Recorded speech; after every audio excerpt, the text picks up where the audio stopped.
Remember the Alamo by Amelia E. Barr. Chapter 1. The City in the Wilderness.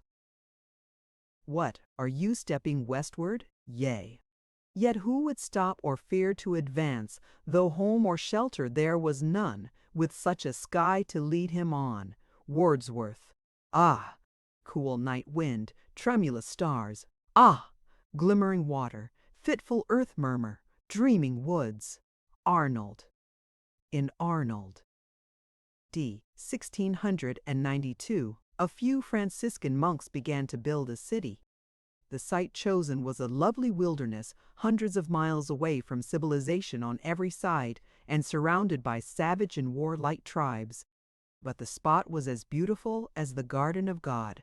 It was shielded by picturesque mountains, watered by 2 rivers, carpeted with flowers, innumerable, shaded by noble trees, joyful with the notes of a multitude of singing birds.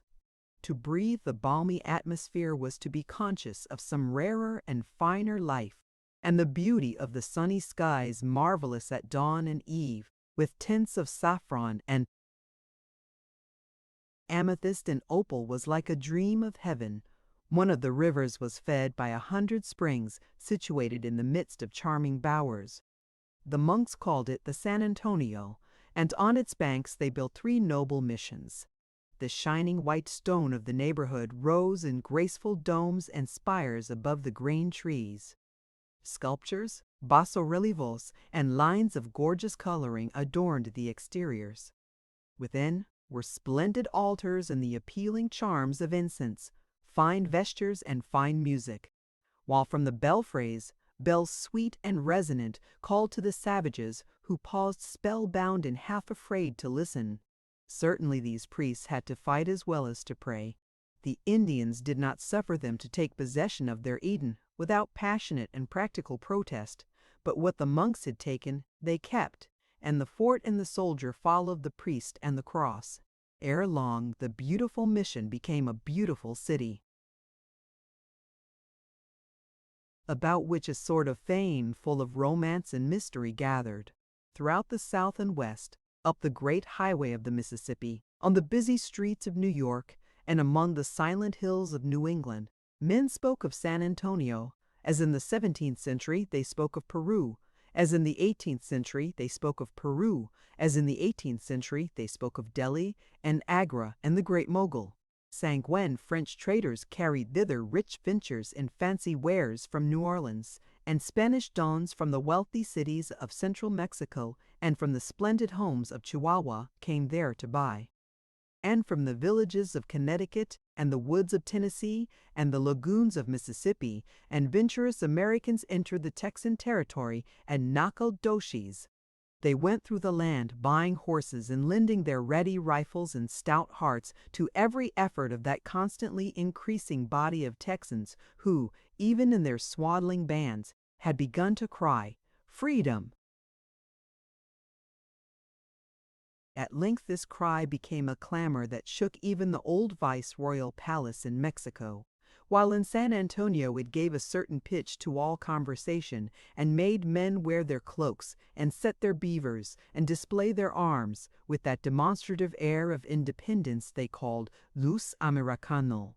For though the Americans were numerically few, they were like the pinch of salt in a pottage. They gave the snap and savor to the whole community. Over this Franciscan Moorish city, the sun set with an incomparable glory one evening in May 1835. The white, flat-roofed, terraced houses, each one in its flowery court, and the domes and spires of the missions, with their gilded crosses, had a mirage-like beauty in the rare, soft atmosphere, as if a dream of old Spain had been materialized in a wilderness of the New World. But human life in all its essentials was in San Antonio as it was and has been in all other cities since the world began. Women were in their homes, dressing and cooking, nursing their children and dreaming of their lovers. Men were in the marketplaces, buying and selling, talking of politics and anticipating war. And yet, in spite of these fixed attributes, San Antonio was a city penetrated with romantic elements and constantly picturesque. On this evening, as the hour of the Angelus approached, the narrow streets and the great squares were crowded with a humanity that assaulted and captured the senses at once. So vivid and so various were its component parts. A tall, sinewy American with a rifle across his shoulder was paying some money to a Mexican in blue velvet and red silk, whose breast was covered with little silver images of his favorite saints. A party of Mexican officers were strolling to the Alamo, some in white linen and scarlet sashes, others glittering with color and golden ornaments. Side by side with these were monks of various orders, the Franciscan in his blue gown and large white hat, the Capuchin in his brown sarge, the Brother of Mercy in his white flowing robes. Add to these diversities Indian peons in ancient sandals, women dressed as in the days of Cortez and Pizarro, Mexican vendors of every kind, Jewish traders, Negro servants, rancheros curveting on their horses, Apache and Comanche braves on spying expeditions, and in this various crowd, yet by no means of it, small groups of Americans, watchful, silent, armed to the teeth, and the mind may catch a glimpse of what the streets of San Antonio were in the year of our Lord 1835. It was just before sunset that the city was always at its gayest point. Yet, at the first toll of the Angelus, a silence like that of enchantment fell upon it. As a mother cries hush to a noisy child, so the angel of the city seemed in this evening bell to bespeak a minute for holy thought. It was only a minute, for with the last note there was even an access of tumult.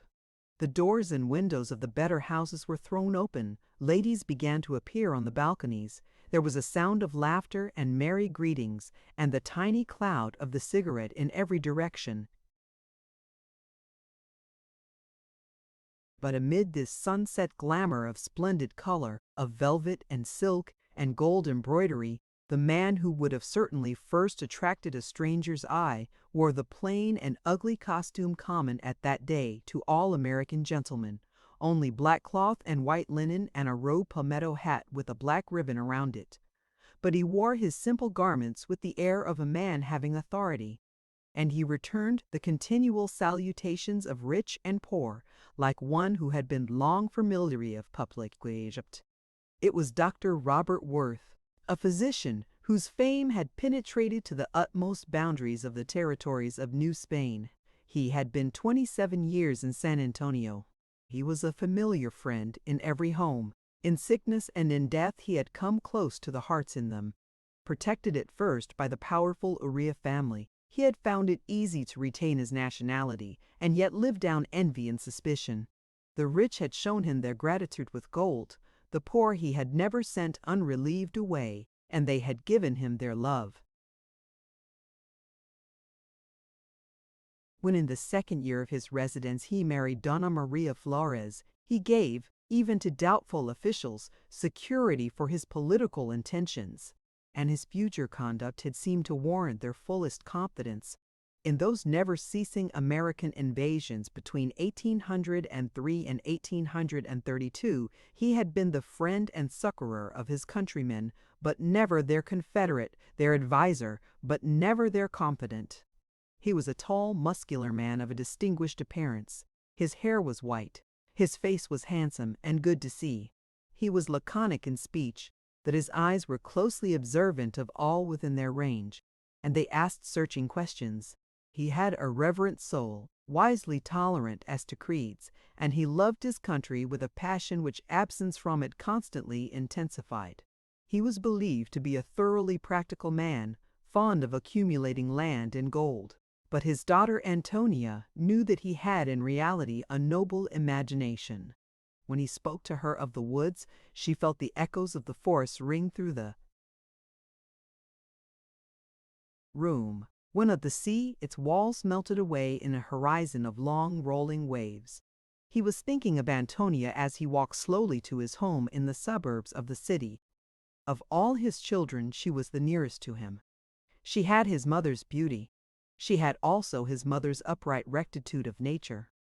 The Iberian strain had passed her absolutely by. She was a northern rose in a tropical garden. As he drew near to his own gates, he involuntarily quickened his steps. He knew that Antonia would be waiting. He could see among the thick, flowering shrubs her tall, slim figure clothed in white. As she came swiftly down the dim aisles to meet him, he felt a sentiment of worship for her. She concentrated in herself his memory of home, mother, and country. She embodied, in the perfectness of their mental companionship, that rarest and sweetest of ties, a beloved child who was also a wise friend and a sympathetic comrade. As he entered the garden, she slipped her hand into his.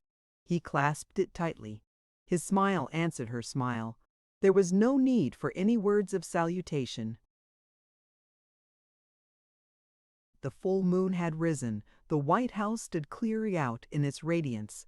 The lattices were wide open, and the parlor lighted.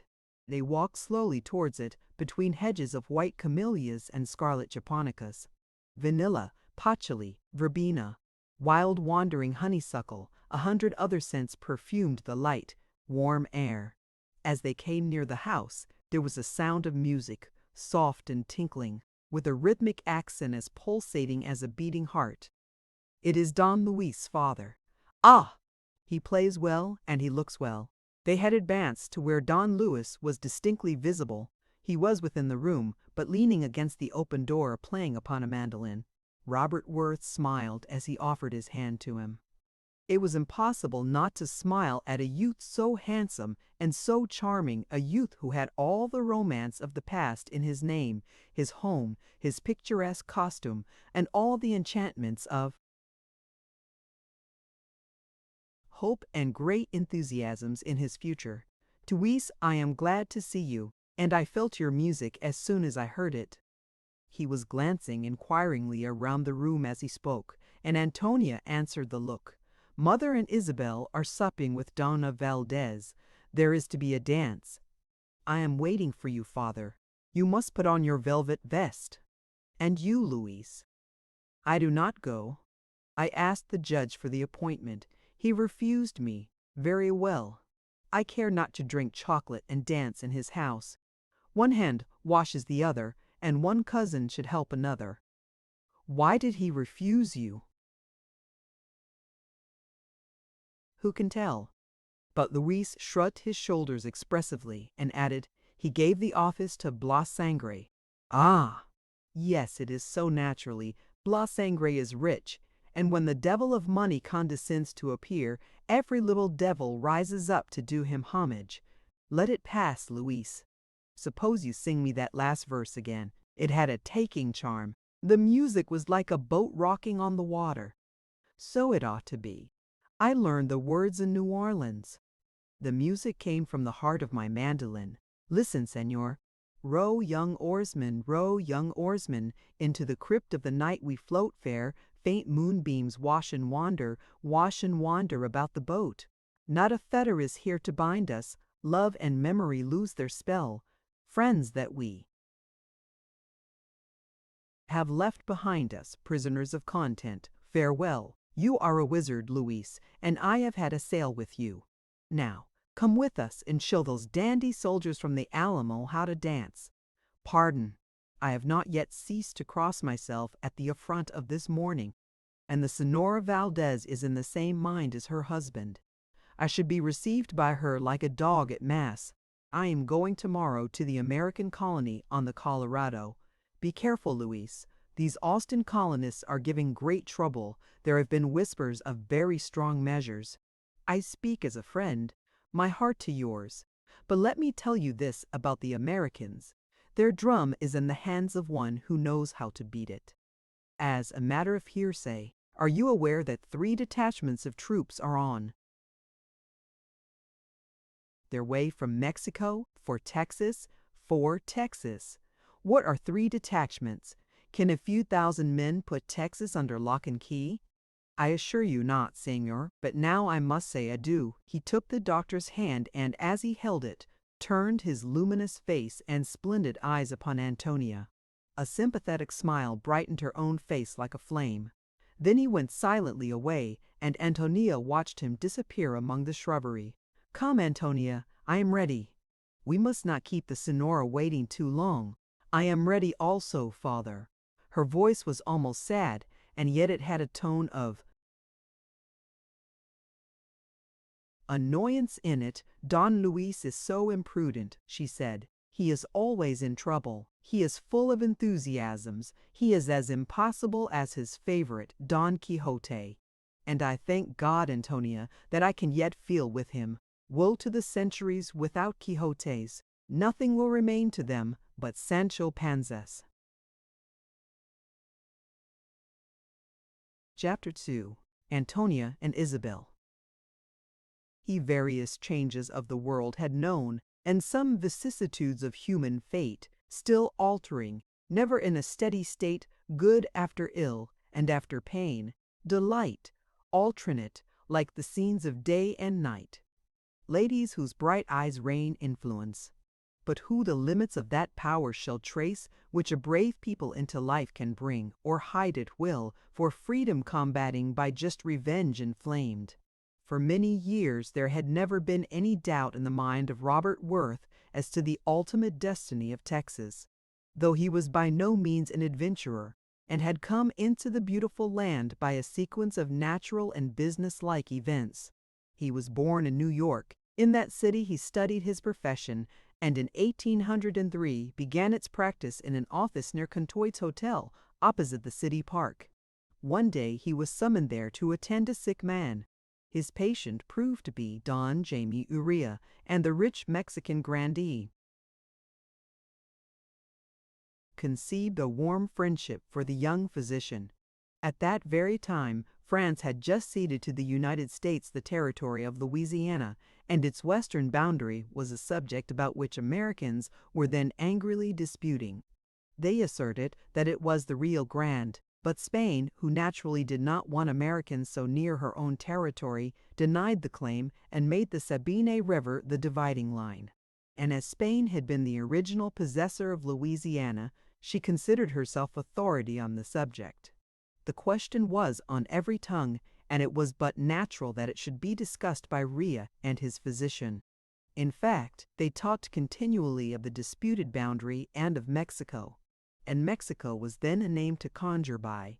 She was as yet a part of Spain, and a sharer in all her ancient glories. She was a land of romance, and her very name tasted on the lips of gold and of silver and of precious stones. Urrea easily persuaded the young man to return to Mexico with him. The following year, there was a suspicious number of American visitors and traders in San Antonio, and one of the Urreas was sent with a considerable number of troops to garrison the city. For Spain was well aware that, however statesmen might settle the question, the young and adventurous of the American people considered Texas United States territory and would be well inclined to take possession of it by force of arms if an opportunity offered. Robert Worth accompanied General Urrea to San Antonio, and the visit was decisive as to his future life. The country enchanted him. He was smitten with love for it, as men are smitten with a beautiful face. And the white Moorish city had one special charm for him. It was seldom quite free from Americans. Among the medieval loungers in the narrow streets, it filled his heart with joy to see at intervals 2 or 3 big men in buckskin or homespun, and he did not much wonder that the Morisco Hispano-Mexican feared these Anglo-Americans and suspected them of an intention to add Texan to their names. His inclination to remain in San Antonio was settled by his marriage. Dona Maria Flores, though connected with the great Mexican families of Yturbide and Landesa, owned much property in San Antonio. She had been born within its limits and educated in its convent, and a visit to Mexico and New Orleans had only strengthened her attachment to her own city. She was a very pretty woman, with an affectionate nature, but she was not intellectual. Even in the convent, the sisters had not considered her clever. But men often live very happily with commonplace wives, and Robert Worth had never regretted that his Maria did not play on the piano, and paint on velvet, and work fine embroideries for the altars.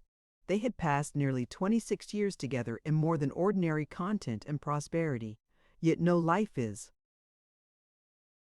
without cares and contentions, and Robert Worth had had to face circumstances several times which had brought the real man to the front. The education of his children had been such a crisis. He had 2 sons and 2 daughters, and for them he anticipated a wider and grander career than he had chosen for himself. When his eldest child, Thomas, had reached the age of 14, he determined to send him to New York. He spoke to Donna Maria of this intention. He described Columbia to her with all the affectionate pride of a student for his alma mater. The boy's grandmother also still lived in the home wherein he himself had grown to manhood. His eyes filled with tears when he remembered the red brick house in Canal Street, with its white door and dormer windows, and its one cherry tree in the strip of garden behind. But Donna Maria's national and religious principles, or rather prejudices, were very strong. She regarded the College of San Juan de Lateran in Mexico as the fountainhead of knowledge. Her confessor had told her so.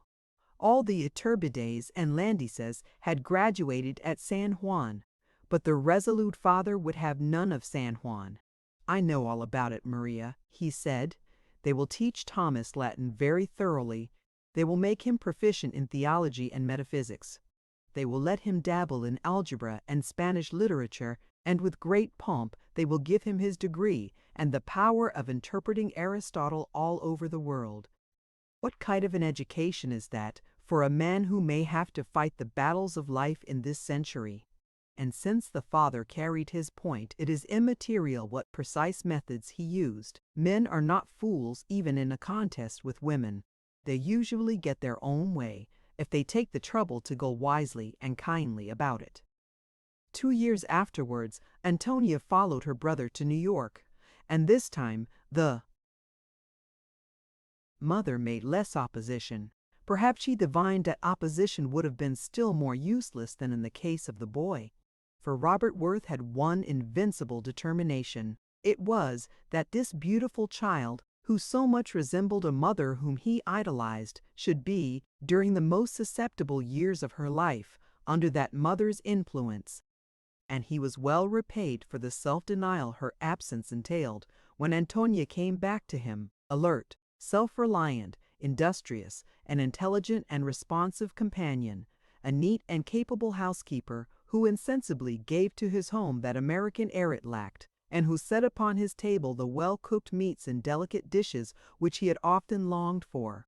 John, the youngest boy, was still in New York finishing his course of study, but regarding Isabel there seemed to be a tacit relinquishment of the purpose so inflexibly carried out with her brothers and sister.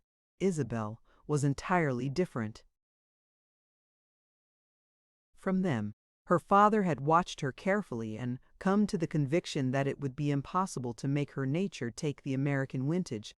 She was as distinctly Iberian as Antonia was Anglo-American. In her brothers the admixture of races had been only as alloy to metal. Thomas Worth was but a darker copy of his father. John had the romance and sensitive honor of old Spain, mingled with the love of liberty and the practical temper of those worst who had defied both Charles I and George III. But Isabel had no soul kinship with her father's people. Robert Worth had seen in the Iturbide Residencia in Mexico the family portraits which they had brought with them from Castile. Isabel was the Iturbide of her day. She had all their physical traits, and from her large golden black eyes the same passionate soul looked forth. He felt that it would be utter cruelty to send her among people who must always be strangers to her.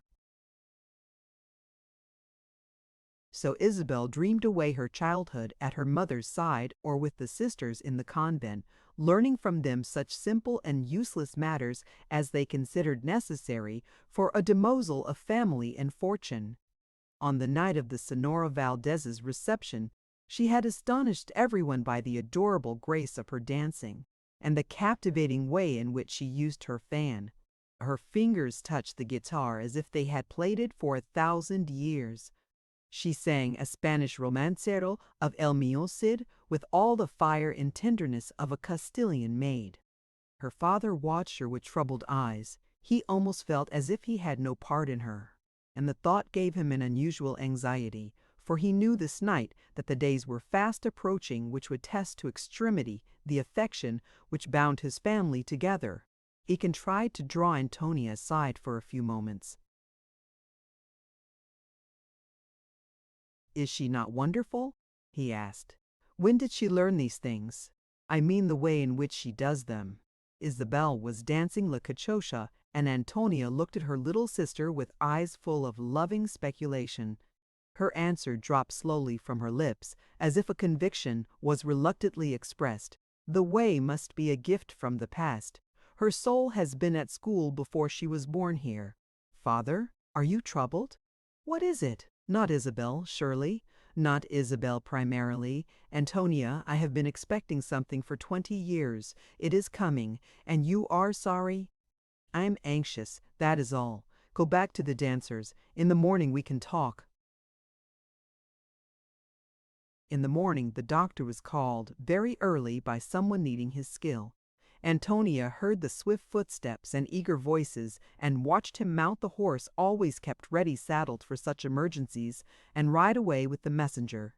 The incident in itself was a usual one, but she was conscious that her soul was moving uneasily and questioningly in some new and uncertain atmosphere. She had felt it on her first entrance into Senora Valdez's grand sala, a something irrepressible in the faces of all the men present. She remembered that even the servants had been excited, and that they stood in small groups, talking with suppressed passion and with much demonstrativeness. And the officers from the Alamo, how conscious they had been of their own importance! What airs of condescension and of an almost insufferable protection they had assumed! Now that she recalled the faces of Judge Valdez and other men of years and position, she understood that there had been in them something out of tone with the occasion. In the atmosphere of the festa she had only felt it. In the solitude of her room she could apprehend its nature. Or she had been born during those stormy days when Magee and Bernardo, with 1,200 Americans, first flung the banner of Texan independence to the wind, when the fall of Nacogdoches sent a thrill of sympathy through the United States and enabled Coz and Toledo and the other revolutionary generals in Mexico to carry their arms against Old Spain to the very doors of the viceroyal palace. She had heard from her father many a time the whole brave, brilliant story, the same story which has been made in all ages from the beginning of time. Only the week before, they had talked it over as they sat under the great fig tree together. History but repeats itself, the doctor had said then, for when the Mexicans drove the Spaniards, with their court ceremonies, their monopolies and taxes, back to Spain, they were just doing what the American colonists did when they drove the English royalists back to England. It was natural, too, that the Americans should help the Mexicans, for at first they were but a little band of patriots, and the American Saxon has, like the Anglo-Saxon, an irresistible impulse to help the weaker side. And oh, Antonia, the cry of freedom! Who that has a soul can resist it? She remembered this conversation as she stood in the pallid dawning and watched her father ride swiftly away. The story of the long struggle and all its salient features flashed through her mind, and she understood that it is not the sword alone that gives liberty, that there must be patience before courage, that great ideas must germinate for years in the hearts of men before the sword can reap the harvest.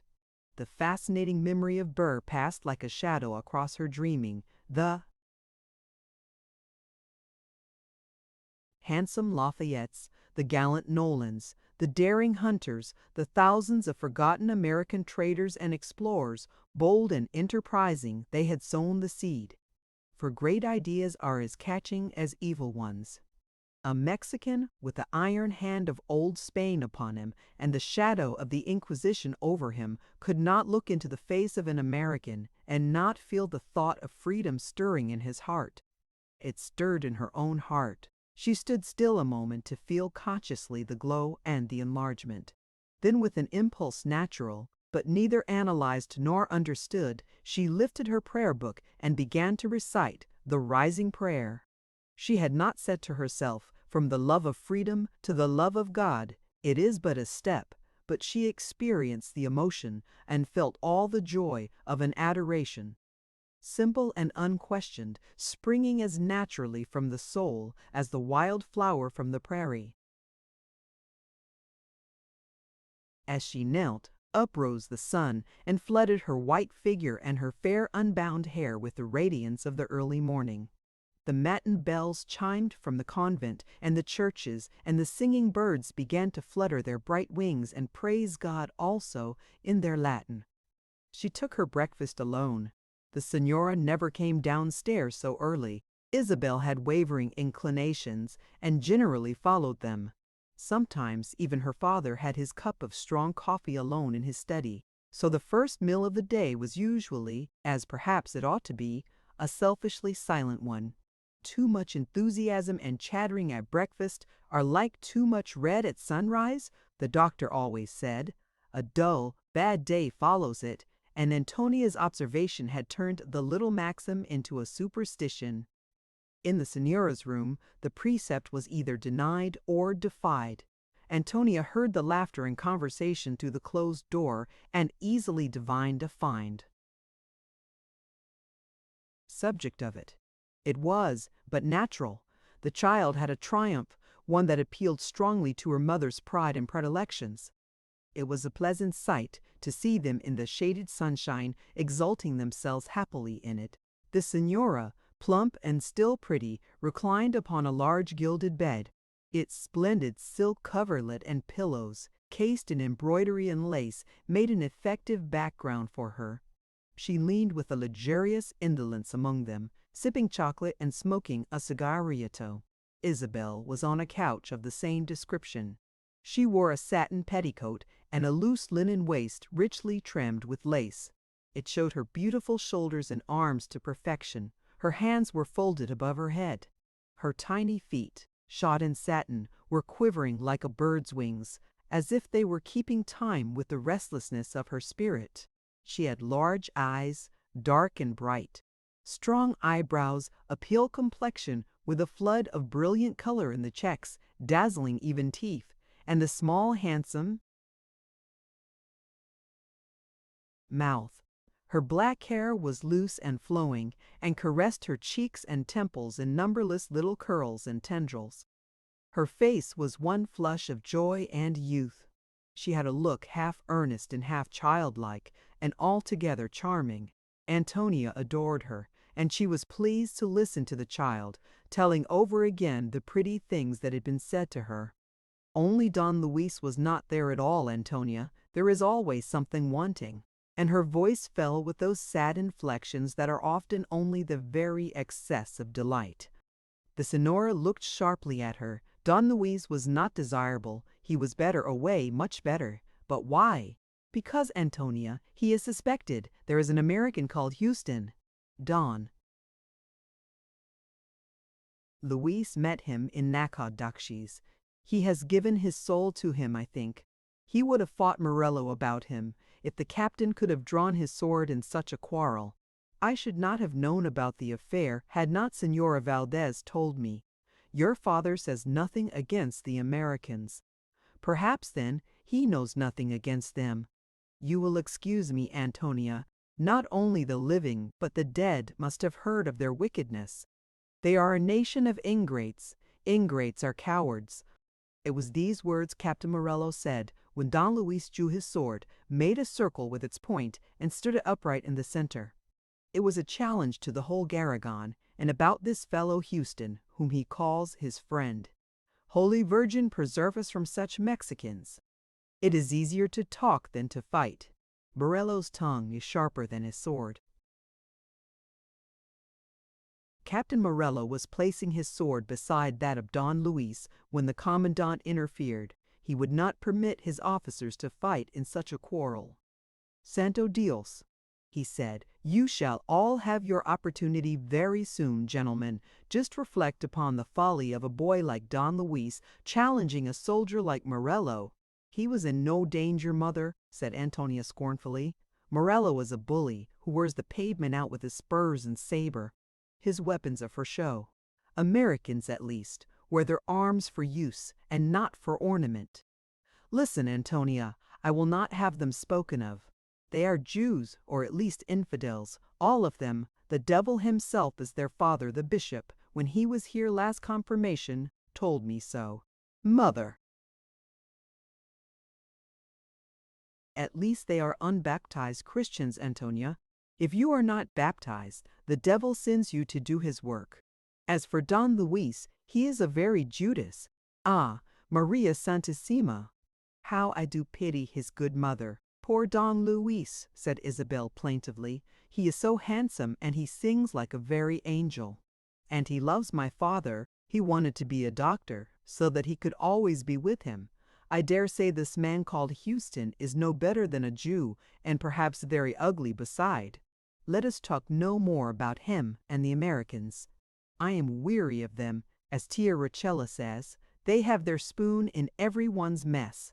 And Antonia, whose heart was burning, only stooped down and closed her sister's pretty mouth with a kiss. Her tongue was impatient to speak for the father and grandmother and the friends, so dear to her, but she possessed great discretion, and also a large share of that rarest of all womanly graces, the power, under provocation, of putting on patience the noble. Chapter 3. Builders of the Commonwealth. Methinks I see in my mind a noble and puissant nation, rousing herself like a strong man after sleep, and shaking her invincible locks. Methinks I see her, as an eagle, mewing her mighty youth and kindling her undazzled eye in the full midday beam. Milton. And from these grounds, concluding as we do, wars causes dire say. So by consequence, dire say, we must conclude their natures too, for war proceeding from omnipotence, no doubt is holy, wise, and without error. The sword of justice and of sin, the terror. Lord Brooke. It is the fashion now to live for the present, but the men of 50 years ago, the men who builded the nation, they reverenced the past, and therefore they could work for the future. As Robert Worth rode through the streets of San Antonio that afternoon, he was thinking, not of his own life, but of his children's and of the generations which should come after them. The city was flooded with sunshine and crowded with a packed train going to Sonora, the animals restlessly protesting against the heat and flies, their Mexican drivers in the pulqueria spending their last peso with their compadres, or with the escort of soldiers, which was to accompany them, a little squad of small live men with round, yellow, beardless faces, bearing in a singular degree the stamp of being native to the soil. Their lieutenant, a gorgeously clad officer with a very distinguished air, was coming slowly down the street to join them. He bowed and smiled pleasantly to the doctor as he passed him, and then in a few moments the word of command and the shouting of men and the clatter of hoofs invaded the enchanted atmosphere like an insult. But the tumult scarcely jarred with the thoughts of his mind. They had been altogether of war and rumors of war. Every hour that subtile consciousness of coming events, which makes whole communities at times prescient, was becoming stronger. If the powers of the air have anything to do with the destinies of men, he muttered, there must be unseen battalions around me. The air I am breathing is charged with the feeling of battle. After leaving the city, there were only a few Mexican huts on the shady road leading to his own house. All within them were asleep. Even the fighting cocks tied outside were dozing on their perches. He was unusually weary. He had been riding since dawn, and his heart had not been in sympathy with his body. It had said no good cheer to it, whispered no word of courage or promise. All at once his physical endurance seemed exhausted, and he saw the white wall and arched gateway of his garden and the turrets of his home with an inexpressible relief. But it was the hour of siesta, and he was always careful not to let the requirements of his profession disturb his household. So he rode quietly to the rear, where he found a peon nodding within the stable door. He opened his eyes unnaturally wide and rose to serve his master. See thou rub the mare well down, and give her corn and water. To be sure, Senior, that is to be done. "A stranger has been here today, an American." "What did he say to thee?" "That he would call again, Senor." The incident was not an unusual one, and it did not trouble the doctor's mind. There was on the side of the house a low extension containing 2 rooms. These rooms belonged exclusively to him. One was his study, his office, his covert, the place to which he went when he wanted to be alone with his own soul. There were a bed and bath and refreshments in the other room. He went directly to it, and after eating and washing, fell into a profound sleep. At the hour before Angelus, the house was as noisy and busy as if it had been an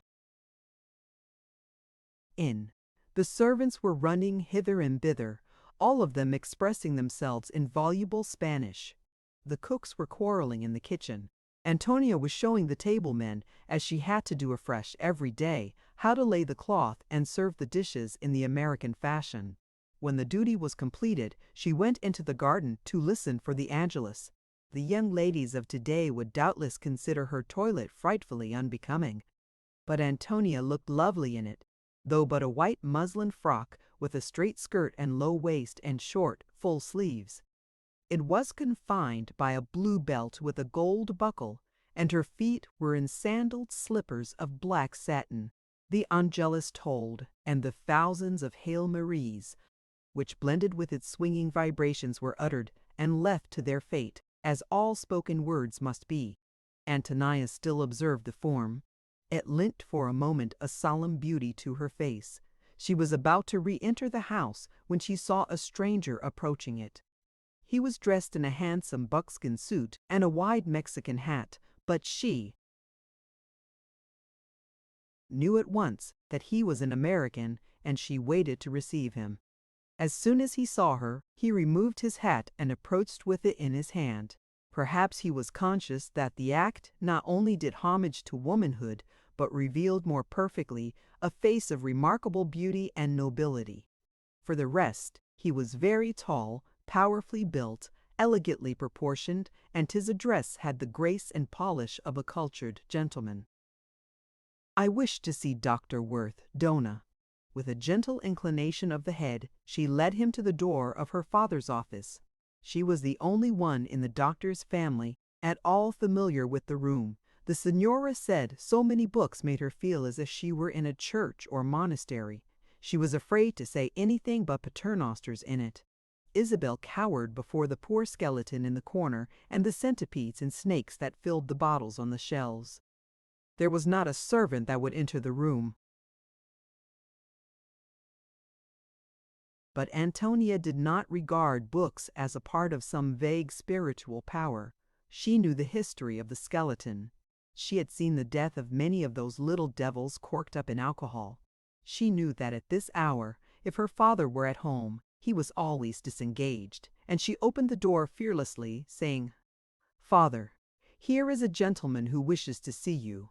The doctor had quite refreshed himself, and, in a house suit of clean white linen, was lying on a couch reading. He arose with alacrity and with his pleasant smile seemed to welcome the intruder.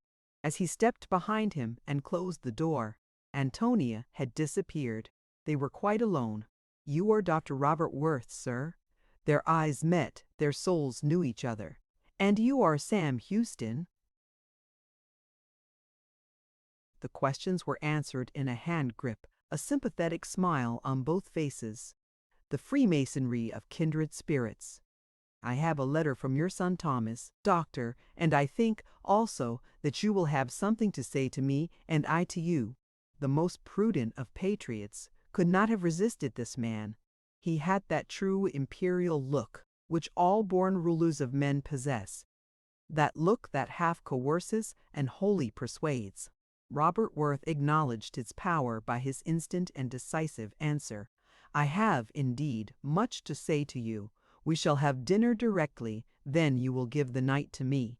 After a short conversation, he led him into the sala and introduced him to Antonia. He himself had to prepare the Signora for her visitor, and he had a little quaking of the heart as he entered her room. She was dressed for dinner and turned with a laughing face to meet him. I have been listening to the cooks quarreling over the olla, Roberto. But what can my poor Manuel say when your Irishwoman attacks him? Listen to her. Take your dirty stew at the fire then. Sure it isn't fit for a Christian to eat at all. I hope it is, Maria, for we have a visitor tonight. Who then, my love? Mr. Mile. Houston. Sam Houston, Holy Virgin of Guadalupe, preserve us. I will not see the man. I think you will, Maria. He has brought this letter for you from our son Thomas, and he has been so kind as to take charge of some fine horses and sell them well for him in San Antonio. When a man does us a kindness, we should say thank you. That is truth, if the man is not the evil one. As for this Sam Houston, you should have heard what was said of him at the Valdez's. I did hear, everything was a lie, but he is a very common man. Maria, do you call a soldier, a lawyer, a member of the United States Congress, a governor of a great state like Tennessee, a common man? Houston has been all of these things. It is, however, true that he has lived with Indians, and with those Americans who are bad, who have no God, who are infidels, and perhaps even cannibals. If he is a good man, why does he live with bad men? Not even the saints could do that. A good man should be in his home. Why does he not stay at home? Alas, Maria, that is a woman's fault. He loved a beautiful girl. He married her. My dear one, she did not bless his life as you have blessed mine. No one knows what his sorrow was, for he told no one. And he never blamed her, only he left his high office and turned his back forever on his home. Ah, the cruel woman. Holy Virgin, what hard hearts thou hast to pray for. Come down and smile upon him, Maria. I should like him to see a high-born Mexican lady. Are they not the kindest and fairest among all God's women? I know at least, Maria, that you are kind and fair. Sibylle, and he took her hands and drew her within his embrace. What good wife can resist her husband's wooing? Maria did not. She lifted her face. Her eyes shone through happy tears. She whispered softly, "My Robert, it is a joy to please you. I will be kind. I will be grateful about Thomas. You shall see that I will make a pleasant evening." So the triumphant husband went down, proud and happy, with his smiling wife upon his arm. Isabel was already in the room. She also wore a white frock, but her hair was pinned back with gold butterflies, and she had a beautiful golden necklace around her throat, and the Signora kept her word. She paid her guest great attention. She talked to him of his adventures with the Indians. She requested her daughters to sing to him. She told him stories of the old Castilian families with which she was connected, and described her visit to New Orleans with a great deal of pleasant humor. She felt that she was doing herself justice, that she was charming, and consequently she also was charmed with the guest and the occasion which had been so favorable to her. After the ladies had retired, the doctor led his visitor into his study. He sat down silently and placed a chair for Houston. Both men hesitated for a moment to open the conversation. Worth, because he was treading on unknown ground; Houston, because he did not wish to force, even by a question, a resolution which he felt sure would come voluntarily. The jar of tobacco stood between them, and they filled their pipes silently.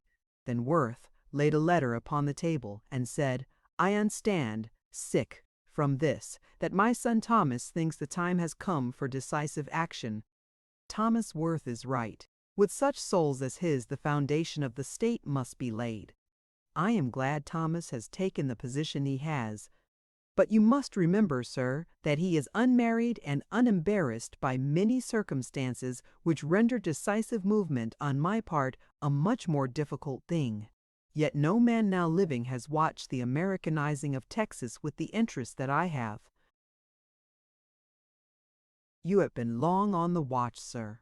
I was here when my countrymen came first, in little companies of 5 or 10 men. I saw the party of 20 who joined the priest Hidalgo in 1810, when Mexico made her first attempt to throw off the Spanish yoke. An unsuccessful attempt.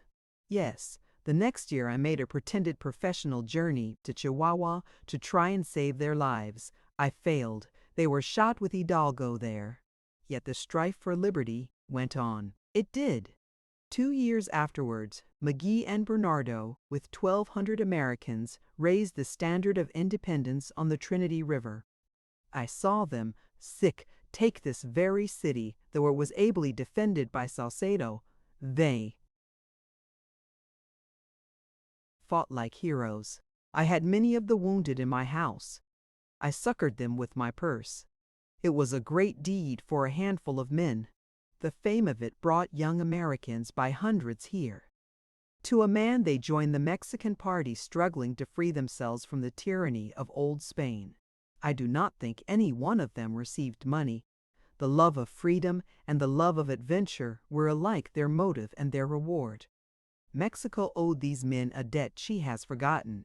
She forgot it very quickly. In the following year, though they had again defended San Antonio against the Spaniards, the Mexicans drove all the Americans out of the city their rifles had saved.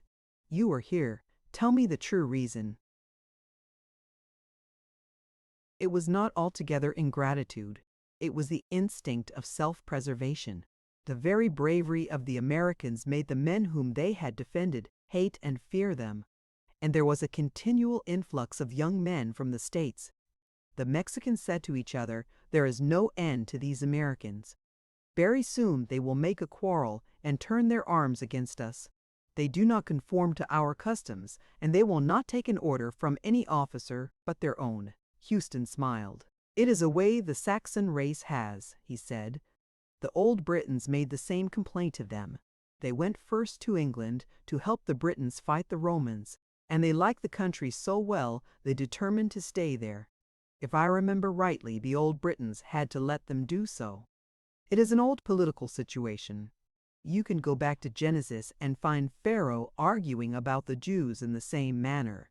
What happened after this forcible expulsion of the American element from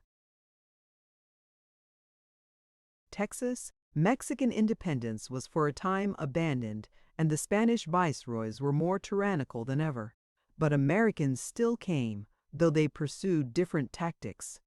They bought land and settled on the great rivers. In 1821, Austin, with the permission of the Spanish viceroy in Mexico, introduced 300 families. That was a step in the right direction, but I'm astonished the viceroy sanctioned it. Apodaca, who was then viceroy, was a Spaniard of the proudest type.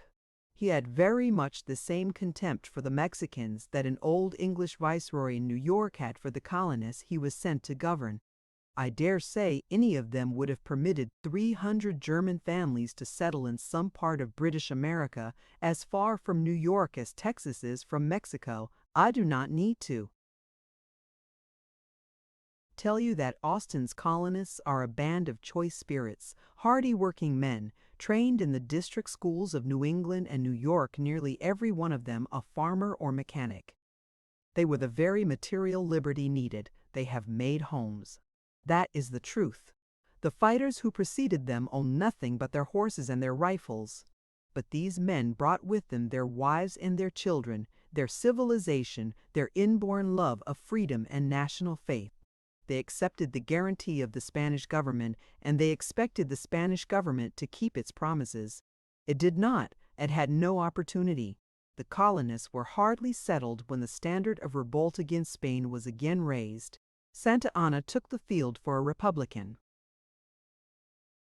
form of government, and once more a body of Americans, under the Tennessean Long, joined the Mexican army. I remember that well. In 1824, Santa Anna, Victoria, and Bravo drove the Spaniards forever from Mexico, and then they promulgated the famous Constitution of 1824. It was a noble constitution, purely democratic and federal, and the Texan colonists to a man gladly swore to obey it. The form was altogether elective, and what particularly pleased the American element was the fact that the local government of every state was left to itself. Houston laughed heartily. "Do you know, Worth," he said, "state rights is our political religion." The average American citizen would expect the Almighty to conform to a written constitution and recognize the rights of mankind. I don't think he expects more than he gets, Houston. Where is there a grander constitution than is guaranteed to us in his word, or one that more completely recognizes the rights of all humanity? Thank you, Worth. I see that I have spoken better than I knew. I was sitting in the United States Congress when this Constitution passed, and very much occupied with the politics of Tennessee. I will not detain you with Mexican politics. It may be briefly said that for the last 10 years there has been a constant fight between Pedraza, Guerrero, Bustamante, and Santa Anna for the presidency of Mexico. After so much war and misery, the country is now ready to resign all the blessings the Constitution of 1824 promised her. For peace, she is willing to have a dictator in Santa Anna. If Mexicans want a dictator, let them bow down to Santa Anna. But do you think the 20,000 freeborn Americans in Texas are going to have a dictator? They will have the Constitution of 1824, or they will have independence and make their own constitution. Yes, sir. You know the men for whom you speak? I have been up and down among them for 2 years. Just after I came to Texas, I was elected to the convention which sent Stephen Austin to Mexico with a statement of our wrongs. Did we get any redress? No, sir. And as for poor Austin, is he not in the dungeons of the Inquisition? We have waited 2 years for an answer. Great heavens, Doctor, surely that is long enough. Was this convention a body of any influence? Influence? There were men there whose names will never be forgotten. They met in a log house. They wore buckskin and homespun. But I tell you, sir, they were debating the fate of unborn millions. 2 years since Austin went to Mexico. A 2 years chapter of tyranny. In them, Santa Anna has quite overthrown the republic of which we were a part. He has made himself dictator, and, because our authorities have protested against the change, they have been driven from office by a military force. I tell you, sir, the petty outrages everywhere perpetrated by petty officials have filled the cup of endurance. It is boiling over. Now, Doctor, what are you going to do? Are you with us or against us? I have told you that I have been with my countrymen always heart and soul with them. The doctor spoke with some irritation, and Houston laid his closed hand hard upon the table to emphasize his reply. Heart and soul, very good, but we want your body now. You must tuck your bowie knife and your revolvers in your belt, and take your rifle in your hand, and be ready to help us drive the Mexican force out of this very city. When it comes to that, I shall be no laggard. But he was deathly pale, for he was suffering as men suffer who feel the sweet bonds of wife and children and home and dread the rending of them apart. In a moment, however, the soul behind his white face made it visibly luminous. Houston, he said, whenever the cause of freedom needs me, I am ready. I shall want no second call. But is it not possible that even yet it is impossible to avert what is already here? Within a few days, perhaps tomorrow, you will hear the publication of an edict from Santa Anna ordering every American to give up his arms. What? Give up our arms? No, no, by heaven, I will die fighting for mine rather. Exactly. That is how every white man in Texas feels about it. And if such a wonder as a coward existed among them, he understands that he may as well die fighting Mexicans as die of hunger or be scalped by Indians. A large proportion of the colonists depend on their rifles for their daily food. All of them know that they must defend their own homes from the Comanche or see them perish. Now, do you imagine that Americans will obey any such order? By all the great men of 1775, if they did, I would go over to the Mexicans and help them to wipe the degenerate cowards out of existence.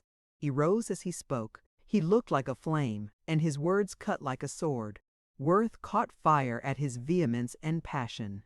He clasped his hands in sympathy as he walked with him to the door. They stood silently together for a moment on the threshold, gazing into the night. Over the glorious land the full moon hung, enamored. Into the sweet warm air mockingbirds were pouring low, broken songs of ineffable melody. The white city and the mystical light looked like an enchanted city. It was so still that the very houses looked asleep. "It is a beautiful land," said the doctor. "It is worthy of freedom," answered Houston. Then he went with long, swinging steps down the garden and into the shadows beyond, and Worth turned in and closed the door.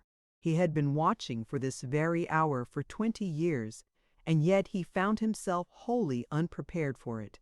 Like one led by confused and uncertain thoughts, he went about the room mechanically locking up his papers and the surgical instruments he valued so highly. As he did so, he perceived the book he had been reading when Houston entered. It was lying open where he had laid it. Down, a singular smile flitted over his face. He lifted it and carried it closer to the light. It was his college Cicero. "I was 19 years old when I marked that passage," he said, "and I do not think I have ever read it since, until tonight. I was reading it when Houston came into the room. Is it a message, I wonder? But when thou considerest everything carefully and thoughtfully, of all societies none is of more importance, none more dear, than that which unites us with the Commonwealth. Our parents, children, relations, and neighbors are dear, but our fatherland embraces the whole round of these endearments. In its defense, who would not dare to die if only he could assist it?" Chapter 4. The Shining Bands of Love. "O blessed be he, O blessed be he. Let him all blessings prove, who made the chains, the shining chains, the holy chains of love." Spanish Ballad. "If you love a lady bright, seek and you shall find a way, all that love would say, to say if you watch the occasion right." Spanish Ballad. In the morning Isabel took breakfast with her sister. This was always a pleasant event to Antonia. She petted Isabel. She waited upon her, sweetened her chocolate, spread her cakes with honey, and listened to all her complaints of Tia Richella. Isabel came gliding in when Antonia was about halfway through the meal. Her scarlet petticoat was gorgeous, her bodice white as snow, her hair glossy as a bird's wing, but her lips drooped and trembled, and there was the shadow of tears in her eyes. Antonia kissed their white-fringed lids, held the little form close in her arms, and fluttered about in that motherly way which Isabel had learned to demand and enjoy. "What has grieved you this morning, little dove?" "It is Tia Richella, as usual, the cross old woman. She is going to tell me, Madre, something. Antonia, you must make her keep her tongue between her teeth. I promised her to confess to Fray Ignatius, and she said I must also tell my Madre. I vowed to say 20 Hail Marias and 10 Glorias, and she said I ought to go back to the convent. But what dreadful thing have you been doing, Isa?" Isa blushed and looked into her chocolate cup as she answered slowly, "I gave a flower away, only a Sicile flower, Antonia, that I wore at my breast last night." "Whom did you give it to, Isa?" Isa hesitated, moved her chair close to Antonia, and then hid her face on her sister's breast. "But this is serious, darling. Surely you did not give it to Señor Houston? Could you think I was so silly? When Madre was talking to him last night, and when I was singing my pretty serenade, he heard nothing at all. He was thinking his own thoughts. Not to Señor Houston. Who then? Tell me, Isa." "To Don Luis." "Don Luis, but he is not here. He went to the Colorado." "How stupid are you, Antonia? In New York, they did not teach you to put this and that together. As soon as I saw Señor Houston, I said to myself, Don Luis was going to him. Very likely they have met each other on the road. Very likely." "Don Luis is back in San Antonio. He would not want to go away without bidding me good-bye. And of course, I was right. But when did you see him last night? You never left the room. So many things are possible. My heart said to me when the talk was going on, Don Luis is waiting under the oleanders, and I walked on to the balcony and there he was, and he looked so sad and I dropped my satchel flower to him, and Rachela saw me, for I think she has a million eyes, and that is the whole matter. But why did not Don Luis come in? Mi madre forbade me to speak to him. That is the fault of the Valdezes. Then you disobeyed my Fray, and you know what Fray Ignatius and the sisters have taught you about the fourth command. Oh, indeed, I did not think of the fourth command. A sin without intention has not penance, and consider, Antonia, I am now 16, and they would shut me up like a chicken in its shell. Antonia, sweet Antonia, speak to Rachela, and make your little Isa happy. Fear is so bad for me. See, I do not even care for my cakes and honey this morning. I will give Rachela the blue silk kerchief I brought from New York. She will forget a great deal for that. And then, Isa, darling, you must tell Fray Ignatius of your sin, because it is not good to have an unconfessed sin on the soul. Antonia, do not say such cruel things. I have confessed to you. Fray Ignatius will give me a hard penance. Perhaps he may say to me, Madre, that child had better go back to the convent. I say so because I have knowledge. And now I am tired of that life. I am almost a woman, Antonia, am I not? Antonia looked tenderly into her face. She saw some inscrutable change there. All was the same, and all was different. She did not understand that it was in the eyes, those lookouts of the soul. They had lost the frank, inquisitive stare of childhood. They were tender and misty. They reflected a heart passionate and fearful, in which love was making himself lord of all. Antonia was not without experience. There was in New York a gay, handsome youth to whom her thoughts lovingly turned. She had promised to trust him and to wait for him, and neither silence nor distance had weakened her faith or her affection. Don Luis had also made her understand how hard it was to leave Isabel just when he had hoped to woo and win her. He had asked her to watch over his beloved and to say a word in his favor when all others would be condemning him. Her sympathy had been almost a promise, and indeed, she thought Isabel could hardly have a more suitable lover. He was handsome, gallant, rich, and of good morals and noble family. They had been much together in their lives. Their childish affection had been permitted. She felt quite sure that the parents of both had contemplated a stronger affection and a more lasting tie between them. And evidently Don Luis had advanced further in his suit than the Senora was aware of. He had not been able to resist the charm of secretly wooing the fresh young girl he hoped to make his wife. Their love must be authorized and sanctioned. True, he wished that, but the charm of winning the prize before it was given was irresistible. Antonia comprehended all without many words, but she took her sister into the garden, where they could be quite alone, and she sought the girl's confidence because she was sure she could be to her a loving guide. Isabel was ready enough to talk, and the morning was conducive to confidence. They strolled slowly between the myrtle hedges in the sweet gloom of overshadowing trees, hearing only like a faint musical confusion the mingled murmur of the city. "It was just here," said Isabel. "I was walking and sitting and doing nothing at all but looking at the trees and the birds and feeling happy, and Don Luis came to me. He might have come down from the skies, I was so astonished, and he looked so handsome, and he said such words. Oh, Antonia, they went straight to my heart. When was this, dear?" "It was in the morning. I had been to Mass with Rachela. I had said every prayer with my whole heart, and Rachela told me I might stay in the garden until the sun grew hot. And as soon as Rachela was gone, Don Luis came just as sudden as an angel. He must have followed you from Mass. Perhaps he should not have done that. If a thing is delightful, nobody should do it. Louis said he knew that it was decided that we should marry, but that he wanted me to be his wife because I loved him. His face was shining with joy. His eyes were like two stars. He called me his life, his adorable mistress, his queen, and he knelt down and took my hands and kissed them. I was too happy to speak. "Oh, Isa." "Very well, Antonia. It is easy to say, 'Oh, Isa,' but what would you have done?" And reflect on this. No one, not even Rachella, saw him.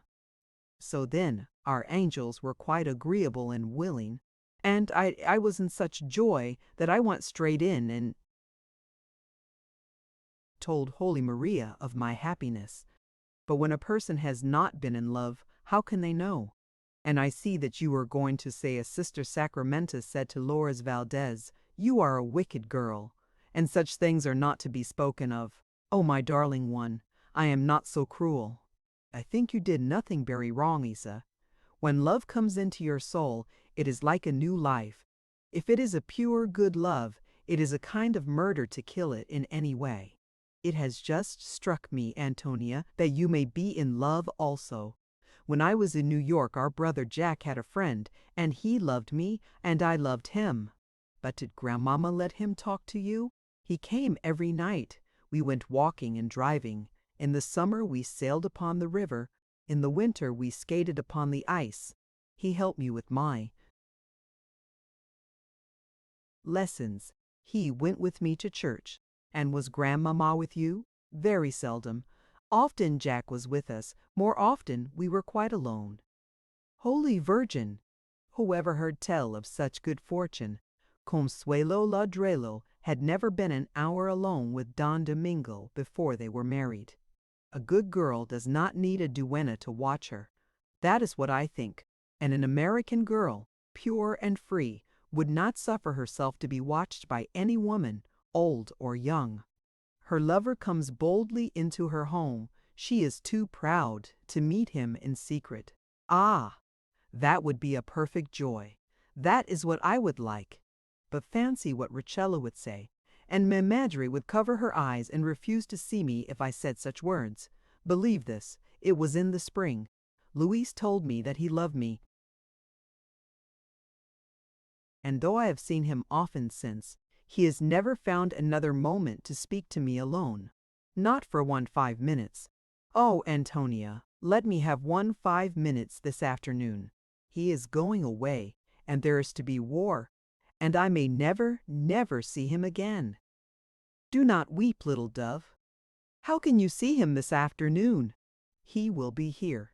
In this very place, I know he will. When he put the sigil flower to his lips last night, he made me understand it. This afternoon, during the hour of siesta, will you come with me? Only for 5 minutes, Antonia. You can manage Rachella. I am sure you can. I can manage Rachella, and you shall have 1 whole hour, Isa. 1 whole hour. Come now, we must make a visit to our mother. She will be wondering at our delay. The Senora had not yet risen. She had taken her chocolate and smoked her cigarito, but was still drowsing. "I have had a bad night, children," she said, full of dreadful dreams. It must have been that American. Yet, Holy Mother, how handsome he is! And I assure you that he has the good manners of a courtier. Still, it was an imprudence, and Senora Valdez will make some great thing of it. You were in your own house, Mother. What has Senora Valdez to do with the guest in it? We might as well make some great thing about Captain Morello being present at her party. I have to say to you, Antonia, that Morello is a Castilian. His family is without a cross. He has the parchments of his noble ancestry to show. And Senor Houston is an American, Scotch-American, he said last night. Pardon my mother, but do you know what the men of Scotland are? Sigh. They are monsters. Fray Ignatius has told me they are heretics of the worst kind. It is their special delight to put to death good Catholic priests. I saw that in a book. It must be true. Oh no, Mother, it is not true. It is mere nonsense. Scotchmen do not molest priests, women, and children. They are the greatest fighters in the world. Quien sabe? Who has taught you so much about these savages? Indeed, Mother, they are not savages. They are a very learned race of men, and very pious also. Jack has many Scotch-American friends. I know one of them very well. Spoiled tight, and with the last words her face flushed and her voice fell insensibly into slow and soft inflections. Jacques knows many of them. That is likely. Your father would send him to New York. All kinds of men are in New York. Fray Ignatius says they have to keep an army of police there. No wonder. And my son is so full of nobilities, so generous, so honorable. He will not keep himself exclusive. He is the true resemblance of my brother Don Juan Flores. Juan was always pitying the poor and making friends with those beneath him. At last he went into the convent of the Bernardines and died like a very saint. I think our Jack will be more likely to die like a very hero. If there is anything Jack hates, it is oppression. He would write a beggar if he saw him wronged. Poco a poco. I am tired of rights and wrongs. Let us talk a little about our dresses, for there will be a gay winter. Senora Valdez assured me of it. Many soldiers are coming here, and we shall have parties and cockfights and, perhaps, even a bull feast. Oh! cried Isabel, clapping her hands enthusiastically. A bull feast! That is what I long to see. At this moment the doctor entered the room, and Isabel ran to meet him. No father could have resisted her pretty ways, her kisses, her endearments, her coaxing diminutives of speech, her childlike loveliness and simplicity. "What is making you so happy?" queried Ita. Mi madre says there is perhaps to be a bull feast this winter. Holy Virgin, think of it! That is the one thing I long to see. With her clinging arms around him, and her eager face lifted to his for sympathy, the father could not dash the hope which he knew in his heart was very unlikely to be realized. Neither did he think it necessary to express opposition or disapproval for what had as yet no tangible existence. So he answered her with smiles and caresses, and a little quotation which committed him to nothing. As "Panem circenses" was the cry among the Roman populace of old, so "Pani toros" is the cry of Spain. The Señora smiled appreciatively and put out her hand. "Pani toros!" she repeated. "And have you reflected, children, that no other nation in the world cries it, only Spain and her children? That is because only men of the Spanish race are brave enough to fight bulls, and only Spanish bulls are brave enough to fight men." She was quite pleased with herself for this speech, and finding no one inclined to dispute the statement, she went on to describe a festival of bulls she had been present at in the city of Mexico. The subject delighted her, and she grew eloquent over it, and, conscious only of Isabel's shining eyes and enthusiastic interest, she did not notice the air of thoughtfulness which had settled over her husband's face, nor yet Antonia's ill-disguised weariness and anxiety. On the night of the Valdez's party, her father had said he would talk with her. Antonia was watching for the confidence, but not with any great desire. Her heart and her intelligence told her it would mean trouble, and she had that natural feeling of youth which gladly postpones the evil day. And while her father was silent, she believed there were still possibilities of escape from it. So she was not sorry that he again went to his office in the city without any special word for her. It was another day stolen from the uncertain future for the calm usage of the present, and she was determined to make happiness in it. When all was still in the afternoon, Isabel came to her. She would not put the child to the necessity of again asking her help. She rose at once and said, "Sit here, until I have opened the door for us." Then she took a rich silk kerchief, blue as the sky, in her hand, and went to the wide matted hall. There she found Rachela asleep on a cane lounge. Antonia woke her. "Rachela, I wish to go into the garden for an hour. The señorita does the thing she wants to. Rachela would not presume to interfere." The señorita became an Americano in New York. "There are good things in New York, Rachela. For instance, this kerchief. That is indeed magnificent. If you permit my sister to walk in the garden with me, I shall give it to you this moment. Donna Isabel is different. She is a Mexican. She must be watched continually." "For what reason?" "She is as innocent as an angel." Let her simply grow up, and you will see that she is not innocent as the angels. Oh, indeed. I could say something about last night, Donna. Isabel has no vocation for a nun, but, gracias a Dios, Rachela is not yet blind or deaf. Let the child go with me for an hour, Rachela. The kerchief will be so becoming to you. There is not another in San Antonio like it. Rachela was past 40, but not yet past the age of coquetry. It will look gorgeous with my gold earrings, but I will give you also the blue satin bow like it to wear at your breast. Sigh, sigh, sigh. I will give the permission, señorita, for your sake alone. The kerchief and bow are a little thing to you. To me, they will be a great adornment. You are not to leave the garden, however, and for 1 hour's walk only, señorita. Certainly there is time for no more. I will take care of Isabel. No harm shall come to her. You may keep your eyes shut for 1 hour, Rachela, and you may shut your ears also and put your feet on the couch and let them rest. I will watch Isabel carefully, be sure of that. The child is very clever, and she has a lover already, I fear. Keep your eyes on the myrtle hedge that skirts the road. I have to say this. It is not for nothing she wants to walk with you this afternoon. She would be better fast asleep. In a few moments, the kerchief and the bow were safely folded in the capacious pocket of Rachela's apron, and Isabel and Antonia were softly treading the shady walk between the myrtle hedges. Rachela's eyes were apparently fast closed when the girls passed her, but she did not fail to notice how charmingly Isabel had dressed herself. She wore, it is true, her Spanish costume, but she had red roses at her breast and her white lace mantilla over her head. Ah, she is a clever little thing, Rachela muttered. She knows that she is irresistible in her Castilian dress. Bah, those French frocks are enough to drive a man a mile away. I can almost forgive her now.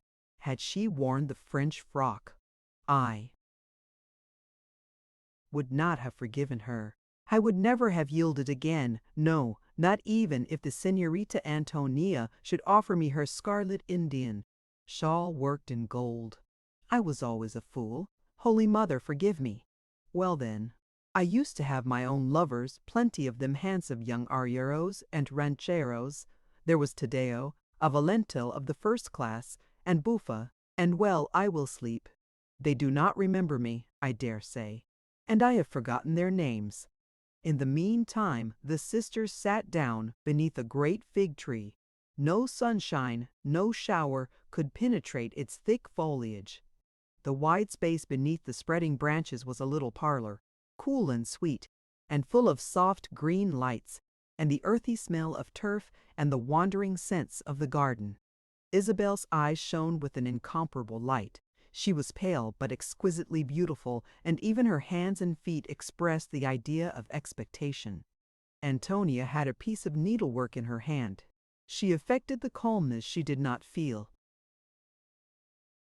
for her heart was trembling for the tender little heart beating with so much love and anxiety beside her. But Isabel's divination, however arrived at, was not at fault. In a few moments Don Luis lightly leaped the hedge, and without a moment's hesitation sought the shadow of the fig tree. As he approached, Antonia looked at him with a new interest. It was not only that he loved Isabel, but that Isabel loved him. She had given him sympathy before. Now she gave him a sister's affection. How handsome he is, she thought. How gallant he looks in his velvet and silver and embroidered jacket. And how eager are his steps, and how joyful his face. He is the kind of Romeo that Shakespeare dreamed about. Isabel is really an angel to him. He would really die for her. What has this Spanish knight of the 16th century to do in Texas in the 19th century? He answered her mental question in his own charming way. He was so happy. So radiantly happy, so persuasive, so compelling, that Antonia granted him, without a word, the favor his eyes asked for. And the lovers hardly heard the excuse she made. They understood nothing of it, only that she would be reading in the Myrtle Walk for 1 hour and, by so doing, would protect them from intrusion. 1 whole hour! Isabel had thought the promise a perfect magnificence of opportunity. But how swiftly it went! Luis had not told her the half of his love and his hopes. He had been forced to speak of politics and business, and every such word was just so many stolen from far sweeter words that fell like music from his lips and were repeated with infinite power from his eyes. Low words that had the pleading of 1,000 voices in them. Words full of melody, thrilling with romance, poetical, and yet real as the sunshine around them. In lovers of a colder race, bound by conventional ties, and a dress rigorously divested of every picturesque element, such wooing might have appeared ridiculous. But in Don Luis, the most natural thing about it was its extravagance. When he knelt at the feet of his beloved and kissed her hands, the action was the unavoidable outcome of his temperament. When he said to her, "Angel mio, you are the light of my darkness, the perfume of all flowers that bloom for me, the love of my loves, my life, my youth, my lyre, my star. Had I 1,000 souls with which to love, I would give them all to you." He believed every word he uttered, and he uttered every word with the passion of a believer. He stirred into life also in the heart of Isabel, a love as living as his own. In that hour she stepped outside all of her childhood's immaturities. She became a woman. She accepted with joyful tears a woman's lot of love and sorrow. She said to Antonia, "Luis was in my heart before. Now I have put him in my soul. My soul will never die, so I shall never forget him, never cease to love him." Richella faithfully kept her agreement. For 1 hour she was asleep to all her charge did, and Isabel was in her own room when the precious 60 minutes were over. Happy? So happy that her soul seemed to have pushed her body aside as a thing not to be taken into account. She sang like a bird for very gladsomeness. It was impossible for her to be still, and as she went about her room with little dancing, balancing movements of her hands and feet, Antonia knew that they were keeping their happy rhythmic motion to the melody. Love sang in her heart. And she rejoiced with her little sister, though she was not free from a certain regret for her concession. For it is the after-reckoning with conscience that is so disagreeably strict and uncomfortable. And yet, why make an element of anger and suspicion between Isabel and her mother when there appeared to be no cause to do so? Don Luis was going away. He was in disgrace with his family, almost disinherited. The country was on the point of war, and its fortunes might give him some opportunities no one now foresaw. But if Isabel's mother had once declared that she would never sanction the marriage, Antonia knew that, however she might afterwards regret her haste and prejudice, she would stand passionately by her decision. Was it not better, then, to prevent words being said which might cause sorrow and regret in the future? But as regarded Isabel's father, no such reason existed. The happiness of his children was to him a more sacred thing than his own prejudices. He liked Don Luis, and his friendship with his mother, the Senora Alavida, was a long and tried one. The youth's political partialities, though bringing him at present into disgrace, were such as he himself had largely helped to form. Antonia was sure that her father would sympathize with Isabel and excuse in her the lapse of duty which had given his little girl so much happiness. Yes, it would be right to tell him everything, and she did not fear, but Isabel would agree in her decision. At this moment Richella entered. The Senora wished her daughters to call upon the American manteau maker for her, and the ride in the open carriage to the plaza would enable them to bow to their acquaintances and exhibit their last new dresses from New Orleans. Richella was already prepared for the excursion, and she was not long in attiring Isabel. "To be sure, the siesta has made you look charming this afternoon," she said, looking steadily into the girl's beaming, blushing face, "and this rose silk is enchanting. Santa Maria! How I pity the officers who will have the great fortune to see you this afternoon, and break their hearts for the sight. But you must not look at them, Mark. I shall tell the Sonora if you do. It is enough if they look at you. And the American way of the Senorita Antonia, which is to bow and smile. To every admirer, it will but make more enchanting the becoming modesty of the high-born Mexican. Keep your tongue still, Rochella. Ah, if you strike me, I will go to my father. He will not permit it. I am not a child to be struck and scolded, and told when to open and shut my eyes. I shall do as my sister does, and the Holy Mother herself will be satisfied with me. Cheeto, Cheeto, you wicked one! Oh, Maria Santissima, cast on this child a look of compassion. The American last night has bewitched her. I said that he looked like a Jew. I am not wicked, Rochella, and gracias a Dios. There is no inquisition now to put the question. Isabel was in a great passion, were the awful word that had made lips parch, and blanched to utter it for generations would never have been launched at the offending woman's head. But its effect was magical. Rachela put up her hands palm outwards, as if to shield herself from a blow, and then without another word stooped down and tied the satin sandals on Isabel's restless feet. She was muttering prayers during the whole action, for Isabel had been quick to perceive her advantage and was following it up by a defiant little monologue of rebellious speeches. In the midst of this scene, Antonia entered. She was dressed for the carriage, and the carriage stood at the door waiting, but her face was full of fear, and she said hurriedly, "Rachela, can you not make some excuse to my mother which will permit us to remain at home? Hark! There is something wrong in the city." In a moment the three women were on the balcony, intently, anxiously listening. Then they were aware of a strange confusion in the subtle amber atmosphere. It was as if they heard the noise of battle afar off, and Rachela, without a word, glided away to the Senora. Isabel and Antonia stood hand in hand, listening to the vague trouble and the echo of harsh, grating voices, mingled with the blare of clarions, the roll of drums, and the rattle of scattering rifle shots. Yet the noises were so blended together, so indistinct, so strangely expressive of both laughter and defiance, that it was impossible to identify or describe them. Suddenly a horseman came at a rapid pace towards the house, and Antonia, leaning over the balcony, saw him deliver a note to Rachela, and then hurry away at the same reckless speed.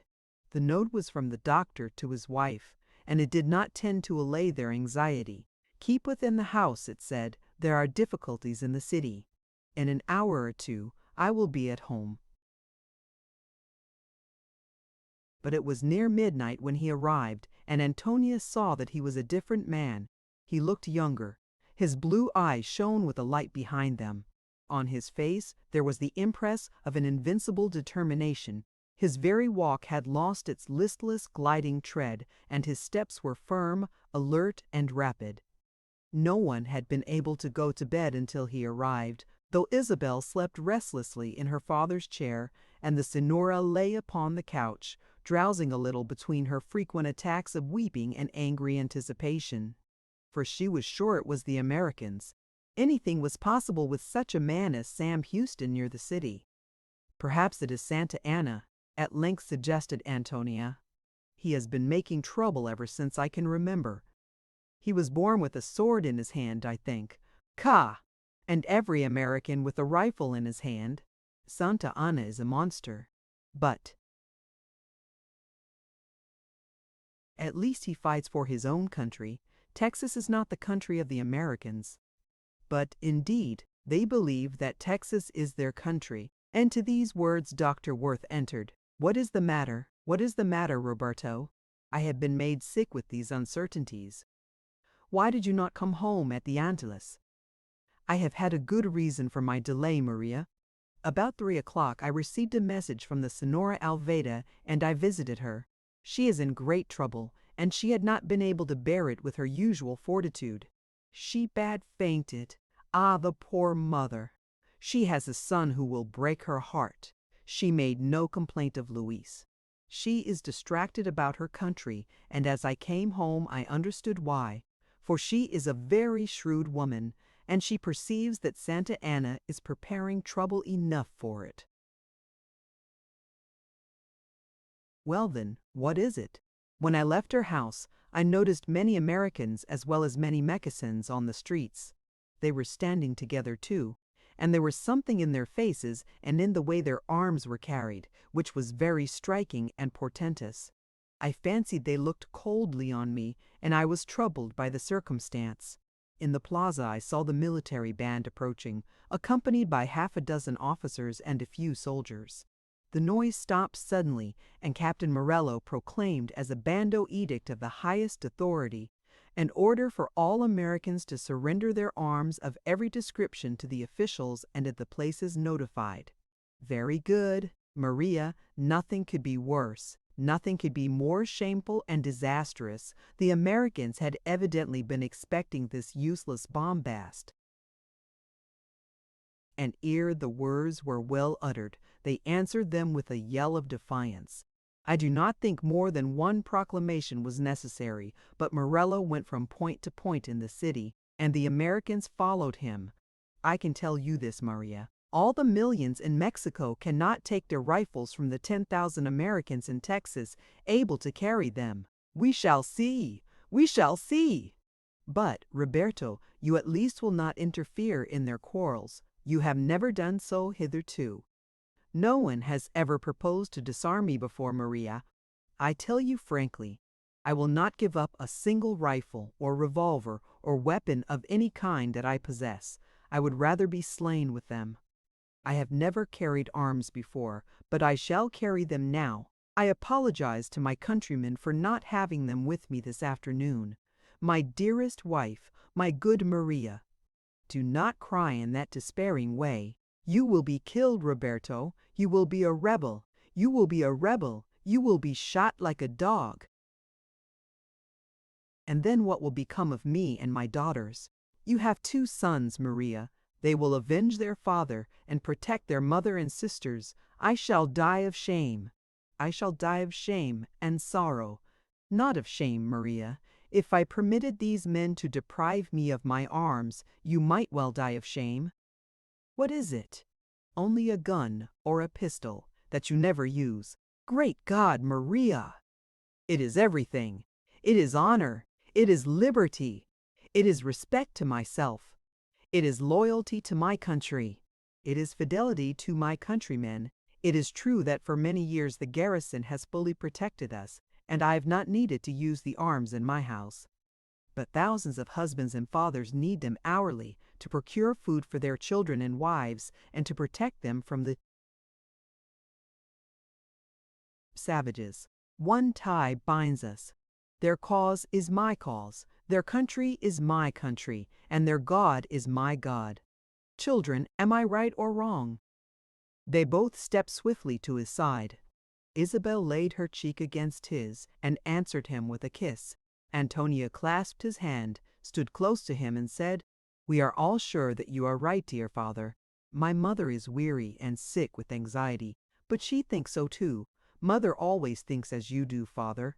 Dear mother, here is Richela with a cup of chocolate, and you will sleep and grow strong before morning." But the Senora, though she suffered her daughter's caresses, did not answer them. Neither did she speak to her husband, though he opened the door for her and stood waiting with a face full of anxious love for a word or a smile from her. And the miserable wife, still more miserable than her husband, noticed that Isabel did not follow her. Never before had Isabel seemed to prefer any society to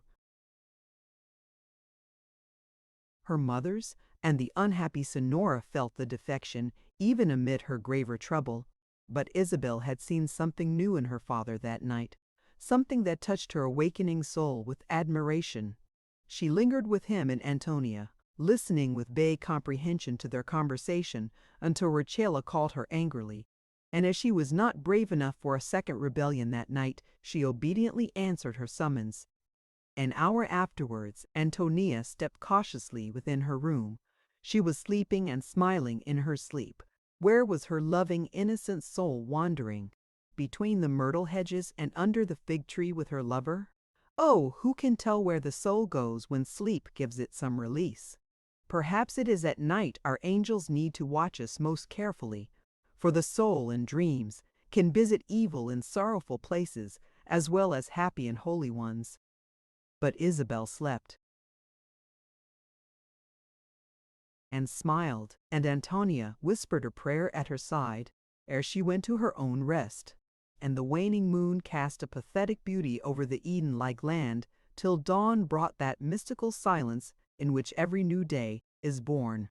Then Robert Worth rose from the chair in which he had been sitting so long, remembering the past and forecasting the future. He walked to the window, opened it, and looked towards the mountains.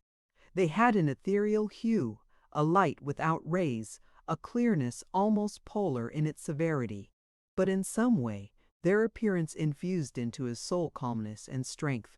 Liberty has always been bought with life, and the glory of the greatest nations handsailed with the blood of their founders. This was the thought in his heart, as looking far off to the horizon he asked hopefully, "What then, O God, shall this good land produce that thou art watering it so carefully?" Chapter 5. A famous barbecue. So when fierce zeal a nation rends, and stern injustice rules the throne, beneath the yoke meek virtue bends, and modest truth is heard to groan. But when fair freedom's star appears, then hushed our sighs and calmed our fears. And who, when nations long oppressed, decreed to curb the oppressor's pride, and patriot virtues fire the breast, who shall the generous ardor chide? What shall withstand the great decree when a brave nation will be free? It is flesh and blood that makes husbands and wives, fathers and children, and for the next few days these ties were sorely wounded in Robert Worth's house. The Senora was what Rachela called difficult. In reality, she was angry and sullen. At such times she always went early to Mass, said many prayers, and still further irritated herself by unnecessary fasting. But there are few homes which totally escape the visitations of this pious temper in some form or other. And no creed modifies it. The strict Calvinist and strict Catholic are equally disagreeable while under its influence. Besides, the Senora, like the ill-tempered prophet, thought she did well to be angry. She imagined herself deserted and betrayed in all her tenderest feelings, her husband a rebel, her home made desolate, her sons and daughters supporting their father's imprudent views. She could only see one alternative before her. She must choose between her country and her religion, or her husband and children. True, she had not yet heard from her sons, but she would listen to none of Rachela's hopes regarding them. Thomas had always said yes to all his father's opinions. How could she expect anything from John when he was being carefully trained in the very principles which everywhere made the Americans so irritating to the Mexican government? Her husband and Antonia she would not see. Isabel she received in her darkened room with passionate weeping and many reproaches. The unhappy husband had expected this trouble at the outset. It was one of those domestic thorns which fester and hamper, but to which the very best of men have to submit. He could only send pleasant and affectionate messages by Rachela, knowing that Rachela would deliver them with her own modifications of tone and manner.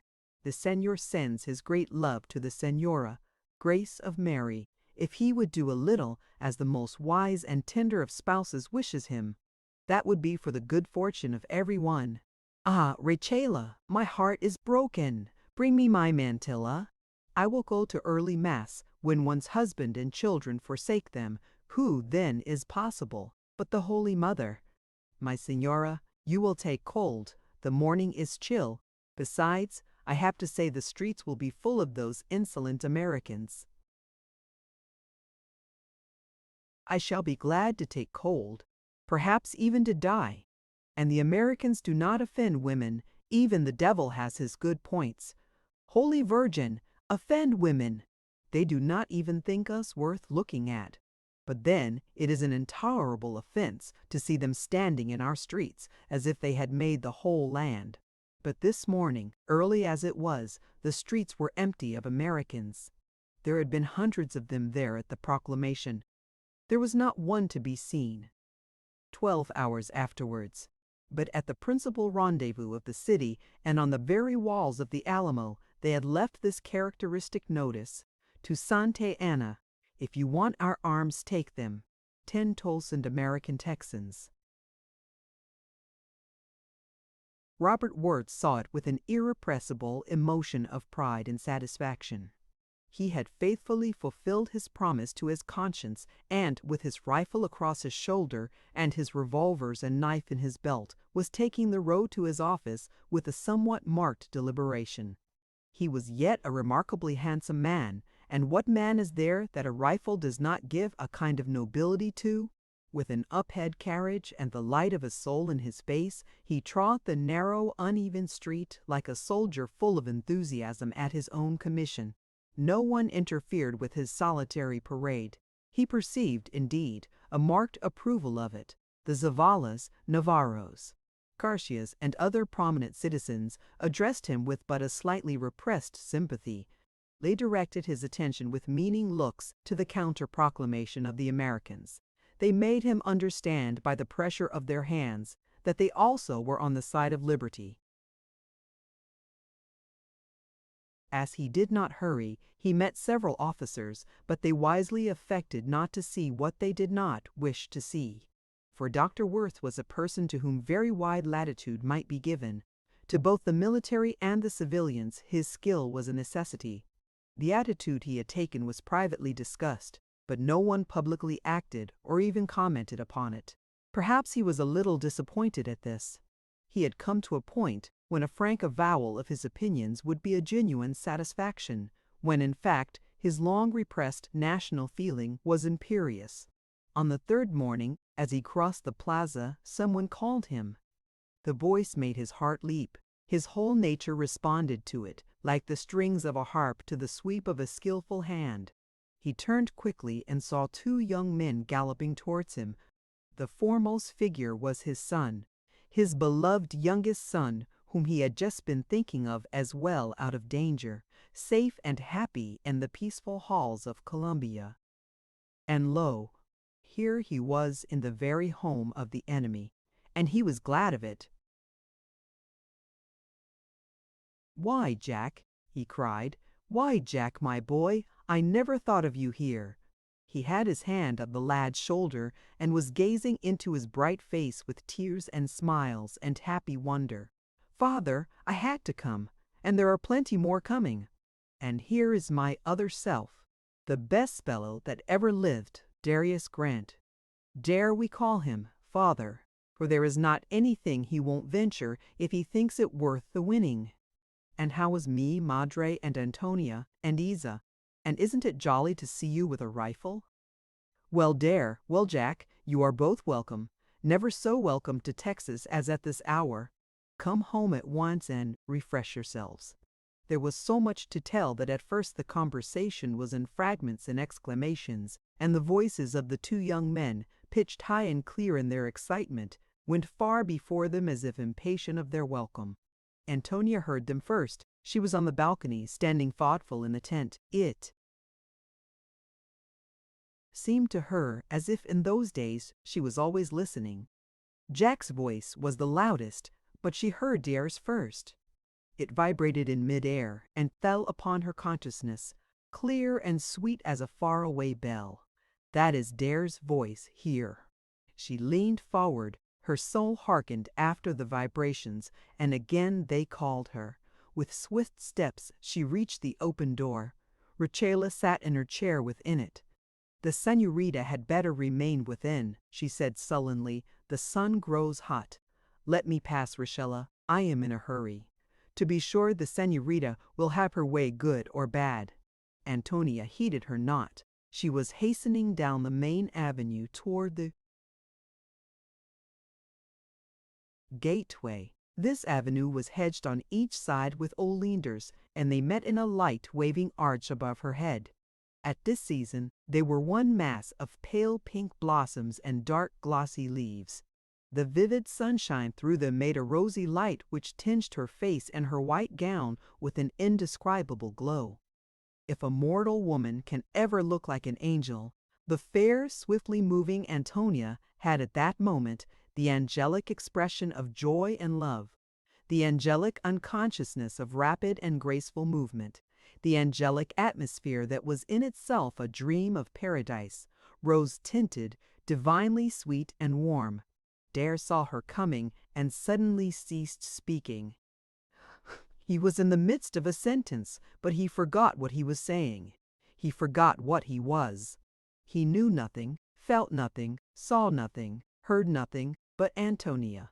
And yet he did not fall at her feet and kiss her hands and whisper delightful extravagances, all of which things an Iberian lover would have done, and felt and looked in the doing perfectly graceful and natural. Dare Grant only clasped both the pretty hands held out to him, only said Antonia, Antonia, only looked at her with eyes full of a loving question, which found its instant answer in her own. In that moment they revealed to each other the length and breadth, the height and the depth of their affection. They had not thought of disguising it, they made no attempt to do so, and Robert Worth needed not the confession, which, a few hours later, Grant thought it right to make to him. When they entered the house together, a happy, noisy group, Rachela had left her chair and was going hurriedly upstairs to tell the Senora her surmise. But Jack passed her with a bound, and was at his mother's side before the heavy old woman had comprehended his passing salutation. Madre. Mother, I am here. The Senora was on her couch in her darkened room. She had been at the very earliest Mass, had a headache, and had come home in a state of rebellion against heaven and earth. But Jack was her idol, the one child for whose presence she continually pined, the one human creature to whose will and happiness she delighted to sacrifice her own. When she heard his voice, she rose quickly, crying out, "A miracle! A miracle! Grace of God and Mary, a miracle! Only this morning, my precious, my boy! I ask the Holy Mother to pity my sorrows and send you to me. I vow to Mary a new shrine. I vow to keep it and dress it for 1 whole year. I will give my opal ring to the poor. Oh, Juan, Juan, Juan, I am too blessed." Her words were broken into pieces by his kisses. He knelt at her knees and stroked her face and patted her hands, and did all with such natural fervor and grace that anything else, or anything less, must have seemed cold and unfilial. "Come, my beautiful mother, and see my friend I have told him so much about you, and poor Dare has no mother. I have promised him that you will be his mother also. Dare is so good, the finest fellow in all the world. Come down and see Dare, and let us have a real Mexican dinner, Matre. I have not tasted an olla since I left you." She could not resist him. She made Rachela lay out her prettiest dress, and when Jack said, "How beautiful your hair is, mother! No one has hair like you," she drew out the great shell pins and let it fall like a cloud around her, and with a glad pride gave Rachela the order to get out her jeweled comb and gilded fan and finest mantilla. And oh, how happy is that mother who has such pure and fervent admiration from her son, and how happy is that son to whom his mother is ever beautiful. Jack's presence drove all the evil spirits out of the house. The windows were thrown open, the sunshine came in. He was running after Isabel. He was playing the mandolin. His voice, his laugh, his quick footstep were everywhere. In spite of the trouble in the city, there was a real festival in the house. The Senora came down in her sweetest temper and her finest garments. She arranged Jack's dinner herself, selected the dishes, and gave strict orders about their serving. She took Jack's friend at once into her favor, and Dare thought her wonderfully lovely and gracious. He sat with her on the balcony and talked of Jack, telling her how clever he was, and how all his comrades loved him for his sunny temper and affectionate heart. It was a happy dinner, lengthened out with merry conversation. Everyone thought that a few hours might be given to family love and family joy. It would be good to have the memory of them in the days that were fast coming. So they sat long over the sweetmeats and fresh figs and the pale wines of Jerez and Alicante, and they rose up with laughter, looking into each other's faces with eyes that seemed to bespeak love and remembrance. And then they went from the table and saw not destiny standing cold and pitiless behind them, marking 2 places forevermore vacant. There was not much siesta that day. The Señora, Isabel, and Jack sat together. The Señora dozed a little, but not enough to lose consciousness of Jack's presence and Jack's voice. The father, happy and yet acutely anxious, went to and fro between his children and his study. Antonia and Dare were in the myrtle walk or under the fig tree. This hour was the blossoming time of their lives, and it was not the less sweet and tender because of the dark shadows on the edge of the sunshine. Nor were they afraid to face the shadows, to inquire of them, and thus to taste the deeper rapture of love when love is gemmed with tears. It was understood that the young men were going away in the morning very early, so early that their adieux must be said with their good nights. It was at this hour that the Señora found courage to ask, "My Juan, where do you go?" "To Gonzales, mi madre." "But why?" "Oh, Juan, do not desert your madre and your country." "Desert you, madre?" "I am your boy to my last breath. My country I love with my whole soul. That is why I have come back to you and to her. She is in trouble, and her sons must stand by her. Do not talk with 2 meanings. Oh, Juan, why do you go to Gonzales? We have heard that Colonel Ugarchea is to be there soon and to take away the arms of the Americans. That is not to be endured. If you yourself were a man, you would have been away ere this to help them, I am sure. Ame, the Blessed Virgin knows I would cut off my hands and feet first. Juan, listen to me, dear one. You are a Mexican. My heart is Mexican, for it is yours. But I must stand with my father and with my brother, and with my American compatriots. Are we slaves, that we must give up our arms? No, but if we gave them up, we should deserve to be slaves. God and the saints, she answered passionately. What a trouble about a few guns!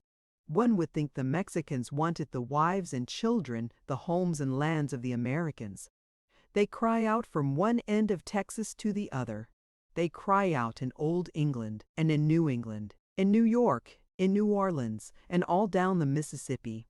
And men are crying back to them, "Stand to your rifles and we will come and help you." The idea of disarming 10,000 Americans. Jack laughed with scornful amusement at the notion. What a game it will be!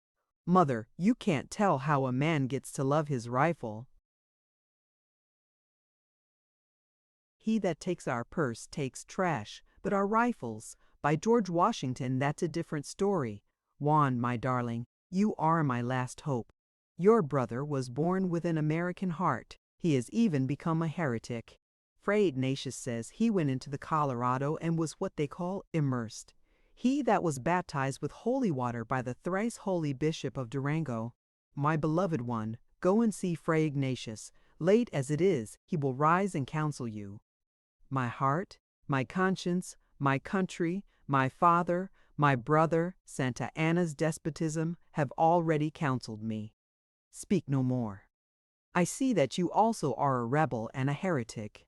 Mother of sorrows, give me thy compassion.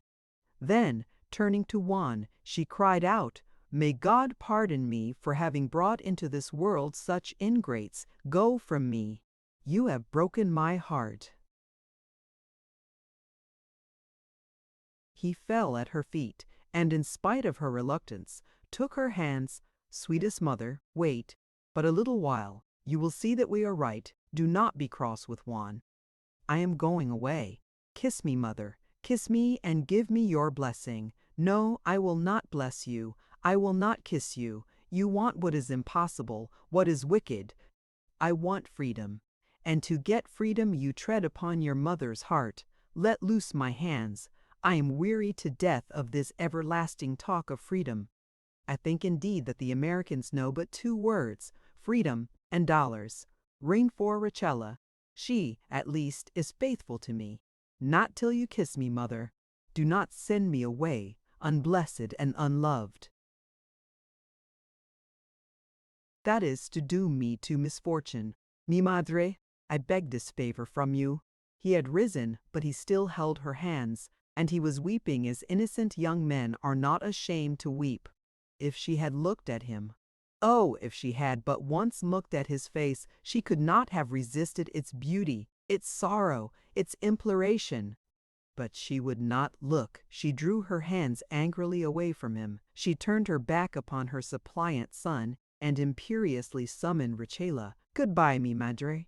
Goodbye, mi madre. She would not turn to him or answer him a word.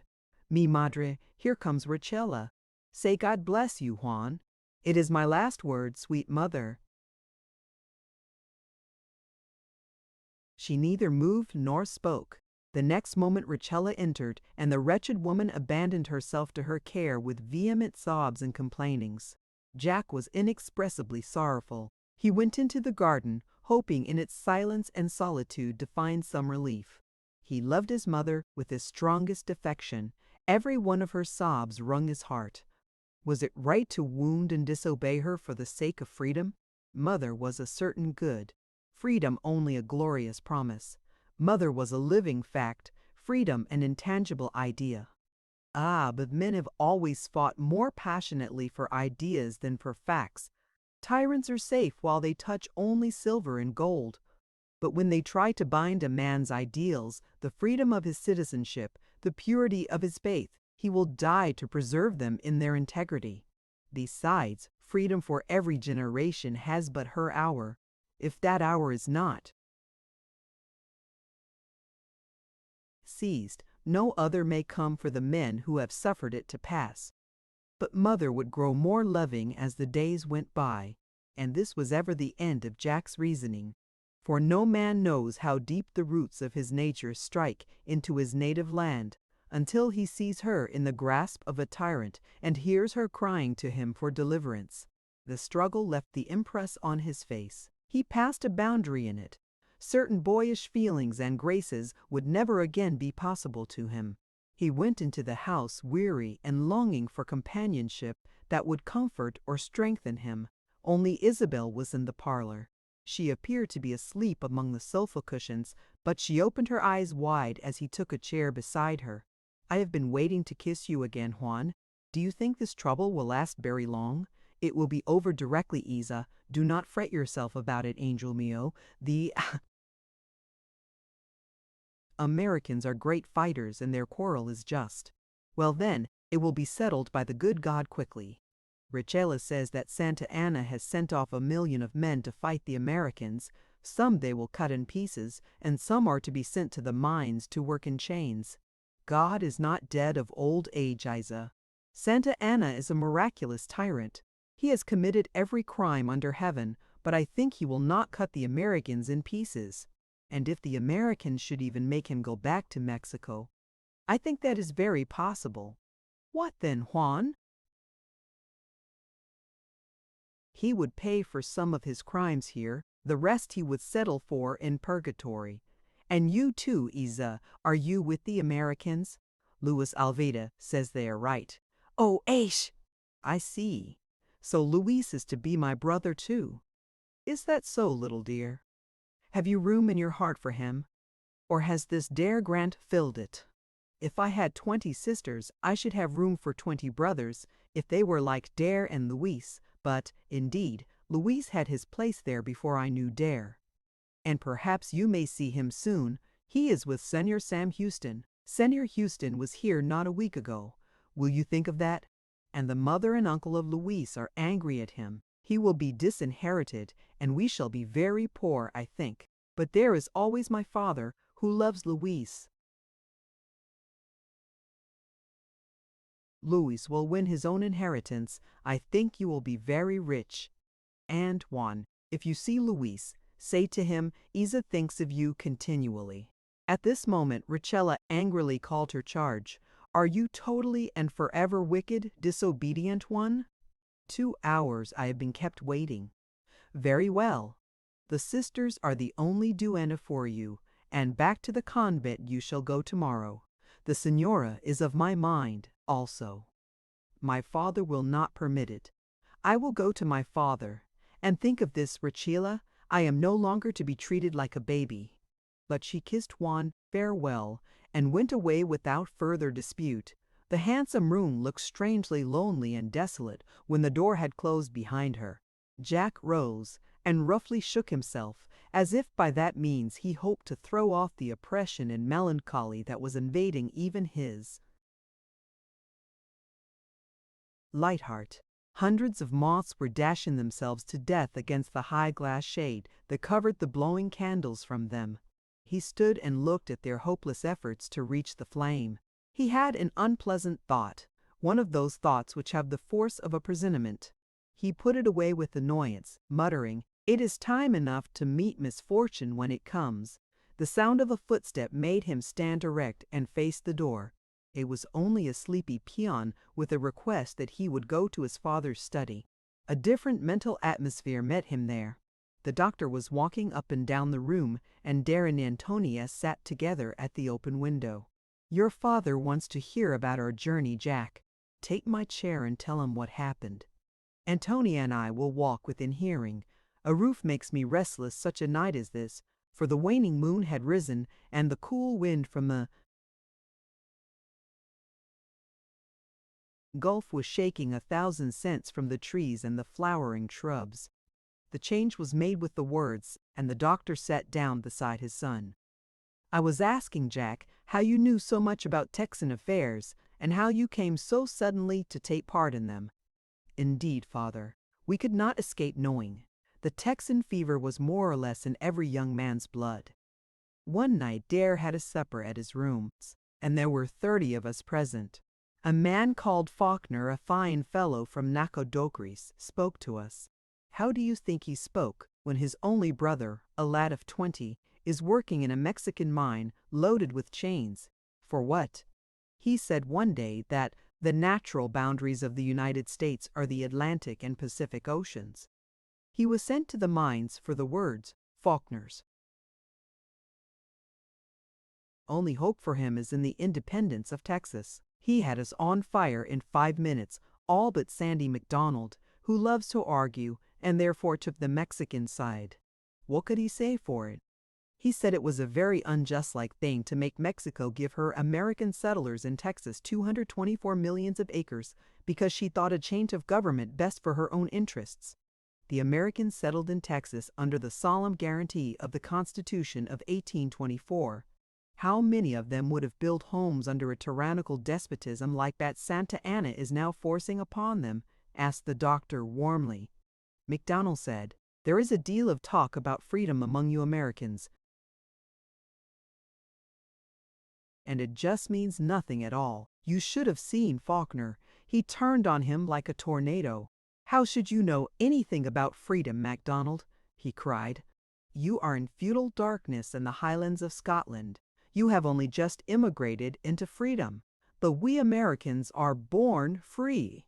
If you cannot feel the difference between a federal constitution and a military and religious despotism, there is simply no use talking to you. How would you like to find yourself in a country where suddenly trial by jury and the exercise of your religion was denied you? Of course you could abandon the home you had built and the acres you had bought and put under cultivation, and thus make some Mexican heir to your 10 years' labor. Perhaps a Scot, for conscience' sake, would do this. And what answer made he? He said, 'A Scot kens how to grip tight to 10 years' labor as well as yourself, Faulkner, and neither man nor devil can come between him and his religion.' But, 'Bew, bew,' shouted Faulkner. 'There is no but. It is God and our right. God and our right against priestcraft and despotism.' Then every one of us leaped to our feet, and we swore to follow Faulkner to Texas at an hour's notice, and Sandy said we were a parcel of fools. And then, would you believe it, Father, when our boat was leaving the pier, amid the cheers and hurrahs of thousands, Sandy leaped on the boat and joined us. What did he say then? He said, 'I am a born fool to go with you, but I think there is a kind of witchcraft in that word, Texas. It has been stirring me up morning and night like the voice of the charmer, and I be to follow it though I can well enough it isn't a leading me in the paths o' peace and pleasantness. Did you find the same enthusiasm outside of New York? All along the Ohio and Mississippi we gathered recruits, and at Randolph, 60 miles above Memphis, we were joined by David Crockett. Jack, true father, and then at every landing we took on men. For at every landing Crockett spoke to the people, and, as we stopped very often, we were cheered all the way down the river. The Mediterranean, though the biggest boat on it, was soon crowded, but at Helena, Crockett and a great number of the leading men of the expedition got off, and as Dare and Crockett had become friends, I followed them. Where did you go to? We went ostensibly to a big barbecue at John Bowie's plantation, which is a few miles below Helena. Invitations to this barbecue had been sent hundreds of miles throughout the surrounding country. We met parties from the depths of the Arkansas wilderness and the furthest boundaries of the Choctaw Nation coming to it. There were raftsmen from the Mississippi, from the White, and the St. Francis rivers. There were planters from Louisiana and Tennessee. There were woodsmen from Kentucky. There were envoys from New Orleans, Washington, and all the great eastern cities. I had an invitation myself, Jack. I wish you had accepted it. It was worth the journey. There never was and there never will be such a barbecue again. Thousands were present. The woods were full of sheds and temporary buildings and platforms for the speakers. Who were the speakers? Crockett, Hawkins, General Montgomery, Colonel Beaufort, the three brothers, Cheatham, Doc Firminich, and many others. When the woods were illuminated at night with pine knots, you may imagine the scene and the wild enthusiasm that followed their eloquence. Doc Bennett is a good partisan and he is enormously rich. And he has a personal reason for his hatred of Mexico. An insatiable revenge possesses him. His wife and 2 children were barbarously murdered by Mexicans. He appealed to those who could not go to the fight to give money to aid it, and on the spot laid down $10,000. Good! 9 other men, either present or there by proxy, instantly gave a like sum, and 30,000 in smaller sums was added to it. Every donation was hailed with the wildest transports, and while the woods were ringing with electrifying shouts, Hawkins rallied 300 men round him and went off at a swinging gallop for the Brazos. Oh, Jack, Jack! In another hour, the rest of the leaders had gathered their detachments, and every man had turned his face to the Texan prairies. Crockett was already far advanced on the way. Sam Houston was known to be kindling the fire on the spot. And I suppose you know, father, said Jack, sinking his voice to a whisper, that we have still more powerful backers. General Gaines? Well, he has a large body of United States troops at Nacogdoches. He says they are to protect the people of Navasola from the Indians. But Navasola is 29 miles west of Nacogdoches. Navasola is in Texas. Very well, if the United States feel it to be their duty to protect the people of Navasola, it seems they already consider Texas within their boundary. You think the Indians a mere pretext? Of course. Crockett has with him an autograph letter from President Jackson, introducing him as a God-chosen patriot. President Jackson already sees Texas in the Union, and Gaines understands that if the American Texans should be repulsed by Santa Anna and fall back upon him, that he may then gather them under his standard and lead them forward to victory and the conquest of Texas. Father, you will see the stars and stripes on the palaces of Mexico. Do not talk too fast, Jack. And now, go lie down on my bed. In 4 hours you must leave if you want to reach Gonzales tonight. Then Dare was called, and the lovers knew that their hour of parting was come. They said nothing of the fears in their hearts, and on Antonia's lifted face there was only the light of love and of hope. The fight will soon be over, darling, and then And then we shall be so happy. Chapter 6. Robert Worth is disarmed. Strange sons of Mexico, and strange her fate, they fight for freedom who were never free, a kingless people for a nerveless state. Not all the threats or favors of a crown, a prince's whisper, or a tyrant's frown, can awe the spirit or allure the mind of him who to strict honor is inclined. Though all the pomp and pleasure that does wait on public places and affairs of state, though all the storms and tempests should arise that church magicians in their cells devise, and from their settled basis nations tear, he would, unmoved, the mighty ruin bear. Secure in innocence, contemn them all, and, decently arrayed, in honor fall. Say, what is honor? 'Tis the finest sense of justice which the human mind can frame. The keenest sufferings entailed by war are not on the battlefield, nor in the hospital. They are in the household. There are the maimed affections, the slain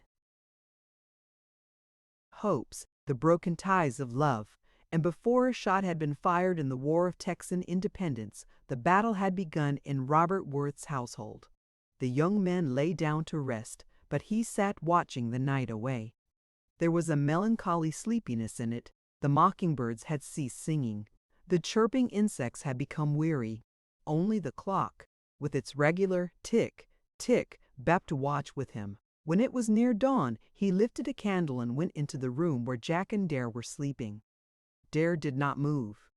Jack opened his eyes wide and smiled brightly at the intruder. "Well, father, it is time to get up, Jack. Tell Dare." In a few minutes both came to him. A bottle of wine, some preserved bears, paws and biscuits were on the table. They ate standing, speaking very little and almost in whispers. And then the doctor went with them to the stable. He helped Jack to saddle his horse. He found a sad pleasure in coming so close to him. Once their cheeks touched, and the touch brought the tears to his eyes and sent he blood to his heart. With his hand on the saddle, Jack paused and said softly, "Father, dear, tell me, Madre, my last look at the house, my last thought in leaving it, was for her. She would not kiss me or bless me last night. Ask her to kiss you for me." And then the lad broke fairly down. The moment had come in which love could find no utterance and must act. He flung his arm around his father's neck and kissed him. And the father wept also, and yet spoke brave words to both as he walked with them to the gate and watched them ride into the thick mist lying upon the prairie like a cloud. They were only darker spots in it. It swallowed them up. They were lost to sight. He thought no one had seen the boys leave but himself. But through the lattices, two sorrowful women also watched their departure. The señora, as wakeful as her husband, had heard the slight movements, the unusual noises of that early hour, and had divined the cause of them. She looked at Richella. The woman had fallen into the dead sleep of exhaustion, and she would not have to parry her objections and warnings. Unshod, and in her nightdress, she slipped through the corridor to the back of the house, and tightly clasping her rosary in her hands, she stood behind the lattice and watched her boy away. He turned in his saddle just before he passed the gate, and she saw his young face lifted with an unconscious, anxious love to the very lattice at which she stood. In the dim light it had a strange pallor. The misty air blurred and made all indistinct. It was like seeing her Jack in some woeful dream. If he had been dead, such a vision of him might have come to her from the shadowland. Usually her grief was noisy and imperative of sympathy, but this morning she could not cry nor lament.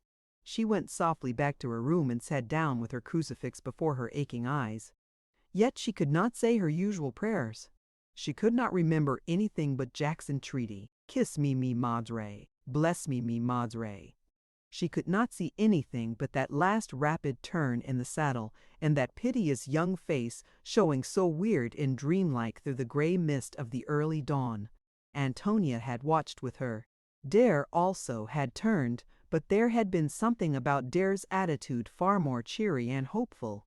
On the previous night, Antonia had put some sprays of rosemary in his hatband to bring good and keep away evil on a journey, and as he turned and lifted his hat, he put his lips to them. He had the belief that from some point his Antonia was watching him. He conveyed to her by the strength of his love and his will the assurance of all their hopes. That day, Dr. Worth did not go out. The little bravado of carrying arms was impossible to him.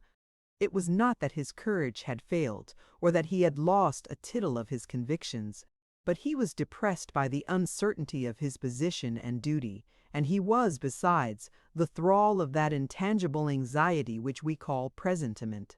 Yet, however dreary life is, it must go on. The brave-hearted cannot drop daily duty. On the second day the doctor went to his office again, and Antonia arranged the meals and received company, and did her best to bring the household into peaceful accord with the new elements encroaching on it from all sides. But the signora was more difficult than even Rachela had ever seen her before. She did not go to church, but Fray Ignatius spent a great deal of time with her, and his influence was not any more conciliating than that of early masses and much fasting. He said to her, indeed, "My daughter, you have behaved with the fortitude of a saint. It would have been more than a venial sin if you had kissed and blessed a rebel in the very act of his rebellion. The Holy Mary will reward and comfort you." But the Signoria was not sensible of the reward and comfort, and she did feel most acutely the cruel wound she had given her mother love. Neither prayers nor penance availed her. She wanted to see Jack. She wanted to kiss him 100 times and bless him with every kiss. And it did not help her to be told that these longings were the suggestions of the evil one, and not to be listened to. The black-robed monk, gliding about his house with downcast eyes and folded hands, had never seemed to Robert Worth so objectionable. He knew that he kept the breach open between himself and his wife, that he thought it a point of religious duty to do so. He knew that he was gradually isolating the wretched woman from her husband and children, and that the continual repetition of prayers and penances did not give her any adequate comfort for the wrong she was doing her affections. The city was also in a condition of the greatest excitement. The soldiers in the Alamo were under arms. Their officers had evidently received important advices from Mexico. General Cos, the brother-in-law of Santa Anna, was now in command, and it was said immense reinforcements were hourly looked for. The drifting American population had entirely vanished, but its palpable absence inspired the most thoughtful of the people with fear instead of security. Nor were the military by any means sure of the loyalty of the city.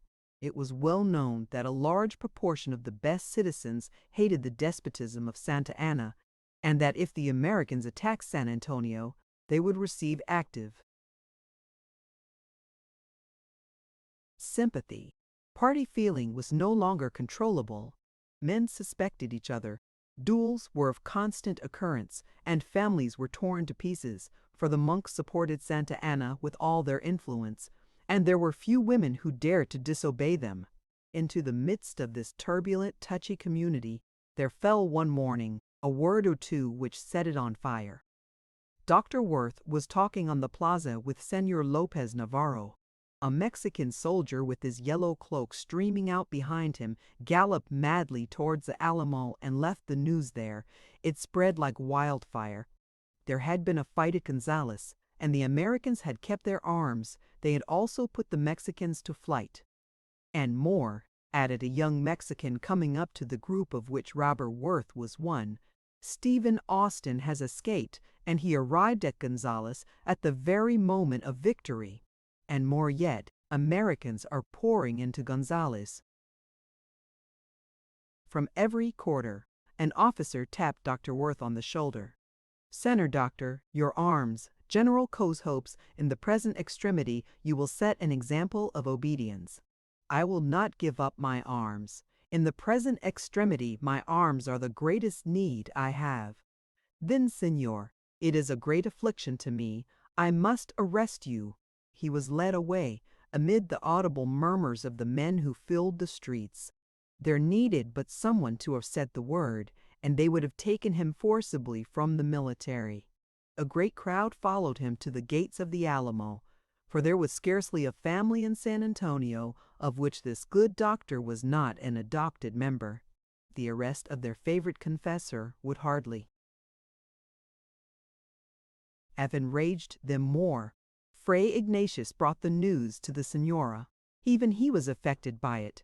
Never before had Antonia seen him walk except with thoughtful and deliberate steps. She wondered at his appearance, at its suppressed hurry, at a something in it which struck her as suppressed satisfaction.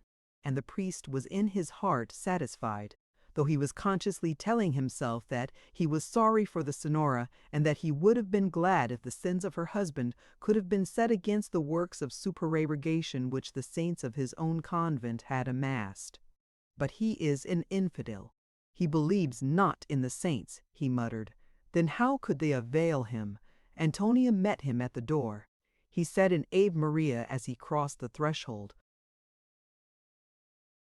and gave her his hand to kiss. She looked wonderingly in his face, for unless it was a special visit, he never called so near the Angelos. Still, it is difficult to throw off a habit of obedience formed in early youth, and she did not feel as if she could break through the chill atmosphere of the man and ask, "For what reason have you come, Father?" A long, shrill shriek from the Senora was the first answer to the fearful question in her heart. In a few moments she was at her mother's door. Rachela knelt outside it, telling her rosary. She stolidly kept her place, and a certain instinct for a moment prevented Antonia interrupting her. But the passionate words of her mother, blending with the low, measured tones of the priest, were something far more positive. "Let me pass you, Rachela." "What is the matter with my mother?" The woman was absorbed in her supplications, and Antonia opened the door. Isabel followed her. They found themselves in the sick presence of an angry sorrow that appalled them. The Senora had torn her lace mantilla into shreds, and they were scattered over the room as she had flung them from her hands in her frantic walk about it. The large shell comb that confined her hair was trodden to pieces, and its long coils had fallen about her face and shoulders. Her bracelets, her chain of gold, her brooch and rings were scattered on the floor, and she was standing in the center of it like an enraged creature, tearing her handkerchief into strips as an emphasis to her passionate denunciations. It serves him right. Jesus, Maria, Josephi, it serves him right. He must carry arms. He, too, when it was forbidden. I am glad he is arrested. Oh, Roberto, Roberto! Patience, my daughter. This is the hand of God. What can you do but submit? What is it, mi madre? And Isabel put her arms around her mother with the words, mi madre. Tell Isabel your sorrow. Your father is arrested, taken to the Alamo. He will be sent to the mines. I told him so. I told him so. He would not listen to me. How wicked he has been. What has my father done, Fray Ignatius? Why have they arrested him? The priest turned to Antonia with a cold face. He did not like her. He felt that she did not believe in him. Senorita, he has committed a treason. A good citizen obeys the law. Sinner Worth has defied it. Pardon, Father, I cannot believe it. A great forbearance has been shown him, but the end of mercy comes. As he persisted in wearing arms, he has been taken to the Alamo and disarmed. It is a great shame, an infamous shame and wrong, cried Antonia. What right has anyone to take my father's arms? No more than they have to take his purse or his coat. General Santa Anna is a tyrant and a thief. I care not who says different. Antonia, shameless one. Mother, do not strike me. Then she took her mother's hands in her own and led her to a couch, caressing her as she spoke.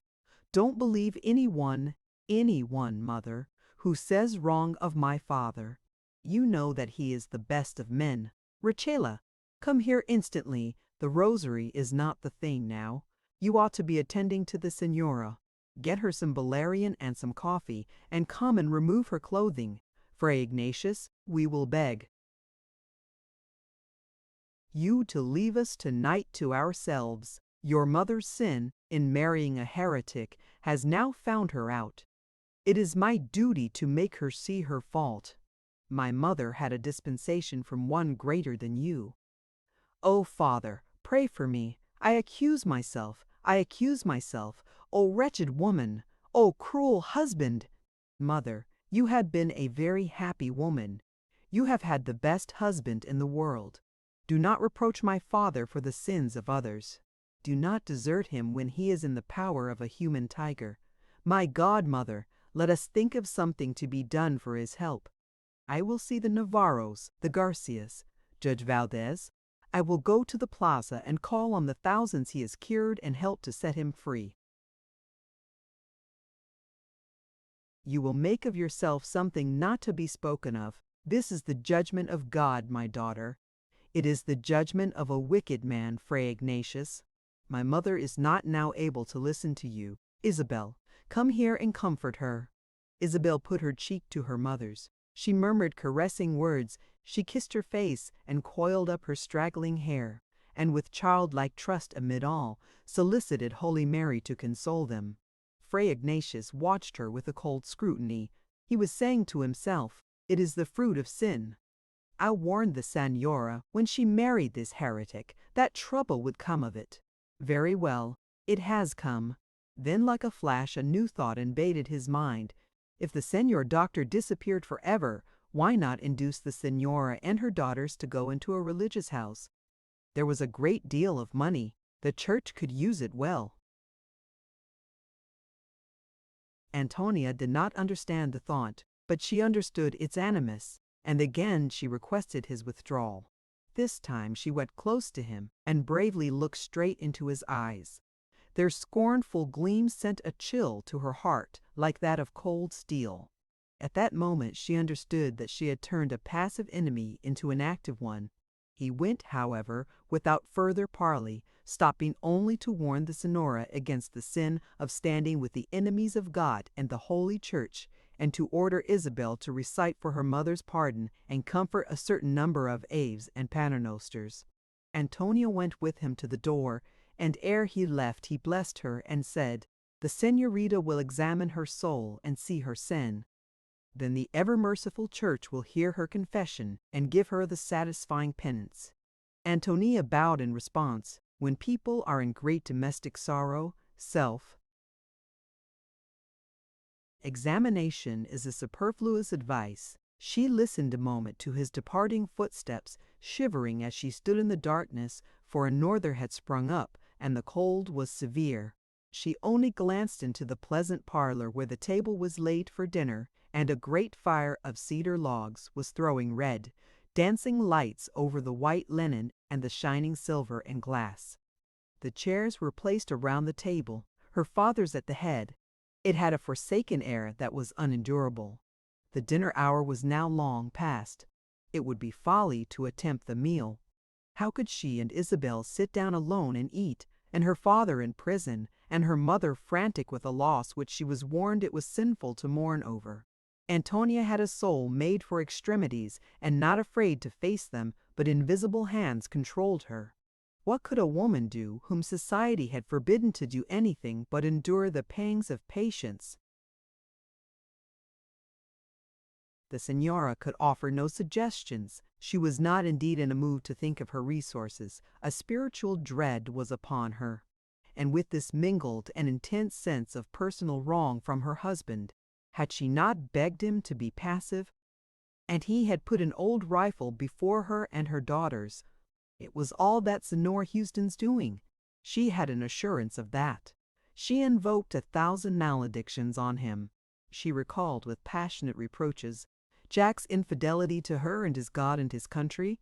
Her anger passed from one subject to another constantly, finding in all, even in the lukewarmness of Antonia and Isabel, and in their affection for lovers who were also rebels, an accumulating reason for a stupendous reproach against herself, her husband, her children, and her unhappy fate. Her whole nature was in revolt in that complete mental and moral anarchy from which springs tragedy and murder. Isabel wept so violently that she angered still further the tearless suffering of her mother. "God and the saints!" she cried. "What are you weeping for? Will tears do any good? Do I weep? God has forbidden me to weep for the wicked, yet how I suffer! Mary, mother of sorrows, pity me." She sent Isabel away. Her sobs were not to be borne, and very soon she felt Antonia's white face and silent companionship to be just as unendurable. She would be alone. Not even Rachela would she have near her. She put out all the lights, but the taper above a large crucifix, and at its foot she sat down in tearless abandon, alone with her reproaches and her remorse. Antonia watched with her mother, though shut out from her presence. She feared for a state of mind so barren of affection, so unsoftened by tears. Besides, it was the climax of a condition which had continued ever since she had sent her boy away without a word of love. In the dim corridor outside she sat still, listening for any noise or movement which might demand help or sympathy. It was not 9 o'clock, but the time lengthened itself out beyond endurance. Yet she had hope of some word from her father. Surely they would let him send some word to them. She heard the murmur of voices downstairs, and she thought angrily of Rachela and Molly and Manuel, making a little confidence together over their trouble and spicing their evening gossip with the strange thing that had happened to the Señor Doctor. She knew that Rachela and Manuel would call him heretic and Americano and, by authority of these two words, accuse him of every crime. Thinking with a swelling heart of these things, she heard the door open and a step slowly and heavily ascend the stairs. Ere she had time to wonder at it, her father came in sight. There was a shocking change in his air and appearance, but as he was evidently going to her mother's room, she shrank back and sat motionless so as not to attract his attention. Then she went to the parlor and had the fire renewed and food put upon the table. She was sure that he would need it, and she believed he would be glad to talk over with her the events of the afternoon. The Senora was still sitting at the foot of the crucifix when her husband opened the door. She had not been able to pray. Ave and Paternoster alike had failed her. Her rebellious grief filled every corner of her heart.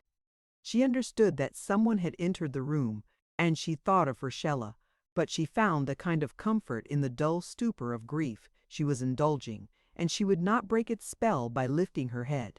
"Maria." She rose up quickly and stood gazing at him. She did not shriek or exclaim. Her surprise controlled her, and also her terror. For his face was white as death, and had an expression of angry despair that terrified her. "Roberto! Roberto! Me Roberto! How you have tortured me! I have nearly died. Fray Ignatius said you had been sent to prison." She spoke as calmly as a frightened child, sad and hesitating. If he had taken her in his arms, she would have sobbed her grief away there. But Robert Worth was at that hour possessed by two master passions, tyrannical and insatiable. They would take notice of nothing that did not minister to them. "Maria, they have taken my arms from me. Cowards! Cowards!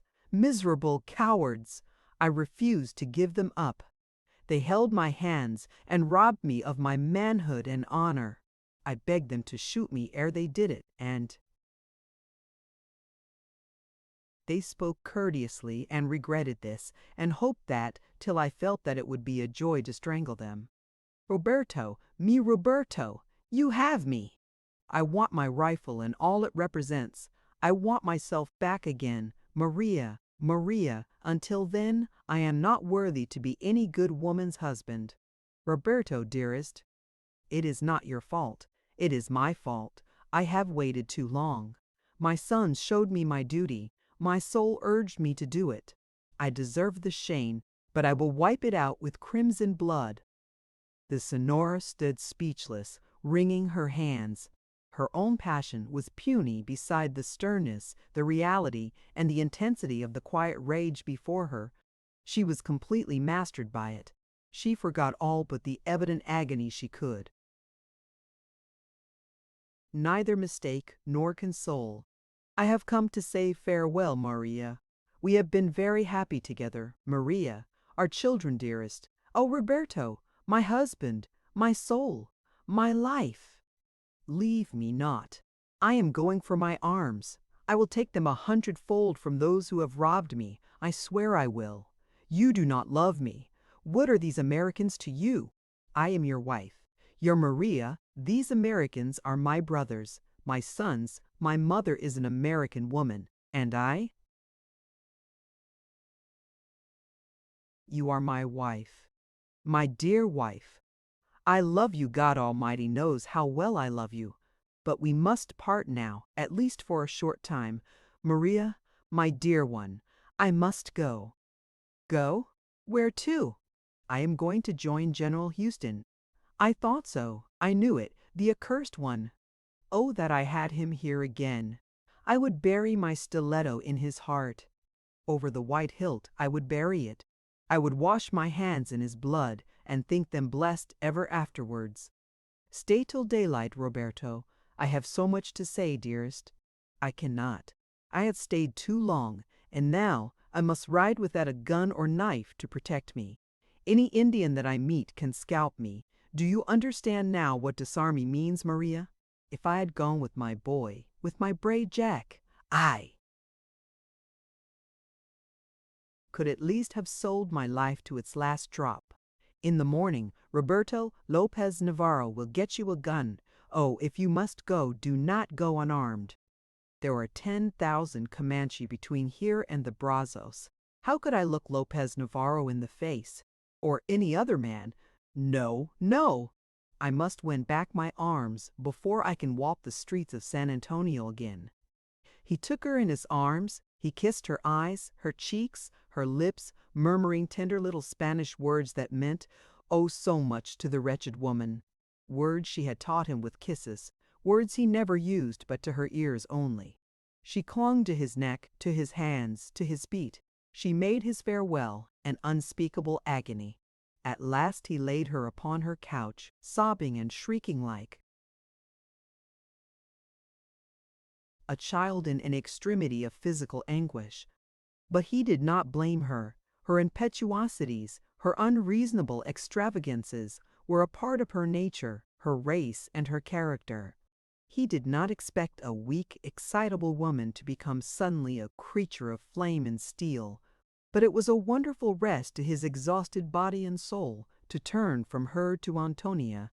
She led him quietly to his chair by the parlor fire. She gave him food and wine. She listened patiently, but with a living sympathy, to his wrong. She endorsed, with a clasp of his hand and a smile, his purpose. And she said almost cheerfully, "You have not given up all your arms, father. When I first heard of the edict, I hid in my own room the rifle, the powder, and the shot, which were in your study. Paola has knives in the stable, plenty of them. Get one from him.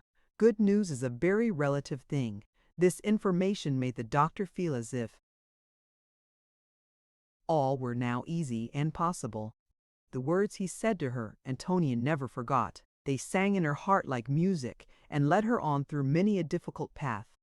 The conversation then turned upon money matters, and Antonia received the key of his study and full directions as to the gold and paper secreted there. Then Isabeau was awakened and the rifle brought down, and Paola saddled the fleetest horse in the stable, and after one solemn 5 minutes with his daughter, Robert Worth rode away into the midnight darkness, and into a chaos of public events of which no man living could forecast the outcome. Rode away from wife and children and home, leaving behind him the love and labor of his lifetime, the thousand sweet, still joys of such as hand in hand base earthly life. For what? For justice, for freedom of thought and action, for the rights of his manhood, for the brotherhood of race and religion and country. Antonia and Isabel stood hand in hand at the same lattice from which the Senora had watched her son away, and in a dim, uncertain manner these thoughts connected themselves in each mind with the same mournful inquiry. Is it worthwhile? As the beat of the horses' hoofs died away, they turned. The night was cold but clear, and the sky appeared so high that their eyes throbbed as they gazed upward at the grand arch sprinkled with suns and worlds. Suddenly into the tranquil spaces there was flung a sound of joy and revelry, and the girls stepped to a lattice at the end of the corridor and looked out. The residencia of Don Salvo Velasco was clearly visible from this site. They saw that it was illuminated throughout. Lovely women, shining with jewels, and soldiers in scarlet and gold, were chatting through the graceful movements of the danza, or executing the more brilliant jota aragonesa, the misty beauty of white. Lace mantillas, the glitter and color of fans and festival dresses, made a moving picture of great beauty, and as they watched it, there was a cessation of the dance, followed by the rapid sweep of a powerful hand over the strings of a guitar. Then a group of officers stepped together, and a great wave of melodious song, solemn and triumphant, thrilled the night. It was the national hymn. Antonia and Isabel knew it. Every word beat upon their hearts. The power of association, the charm of a stately, fervid melody was upon them. "It is Señor Hegadillos who leads," whispered Isabel, as a resonant voice, powerful and sweet, cried, "Olas to the summons! The blood of our sires boils high in our veins and to vengeance inspires. Who bows to the yoke, who bends to the blow?" And without a moment's hesitation, the answer came in a chorus of enthusiastic cadences. "No hero will bend, no Mexican bow. Our country in tears sends her sons to the fight, to conquer or die, for our land and our right. You see, the Mexicans think they are in the right. They are patriots also, Antonia." The sorrowful girl spoke like a puzzled child, fretfully and uncertainly, and Antonia led her silently away. What could she answer? And when she remembered the dear fugitive, riding alone through the midnight riding now for life and liberty, she could not help the uprising again of that cold but numbing question, "Is it worth while?" Chapter 7. A Meeting at Midnight. If he be called upon to face some awful moment to which heaven has joined great issues, good or bad for humankind, is happy as a lover, and attired with sudden brightness like a man inspired, and through the heat of conflict keeps the law in calmness made, and sees what he foresaw, or if an unexpected call succeed, come when it will, is equal to the need. Wordsworth. Ah, love, let us be true to one another, through the world which seems to lie before us like a land of dreams. The gathering at Don Velasco's was constantly repeated in various degrees of splendor among the loyal Mexicans of the city. They were as fully convinced of the justice of their cause as the Americans were. They had graciously permitted Americans to make homes in their country. Now they wanted not only to build heretic churches and sell heretic Bibles, but also to govern Texas after their own fashion. From a Mexican point of view, the American settlers were a godless, atheistical, quarrelsome set of ingrates. For eaten bread is soon forgotten, and Mexicans disliked to remember that their own independence had been won by the aid of the very men they were now trying to force into subjection. The two parties were already in array in every house in the city. The Senora at variance with her daughters, their Irish cook quarreling with their Mexican servants, only represented a state of things nearly universal. And after the failure of the Mexicans at Gonzales to disarm the Americans, the animosity constantly increased. In every church, the priests, more bitter, fierce, and revengeful than either the civil or military power, urged on the people an exterminating war. A black flag waved from the missions and fired every heart with an unrelenting vengeance and hatred. To slay a heretic was a free pass through the dolorous pains of purgatory, for the priesthood foresaw that the triumph of the American element meant the triumph of freedom of conscience and the abolition of their own despotism. To them, the struggle was one involving all the privileges of their order, and they urged on the fight with passionate denunciations of the foe, and with magnificent promises of spiritual favors and blessings. In the fortress, the plaza, the houses, the churches, the streets, their fiery words kept society in a ferment. But through all this turmoil, the small duties of life went on. Soldiers were parading the streets and keeping watch on the flat roofs of the houses. Men were solemnly Santa Ana, or flying by night to the camp of the Americans. Life and death were held at a pin's fee, but eating and dressing, dancing and flirting were pursued with an eagerness typical of pleasure caught in the passing. And every hour these elements gathered intensity, the always restless populace of San Antonio was at a feverish point of impatience.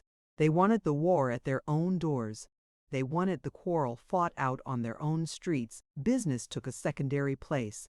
Men fingered weapons and dreamed of blood, until the temper of the town was as boisterous and vehement as the temper of the amphitheater when impatiently waiting for the bulls and the matadors. Nor was it possible for Antonia to lock the door upon this pervading spirit. After Dr. Worth's flight, it became necessary for her to assume control over the household. She had promised him to do so, and she was resolved, in spite of all opposition, to follow out his instructions. But it was by no means an easy task. Fray Ignatius had both the Signora and Rachella completely under his subjection. Molly, the Irish cook, was already dissatisfied. The doctor had saved her life and given her a good home and generous wages, and while the doctor was happy and prosperous, Molly was accordingly grateful. But a few words from the priest set affairs in a far pleasanter light to her. She was a true Catholic. The saints sent the heretic doctor to help. It was therefore the saints to whom gratitude was due. Had she not earned her good wage? And would not Don Angel Sandoval give her a still larger sum? Or even the brothers at the mission of San Jose? Molly listened to these words with a complacent pleasure. She reflected that it would be much more agreeable to her to be where she could entirely forget that she had ever been hungry and friendless, and lying at death's door. Antonia knew also that Rachella was at heart unfaithful, and soon the conviction was forced on her that servants are never faithful beyond the line of their own interest, that it is indeed against certain primary laws of nature to expect it. Certainly, it was impossible to doubt that there was in all their dependents a kind of satisfaction in their misfortunes. The doctor had done them favors. How unpleasant was their memory. That Sonora had offended them by the splendor of her dress and her complacent air of happiness.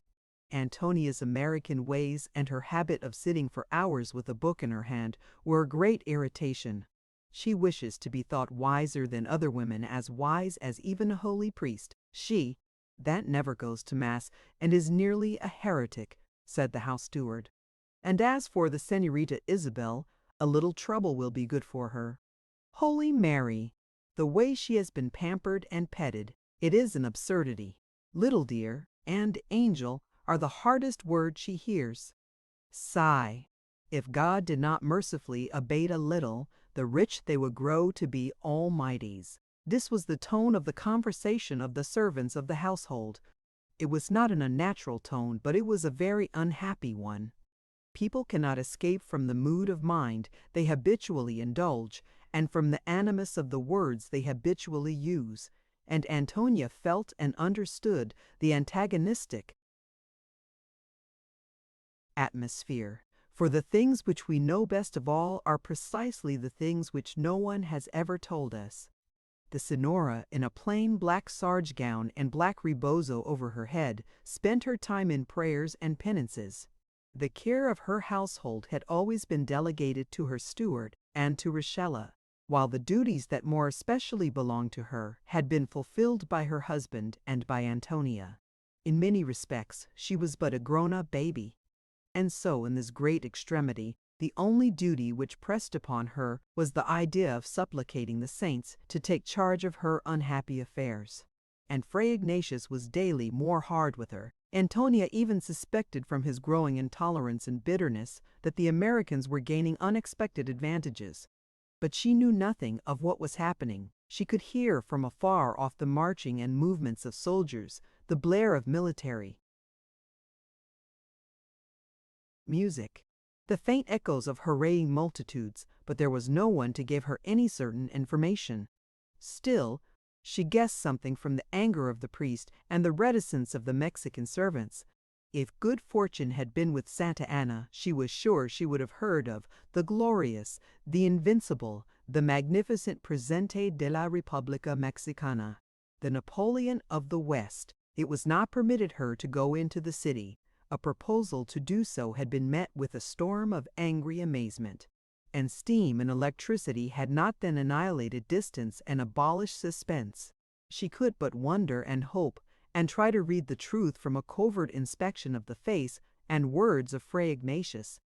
Between this monk and herself the breach was hourly widening.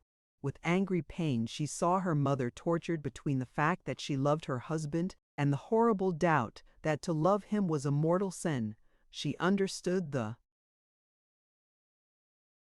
underlying motive which prompted the priest to urge upon the señora the removal of herself and her daughters to the convent.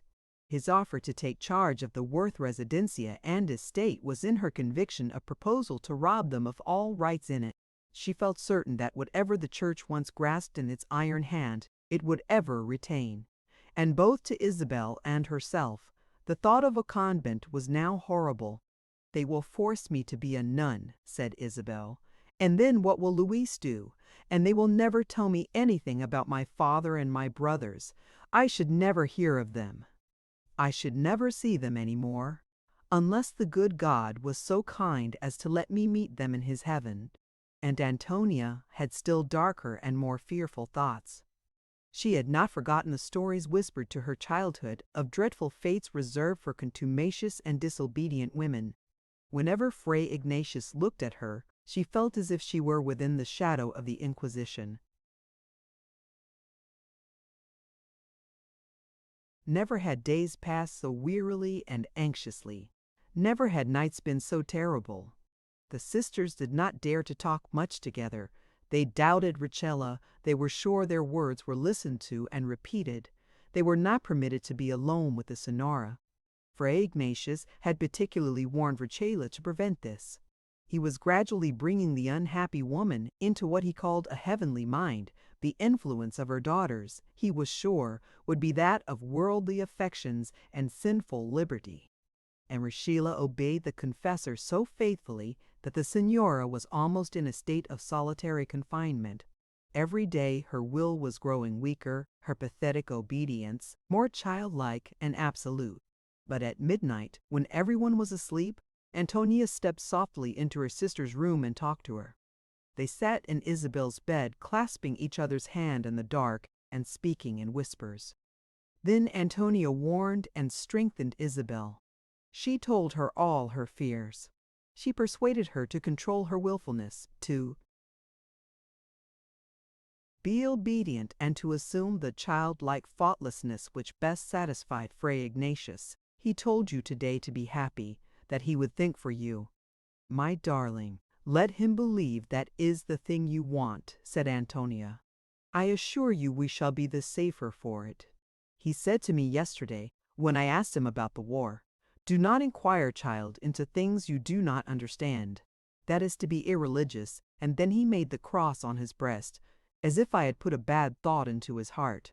"We are afraid all day, and we sit whispering all night about our fears. That is the state we are in. The Lord sends us nothing but misfortunes, Antonia. My darling, tell the Lord your sorrow then, but do not repine to Richella or Fray Ignatius. That is to complain to the merciless of the all-merciful." "Do you think I am wicked, Antonia? What excuse could I offer to his divine majesty if I spoke evil to him of Richella and Fray Ignatius? Neither of them are our friends. Do you think so? Fray Ignatius looks like a goblin. He gives me a shiver when he looks at me, and as for Rachela, I already hate her. Do not trust her. You need not hate her, Isabel. Antonia, I know that I shall eternally hate her, for I am sure that our angels are at variance. In conversations like these, the anxious girls passed the long and often very cold nights. The days were still worse, for as November went slowly away, the circumstances which surrounded their lives appeared to constantly gather a more decided and a bitterer tone. December, that had always been such a month of happiness, bright with Christmas expectations and Christmas joys, came in with a terribly severe, wet norther. The great log fires only warmed the atmosphere immediately surrounding them, and Isabel and Antonia sat gloomily within it all day. It seemed to Antonia as if her heart had come to the very end of hope, and that something must happen. The rain lashed the earth.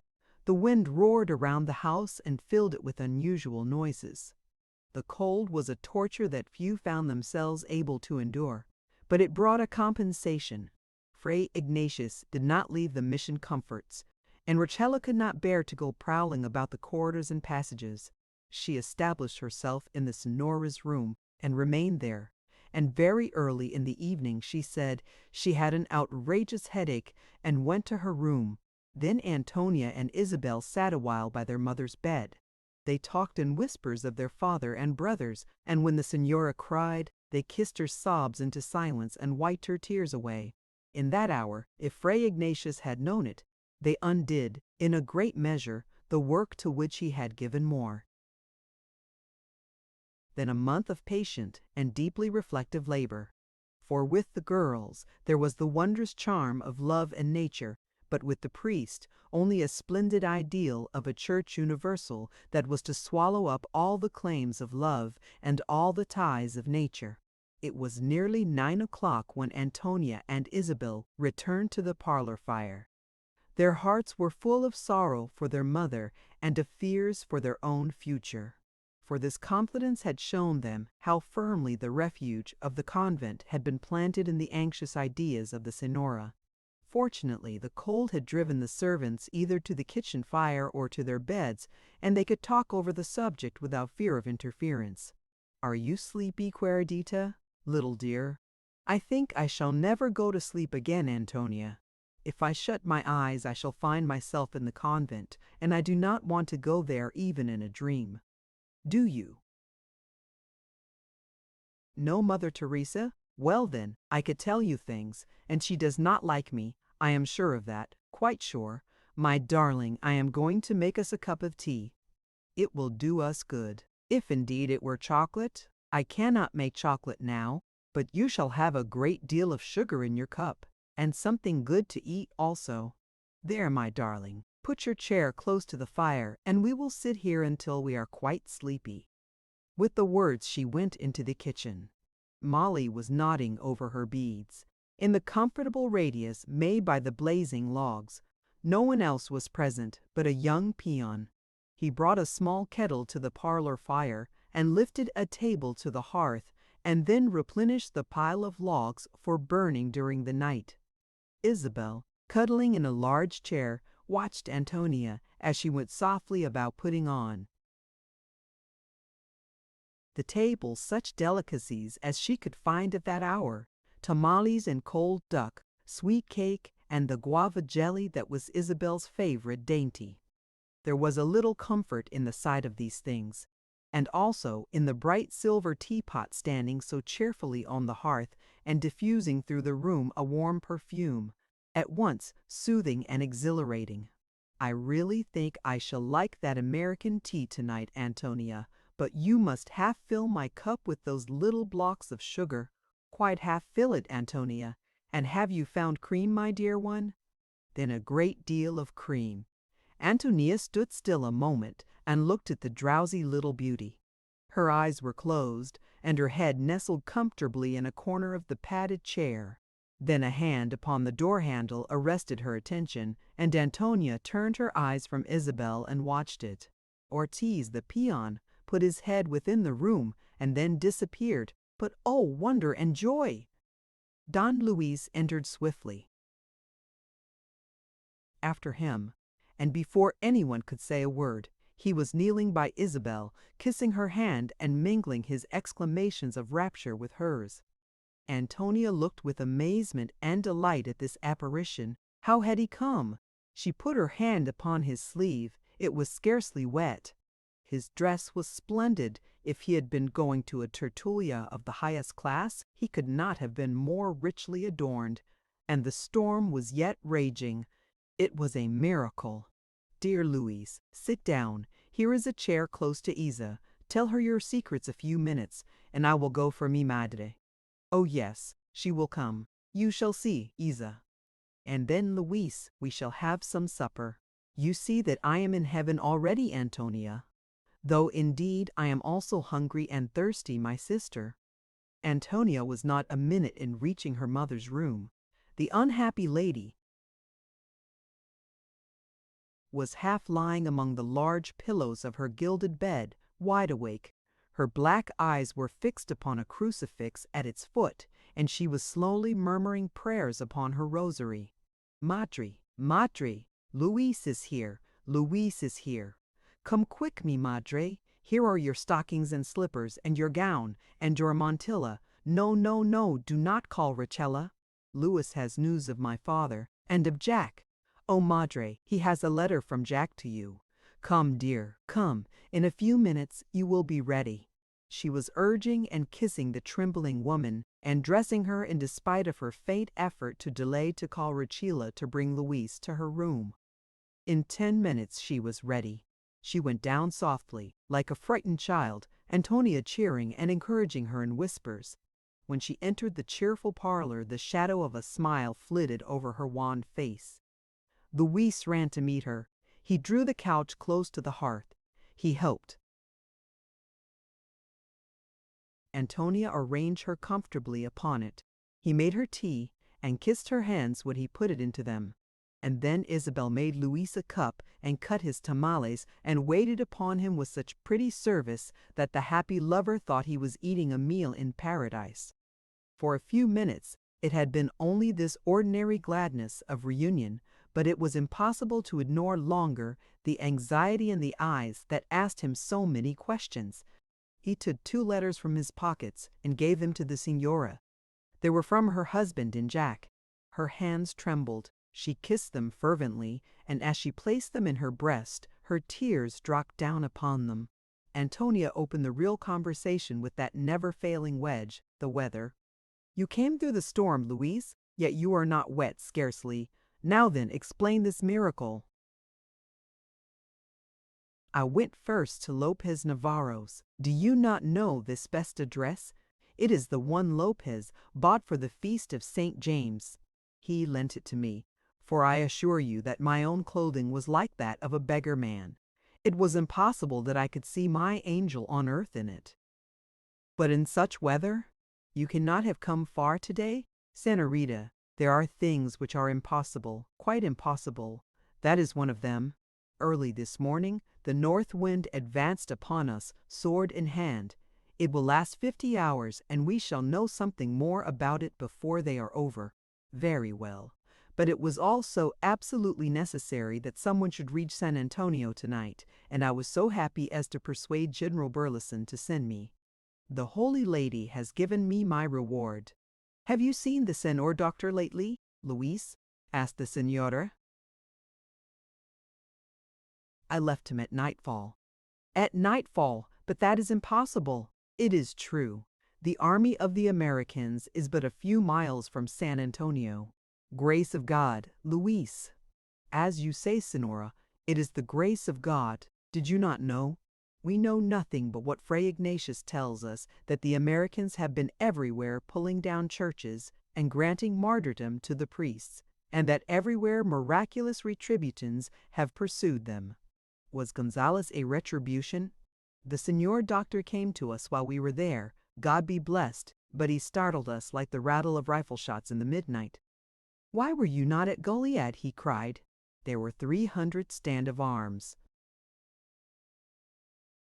there, and cannon and plenty of provisions. Why were they not yours? You would have thought, Senora, he had been a soldier all his life. The men caught fire when he came near them, and we went to Goliad like eagles flying for their prey. We took the town and the garrison, and all the arms and military stores. I will tell you something that came to pass there. At midnight, as I and Jack stood with the senior doctor by the campfire, a stranger rode up to us. It was Colonel Milam. He was flying from a Mexican prison and had not heard of the revolt of the Americans. He made the camp ring with his shout of delight. He was impatient for the morning. He was the first man that entered the garrison. Bravissimo! What a soldier is he! I remember, cried the Signora. Mi Roberto brought him here once.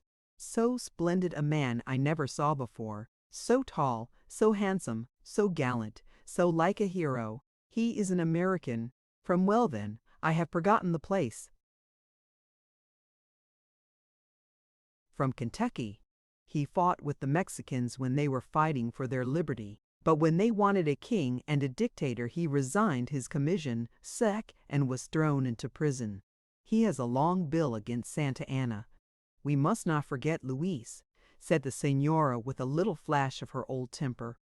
That Santa Anna represents to good Catholics the triumph of Holy Church.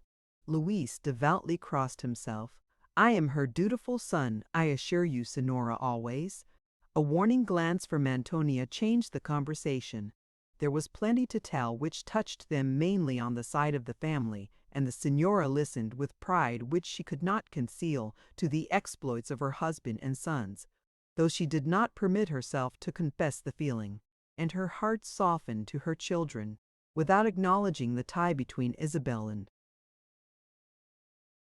Luis. She permitted or was oblivious to the favors it allowed. Certainly many little formalities could be dispensed with in a meeting so unexpected and so eventful. When the pleasant impromptu meal was over, even the Senora had eaten and drunk with enjoyment. Then Luis set the table behind them, and they drew closer to the fire, Luis holding Isabel's hand and Antonia her mother's. The Senora took a cigarette from Luis, and Isabel sometimes put that of Luis between her rosy lips. At the dark, cold midnight they found an hour or two of sweetest consolation. It was indeed hard to weary these three heart-starved women. They asked question after question, and when any brought out the comical side of camp life, they forget their pleasure was almost a clandestine one, and laughed outright.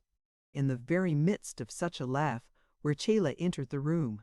She stood in speechless amazement, gazing with a dark, malicious face upon the happy group. "Senorita Isabel," she screamed, "but this is abominable. At the midnight also. Who could have believed in such wickedness? Grace of Mary, it is inconceivable." She laid her hand roughly on Isabel's shoulder, and Luis removed it with as little courtesy. "You were not called," he said, with the haughty insolence of a Mexican noble to a servant. "Depart. My Senora, listen, you yourself also you will die. You that are really weak, so broken-hearted." Then a miracle occurred. The Senora threw off the nightmare selfish sorrow and spiritual sentimentality which had held her in bondage. She took the cigarrito from her lips with a scornful air, and repeated the words of Luis. "You are not called. Depart. The Senorita Isabel is in my care, her mother's care. Do you understand? My Senora, Fray Ignatius, saints in heaven, but this is intolerable. Go." Then Rachela closed the door with the clang which echoed through the house. And say as we will, the malice of the wicked is never quite futile.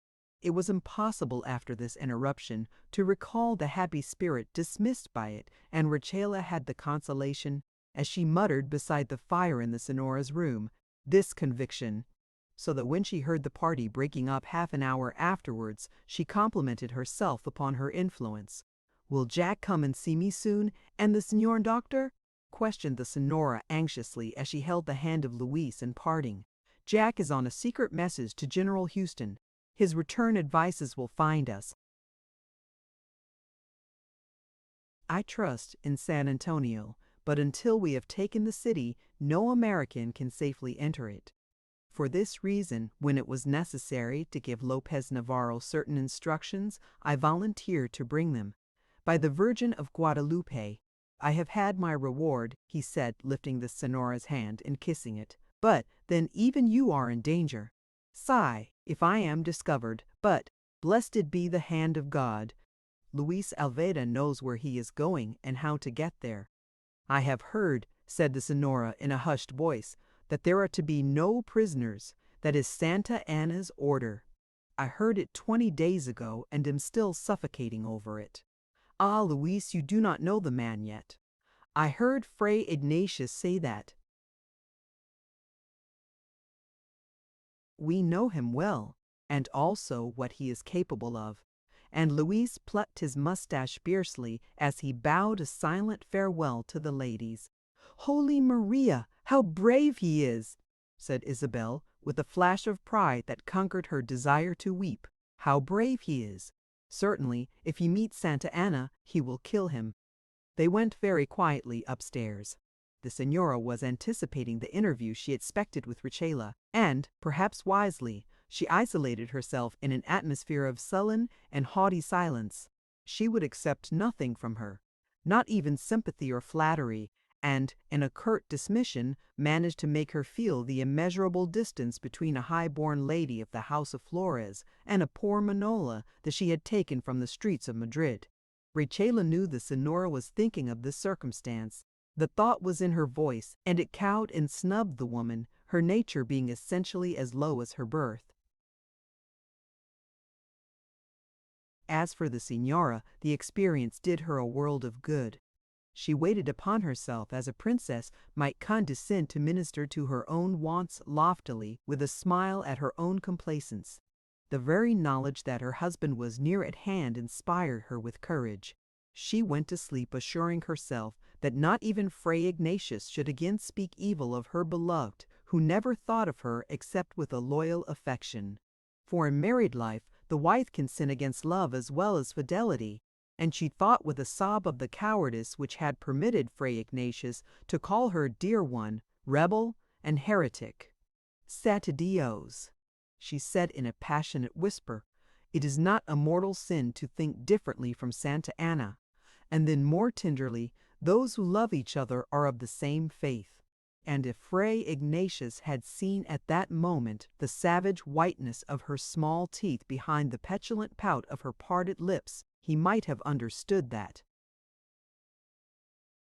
This woman of small intelligence had also the unreasoning partisanship and the implacable sense of anger which generally accompanies small intelligence, and which indicates a nature governed by feeling and utterly irresponsive to reasoning which feeling does not endorse.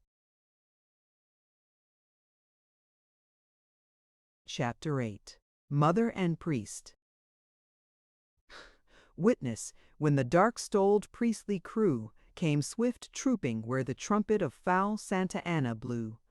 Rouse thee, wrath, and be a giant, people's will that hath been pliant, long, too long, up, and snap the rusty chaining, brittle bond for thy restraining, know the hour the weak are reigning, thou art the weak are reigning, thou art strong. Rise and right the wrongs of ages, balance time's unequal pages with the sword. It was nearly 2 o'clock when Don Luis mounted his horse and left the Worth Residencia. The storm still raged. The night was dark, the cold intense. But the home of Lopez Navarro was scarce a quarter of a mile away, and he found him, waiting his return. You had still an hour, Luis. Come in and sit with me, as you say, and I wish to show you that I am capable of a great thing. You do not believe me? Well, then give me again my own clothes. I will resign these. You are most welcome to them, Luis. But no, I am in earnest. The fight is at hand. They are too fine. Yes, but I will tell you I can say anything to you. There is to be a grand day for freedom. Well then, for a festa, one puts on the best that is to be got. I will even lend you my cross of St. James, if you wish. A young hero should be dressed like a hero. Honor my poor clothes so far as to wear them in the fight. Thank you, Lopez. I will not disgrace them. and he bent forward and looked into his friend's eyes. His glance prolonged, his words went further than speech went where speech could not reach. Listen to me, Luis. As a matter of precision, where now are the Americans? At the mission of Espada. La Espada, the sword, the name is ominous. Of success, Lopez. Is Houston then with you? Until a few days ago, he and General Austin have gone to San Felipe. For what? Is not San Antonio the most important? It was decided by the vote of the army to send them there to frame a provisional government. There are plenty of fighters with us, but not one statesman but Houston. And now it is necessary that we should have legal authority to obtain loans, maintain the army in the field, and many other such things vital to our cause. Austin is to go to the United States. He will bring back men and money. Houston must draw up our declaration and manifestos, direct the civil government, forward troops, and, in fact, set a new government in motion. He is the lodestone in the bosom. Ah! I wonder that the Americans permitted that he should leave them. He, and he only, was the man to go. Ere he left, he said some strange words. I shall not, as a Mexican, forget them. In the midst of the men he stood like a god, with his great stature and his bright, strong face. One cannot think of him as of a common mortal. Indeed, I will confess that I could only compare him with the Ifrit in the Arabian tale, whose nostrils were like trumpets, his eyes like lamps, and who had disheveled, dust-colored hair. But, to proceed, what were the strange words? Thus he spoke, and his voice rang out like a clarion. You will fight as men fight for their homes and their wives and their children, but also remember this. The idea of Texas is in the American heart. 2 generations they have carried it there. It is your destiny to make the idea a fact. As far back as 1819, Adams wanted Texas. When Adams became president, he told Poinsett to offer Mexico $1 million for Texas. Clay would have voted $3 million. Van Buren, in 1829, told Poinsett to offer $5 million for Texas. I went to Washington that year and proposed to revolutionize Texas. I declare to you that the highest men in the land were of my mind. Only last July, President Jackson offered an additional $500 million for the Rio Grande boundary, and Mr. Secretary Forsyth said, justly or unjustly, by hook or by crook, Texas must become part of our country. We have been longing for it for 50 years. Now then, brothers in arms, he cried, you are here for your homes and your freedom. But more than that, you are here for your country. Remember the thousands of Americans who have slipped out of history and out of memory, who have bought this land with their blood. We have held a grip on Texas for 50 years. By the soul of every American who has perished here, I charge you, no surrender. You should have heard the shout that answered the charge. Jesu Maria! It made my heart leap to my bosom. And ever since, the 2 words have filled the air. You could see men catching them on their lips. They are in their eyes and their walk. Their hands say them. The up-toss of their heads says them. When they go into battle, they will see Houston in front of them and hear him call back, no surrender. Mexico cannot hold Texas against such a determined purpose, carried out by such determined men. Lopez did not answer. He was a melancholy, well-read man who had traveled and to whom the idea of liberty was a passion.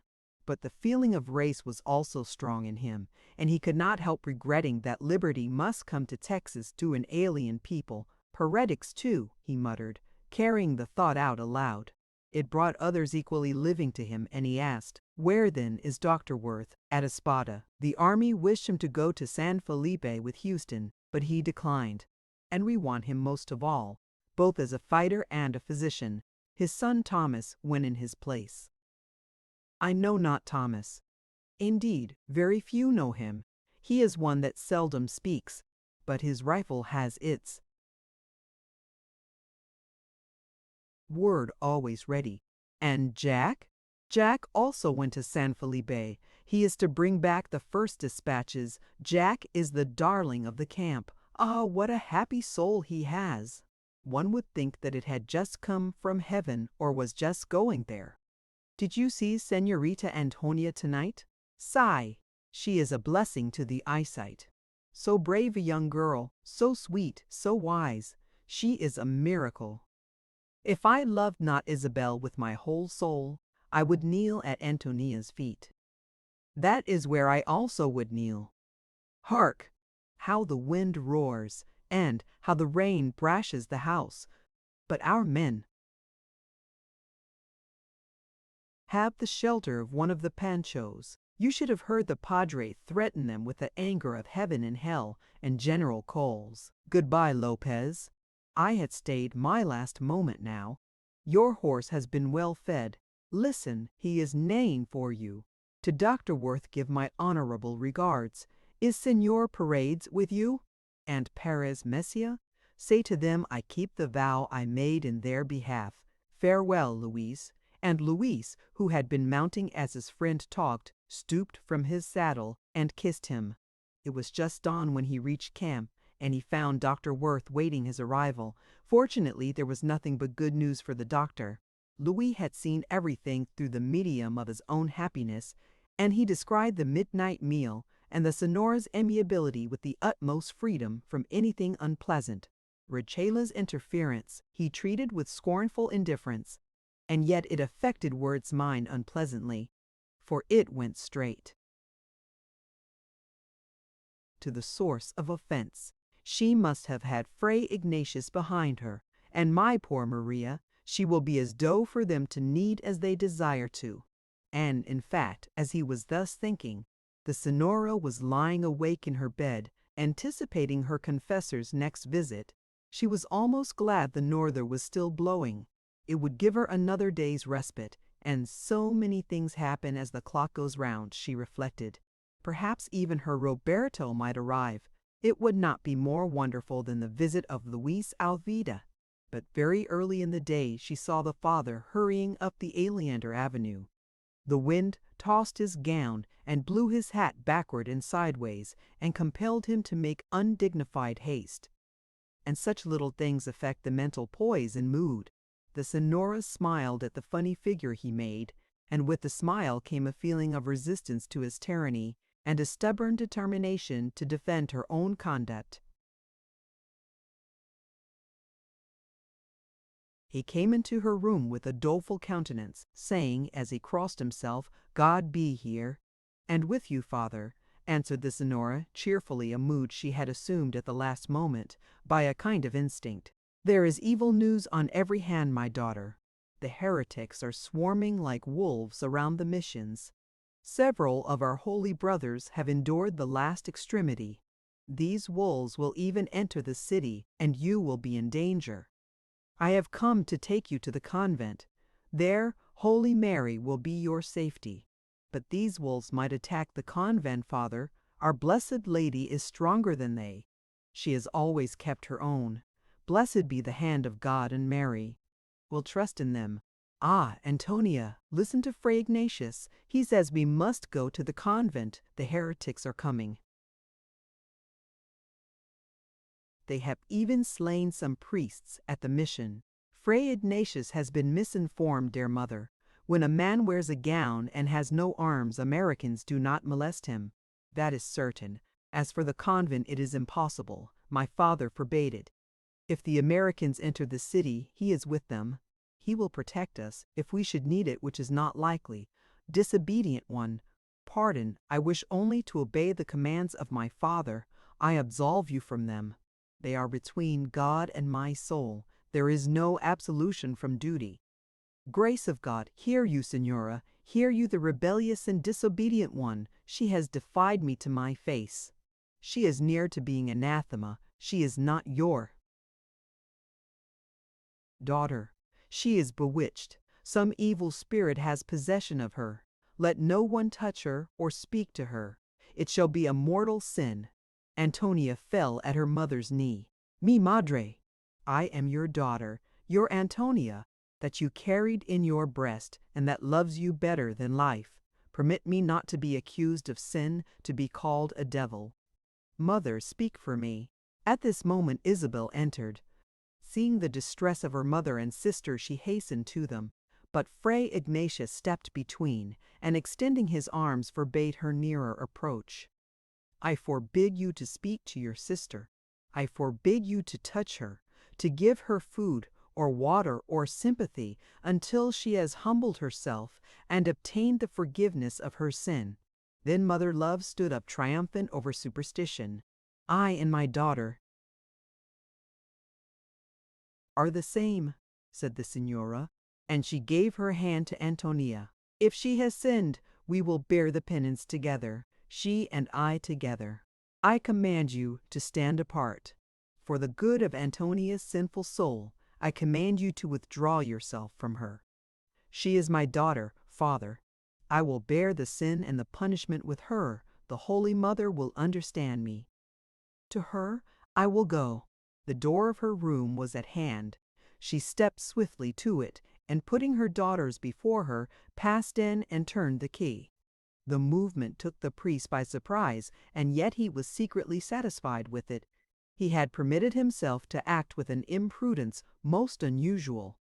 He had allowed the Signora to find out her own moral strength, and made a situation for her in which she had acted not only without his support, but against his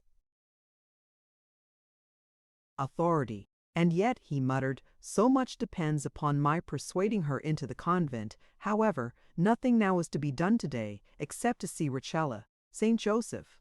If these American heretics were only in my power, what a long joy I would make of them! I would cut a throat, just one throat, every day of my life." The hatred which could contemplate a vengeance so long drawn out was on his dark face, yet it is but justice to say that he sincerely believed it to be a holy hatred. The foes of the Church he regarded as the foes of God, and his anger as a just zeal for the honor of the Lord of hosts, beside which it included a far more tangible cause: the accumulated treasures of the missions. Their gold and gems, their costly vestments and holy vessels, had been removed to the convent for safety. These infidels of Americans give to women the honor they should give to God and holy Church, he said to his brethren. They will not suffer the sisters to be molested, and our wealth will be safe wherever they are. But this wealth was really so immense that he believed it might be well to secure it still further, and knowing the position Dr. Worth held among his countrymen, he resolved to induce his wife and daughters to seek refuge within the convent. They were, in fact, to be held as hostages for the protection of the property of the Church. That he should fail in his plan was intolerable to him. He had been so confident of success. He imagined the smile on the face of Fray Serapion and the warning against self-confidence he would receive from his superior, and he vowed by Saint Joseph that he would not suffer himself to be so mortified by 3 women. Had he seen the Signora after the first excitement of her rebellion was over, he would have been satisfied of the validity of his authority, at least as regarded her. She flung herself at the foot of her altar, weeping and beating her breast in a passion of self-accusation and contrition. Certainly, she had stood by her daughter in the presence of the priest, but in her room she withdrew herself from the poor girl as if she were a spiritual leper. Antonia at a distance watched the self-abasement of her mother. She could not weep, but she was white as clay, and her heart was swollen with a sense of wrong and injustice until breathing was almost suffocation. She looked with a piteous entreaty at Isabel. Her little sister had taken a seat at the extremity of the room away from her. She watched Antonia with eyes full of terror, but there was no sympathy in her face, only an uncertainty which seemed to speak to her to touch her, and her mother was broken-hearted with shame and grief. The anxiety was also a dumb one. Until the Signora rose from her knees, there was not a movement made, not a word uttered. The girls waited shivering with cold, sick with fear, until she spoke. Even then her words were cold as the wind outside. Go to your room, Antonia. You have not only sinned, you have made me sin also. Alas, alas, miserable mother, Holy Maria, pray for me. Mi madre, I am innocent of wrong. I have committed no sin. Is it a sin to obey my father? Isabel, darling, speak for me. But, then, what have you done, Antonia? Fray Ignatius wants us to go to the convent. I refused. My father made me promise to do so. Is not our first duty to our Father? Mother, is it not? No, no, to God and to Fray Ignatius as the priest of God. He says we ought to go to the convent. He knows best. We have been disobedient and wicked. Isabel, speak, my dear one. Tell me, Madre, if you think we should go. There was a moment's wavering, and then Isabel went to her mother and caressed her as only Isabel could caress her, and with the kisses she said boldly, Mi madre, we will not go to the convent. Not any of us. It is a dreadful place, even for a happy child. Oh, how cold and still are the sisters. They are like stone figures that move about. Hush, child. I cannot listen to you. Go away. I must be alone. I must think. I must pray. Only the Mother of Sorrows can help me. It was a miserable sequence to the happy night, and Antonia was really terrified at the position in which she found herself. If the American should fall, nothing but flight or uncompromising submission to Fray Ignatius remained for her. She knew only too well how miserable her life could be made, what moral torture could be inflicted, what spiritual servitude exacted. In a moment of time she had comprehended her danger, and her heart sank and sickened with a genuine physical terror. The cold was still severe, and no one answered her call for wood. Isabel crouched, white and shivering over the dying embers, and it was she who first uttered the fear Antonia had refused to admit to herself. Suppose the servants are forbidden to wait upon us. I will bring wood myself, dearest. She was greatly comforted by the word us. She could almost have wept for joy of the sympathy it included. For thought is rapid in such crucial moments, and she had decided that even flight with her would be a kinder fate for Isabel than the cruel, tender mercies of the sisters and the convent. They could not talk much. The thought of their mother's anguish and of the separation put between them and their household shocked and terrified them. Vainly they called for fuel. At dinner time no table was laid and no preparations made for the meal. Then Antonia went into the kitchen. She took with her food and cooked it. She brought wood into the parlor and made up the fire. Fortunately, her northern education had given her plenty of resources for such emergencies. 2 or 3 savory dishes were soon ready, and the small table set upon a warm, bright hearth. The señora had evidently not been included in the ban, for Rachilla attended with ostentatious care to her comfort. But Isabel had rolled herself up in a wadded silk coverlet and gone to sleep. Antonia awakened her with a kiss. Come, Querdita, and get your dinner. But is it possible? I thought Fray Ignatius had forbidden it. He cannot forbid me to wait upon you, my darling one, and he cannot turn the flour into dust and the meat into stone. There is a good dinner ready, and you are hungry, no doubt. For 3 hours I have been faint. Ah, you have made me a custard also. You are a very comforter. But the girl was still and sad, and Antonia was hard-pressed to find any real comfort for her. For she knew that their only hope lay in the immediate attack of the American force and its success, and she did not think it wise to hide from her sister the alternatives that lay before them if the Americans failed. I am afraid, said Isabel, and so unhappy, a very sad business is life. I cannot think how anyone can care to live. Remember Luis, and our father, and Jack, and Thomas, and our dear mother, who this morning stood between us and Fray Ignatius. Will you let this priest turn the sky black above you? And also, men will fight. What for? Who can tell? The Americans want so much of everything. Naturally, they do not get all they want. What do? Fight and get killed. Then they go into the next world and complain of people. As for Luis, I do not expect to see him again. Fortunately, the norther moderated at sunset. Life then seemed so much more possible. Adverse elements intensify adverse fortune, and the physical suffering from the cold had also benumbed Antonia's spirits and made her less hopeful and less clear-visioned. But when she awoke at the gray dawn of the next day, she awoke with a different spirit. She had regained herself. She rose quietly and looked out towards the city. The black flag from the Alamo and the missions hung above it.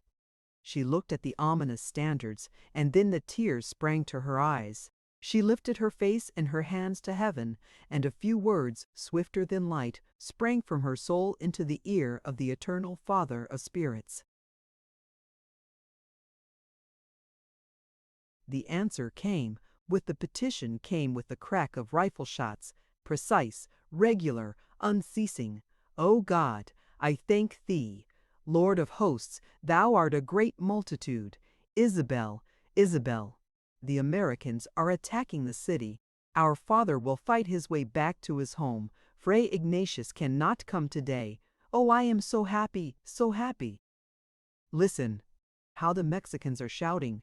They are cheering on the men. What a turmoil! Jesu, Maria, have mercy, cried Isabel, clasping her crucifix and falling upon her knees. O Isabel, pray for our father, that his angel may overshadow him with strong wings. And Luis, and Thomas, and Jack and Dare, there are prayers for them all, and love enough to make them. Hark! There are the drums, and the trumpets, and the gallop of the cavalry. Come, dearest, let us go to our mother. Today no one will remember Fray Ignatius. Chapter 9. The Storming of the Alamo. Now, hearts, be ribbed with iron for this one attempt. Set operior sluices. Send the vigorous blood through every active limb for our relief. Now they begin the tragic play, and with their smoky cannon banish day, endure and conquer. God will soon dispose to future good our past and present woes. Resume your courage and dismiss your care. An hour will come with pleasure to relate your sorrows past as benefits of fate. The Senora was already dressed. She turned with a face full of fear and anger to her daughters as they entered her room. These American diablos, they are attacking the city. They will take it, that is to be expected, who can fight diablos. And what is to become of us? Oh, Antonia, why did you prevent Fray Ignatius? We might now have been safe in the convent, and Rachela nodded her head in assent with an insufferable air. Reproof and toleration. Antonia saw that the time had not yet come for pleading her own cause. She left Isabel with her mother. The Senora's breakfast was waiting, and she offered to share it with her youngest daughter. Antonia went downstairs to prepare for herself some coffee. She was surprised and pleased to find it made, for a certain thought had come to Molly in the night, and she had acted upon it. The priest is a strange priest, and almost as black as a nagger, and I'd be a poor body, I think, to let him be meddling with my work. Sure, I never heard of the like of such interfering in Ireland, nor in the States at all. Then turning to the Mexican cook, Manuel, you may lave the fire alone till I be's done with it. Fray Ignatius will not give you absolution if you disobey him. He can be caping the same then. There is an Irish priest at San Patricio, and I'll be going there for my absolution, and I'll be getting none any nearer that an Irish soul will be a pin the better for. I'll say that, standing in the church, to the saints themselves, and so be with you, and let the fire alone till I be's done with it. But it was not Molly's place to serve the food she cooked, and she did not trouble herself about the serving.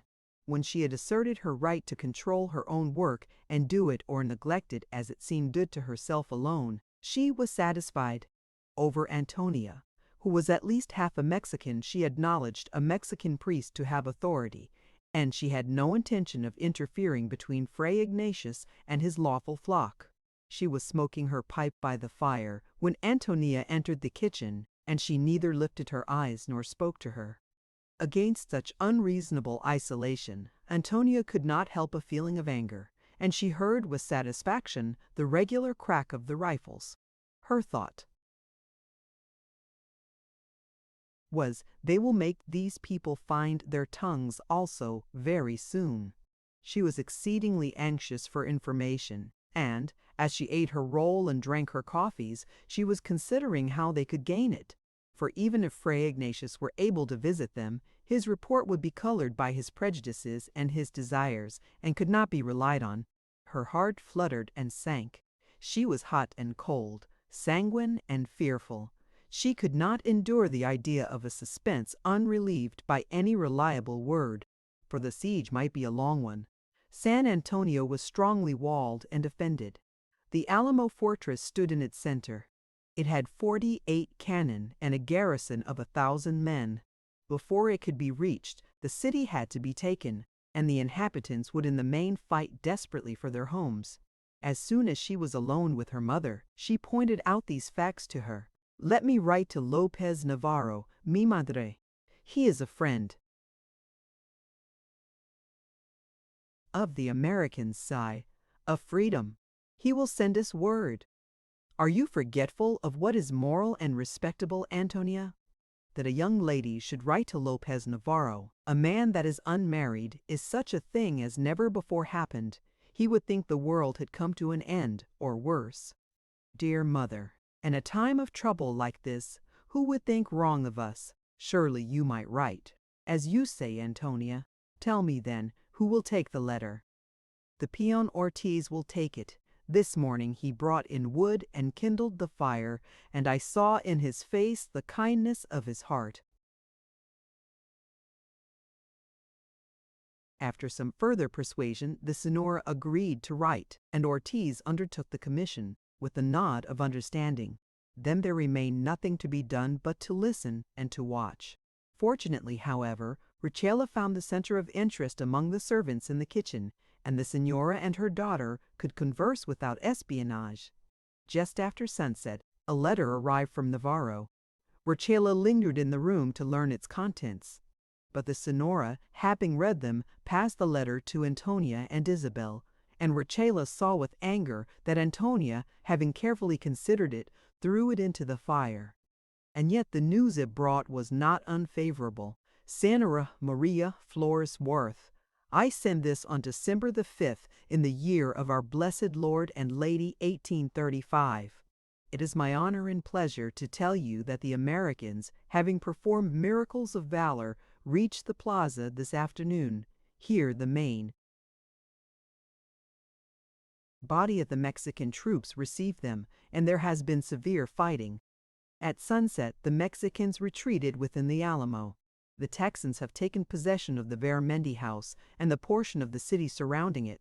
There has been a great slaughter of our poor countrymen. I charge myself, whenever I pass the plaza, to say a paternoster for the souls who fell there. Senora Maria Flores Worth, I kiss your hands. I kiss also the hands of the Senorita Antonia and the hands of the Senorita Isabel, and I make haste to sign myself, your servant Lopez Navarro. This little confidence between mother and daughters restored the tone of feeling between them. They had something to talk of, personal and exclusive. In the fear and uncertainty, they forgot priestly interdiction and clung to each other with that affection which is the strength of danger and the comforter of sorrow. On the following day the depression deepened. The sounds of battle were closer at hand. The Mexican servants had an air of insolence and triumph. Antonia feared for the evening's report, if indeed Navarro should be able to send one. She feared more when she saw the messenger early in the afternoon. Too early is often worse than too late. The proverb shivered upon her trembling lips as she took the letter from him. The three women read it together with sinking hearts. Senora Maria Flores Worth. This on the 6th of December, in the year of our blessed Lord and Lady 1835. The brave, the illustrious Colonel Milam is dead. I watched him 3 hours in today's fight. A man so calm was inconceivable. He was smiling when the ball struck him when he fell. The Texans, after his loss, retired to their quarters. This was at the hour of 11. At the hour of 1, the Mexicans made another sortie from the Alamo. The Texans rushed to meet them with an incredible vengeance. Their leader was General Burleson. He showed himself to General Cos in a sheet of flame. Such men are not to be fought. General Cos was compelled to retire to the Alamo. The battle is over for today. On this earth, the soul has but a mortal sword. The water in the river is red with blood. The plaza is covered with the dead and the dying. I have the honor to tell you that these miserables are being attended to by the noble, the charitable Senior Dr. Worth. As I write, he is kneeling among them. My soul adores his humanity. I humbly kiss your hands, Senora, and the hands of your exalted daughters, Lopez and Navarro. Until midnight this letter furnished the anxious, loving women with an unceasing topic of interest. The allusion to her husband made the Senora weep. She retired to her oratory and poured out her love and her fears in holy salutations, in thanksgivings and entreaties. The next morning there was an ominous lull in the atmosphere. As men run backward to take a longer leap forward, so both armies were taking breath for a fiercer struggle. In the Worth residencia, the suspense was becoming hourly harder to endure. The Senora and her daughters were hardly conscious of the home life around them. In that wonderful folk speech which so often touches foundation truths, they were not all there. Their nobler part had projected itself beyond its limitations. It was really in the struggle. It mattered little to them now whether food was cooked or not. They were neither hungry nor sleepy. Existence was prayer and expectation. Just before sunset, Antonia saw Don Lopez coming through the garden. The Senora, accompanied by her daughters, went to meet him. His face was perplexed and troubled. General Cos has been joined by Ugartechea with 300 men, he said. You will see now that the fight will be still more determined. And before daylight broke on the morning of the 5th, the Americans attacked the Alamo. The black flag waved above them. The city itself had the stillness of death. But for hours the dull roar and the clamorous tumult went on without cessation. The Senora lay upon her bed motionless, with hands tightly locked. She had exhausted feeling and was passive. Antonia and Isabel wandered from window to window, hoping to see some token which would indicate the course of events. Nothing was visible but the ferocious flag flying out above the desperate men fighting below it. So black, so cruel and defiant it looked. It seemed to darken and fill the whole atmosphere around it. And though the poor women had not dared to whisper to each other what it said to them, they knew in their own hearts that it meant, if the Americans failed, the instant and brutal massacre of every prisoner. The husband and father were under its inhuman shadow, so most probably were Darius Grant and Luis Alvadea. It was even likely that Jack might have returned ere the fight and was with the besiegers. Every time they went to the window, it filled their hearts with horror. In the middle of the afternoon, it suddenly disappeared.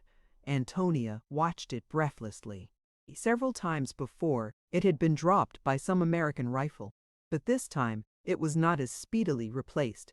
In a few minutes, she uttered a shrill cry. It was in a voice so strained, so piercing, so unlike her own, that the Senora leaped from her bed. Antonia turned to meet her mother with white parted lips. She was speechless with excess of feeling, but she pointed to the Alamo. The black flag was no longer there. A white one was flying in its place. "It is a surrender," gasped Antonia. "It is a surrender." And, as if in response to her words, a mighty shout and a simultaneous salute of rifles hailed the emblem of victory. An hour afterwards, a little Mexican boy came running with all his speed. He brought a few lines from Don Lopez. They had evidently been written in a great hurry and on a piece of paper torn from his pocketbook. But oh, how welcome they were! The very lack of formality gave to them a certain hurry of good fortune. May you and yours be God's care for many years to come, Senora. The Mexicans have surrendered the Alamo and asked for quarter. These noble-minded Americans have given it. The Senor Doctor will bring you good news. I rejoice with you. Lopzi Navarro. Death and captivity had been turned away from their home, and the first impulse of these pious, simple-hearted women was a prayer of thanksgiving. Then Antonia remembered the uncomfortable state of the household and the probable necessities of the men coming back from mortal strife and the shadow of death. She found that the news had already changed the domestic atmosphere. Every servant was attending to his duty. Everyone professed a great joy in the expected arrival of the Signor, and what a happy impetus the whole gave to her own hands. How delightful it was to be once more arranging the evening meal and brightening the rooms with fire and light. Soon after dark, they heard the swing of the garden gate, the tramp of rapid footsteps, and the high-pitched voices of excited men. The door was flung wide. The Senora forgot that it was cold. She went with outstretched arms to meet her husband. Dare and Luis were with him. They were black with the smoke of battle. Their clothing was torn and blood-stained. The awful light of the fierce struggle was still upon their faces. But they walked like heroes, and the glory of the deeds they had done, crowned with its humanity, made them appear to the women that loved them but a little lower than the angels.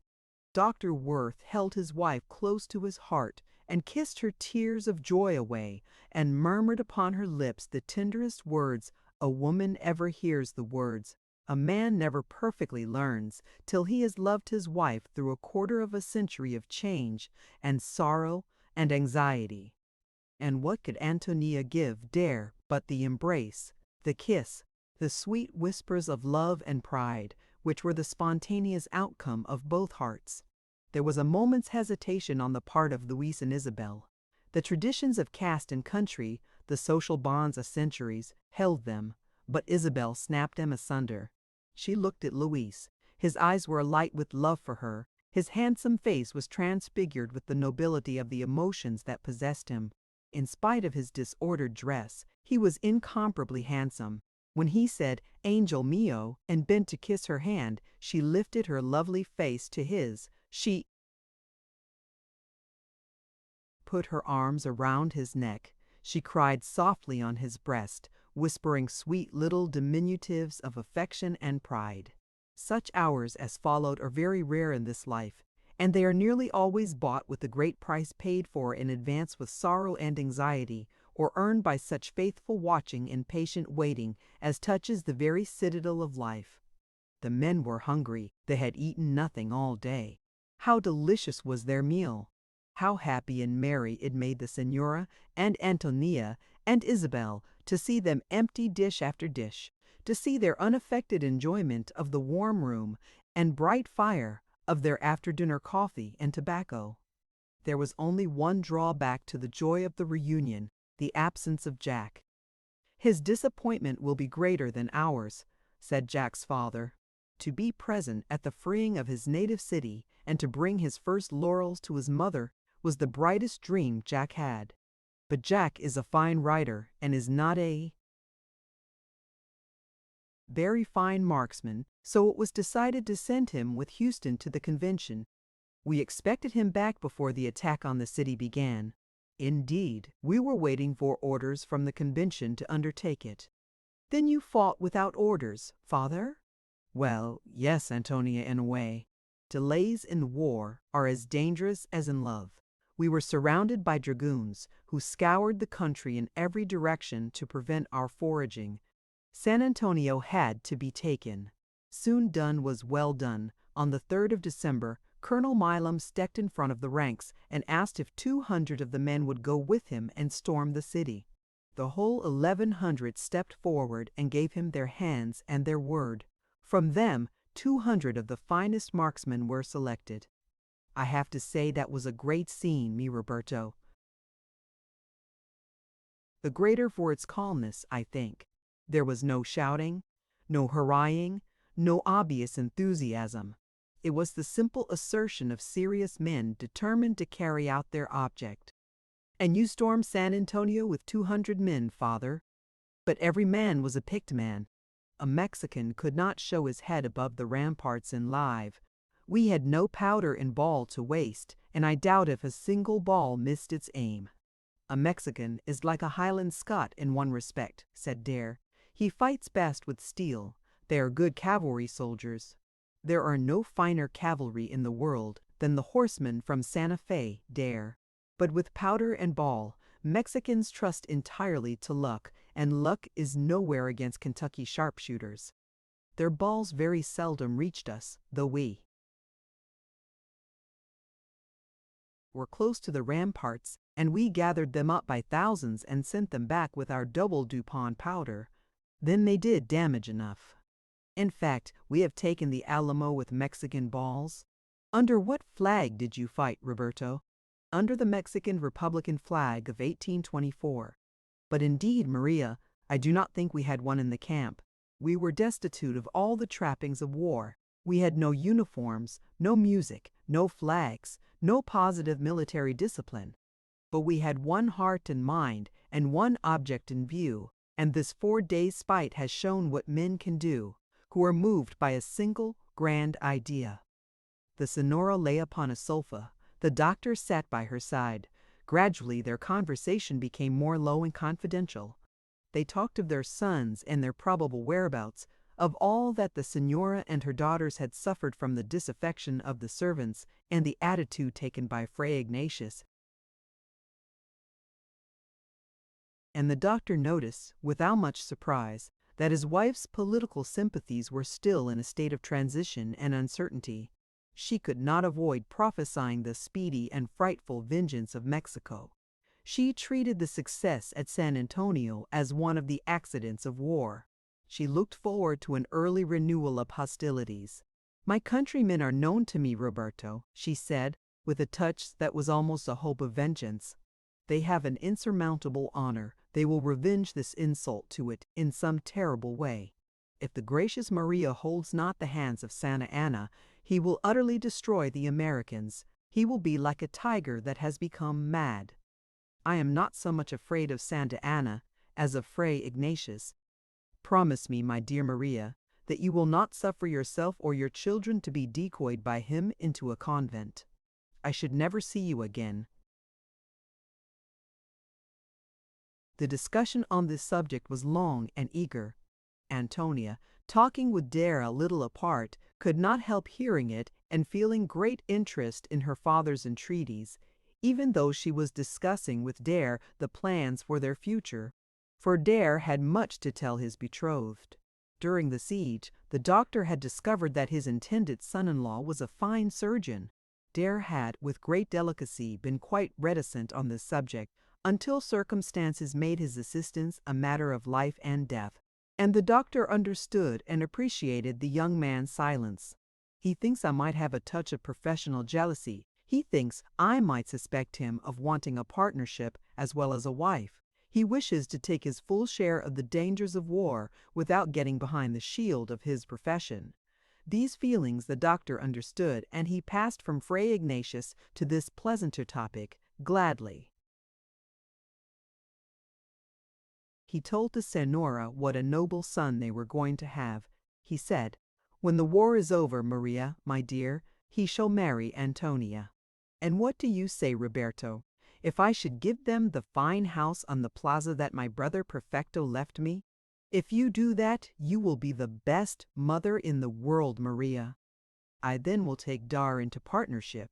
He is good and clever, and I am a little weary of work. I shall enjoy coming home earlier to you. We will go riding and walking, and our courting days will begin again.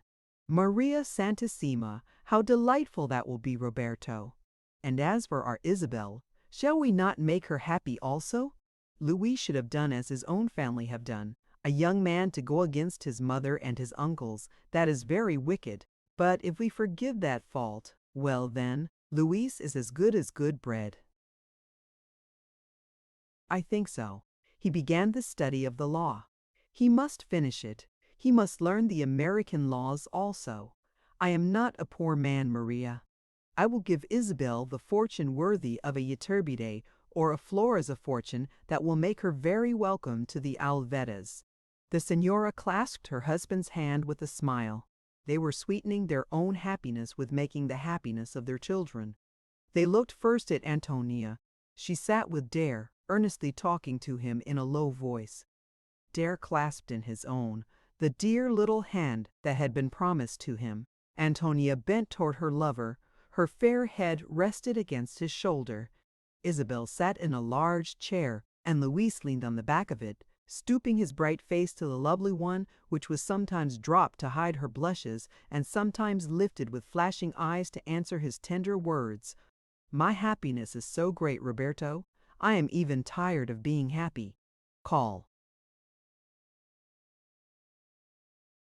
"Rachela, I must go to sleep. Tonight I cannot even say an Ave." "God hears the unspoken prayer in your heart, Maria, and tonight let me help you upstairs. My arm is stronger than Rachela's." She rose with a little affectation of greater weakness and lassitude than she really felt, but she wished to be weak, so that her Roberto might be strong to be quite dependent on his care and tenderness. And she let her daughters embrace her so prettily, and then offered her hand to Dare and Luis with so much grace and true kindness that both young men were enchanted.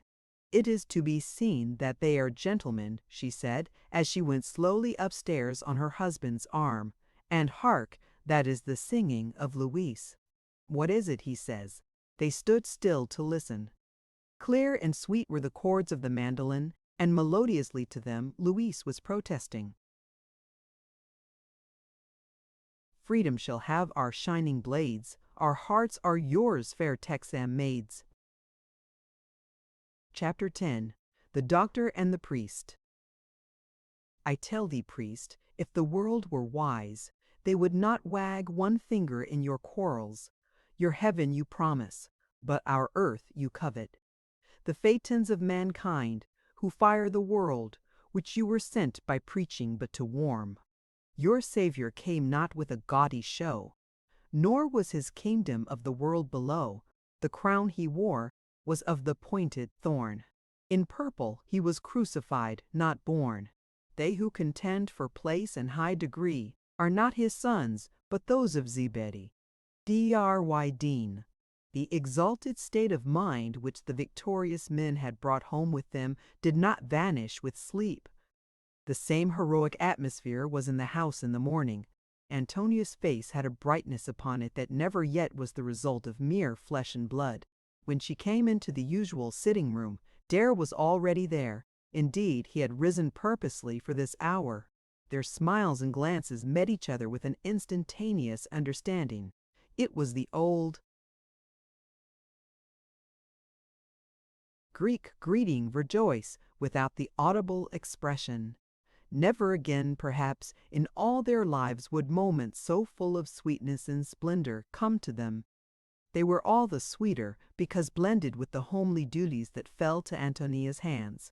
As she went about ordering the breakfast and giving to the table a festal air, Dare thought of the old Homeric heroes and the daughters of the kings who ministered to their wants. The bravest of them had done no greater deeds of personal valor than had been done by the little band of American pioneers and hunters with whom he had fought the last 4 days. The princes among them had been welcomed by no sweeter and fairer women than had welcomed his companions and himself.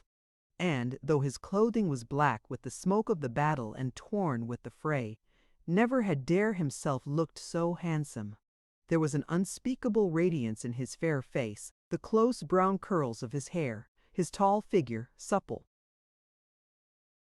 and strong, his air of youth and valor and victory, the love light in his eyes, the hopes in his heart, made him for the time really more than a mere mortal man.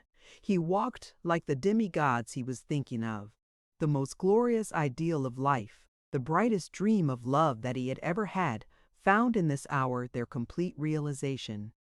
The señora did not come down, but Isabel and Luis and the doctor joined the breakfast party. Luis had evidently been to see Lopez Navarro before he did so, for he wore a new suit of dark blue velvet and silver, a sash of crimson silk, the neatest of patent leather shoes, and the most beautifully embroidered linen. Dare gave him a little smile and nod of approbation. He had not thought of fine clothing for himself, but then for the handsome, elegant Mexican youth it seemed precisely the right thing. And Isabel, in her scarlet satin petticoat and white embroideries and satin slippers, looked his proper mate. Dare and Antonia, and even the doctor, watched their almost childlike devotion to each other with sympathetic delight. Oh, if such moments could only last! No, no! As a rule they last long enough. Joy wearies as well as sorrow. An abiding rapture would make itself a sorrow out of our very weakness to bear it. We should become exhausted and exacting, and be irritated by the limitations of our nature, and our inability to create and to endure an increasing rapture. It is because joy is fugitive that it leaves us a delightsome memory. It is far better, then, not to hold the rose until it withers in our fevered hand. The three women watched their heroes go back to the city. The doctor looked very little older than his companions. He sat his horse superbly, and he lifted his hat to the proud Sonora with a loving grace which neither of the young men could excel. In that far back year, when he had wooed her with the sweet words she taught him, he had not looked more manly and attractive. There is a perverse disposition in women to love personal prowess and to adore the heroes of the battlefield. And never had the Senora loved her husband as she did at that hour. In his capacity of physician, he had done unnoticed deeds of far greater bravery, gone into a Comanche camp that was being devastated by smallpox, or galloped 50 miles, alone in the night, through woods haunted by savage men and beasts, to succor some little child struggling with croup, or some frontiersman pierced with an arrow. The Senora had always fretted and scolded a little when he thus exposed his life, but the storming of the Alamo, that was a bravery she could understand. Roberto was indeed a hero. Though she could not bring herself to approve the cause for which he fought, she was as sensitive as men and women always are to victorious valor and a successful cause. Rachela was in a state of rebellion. Nothing but the express orders of Fray Ignatius to remain where she was prevented her leaving the Worths, for the freedom so suddenly given to Isabel had filled her with indignation. She was longing to be in some house where she could give adequate expression to the diabolical temper she felt it right to indulge. In the afternoon it was some relief to see the confessor coming up the garden. He had resumed his usual deliberate pace. His hands were folded upon his breast. He looked as the mournful Jeremiah may have looked when he had the burden of a heavy prophecy to deliver. The Senora sat down with a doggedly sullen air which Antonia understood very well. It meant, I am not to be forced to take any way but my own today. And the wise priest understood her mood as soon as he entered the room. He put behind him the reproof he had been meditating. He stimulated her curiosity. He asked her sympathy.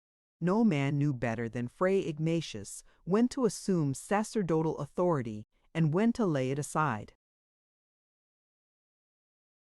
And the Senor was never proof against the compliment of his personal friendship. The fight, as it affected himself and his brotherhood and the convent, was full of interest to her. She smiled at Brother Servando's childish alarm. She was angry at an insult offered to the venerable abbot. She condoled with the sisters, wept at the danger that the famous statue of the Virgin de los Rendies had been exposed to, and was altogether as sympathetic as he could desire until her own affairs were mentioned. And you also, my daughter? The sword has pierced your heart too, I am sure, to know that your husband and sons were fighting against your God and your country. Holy Mother, how great must have been your grief! But for your comfort, I tell you that the saints who have suffered a fiery martyrdom stand at the feet of those who, like you, endure the continual crucifixion of their affections. The Senora was silent, but not displeased, and the priest then ventured a little further. But there is an end to all trials, daughter, and I now absolve you from the further struggle. Decide this day for your God and your country. Make an offering to Almighty God and the Holy Mother of your earthly love. Give yourself and your daughters and all that you have to the benign and merciful Church. Show these rebels and heretics, these ungrateful recipients of Mexican bounty, what a true Catholic is capable of. His Divine Majesty and the Holy Mary demand this supreme sacrifice from you. Father, I have my husband and my sons. To them also I owe some duties. The Church will absolve you from them. It would break my heart. Listen then, if it is your right hand, or your right eye, that is, if it is your husband, or your child, you are commanded to give them up, or it is God's word, there is only hell fire. Mother of sorrows, pity me, what shall I do? She looked with the terror of a child into the dark, cruel face of the priest. It was as immovably stern as if carved out of stone. Then her eyes sought those of Antonia, who sat at a distant window with her embroidery in her hand. She let it fall when her mother's pitiful, uncertain glance asked from her strength and counsel. She rose and went to her. Never had the tall, fair girl looked so noble. A sorrowful majesty that had something in it of pity and something of anger gave to her countenance, her movements, and even her speech, a kind of authority. Dear mother, do as the beloved and kind-hearted Ruth did. Like you, she married one not of her race and not of her religion. Even when God had taken him from her, she chose to remain with his people, to leave her own people and abide with his mother. For this act, God bless her, and all nations in all ages have honored her. Ruth, Ruth, Ruth, what has Ruth to do with the question? Presumptuous one, Ruth was a heathen woman, a Moabite, a race 10 times accursed. Pardon, Father. Ruth was the ancestress of our blessed Savior and of the Virgin Mary. Believe not the wicked one, Signora. She is blinded with false knowledge. She is a heretic. I have long suspected it. She has not been to confession for 9 months. You wrong me, Father. Every day, twice a day, I confess my sins humbly. Cheeto, you are an outrageous sin. But, then, what else? I hear, indeed, that you read wicked books. Even upon your knees you read them. I read my Bible, Father. Bring it to me. How could a child like you read the Bible? It is a book for bishops and archbishops, and the Immaculate Father himself. What an arrogance! What an inarrogance! What an insolence of self-conceit must possess so young a heart! Saints of God! It confounds me. The girl stood with burning cheeks gazing at the proud, passionate man, but she did not obey his order. Signora, my daughter, see you with your own eyes the fruit of your sin. Will you dare to become a partner in such wickedness? Antonia, Antonia, go at once and bring here this wicked book.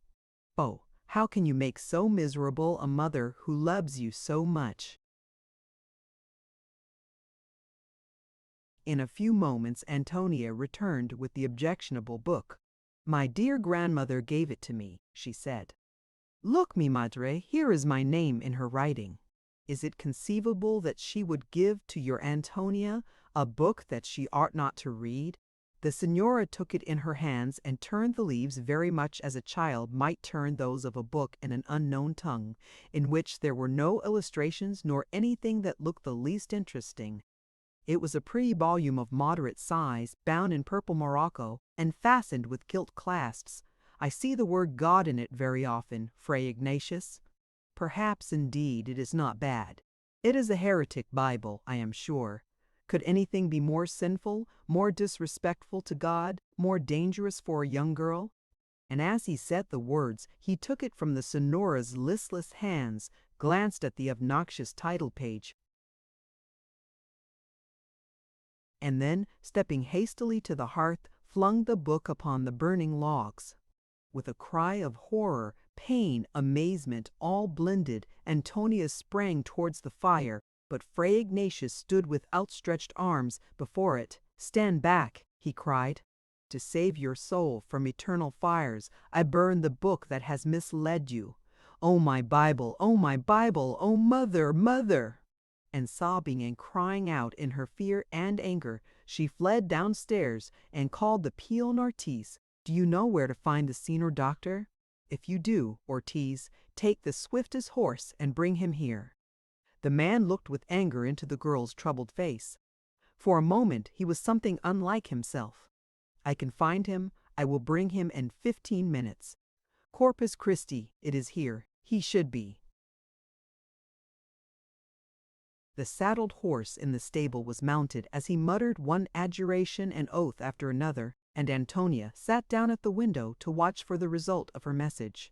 Fortunately, Richella had been so interested in the proceedings, and so determined to know all about them, that she seized the opportunity of the outcry to fly to her poor Senora, and thus was ignorant of the most unusual step taken by Antonia. Indeed, no one was aware of it but herself and Ortiz, and the servants in the kitchen looked with a curious interest at the doctor riding into the stable yard as if his life depended upon his speed. Perhaps it did.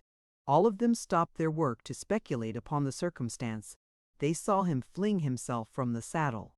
They saw Antonia run to meet him. They heard her voice full of distress. They knew it was the voice of complaint. They were aware it was answered by a stamp on the flagged hall of the doctor's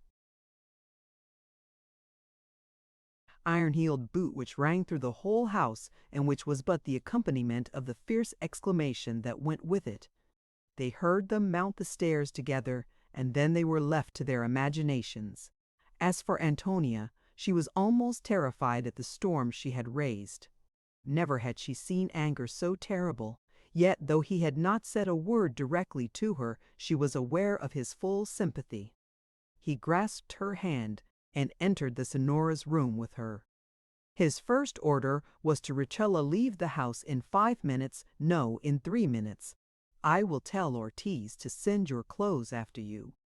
"Go, my Senora, go," he thundered. "Out of my house, fly, I will not endure you another moment." The impetus of his words was like a great wind. They drove the woman before him, and he shut the door behind her with a terrifying and amazing rage. Then he turned to the priest. "Fray Ignatius, you have abused my hospitality and my patience. You shall do so no longer. For 26 years I have suffered your interference. The Senor is a prudent man. The wise bear what they cannot resist." And with a gentle smile and lifted eyebrows, Fray Ignatius crossed himself. "I have respected your faith, though it was the faith of a bigot, and your opinions, though they were false and cruel, because you believed honestly in them. But you shall not again interfere with my wife, or my children, or my servants, or my house. The Senor Doctor is not prince or pope. Shall and shall not, no one. But my own ecclesiastical superiors can say to me, I say, you shall not again terrify my wife and insult my daughter and disorganize my whole household. And, as the God of my mother hears me, you shall not again burn up his holy word under my roof. Never while I dwell beneath it enter my gates, or cross my threshold, or address yourself to any that bear my name, or eat my bread." With the words, he walked to the door and held it open. It was impossible to mistake the unspoken order, and there was something in the concentrated yet controlled passion of Robert Worth which even the haughty priest did not care to irritate beyond its bounds. He gathered his robe together, and with lifted eyes muttered an ejaculatory prayer. Then he said in slow, cold, precise tones, "For the present, I go. Very good. I shall come back again. The saints will take care of that. Senora, I give you my blessing. Senora, you may yet find the curse of a poor priest an inconvenience." He crossed himself at the door and cast a last look at the Senora, who had thrown herself upon her knees and was crying out to Mary and the saints in a passion of excuses and reproaches. She was deaf to all her husband said, She would not suffer Antonia to approach her. She felt that now was the hour of her supreme trial. She had tolerated the rebellion of her husband and her sons and her daughter, and now she was justly punished. They had driven away from her the confessor and the maid who had been her counselor and her reliance from her girlhood. Her grief and terror were genuine and therefore pitiful, and in spite of his annoyance, the doctor recognized the fact. In a moment, as soon as they were alone, he put aside his anger. He knelt beside her, he soothed her with tender words, he pleaded the justice of his indignation. And ere long she began to listen to his excuses and to complain to him. He had been born a heretic and therefore might be excused a little, even by Almighty God. But Antonia, her sin was beyond endurance. She herself, and the good sisters, and Fray Ignatius had all taught her in her infancy the true religion. And her Roberto must see that this was a holy war, a war for the Holy Catholic Church. No wonder Fray Ignatius was angry. My dear Maria, every church thinks itself right, and all other churches wrong. God looks at the heart. If it is right, it makes all worship true. But when the Americans have won Texas, they will give to everyone freedom to worship God as they wish. Saints in heaven, Roberto, that day comes not. One victory. Bah, that is an accident. The Mexicans are a very brave people, the bravest in the world. Did they not drive the Spaniards out of their country? And it is not to be contradicted that the Spaniards have conquered all other nations. That I saw in a book. The insult the Americans have given to Mexico will be revenged. Her honor has been compromised before the world.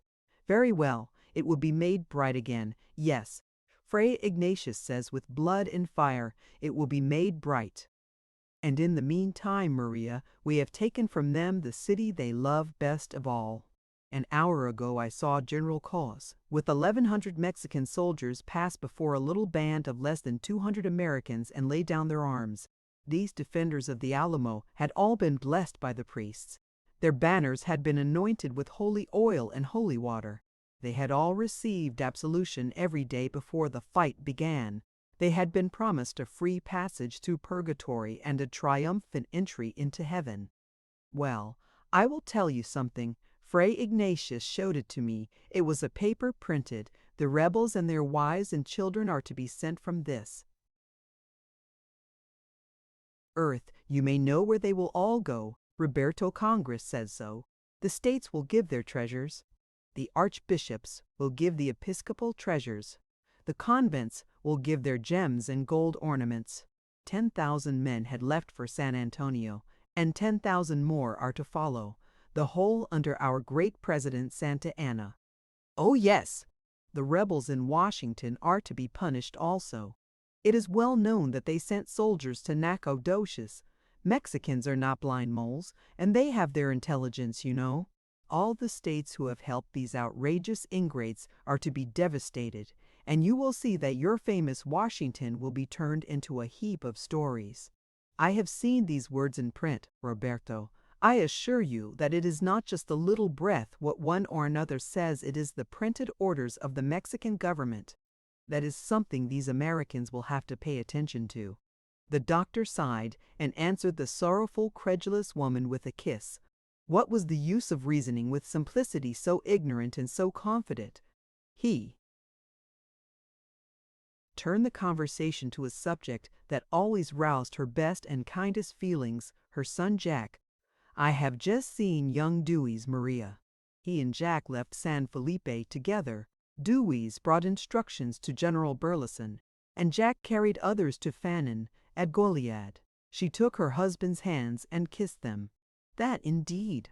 Oh, Roberto, if I could only see my Jack once more! I have had a constant accusation to bear about him. Till I kiss my boy again, the world will be all dark before my face. If Our Lady will grant me this miraculous favor, I will always afterwards be exceedingly religious. I will give all my desires to the other world. Dearest Maria, God did not put us in this world to be always desiring another. There is no need, mi queridita, to give up this life as a bad affair. We shall be very happy again soon. As you say. If I could only see Jack, for that I would promise God Almighty and you, Roberto, to be happy. I would forgive the rebels and the heretics, for they are well acquainted with Hell Road, and will guide each other there without my wish. I am sure if Jack has one day he will come to you, and when he hears of the surrender of General Cos, well now, it was God's will that General Cos should surrender. What more can be said? It is sufficient. Let me call Antonia. She is miserable at your displeasure, and it is not Antonia's fault. Pardon me, Roberto. I have seen Antonia. She is not agreeable and obedient to Fray Ignatius. She has been very wickedly used by him, and I fear he intends to do her evil. It is not convenient to discuss the subject now. I will see Isabel. She is a good child, my only comfort. Paciencia. There is Luis Alvera singing. Isabel will now be deaf to all else. And she rose with a sigh and walked towards the casement looking into the garden. Luis was coming up the oleander walk. The pretty trees were thinner now, and had only a pink blossom here and there, but the bright winter sun shone through them and fell upon Luis and Isabel, for she had also seen him coming, and had gone to meet him with a little rainbow-tinted shawl over her head. She looked so piquant and so happy. She seemed such a proper mate for the handsome youth at her side that a word of dissent was not possible. The doctor said only, "She is so like you, Maria. I remember when you were still more lovely, and when from your balcony you made me with a smile the happiest man in the world."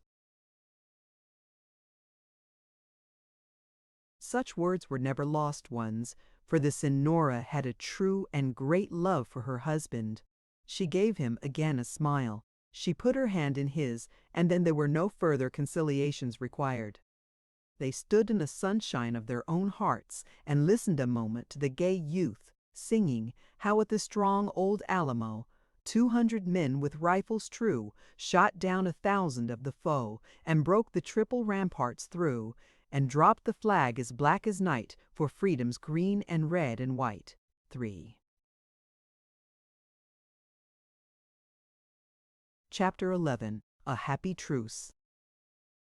Well, honor is the subject of my story. I cannot tell what you and other men think of this life, but for my single self I had as lief not be, as live to be, in awe of such a thing as I myself. Two truths are told, as happy prologues to the swelling act of the imperial theme. This is the eve of Christmas, no sleep from night to morn. The Virgin is in travail, at 12 will the child be born. Cities have not only a certain physiognomy, they have also a decided mental and moral character, and a definite political tendency. There are good and bad cities, artistic and commercial cities, scholarly and manufacturing cities, aristocratic and radical cities.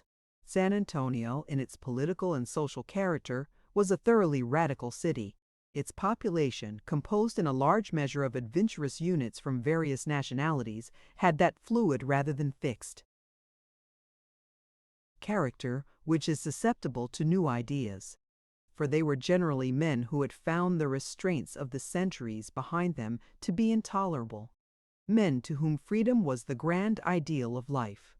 It may be easily understood, that this element in the population of San Antonio was a powerful one, and that a little of such leaven would stir into activity a people who, beneath the crust of their formal piety, had still something left of that pride and adventurous spirit which distinguished the Spain of Ferdinand and Isabel. In fact, no city on the American continent has such a bloody record as San Antonio. From its settlement by the warlike monks of 1692 to its final capture by the Americans in 1836, it was well named the City of the Sword. The Comanche and the white man fought around its walls their 40 years' battle for supremacy. From 1810 to 1821, its streets were constantly bloody with the fight between the Royalists and Republicans, and the city and the citadel passed from one party to the other continually. And when it came to the question of freedom and American domination, San Antonio was, as it had ever been, the great Texan battlefield. Its citizens then were well used to the fortunes and changes of war. Men were living who had seen the horrors of the auto da fe and the splendors of viceregal authority. Insurgent nobles, fighting priests, revolutionizing Americans, all sorts and conditions of men, all chances and changes of religious and military power, had ruled it with the temporary absolutism during their generation. In the main, there was a favorable feeling regarding its occupation by the Americans. The most lawless of them were law-abiding in comparison with any kind of victorious Mexicans. Americans protected private property, they honored women, they observed the sanctity of every man's home, and as for being heretics, that was an affair for the saints and the priests. The comfortable benefits of the Holy Catholic Church had not been vouchsafed to all nations. Political changes are favorable to religious tolerance, and the priests themselves had been sensible of a great decrease in their influence during the pending struggle. Prominent Mexicans had given aid and comfort to the Americans in spite of their spiritual orders, and there were many men who, like Lopez Navarro, did not dare to go to confession because they would have been compelled to acknowledge themselves rebels. When the doctor and Dare and Luis reached the plaza the morning after the surrender, they found the city already astir. Thousands of women were in the churches saying masses for the dead. The men stood at their store doors or sat smoking on their balconies, chatting with the passers-by or watching the movements of the victorious army and the evacuation of the conquered one. Nearly all of the brave 200 occupied the plaza. They were still greatly excited by the miraculous ecstasy of victory. But when soldiers in the death pang rejoice under its influence, what wonder that the living feel its intoxicating rapture? They talked and walked, as if they already walked the streets of Mexico. All things seemed possible to them. The royalty of their carriage, the authority in their faces, gave dignity even to their deerskin clothing. Its primitive character was its distinction, and the wearers looked like the demigods of the heroic stage of history. Lopez Navarro touched the doctor and directed his attention to them. "Does the world, Senor, contain the stuff to make their counterparts? They are Americans, Navarro. And though there are a variety of Americans, they have only one opinion about submitting to tyrants. They want do it." This was the conversation interrupted by Ortiz and the message he brought, and the doctor was thoroughly sobered by the events following. He was not inclined to believe, as the majority of the troops did, that Mexico was conquered. He expected that the Sonora's prediction would be verified, and the personal enmity which the priesthood felt to him induced a depressing sense of personal disaster. Nothing in the house or the city seemed inclined to settle. It took a few days to draw up the articles of capitulation and clear the town of general cause and the Mexican troops. And he had no faith in their agreement to retire from Texas and never again carry arms against the Americans. He knew that they did not consider it any sin to make a mental reservation against a heretic. He was quite sure that if costs met reinforcements, he would have to be fought over again immediately.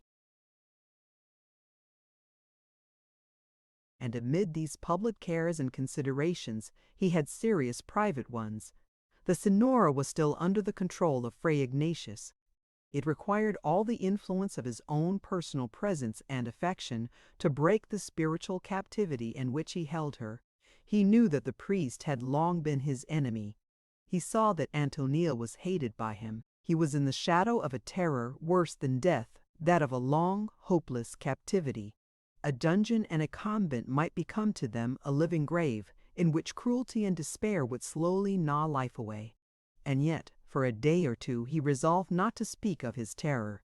The Sonora was so happy in his presence, and she had such kind confidences to give him about her plans for her children's future that he could not bear to alarm her.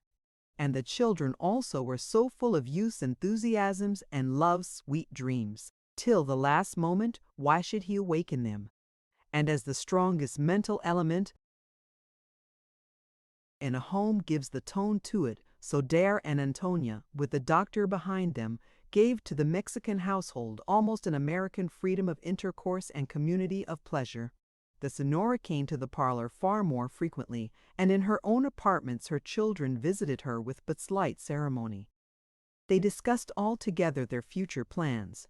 They talked over a wonderful journey which they were to take in company to New Orleans, and Washington, and New York, and perhaps even to London and Paris. Who could tell if the Senora would be so good as to enjoy herself? They ate more together. They got into the habit of congregating about the same hearthstone.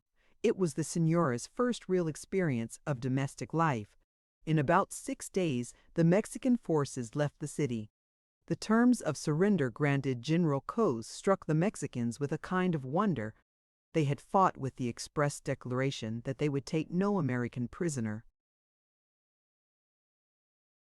Yet the Americans not only permitted Cos and his troops to leave under parole of honor, but gave them their arms and sufficient ammunition to protect themselves from the Indians on their journey home. They allowed them also all their private property. They furnished them with the provisions necessary to reach the Rio Grande.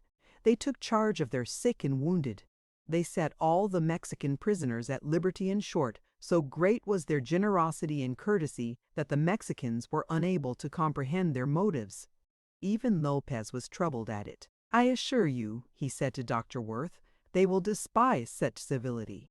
They will not believe in its sincerity. At this very blessed hour of God, they are accusing the Americans of being afraid to press their advantage. Simply, you will have the fight to make over again. I say this because I know Santa Anna. Santa Anna is but a man, Lopez." Me perdonas. He is, however, a man who knows a trick more than the devil. One must be careful of a bull in front, of a mule behind, and of a monk in Santa Anna on all sides. At the word monk, Lopez glanced significantly at a passing priest, and Dr. Worth saw that it was Fray Ignatius. He sprinkled the Mexican troops with holy water and blessed them as they left the city this morning. He has the ear of General Cos. He is not a man to offend, I assure you, doctor. The doctor walked thoughtfully away. San Antonio was full of his friends, yet never had he felt himself and his family to be in so much danger, and the words of Lopez had struck a responding chord in his own consciousness. The careless bravery, the splendid generosity of his countrymen was at least premature. He went through the city with observing eyes, and saw much to trouble him. The gates of Alamo were open. Crockett lounged upon his rifle in the plaza. A little crowd was around him, and the big Tennessean hunter was talking to them. Shouts of laughter, bravas of enthusiasm, answered the homely wit in stirring periods that had over and over made room for Colonel Crockett, both in the Tennessee legislature and the United States Congress. His rifle seemed a part of him, a kind of third arm. His confident manner, his manliness and bravery turned his wit into wisdom. The young fellows around found in him their typical leader. The elegant James Bowie was sitting on the veranda of the Veramendi house, calmly smoking. His fair, handsome face, clear blue eyes, and mild manners gave no indication of the gigantic physical strength and tremendous coolness and courage of the man who never tolerated an enemy in his presence. Burleson and Travis were talking under the shade of a china tree, and there were little groups of American soldiers on every street. This was what he saw, and yet a terrible sense of insecurity oppressed him. The city, moreover, was not settling to its usual business, though there were many preparations for public and private entertainments. After passing Colonel Bowie, he met David Burnett. The shrewd statesman from New Jersey had a shadow upon his face. He stopped Dr. Worth and spoke frankly to him. "We are in greater danger now than when we were under fire," he said. "Santa Anna will come on us like a lion from the swellings of Jordan. I wish Houston knew our position as it really is. We must either have more men to defend this city, or we must blow up the Alamo and be ready to leave it at a moment's notice." Why were such favorable terms given to General Cos and his troops? I cannot understand it. I will tell you an amazing fact. When Cos ran up that white flag on the Alamo, we had not a single round of ammunition left. Complaisance was necessary until Cos made over to us the Mexican arms, ammunition, property, and money. Worth turned and looked at the fort. A great red flag, on which was the word Texas, floated from its battlements, and there were 2 men standing on its roof with their faces westward. "They are the lookouts," said Burnett, "and we have scouts through the surrounding country, but Santa Anna will come, when he comes, with tens of thousands. And there is a line where even the coolest courage and the most brilliant bravery succumbs to mere numbers." That is what I mean, Doctor. Where is Houston? On the Brazos at the small town of Washington. The council have established headquarters there. Their conversation was interrupted by the ringing of a little bell and the doleful supplications of a priest, followed by a crowd of idle men and women. He was begging, for the sake of the Holy Virgin, alms to say masses for the soul of an unfortunate who had not left a peso for his burial. He droned on, and no one noticed him until James Bowie stretched his tall figure, sauntered up to the monk, and dropped a gold piece into his cap. He did not stay to hear the exclamations in the gracious, but with steps that rang like metal upon metal, took his way to the Alamo. However, dangers postponed make the most timorous indifferent to them, and when General Cos did not return, and nothing was heard of Santa Anna, everyone began to take up their ordinary life again. The temper of the Americans also encouraged this disposition. They were discovered neither to be bloodthirsty nor cannibals. It was even seen that they enjoyed the fandango and the monte tables, and that a proposition for a bullfight at Christmas was not opposed by them. And in spite of all anxieties, there were many sweet and unusual pleasures in the Worth home. The discipline of the troops was so lenient that Dare and Luis, one or both, were generally there in the evenings. Their turns as scouts or watchmen at the Alamo only made more delightful the hours when they were exempted from these duties.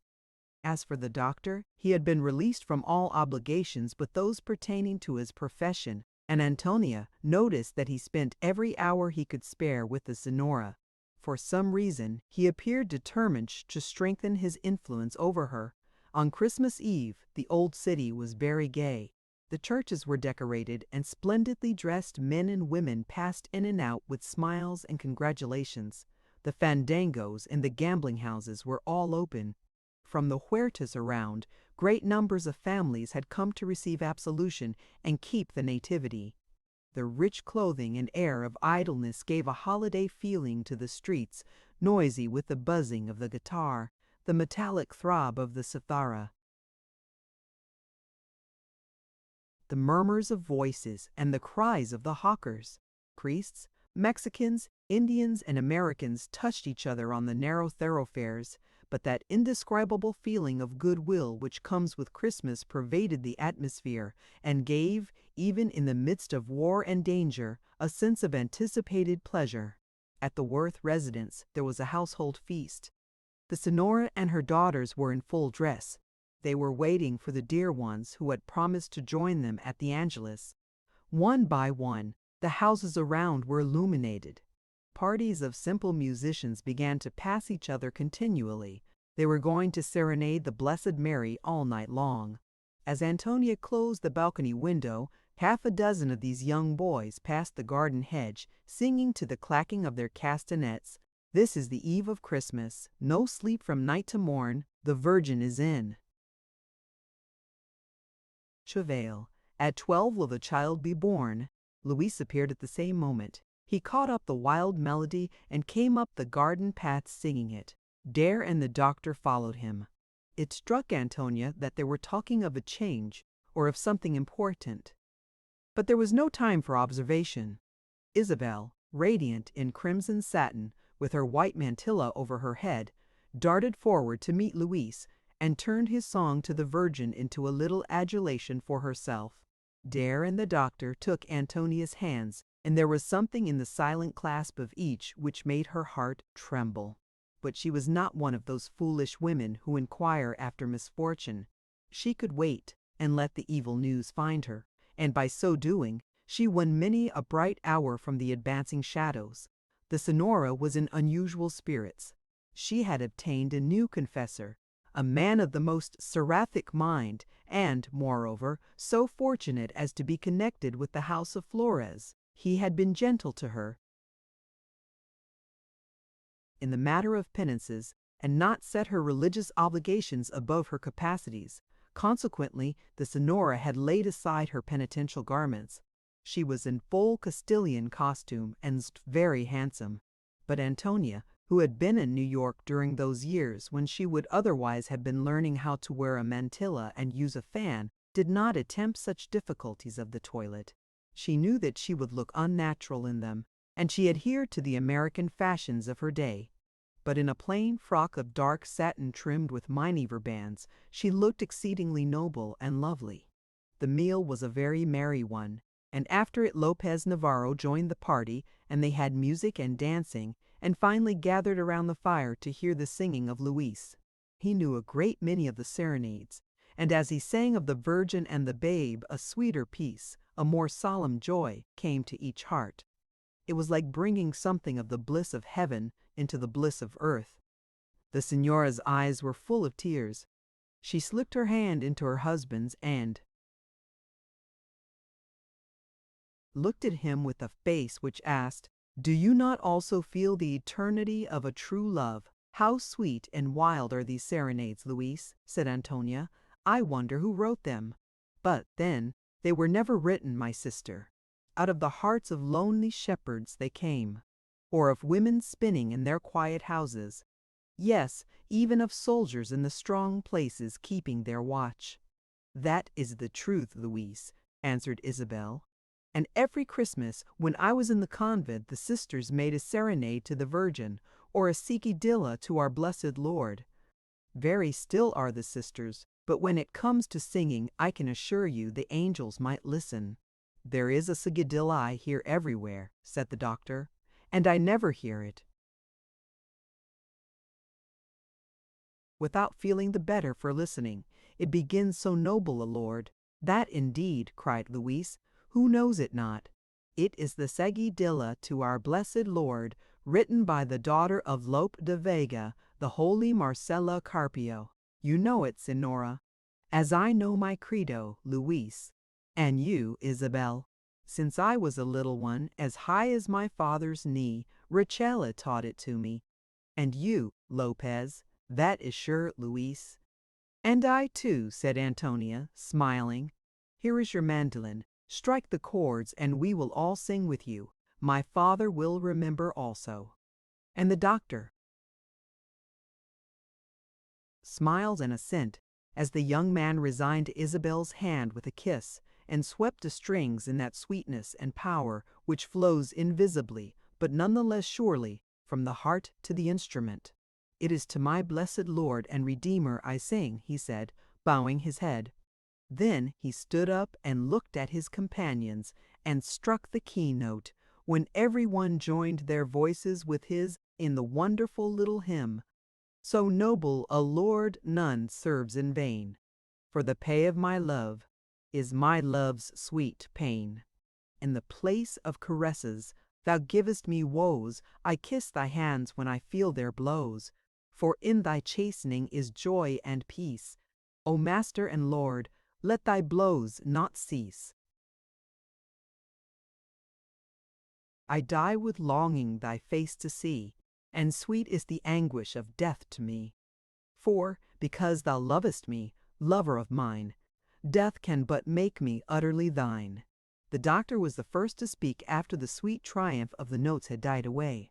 "Many a soul I have seen pass whispering those verses," he said, "men and women, and little children."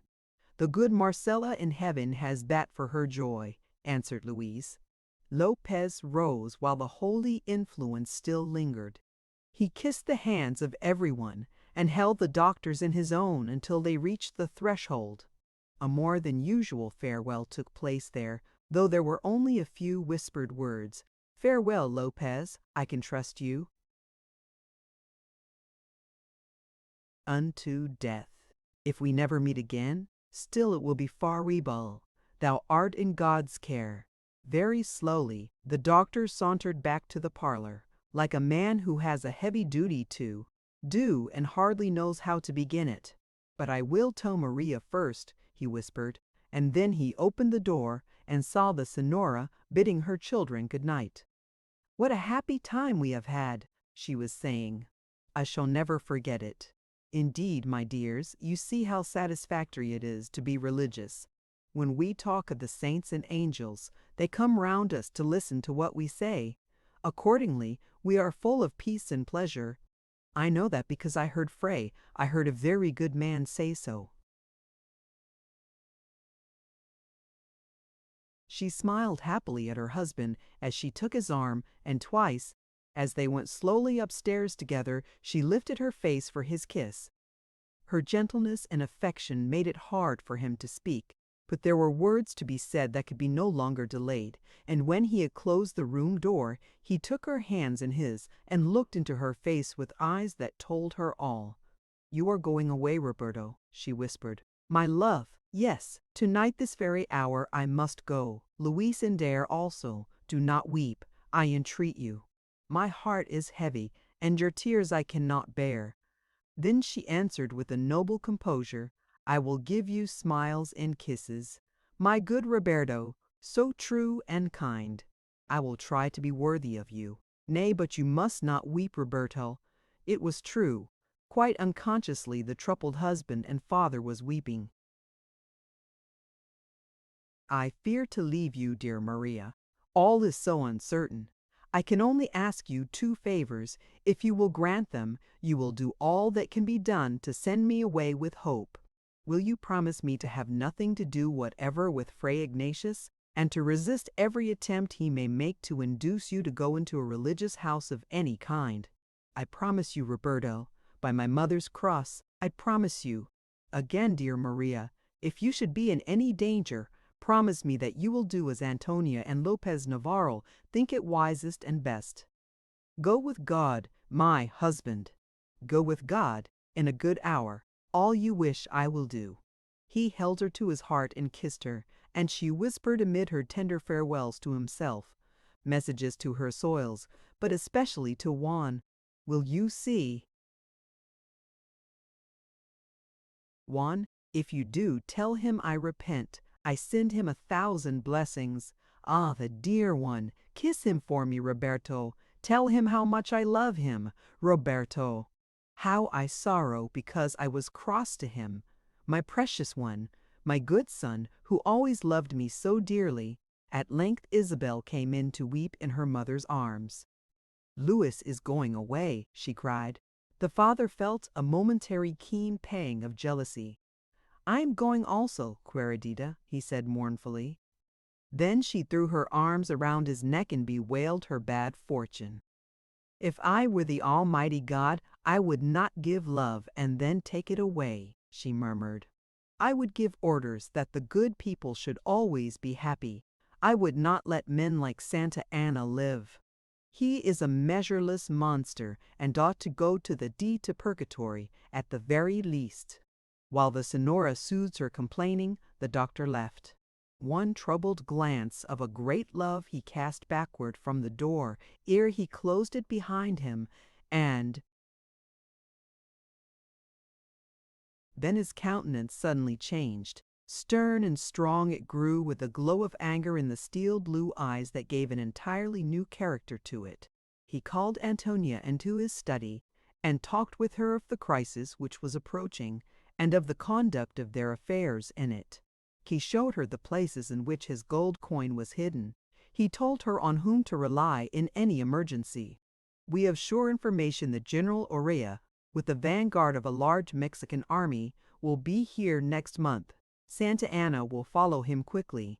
You see that the city must either be defended or our men must retreat. I am going to Houston with this dilemma. Luis and Dare will join Farnan at Goliad. Now, my dear child, you have my place to fill. If Santa Anna takes possession of San Antonio, what will you do? If we are not disturbed in any way, I will keep very quiet within my own home. If Fray Ignatius attempts to interfere with you, what then? I will fly from him and take Isabel and mi madre with me. That is your only safety. I shall hear if the Americans desert the city, then I will send your brother Thomas, if by any possibility it can be done, to guard you to the eastern settlements. But I may not be able to do this. There may be no time. It cannot be depended upon. Lopez Navarro will help you all. He can, and Ortiz. You may always rely on Ortiz. My father, I cannot trust Ortiz. Every man is a master to a peon. He would mean to do kindly, but his cowardice might make him false. Ortiz is no peon. He is a Mexican officer of high rank whom Santa Anna ordered to be shot. I saved his life. He wears the clothes of a peon that is necessary, but he has the honor and gratitude of a gentleman beneath him. If necessary, trust Ortiz fully. One thing above all others, remember flight before a convent. Flight, yes, death before it. I promise you, Father. When we meet again, you shall say, "Well done, Antonia." It was now about midnight. They went back to the parlor. Luis and Dar sat by the dying fire. They were bent forward close together over it, talking in a low voice.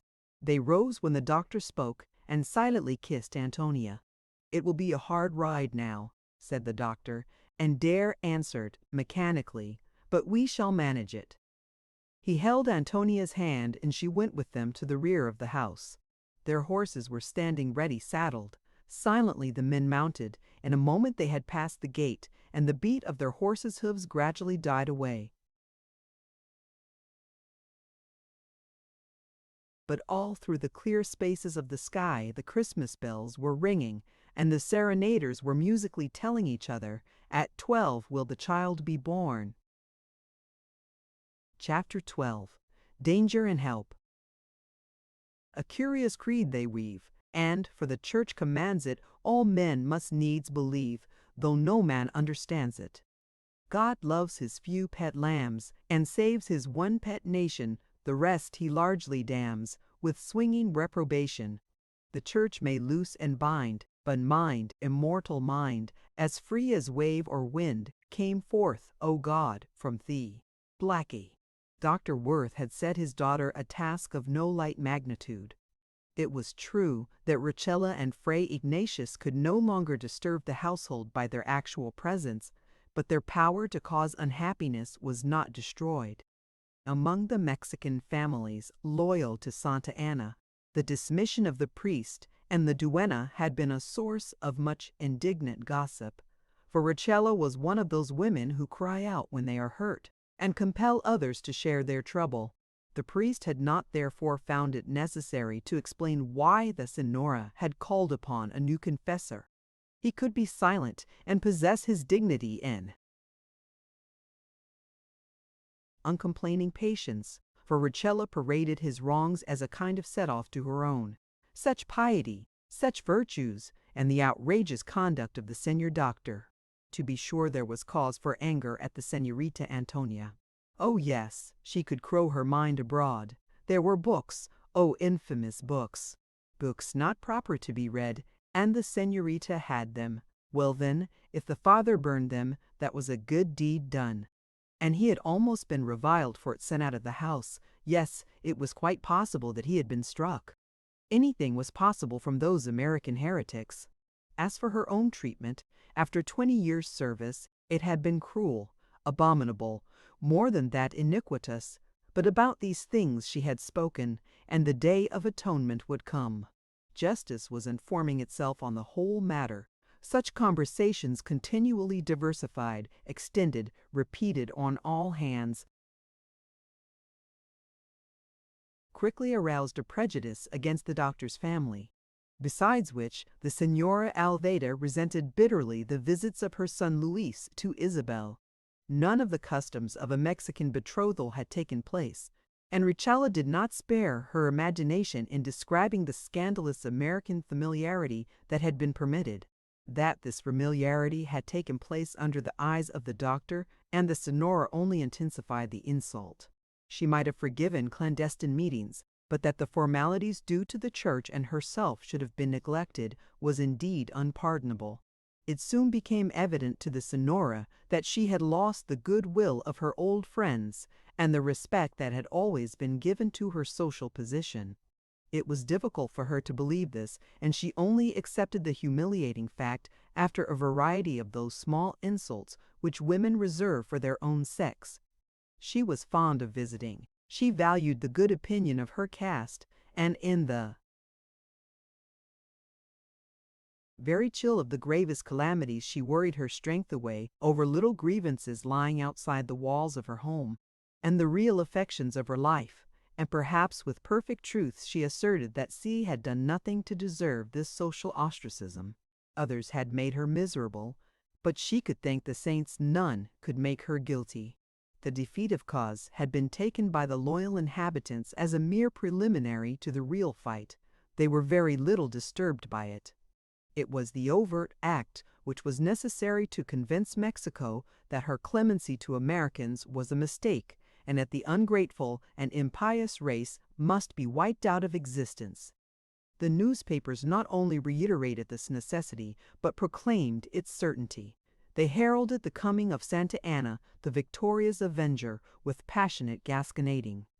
It was a mere question of a few days or weeks, and in the meantime the people of San Antonio were making a little profit and pleasure to themselves out of the extravagant reprobates.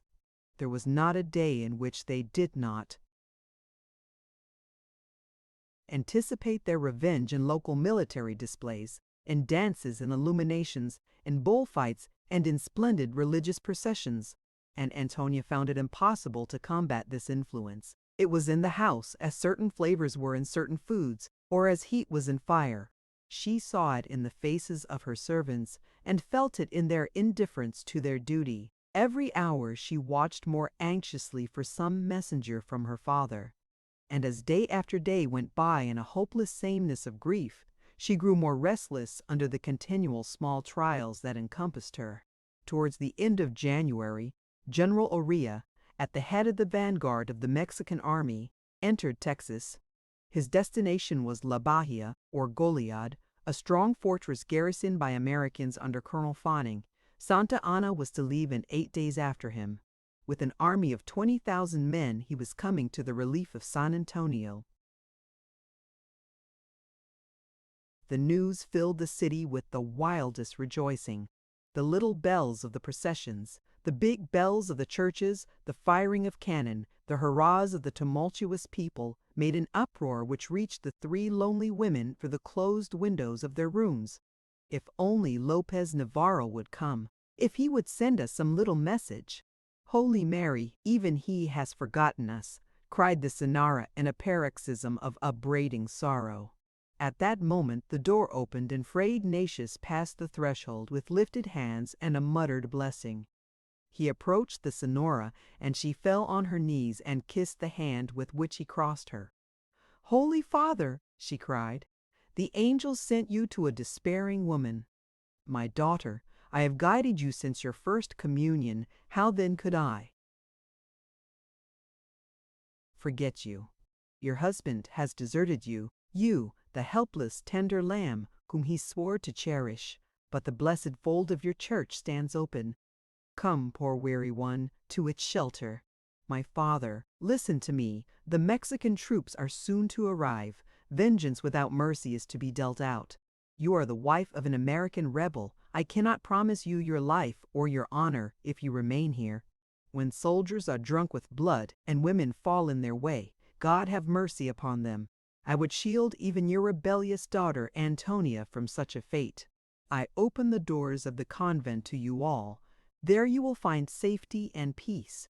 Isabel sat with white, parted lips and clasped hands, listening. Antonia had not moved or spoken.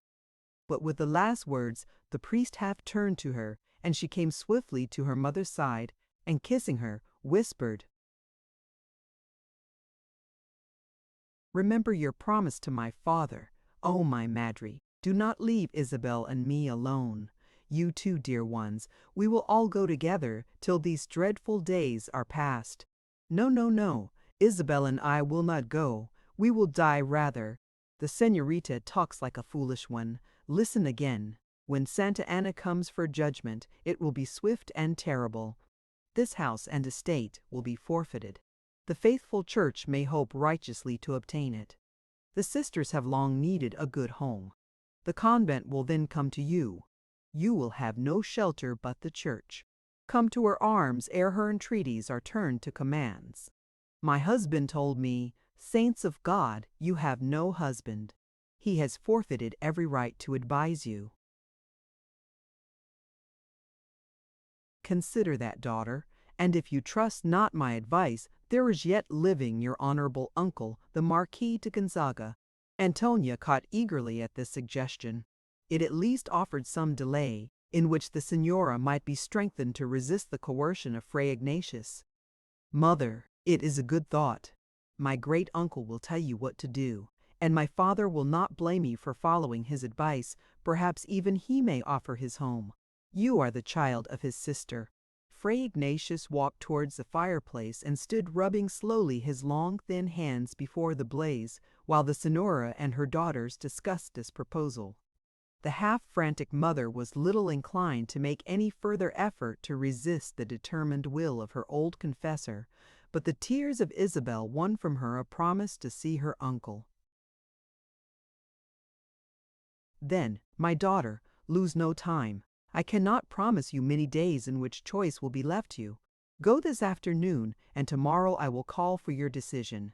It was not a visit that the Signora liked to make. She had deeply offended her uncle by her marriage, and their intercourse had since been of the most ceremonious and infrequent kind. But surely, at this hour, when she was left without any one to advise her steps, he would remember the tie of blood between them. He received her with more kindness than she had anticipated. His eyes glittered in their deep sockets when she related her extremity and the priest's proposal, and his small shrunken body quivered with excitement as he answered, Saints and angels, Fray Ignatius is right about Santa Anna. We shall see that he will make caps for his soldiers out of the skins of these infidel ingrates. But as for going into the convent, I know not. A miserable marriage you made for yourself, Maria. Pardon if I say so much. I let the word slip always. I was never one to bite my tongue. I am all old man. Very well, come here, you and your daughters, till the days of blood are over. There is room in the house, and a few comforts in it also. I have some power with Santa Anna. He is a great man. A great man. In all his wars, good fortune flies before him. He kissed her hands as he opened the door, and then went back to the fire and bent, muttering, over it, Giver of good. A true Iturbide, a gentlewoman. She is like my sister Mercedes, very like her. These poor women who trust me, as I am a sinner before God, I am unhappy to deceive them. Fray Ignatius might have divined his thoughts, for he entered at the moment, and said as he approached him, You have done right. The soul must be saved, if all is lost. This is not a time for the friends of the Church and of Mexico to waver. The Church is insulted every day by these foreign heretics, but you are mistaken, Father. The Church holds up her head, whatever happens. Even the viceregal crown is not lost. The Church has cleft it into mitres. Fray Ignatius smiled, but there was a curious and crafty look of inquiry on his face. The city is turbulent, Marquis, and there is undoubtedly a great number of Mexicans opposed to Santa Anna. Do you not know Mexicans yet? They would be opposed to God Almighty, rather than confess they were well governed. Bah! The genius of Mexico is mutiny. They scarcely want a leader to move their madness. They rebel on any weak pretense. They bluster when they are courted. They crouch when they are oppressed. They are fools to all the world but themselves. I beg the Almighty to consider in my favor that some over-hasty angel misplaced my lot. I should have been born in New York. The priest knew that he was talking for irritation, but he was too politic to favor the mood. He stood on the hearth with his hands folded behind him, and with a delightful suavity turned the conversation upon the country rather than the people. It was a glorious day in the dawn of spring. The tenderest greens, the softest blues, the freshest scents, the clearest air, the most delightful sunshine were everywhere. The white old town, with its picturesque crowds, its murmur of voices and laughter, its echoes of fife and drum, its loves and its hatreds, was at his feet, and, far off, the hazy glory of the mountains, the greenness and freshness of paradise, the peace and freedom of the vast, unplanted places. The old Marquis was insensibly led to contemplate the whole, and, in so doing, to put uppermost that pride of country, which was the base of every feeling susceptible to the priest's influence. Such a pleasant city, Marquis. Spanish monks founded it. Spanish and Mexican soldiers have defended it. Look at its fine churches and missions, its lovely homes and blooming gardens. It is also all our own, Father. It was but yesterday I said to one of those insolent Americans who was condescending to admire it, "Very good, Señor, and if you deign to believe me, it was not brought from New York. Such as you see it, it was made by ourselves here at San Antonio. Saints in heaven!" The fellow laughed in my face. We were mutually convinced of each other's stupidity. Ah, how they envy us the country, and you, Marquis, who have traveled over the world, you can imagine the reason. Father, I will tell you the reason. It is the craving in the heart to find again the lost Eden. The Almighty made Texas with full hands. When He sets His heart on a man, he is permitted to live there. Grace of God, you speak the truth. Shall we then give up the gift of His hand to heretics and infidels? I cannot imagine it. Then everyone must do the work he can do. Some are to slay the unbelievers. Others are to preserve the children of the church. Your niece and her 2 daughters will be lost to the faith unless you interfere for their salvation. Of you will their souls be required. By Saint Joseph, it is a duty not in agreement with my desire. I, who have carefully abstained from the charge of a wife and daughters of my own. It is but for a day or 2, Marquis, until the matter is arranged. The convent is the best of all refuges for women so desolate. The Marquis did not answer. He lifted a book and began to read, and Fray Ignatius watched him furtively. In the meantime, the Senora had reached her home. She was pleased with the result of her visit. A little kindness easily imposed upon this childlike woman, and she trusted in anyone who was pleasant to her. "You may believe me, Antonia," she said. "My uncle was in a temper most unusual. He kissed my hands. He offered me his protection. That is a great thing, I assure you. And your father cannot object to our removal there." Antonia knew not what answer to make. Her heart misgave her. Why had Fray Ignatius made the proposal? She was sure it was part of an arrangement, and not a spontaneous suggestion of the moment. And she was equally sure that any preconcerted plan, having Fray Ignatius for its author, must be inimical to them. Her mother's entry had not awakened Isabel, who lay asleep upon a sofa. Senora was a little nettled at the circumstance. She is a very child, a visit of such importance, and she is off to the land of dreams while I am fatiguing myself. I wish indeed that she had more consideration. Then Antonia brought her chocolate, and, as she drank it and smoked her cigarrito, she chatted in an almost eager way about the persons she had seen. Going towards the plaza, I met Judge Valdez. I stopped the carriage and sent my affections to the Senora. Would you believe it? He answered me as if his mouth were full of snow. His disagreeable behavior was exactly copied by the Senora Silvestre and her daughter Esperanza. Dona Julia and Pilar de Calval did not even perceive me. Santa Maria! There are none so blind as those who won't see. Oh, indeed! I found the journey like the way of salvation full of humiliations. I would have stopped at the store of the Jew Levenberg and ordered many things, but he turned in when he saw me coming. Once, indeed, he would have put his hat on the pavement for me to tread upon. But he has heard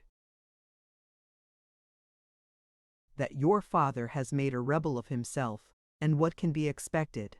He knows when Santa Anna has done with the rebels, not one of them will have anything left for God to reign upon. And there was a great crowd and a great tumult. I think the whole city had a brain fever.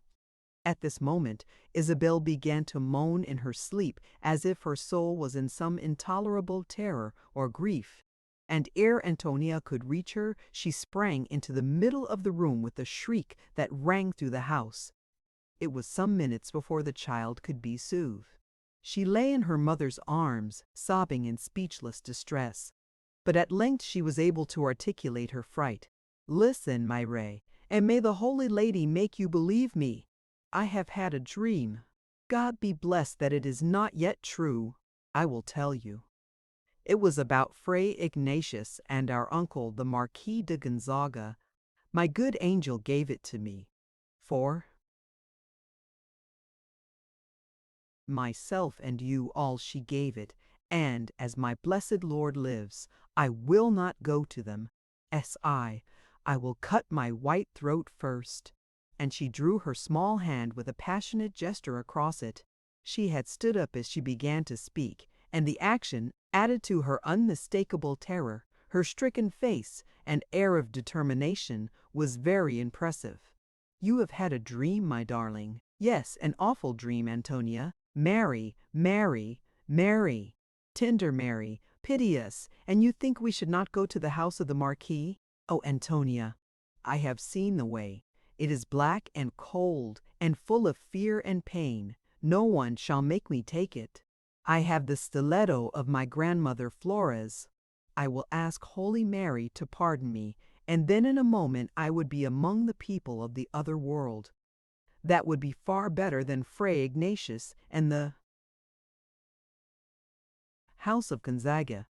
The Senora was quite angry at this fresh complication. It was really incredible what she had to endure. And would Antonia please to tell her where else they were to go? They had not a friend left in San Antonio. They did not deserve to have one. And was it to be supposed that a lady, born noble, could follow the Americans in an ox wagon? Antonia might think it preferable to the comfortable house of her relation, but blessed be the hand of God, which had opened the door of a respectable shelter to her. "I will go in the ox wagon," said Isabel, with a sullen determination, "but I will not go into my uncle's house.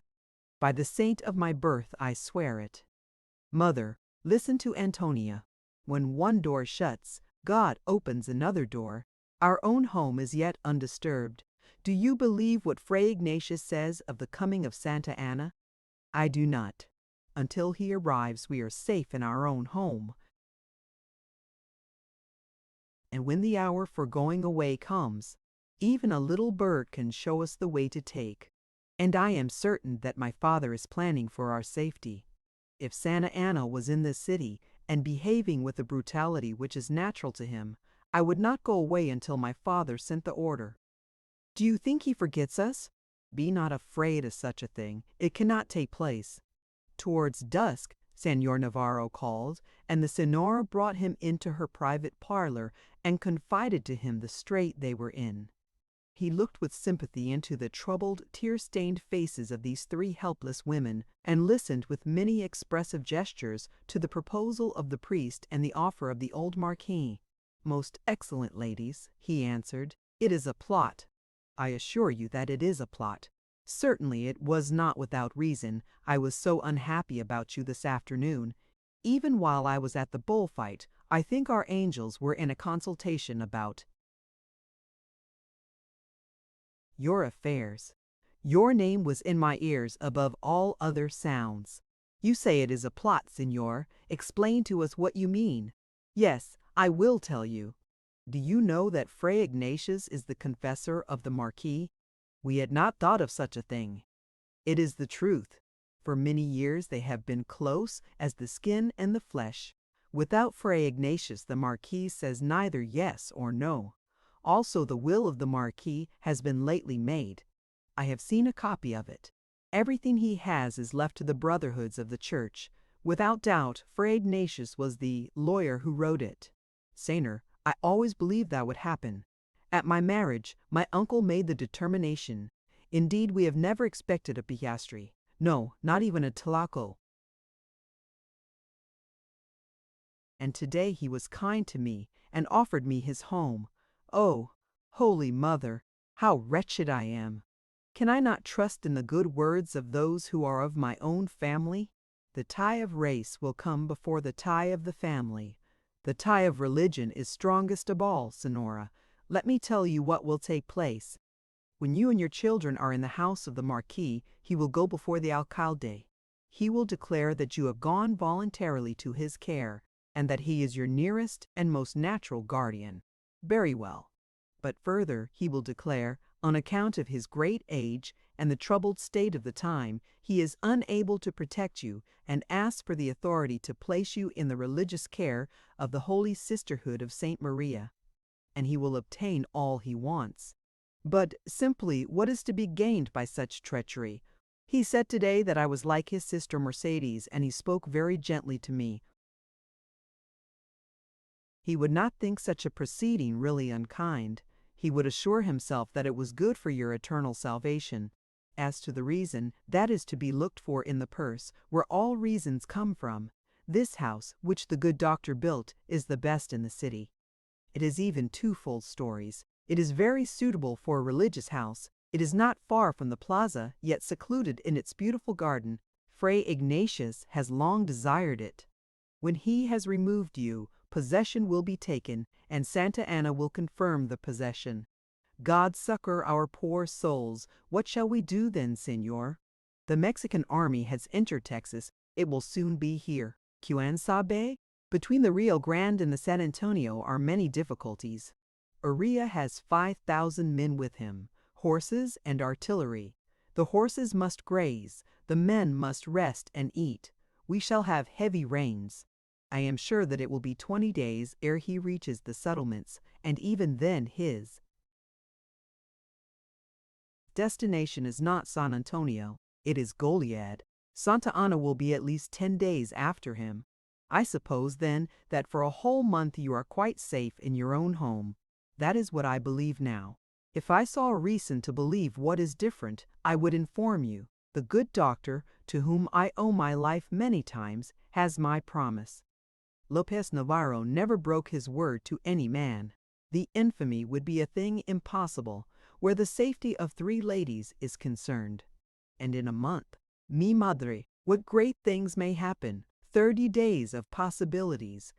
Come now, let us be a little happy, and listen to what the Señor has to tell us. I am sure this house has been as stupid as a convent. And Isabel lifted the cigarette case of the Senora, and with kisses persuaded her to accept its tranquilizing consolation. It was an elegant little golden trifle, studded with gems.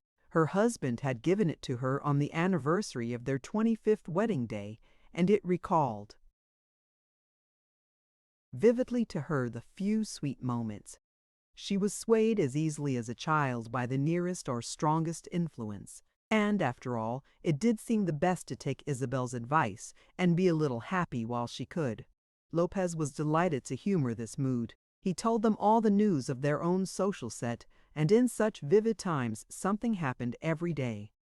There had been betrothals and marriages, quarrels and entertainments, and Lopez, as a fashionable young man of wealth and nobility, had taken his share in what had transpired.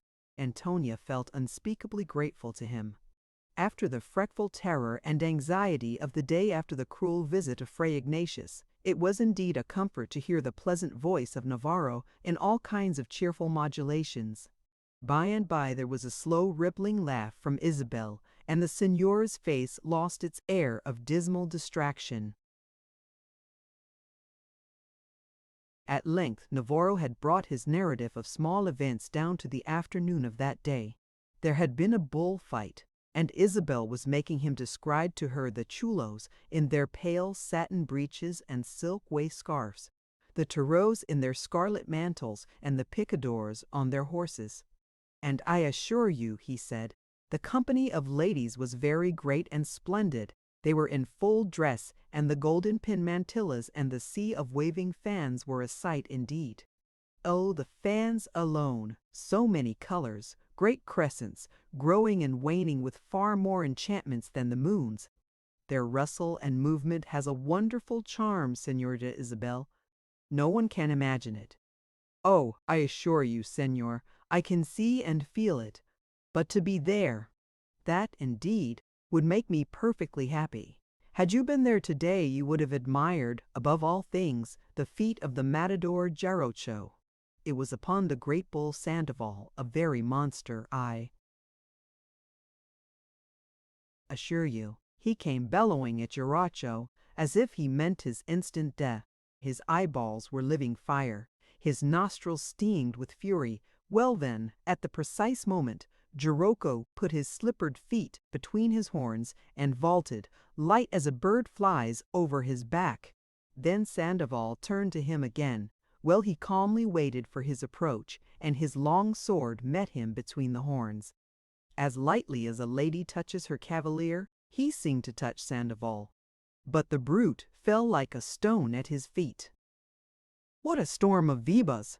What clapping of hands and shouts of "Valiente!" And the ladies flung their flowers and the men flung their hats into the arena, and Jarocho stepped proudly enough on them, I can tell you, though he was watching the door for the next bull. Ah, Señor, why will men fight each other when it is so much more grand and interesting to fight bulls? Señorita Isabel, if you could only convince them of that. But then, it is not always interesting to the matador. For instance, it is only by the mercy of God and the skill of an Americano that Jarocho is at this moment out of purgatory. The señora raised herself from among the satin pillows of her sofa and asked excitedly, "Was there then some accident, señor? Is Jarocho wounded? Poor Jarocho!" "Not a hair of his head is hurt, señora. I will tell you. Saint Jago, who followed Sandoval, was a little devil. He was light and quick and had intelligence. You could see by the gleam in his eyes that he took in the whole scene and considered not only the people in the ring but the people in the amphitheater also to be his tormentors. Perhaps in that reflection he was not mistaken. He meant mischief from the beginning, and he pressed Jarocho so close that he leaped the barrier for safety. As he leaped, Saint Jago leaped also.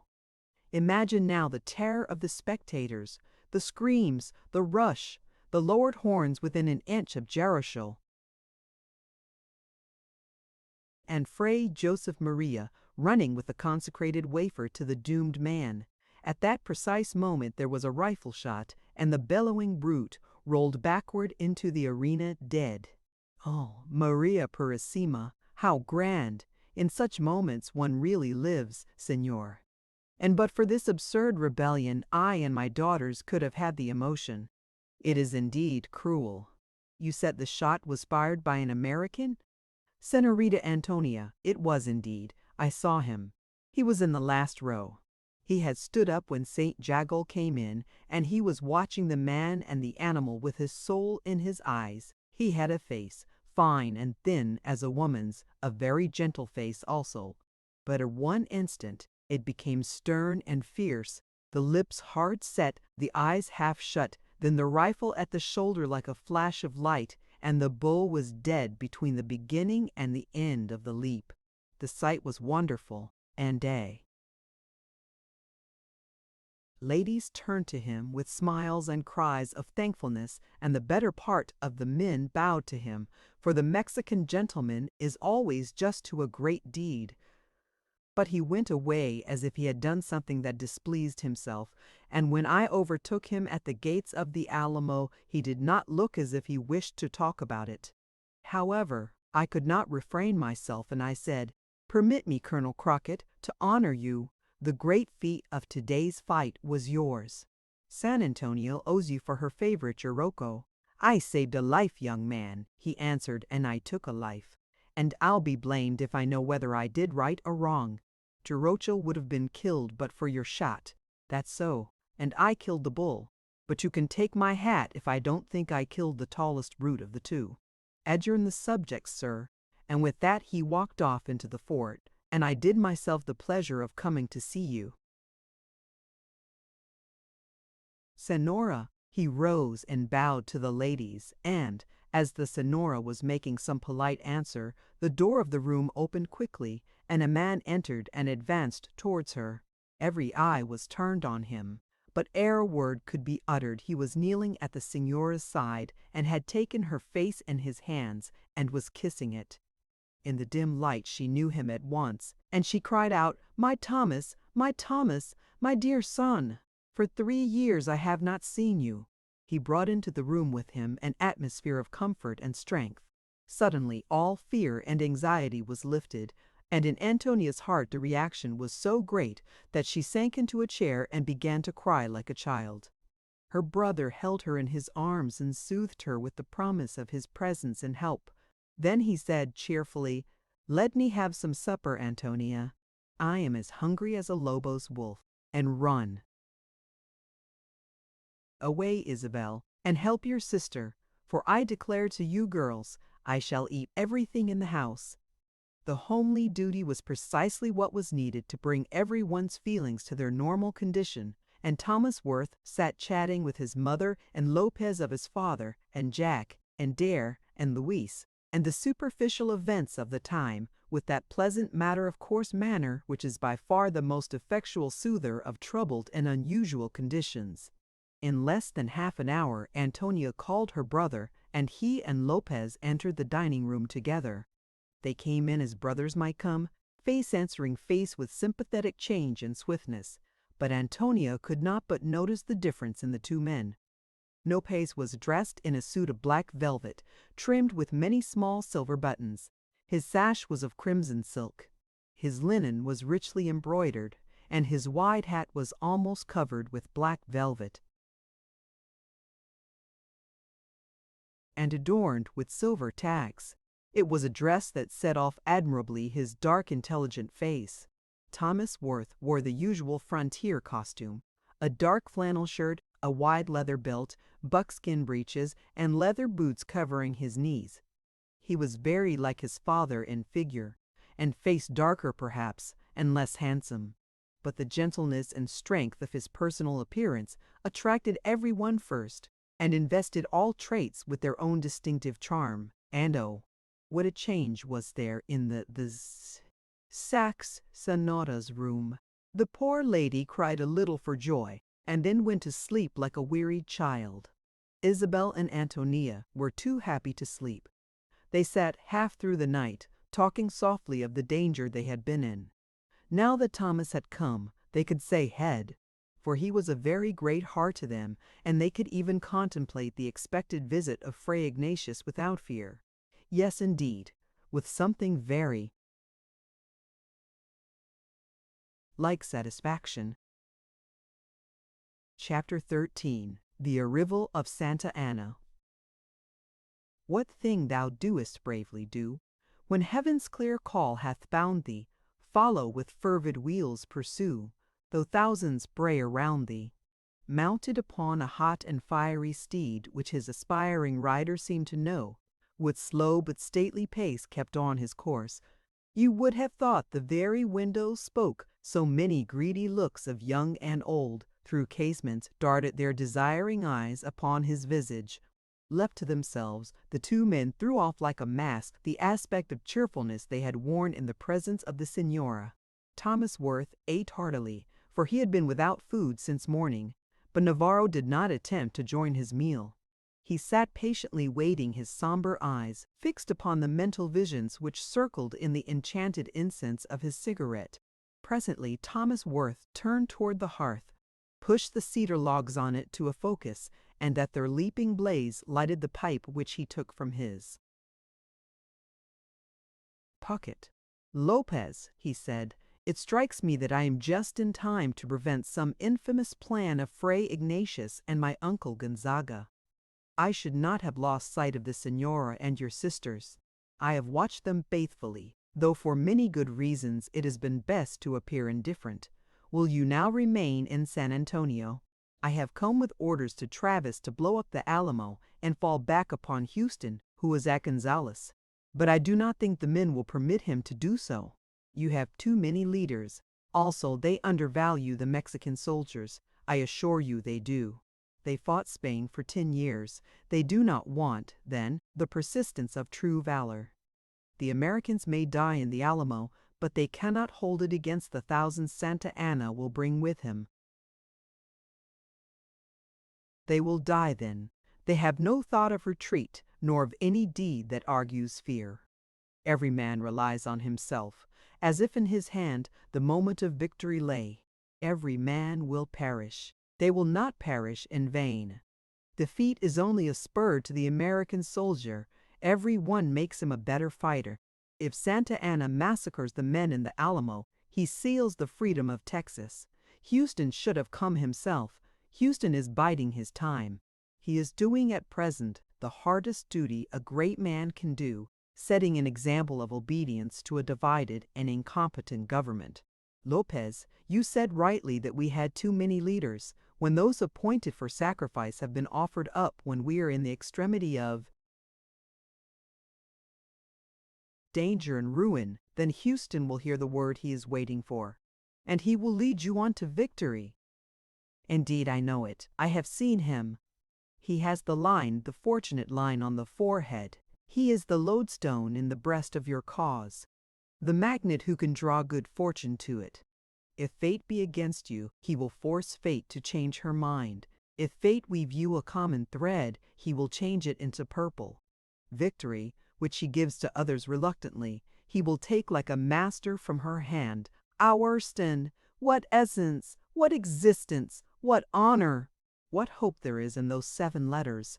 Consider this, he will find a way or make a way for freedom. Subsequent events proved the opinion of Thomas Worth correct with regard to the garrison in the Alamo. David Crockett, James Bowie, Barrett Travis. The names were a host in themselves. One and all refused to couple them with retreat. Military defeats may be moral victories, young man, said Crockett to Thomas Worth, and moral victories make national greatness. The Roman that filled the Gulf with his own body, the men who died at Thermopylae, they live today, and they have been talking with us. But if you join Houston, you will save many lives. That isn't always the point, sir. Jim Bowie was saying there was once a lover who used to swim 2 miles every night to see a young woman called Hero. Now he might have waited for a boat and gone dry-shod to his sweetheart. But if he had, who would have cared whether he lived or died? The Alamo is our hero. If we can't keep her, we can die for her. The same spirit moved every soul at Goliad. Fanning was there with nearly 900 men, and he had named the place Fort Defiance and asserted his determination to hold it. In the meantime, Houston was using his great personal influence to collect troops, to make treaties with the Indians, and to keep together some semblance of a provisional government. But it had become evident to all the leading spirits of the Revolution that no halfway measures would now do. They only produced halfway enthusiasm. For this end, Houston spoke out with his accustomed boldness. Gentlemen, we must declare the independence of Texas, and like our 4 elders, sink or swim by that declaration.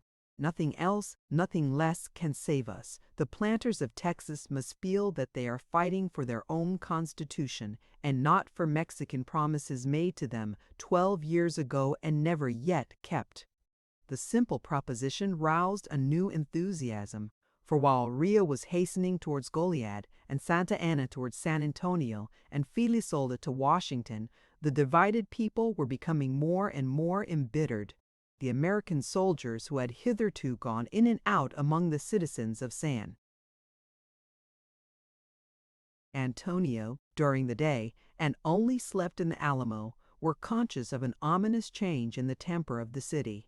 They gathered their recruits together and shut themselves in the fortress. Again, Thomas Worth urged them to fall back either upon the line of Houston at Gonzales or Fanning at Goliad. but in the indecision and uncertainty of all official orders, Crockett thought it best to make the first stand at the Mexican city. "We can at least," he said, "keep Santa Anna busy long enough to give the women and children of our own settlements time to escape and the men time to draw together with a certain purpose." "The cry of Santa Anna has been like the cry of wolf, wolf," said Bowie. "I hear that great numbers that were under arms have gone home to plant their corn and cotton.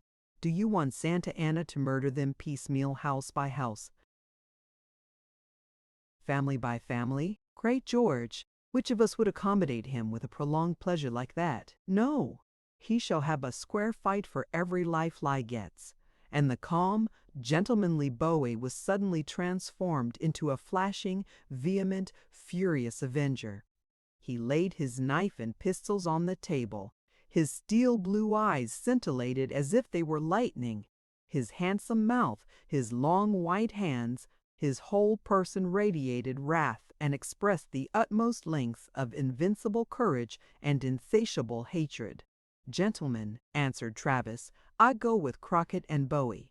If we hold the Alamo, it is a deed well done. If we fall with it, it is still a deed well done. We shall have given to Houston and Fanning time to interpose themselves between Santa Anna and the settlements." "We have none of us lived very well," said Bowie, "but we can die well. I say as an American that Texas is ours by right of natural locality and by right of treaty.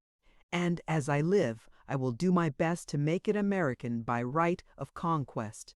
Comrades, I do not want a prettier quarrel to die in." And looking with a brave, unflinching gaze around the grim fortress, "I do not want a better monument than the Alamo." The speech was not answered with any noisy hurrahing, but the men around the bare, long table clasped hands across it, and from that last interview with the doomed men Thomas Worth came away with the knowledge that he had seen the battle begun. He felt now that there was no time to delay longer his plans for the safety of his mother and sisters. These were indeed of the simplest and most uncertain character, for the condition of the country and its few resources were such as to make flight the only way that promised safety. And yet flight was environed with dangers of every kind: hunger, thirst, exhaustion, savage beasts, Indians, and the triple armies of Mexico. The day after his arrival he had begun to prepare as far as possible for this last emergency, but the señora's unconquerable aversion to leave her native city had constantly hampered him. Until Santa Anna really appeared, she would not believe in the necessity of such a movement. The proposal of Fray Ignatius, even if it did end in a convent, did not seem so terrible as to be a wanderer without a roof to cover her. She felt aggrieved and injured by Antonius and Isabel's positive refusal to accept sanctuary from the priest, and with the underhand cunning of a weak woman, she had contrived to let Fray Ignatius know that she was not to blame for the refusal. All the same, the priest hated her in conjunction with her children.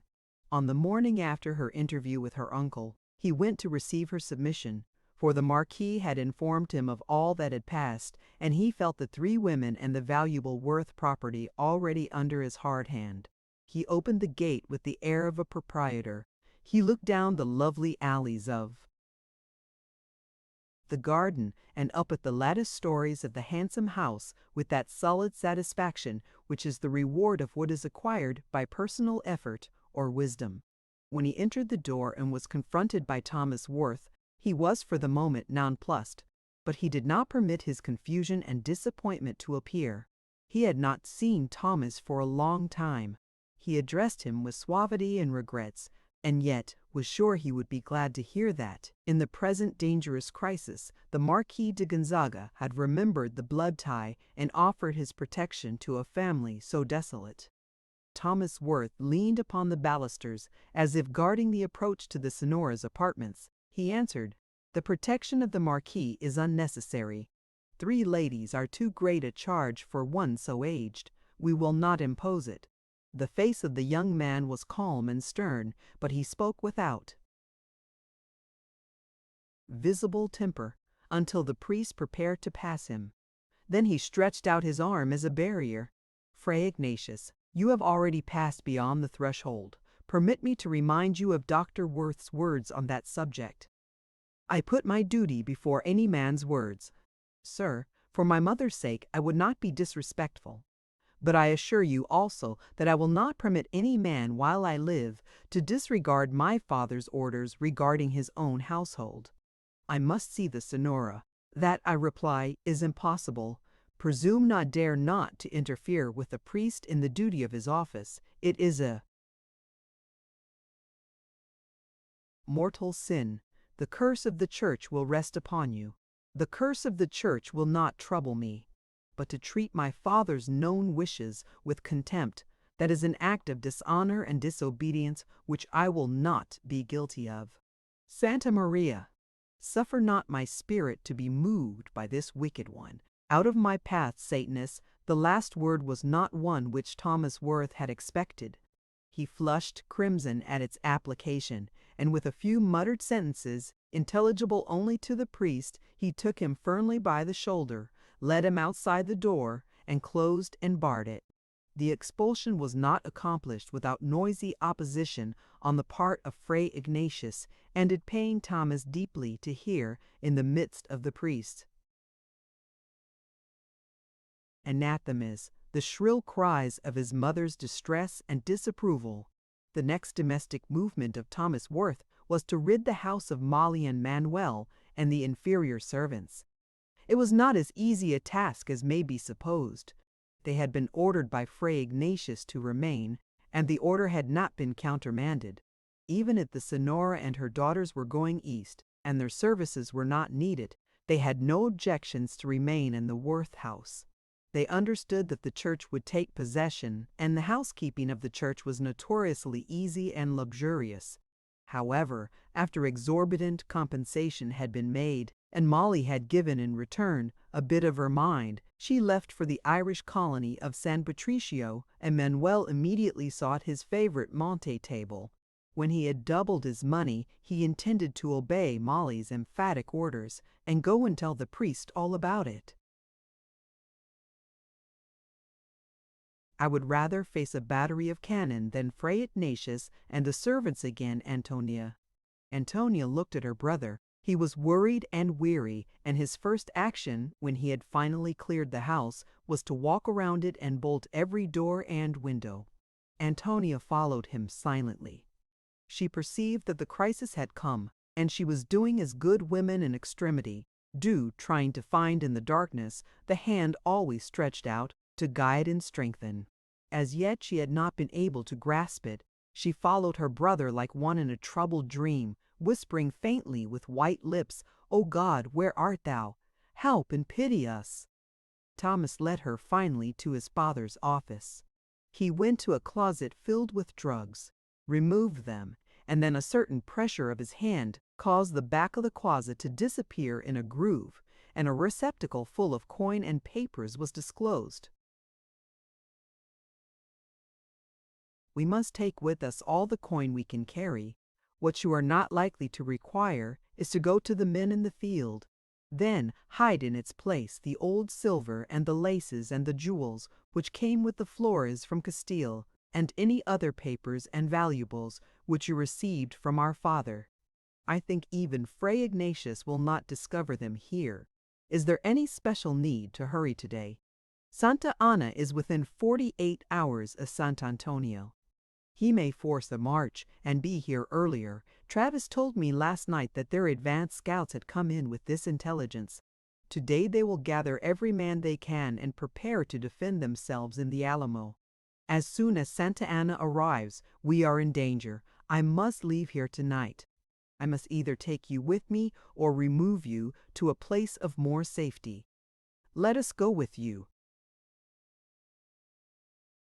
If my mother is willing. If she is not, what then? Lopez has prepared for that emergency. He has an empty house 3 miles west of San Antonio. He has had it completely victualled. I will take you there after dark in the large green chariot. Ortiz will drive the light Jersey wagon on the Gonzales Road. When inquiry is made, the Jersey wagon will have attracted the attention of every Mexican, and Fray Ignatius will receive positive assurances that you were in it and are beyond his power. And certainly without definite intelligence, he would never suspect you of being anywhere on the highway to Mexico. Shall we be quite alone? For 2 or 3 days you will be quite alone. Ortiz will, however, return with the wagon by a circuitous route, for sooner or later you are sure to need it. Fear not to trust him. Only in one respect will you need to supplement his advice by your own intelligence. He is so eager to fight Santa Anna, he may persuade himself and you that it is necessary to fly eastward when it is not. In all other points you may be guided by him, and his disguise as a peon is so perfect that it will be easy for him to gather in the pulquerias all the information requisite for your direction. I have been out to the house, and I can assure you that Lopez has considered everything for your comfort.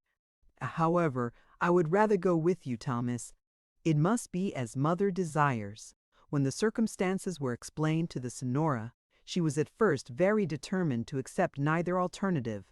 She would remain where she was. She was a Flores and a Gonzaga. Santa Anna knew better than to molest her. She would rather trust to him than to those dreadful Americans. Reminded of Fray Ignatius, she shed a few tears over the poor Padrecito and assured her children they had made a mistake regarding him, which neither oil nor ointment, nor wit nor wisdom could get over. It was almost impossible to induce her to come to a decision of any kind, and only when she saw Antonia and Isabel were dressed for a journey, and that Thomas had locked up all the rooms and was extinguishing the fires, could she bring herself to believe that the trial so long anticipated had really come. My dearest mother, my own life and the lives of many others may now hang upon a few moments. I can remain here no longer. Where shall I take you to? I will not leave my home. Santa Anna is almost here. As soon as he arrives, Fray Ignatius and 12 of Pites. The Bernardine monks are coming here. I was told that yesterday. Then I will go to the convent, I and my daughters. No, mother, if you go to the convent, Antonia and Isabel must go with me.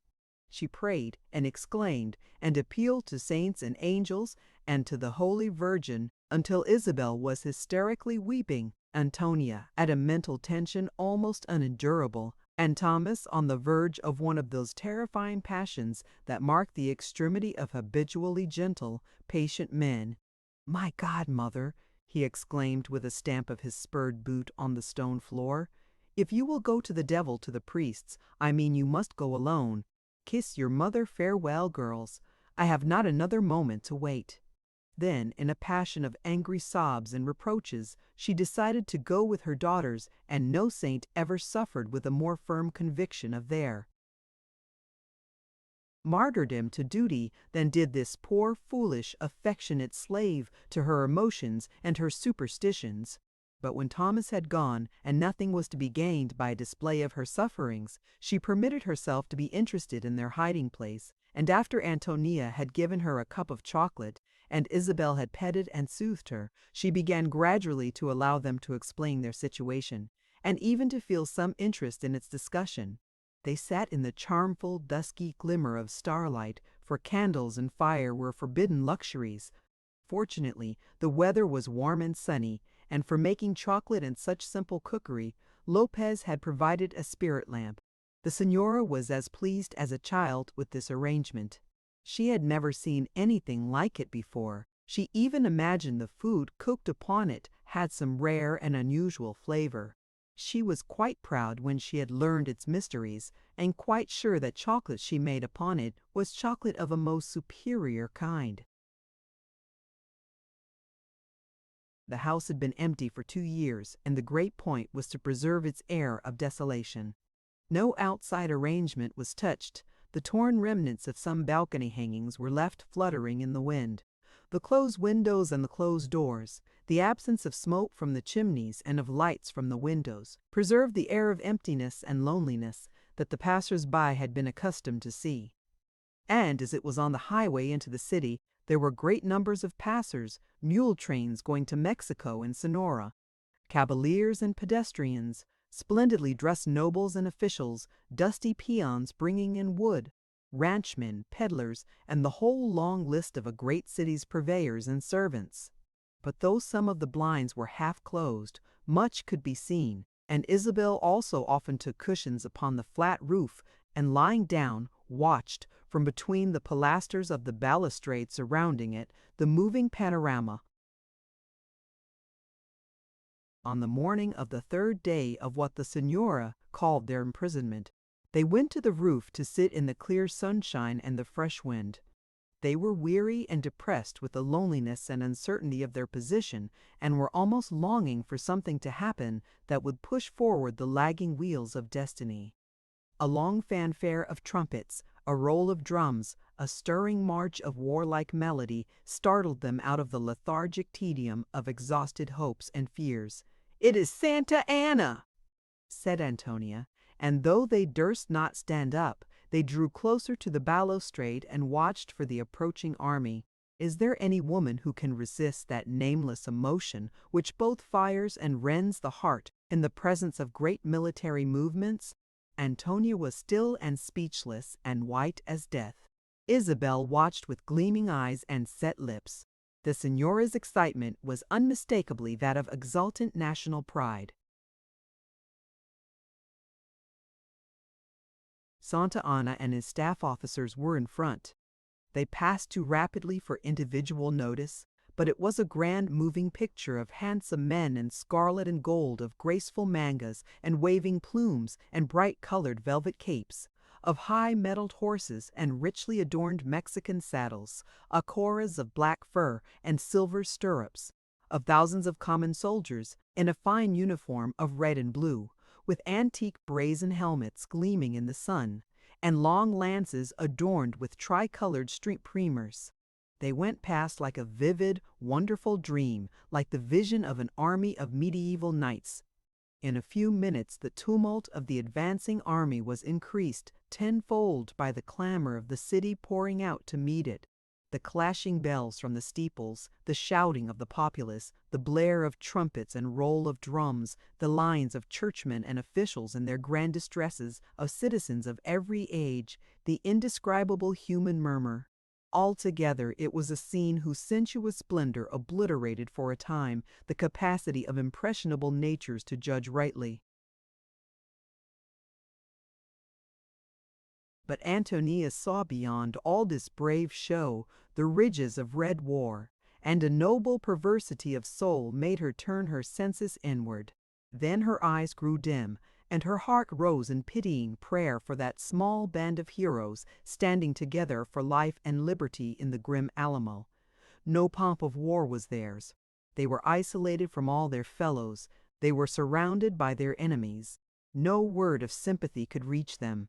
Yet she knew they would stand like lions at bay, that they would give life to its last drop for liberty, and rather than be less than freemen, they would prefer not to be at all.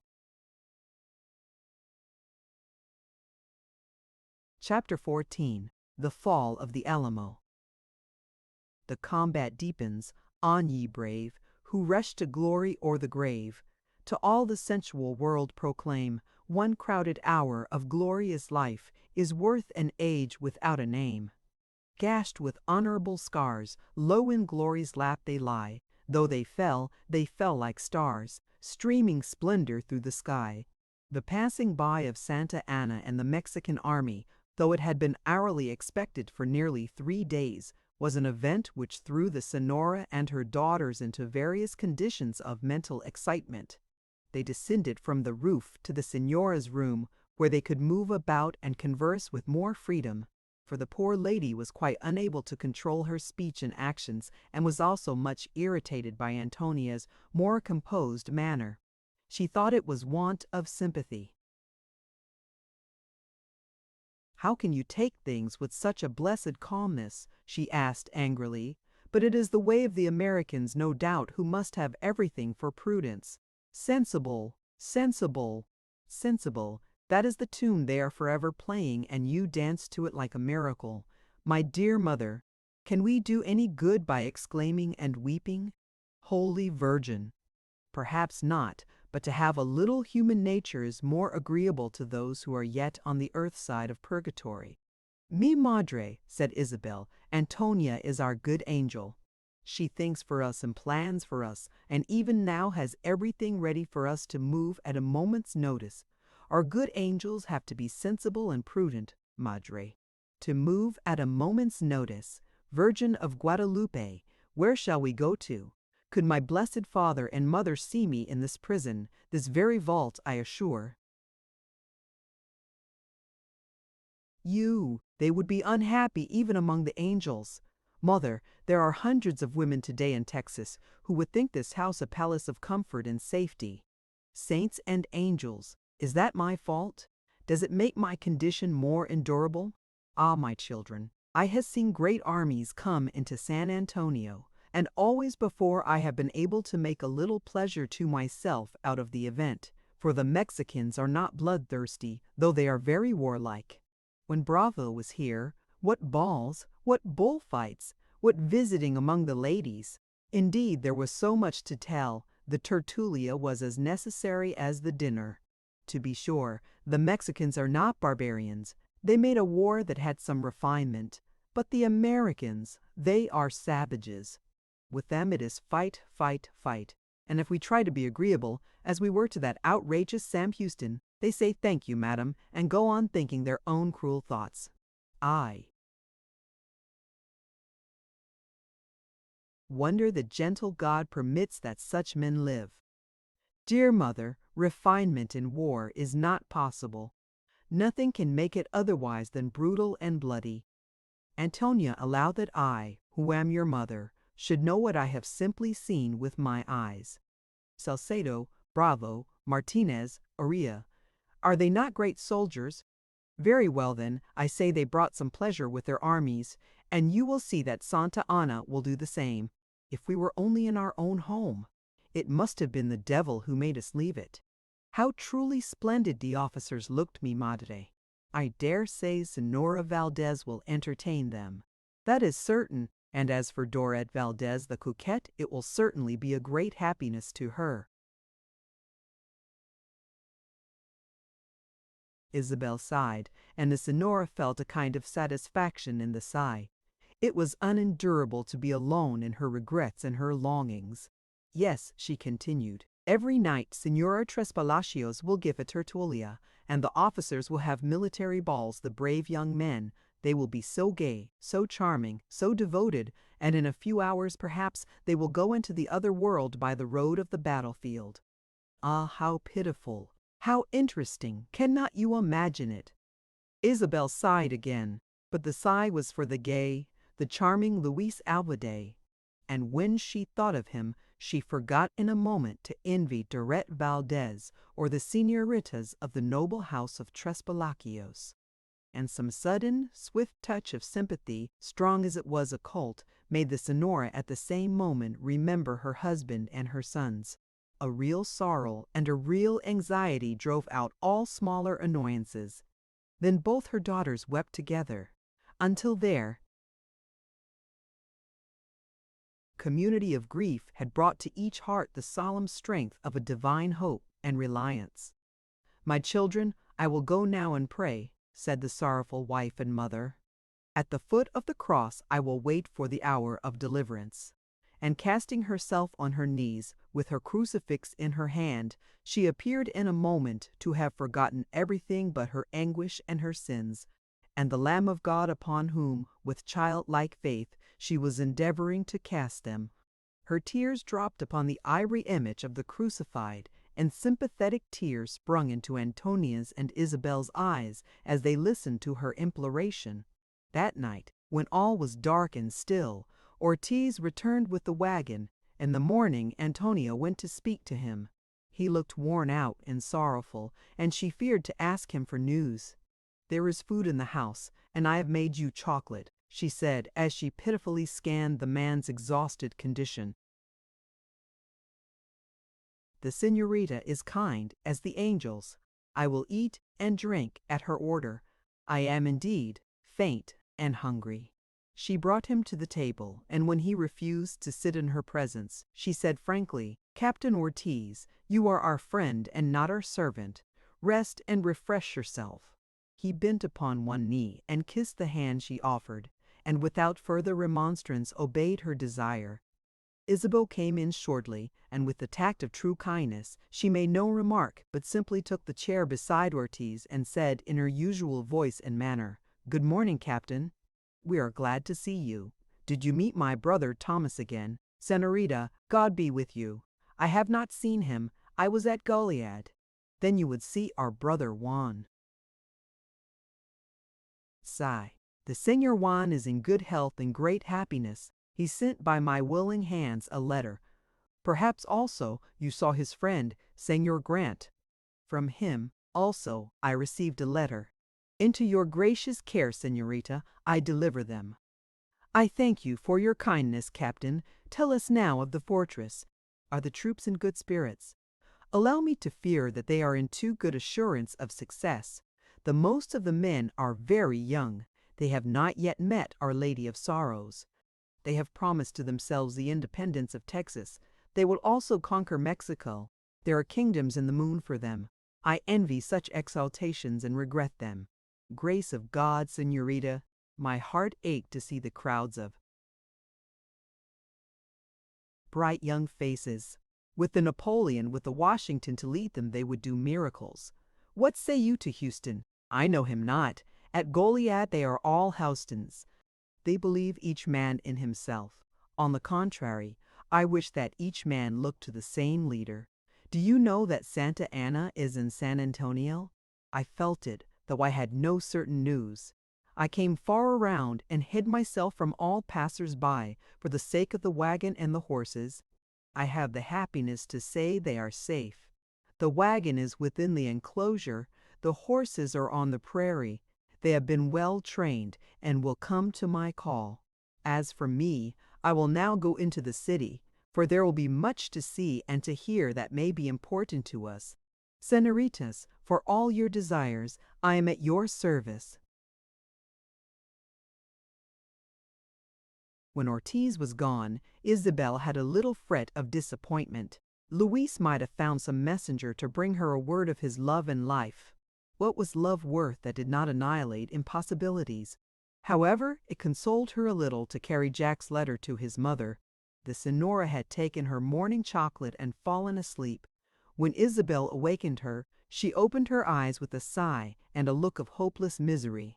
These pallid depressions attacked her most cruelly in the morning, when the room, shabby and unfamiliar, gave both her memory and anticipation a shock.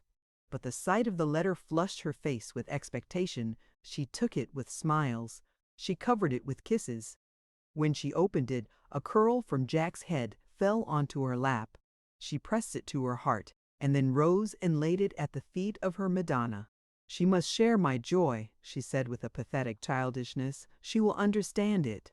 Then, with her arm around Isabel and the girl's head on his shoulder, they read together Jack's loving words. Mi madre, you have Juan's heart in your heart. Believe me that in all this trouble I sorrow only for you. When victory is won, I shall fly to you. Other young men have other loves. I have only you, sweet mother. There is always the cry in my heart for the kiss I missed when I left you.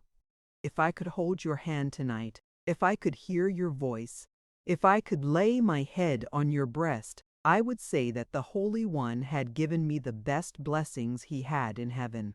Send to me a letter, Madre, a letter full of love and kisses. Forgive Juan. Think of this only. Hey, she is my boy. If I live, it is for you, who are the loveliest and dearest of mothers. If I die, I shall die with your name on my lips. I embrace you with my soul. I kiss your hands, and remember how often they have clasped mine. I kiss your eyes, your cheeks, your dear lips. Mi madre, remember me. In your prayers, remember Juan. With what tears and sobs was this loving letter read by all the women, and the Senora finally laid it where she had laid the precious curl that had come with it. She wanted the woman blessed among women to share the mother joy and the mother anguish in her heart. Besides, she was a little nervous about Jack's memento of himself. Her superstitious lore taught her that severed hair is a token of severed love. She wished he had not sent it, and yet she could not bear to have it out of her sight. "Gracias a Dios," she kept ejaculating. "I have one child that loves me, and me only. I shall forgive Juan everything. I shall not forgive Thomas many things. But Juan, oh, it is impossible not to love him entirely. There is no one like him in the world. If the good God will only give him back to me, I will say a prayer of thanks every day of my life long. Oh, Juan, Juan, my boy, my dear one!" Thus she talked to herself and her daughters continually. She wrote a letter full of motherly affection and loving incoherences, and if Jack had ever received it, he would doubtless have understood and kissed every word and worn the white messenger close to his heart. But between writing letters and sending them, there were in those days intervals full of impossibilities. Love, then, had to be taken on trust. Rarely, indeed, could it send assurances of fidelity and affection. Jack's letter brightened the day and formed a new topic of conversation until Ortiz returned in the evening. His disguise had enabled him to linger about the plaza and Montai table and to hear and observe all that was going on. "The city is enjoying itself and making money," he said in reply to question from the señora. "Certainly the San Antonians approve of liberty, but what would you do? In Rome one does not quarrel with the Pope. In San Antonio one must approve of despotism when Santa Anna parades himself there. Has he made any preparations for attacking the Alamo? Will the Americans resist him?" "Senorita Antonia, he is erecting a battery on the river bank, 300 yards from the Alamo. This morning, ere the ground was touched, he reviewed his men in the plaza. He stood on an elevation at the church door, surrounded by his officers and the priests, and unfurled the Mexican flag. That was about 11 o'clock, Captain." "Si, senorita. You are precisely exact. I heard at that hour a dull roar of human voices, a roar like nothing on earth but the distant roar of the ocean. To be sure, it was the shouting of the people.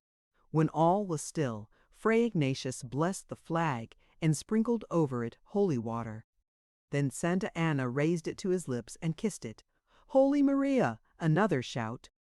Then he crossed his sword upon the flag and cried out, 'Soldados, you are here to defend this banner, which is the emblem of your holy faith and of your native land, against heretics, infidels, and ungrateful traitors. Do you swear to do it?' And the whole army answered, 'Si, si.' Juramos.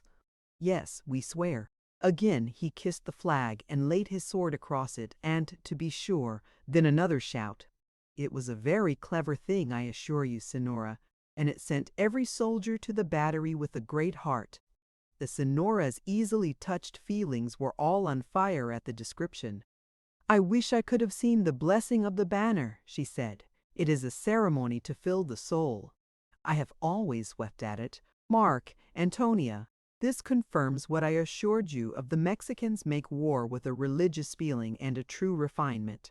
And pray, Captain Ortiz, how will the Americans oppose these magnificent soldiers, full of piety and patriotism? They have the Alamo and 183 men in it, and 4,000 men against them? Sigh. May the Virgin de los Remedios, be their help. An urgent appeal for assistance was sent to Fanning at Goliad. Señor Navarre took it on a horse fleet as the wind. You will see that on the third day he will be smoking in his balcony, in the way which is usual to him. Will Fanning answer the appeal?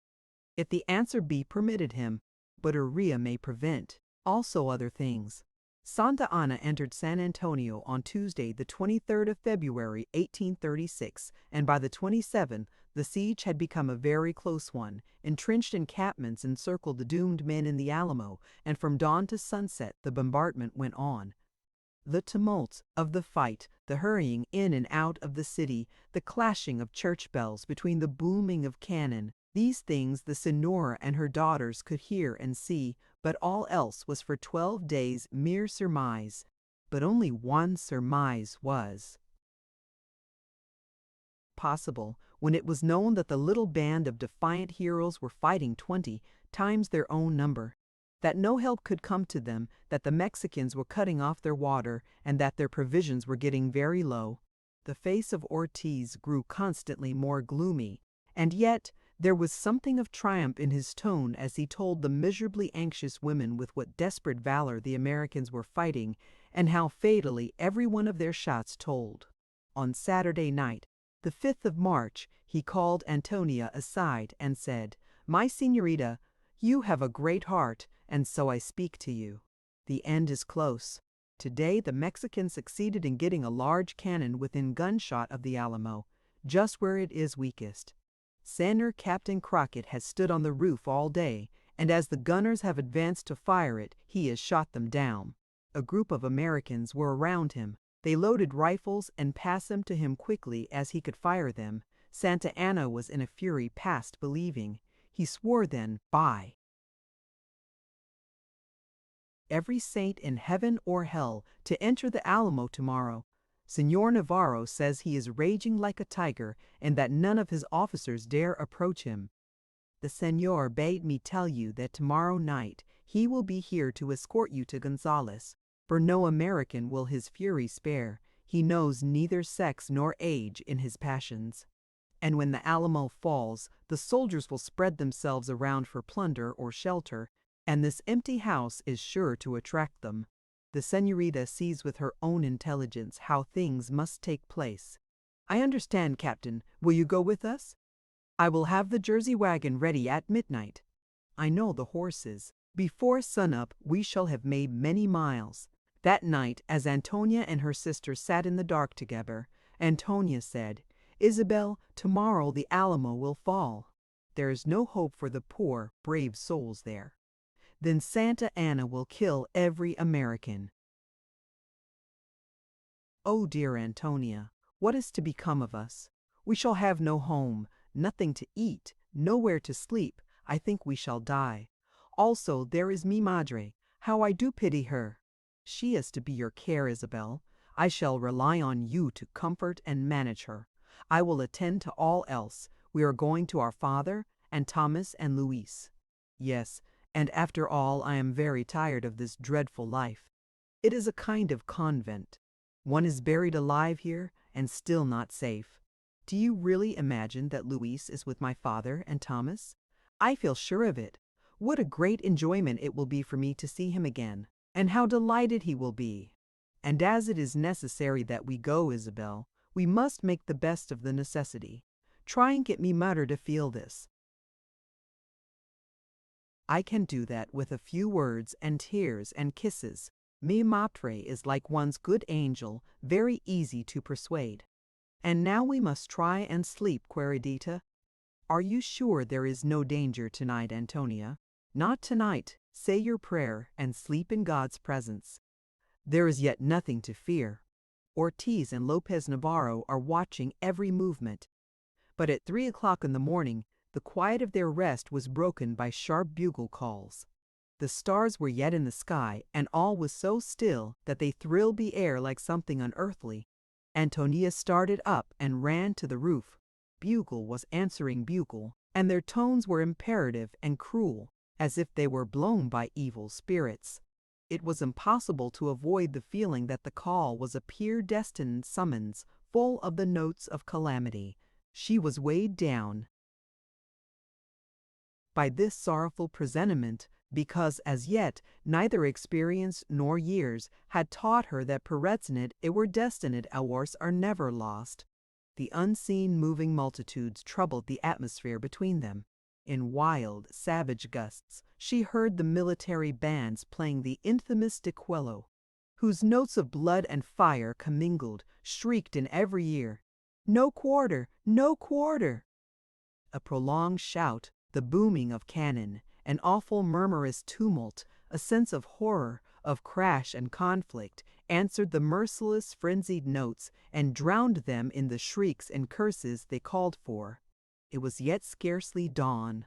Her soul, moved by influences so various and so awful, became almost rebellious. Why did God permit such cruelties? Did he know? Would he allow a handful of men to be overpowered by numbers? Being omnipotent, would he not in some way at least make the fight equal? The instinct of her Anglo-American nature revolted at the unfairness of the struggle. Even her ejaculations to heaven were in this spirit. "It is so unjust," she murmured. "Surely the Lord of hosts will prevent a fight which must be a massacre." As she went about the simple preparations for their breakfast, she wept continuously tears of indignation and sorrow, tears coming from the strength of feeling rather than its weakness. The Señora could eat nothing. Isabel was white with terror. They wandered from window to window in the last extremity of anxiety.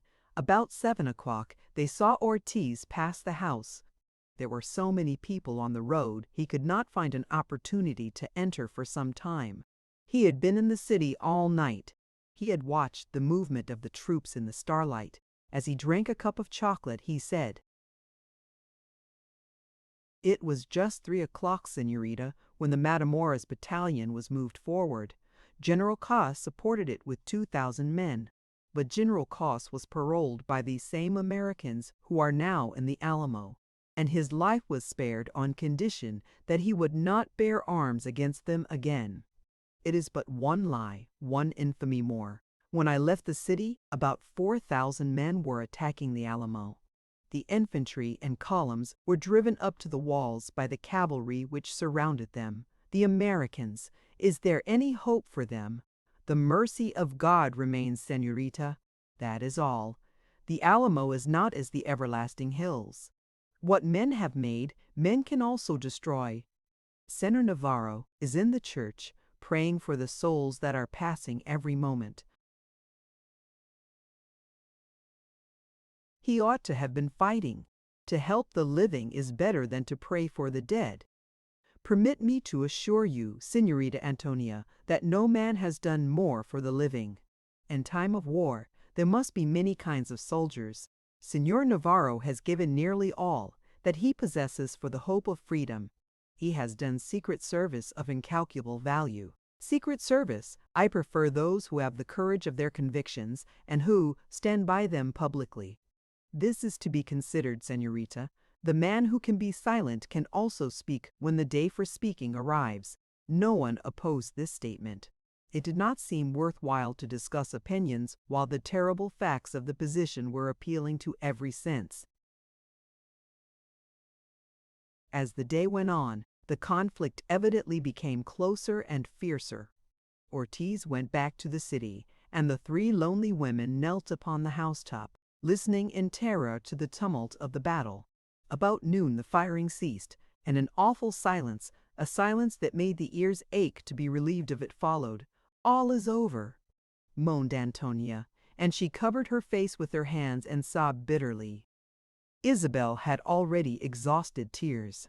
The Señora, with her crucifix in her hand, was praying for the poor unfortunates dying without prayer.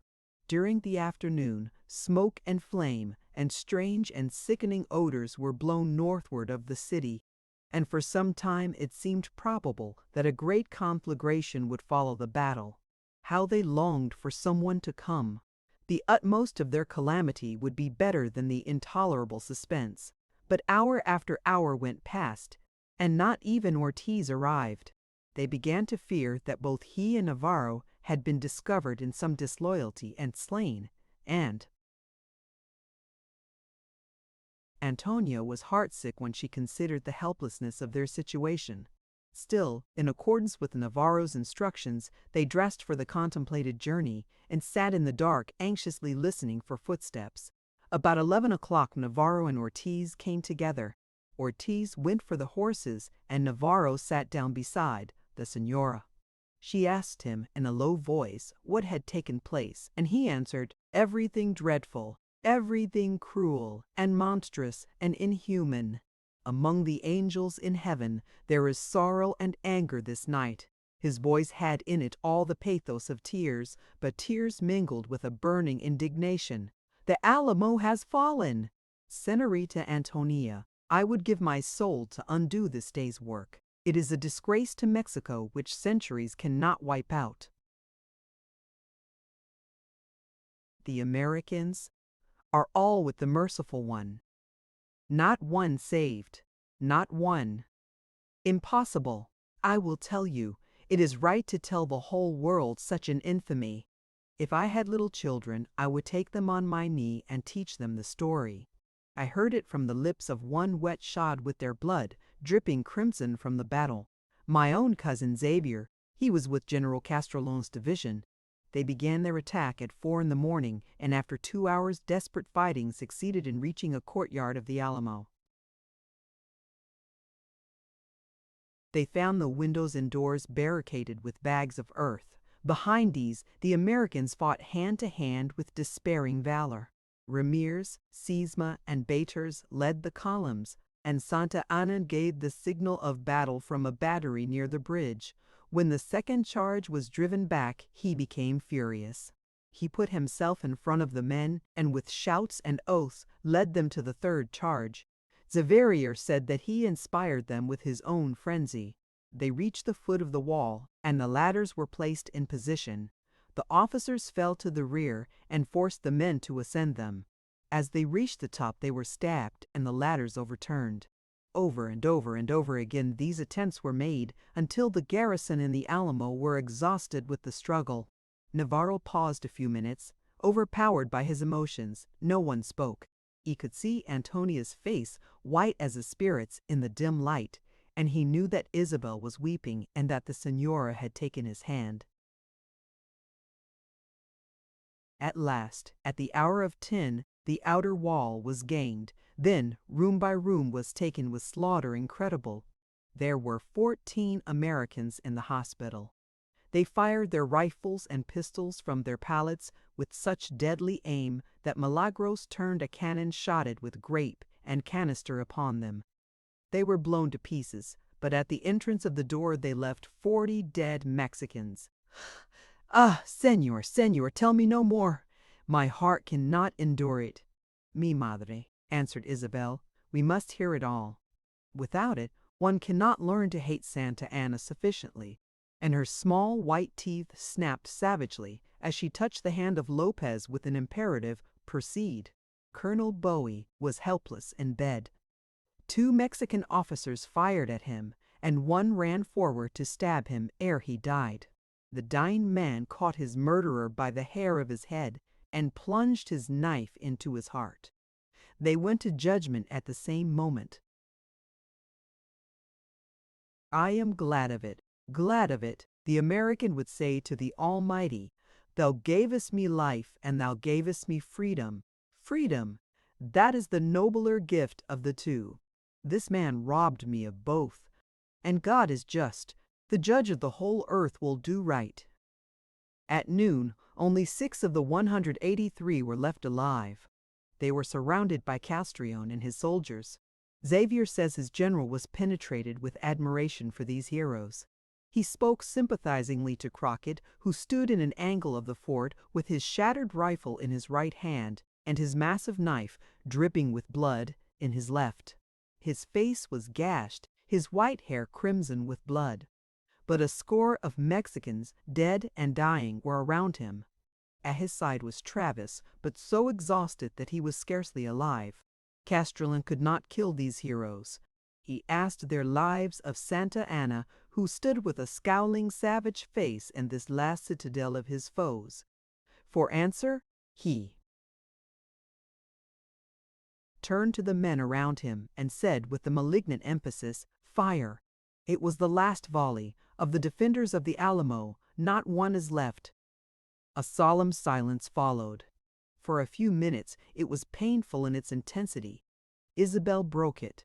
She spoke in a whisper, but her voice was full of intense feeling. "I wish indeed the whole city had been burnt up. There was a fire this afternoon. I would be glad if it were burning yet. May God pardon us all, Señorita. That was a fire which does not go out. It will burn for ages. I will explain myself. Santa Anna had the dead Americans put into ox wagons and carried to an open field outside the city. There they were burnt to ashes.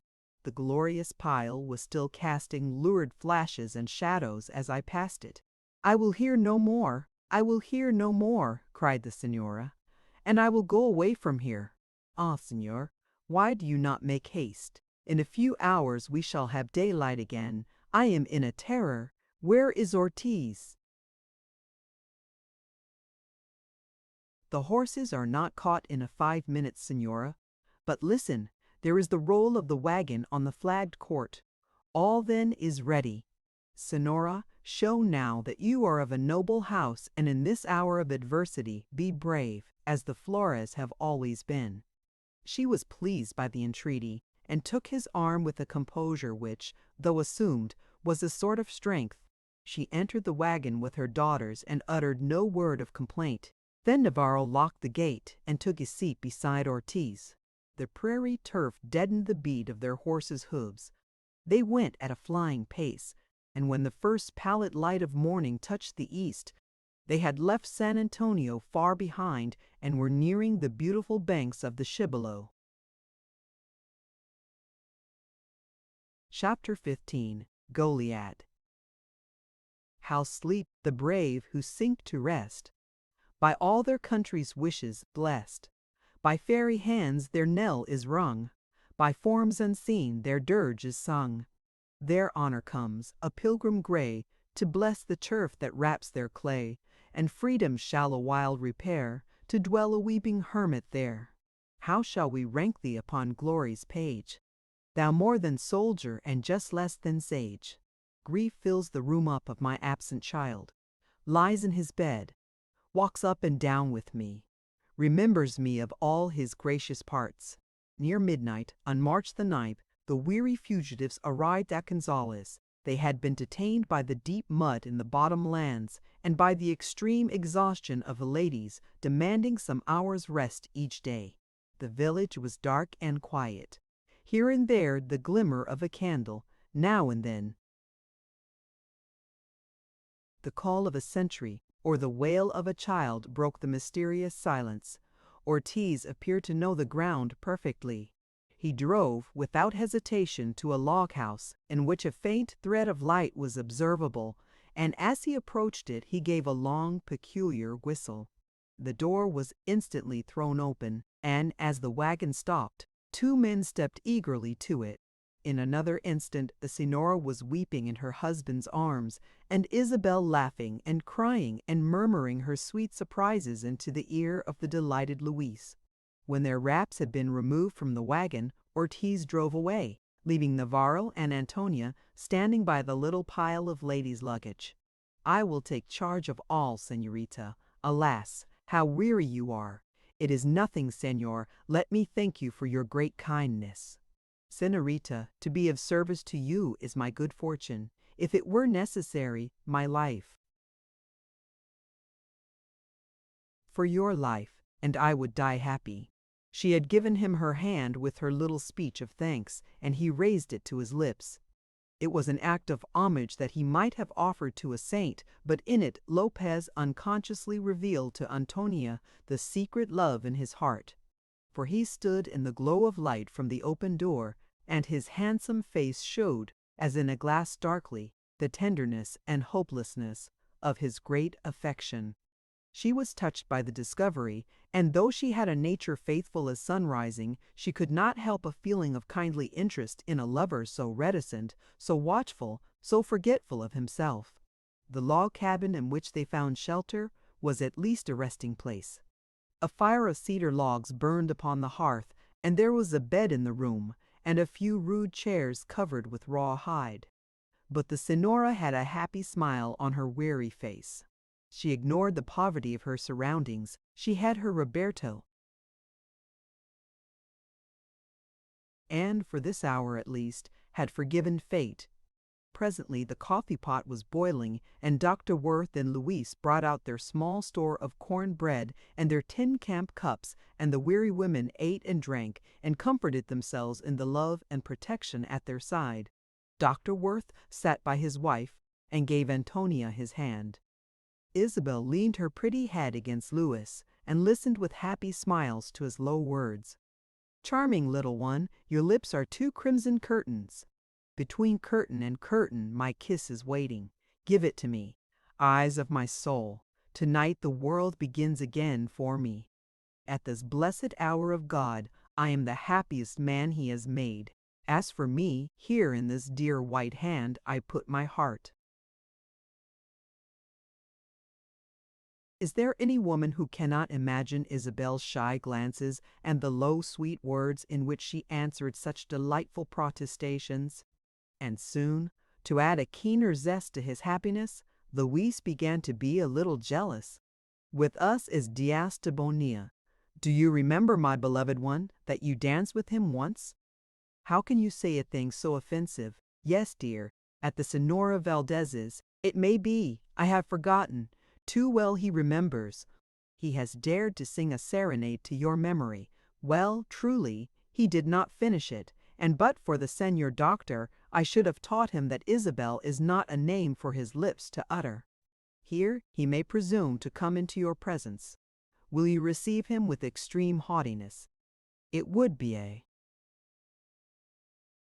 great satisfaction to me. The poor fellow, why should I make him miserable? You should not be jealous, Louise.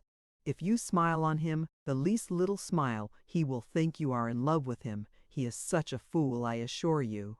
I am very distressed about this matter, my angel. I will tell you, Louise, when the myrtle tree grows figs, and the fig tree is pink with myrtle flowers. Then I may fall in love with Dias de Bonilla, if I can take the trouble."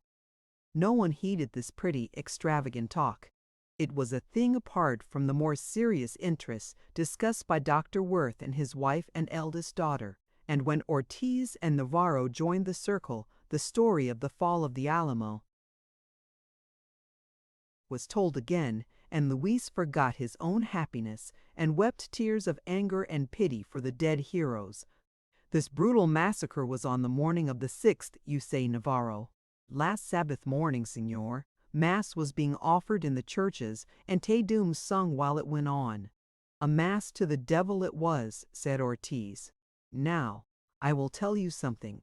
On the morning of the 2nd, Thomas was in Washington. A convention sitting there declared, on that day, the independence of Texas, and 55 out of 56 votes elected General Houston commander-in-chief. Houston! That is the name of victory.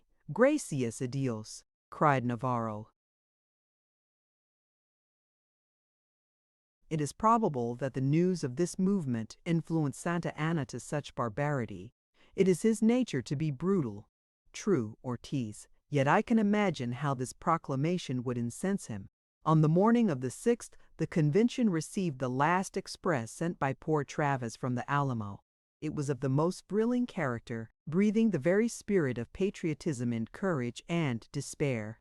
In less than an hour, Houston, with a few companions, was on his way to the Alamo. At the same time, he sent an express to Fannin, urging him to meet him on the Cibolo. "Houston will be here tomorrow. Then he will learn that all help is too late." But Houston had learned it in his own way before he reached Gonzales, for Travis had stated that as long as the Alamo could be held, signal guns would be fired at sunrising, and it is a well-authenticated fact that these guns were heard by trained ears for more than 100 miles across the prairie. Houston, whose senses were keen as the Indians with whom he had long lived, knew when he was within reach of the sound, and he rose very early, and with his ear close to the ground, waited in intense anxiety for the dull, rumbling murmur which would tell him the Alamo still held out. His companions stood at some distance, still as statues, intently watching him. The sun rose. He had listened in vain. Not the faintest sound did his ear detect. "The Alamo has fired its last gun," he said, on rejoining his companions. "And the men, General? They have died like men. You may be sure of that." At Gonzales he heard the particulars, and he saw that the news had exerted a depressing influence upon the troops there. He called them together. He spoke to them of the brutal tragedy, and he invested its horrors with the grandeur of eternal purpose and the glory of heroic sacrifice. They were soldiers, he cried, and they died like soldiers. Their names will be the morning stars of American history. They will live forever in the red monument of the Alamo. He looked like a lion, with a gloomy stare. His port was fierce, and his eyes commanded all he viewed. Vengeance remains to us. We have declared our independence, and it must be maintained. He immediately sent off another express to Fannin, apprised him of the fall of the Alamo, ordered him to blow up Goliad and fall back upon Gonzales. Then he sent wagons into the surrounding country to transport the women and children to the eastern settlements, for he knew well what atrocities would mark every mile of Santa Anna's progress through the country. These wagons, with their helpless loads, were to rendezvous at Peach Creek, 10 miles from Gonzales, where also he expected Fannin and his 860 men to join him. This addition would make the American force nearly 1,200 strong. Besides which, Fannin's little army was of the finest material, being composed mostly of enthusiastic volunteers from Georgia and Alabama, young men who, like Dare Grant and John Worth, were inspired with the idea of freedom, or the spread of Americanism, or the fanaticism of religious liberty of conscience, perhaps, even with hatred of priestly domination. Houston felt that he would be sufficient for Santa Anna when the spirit of this company was added to the moral force of men driven from their homes and had.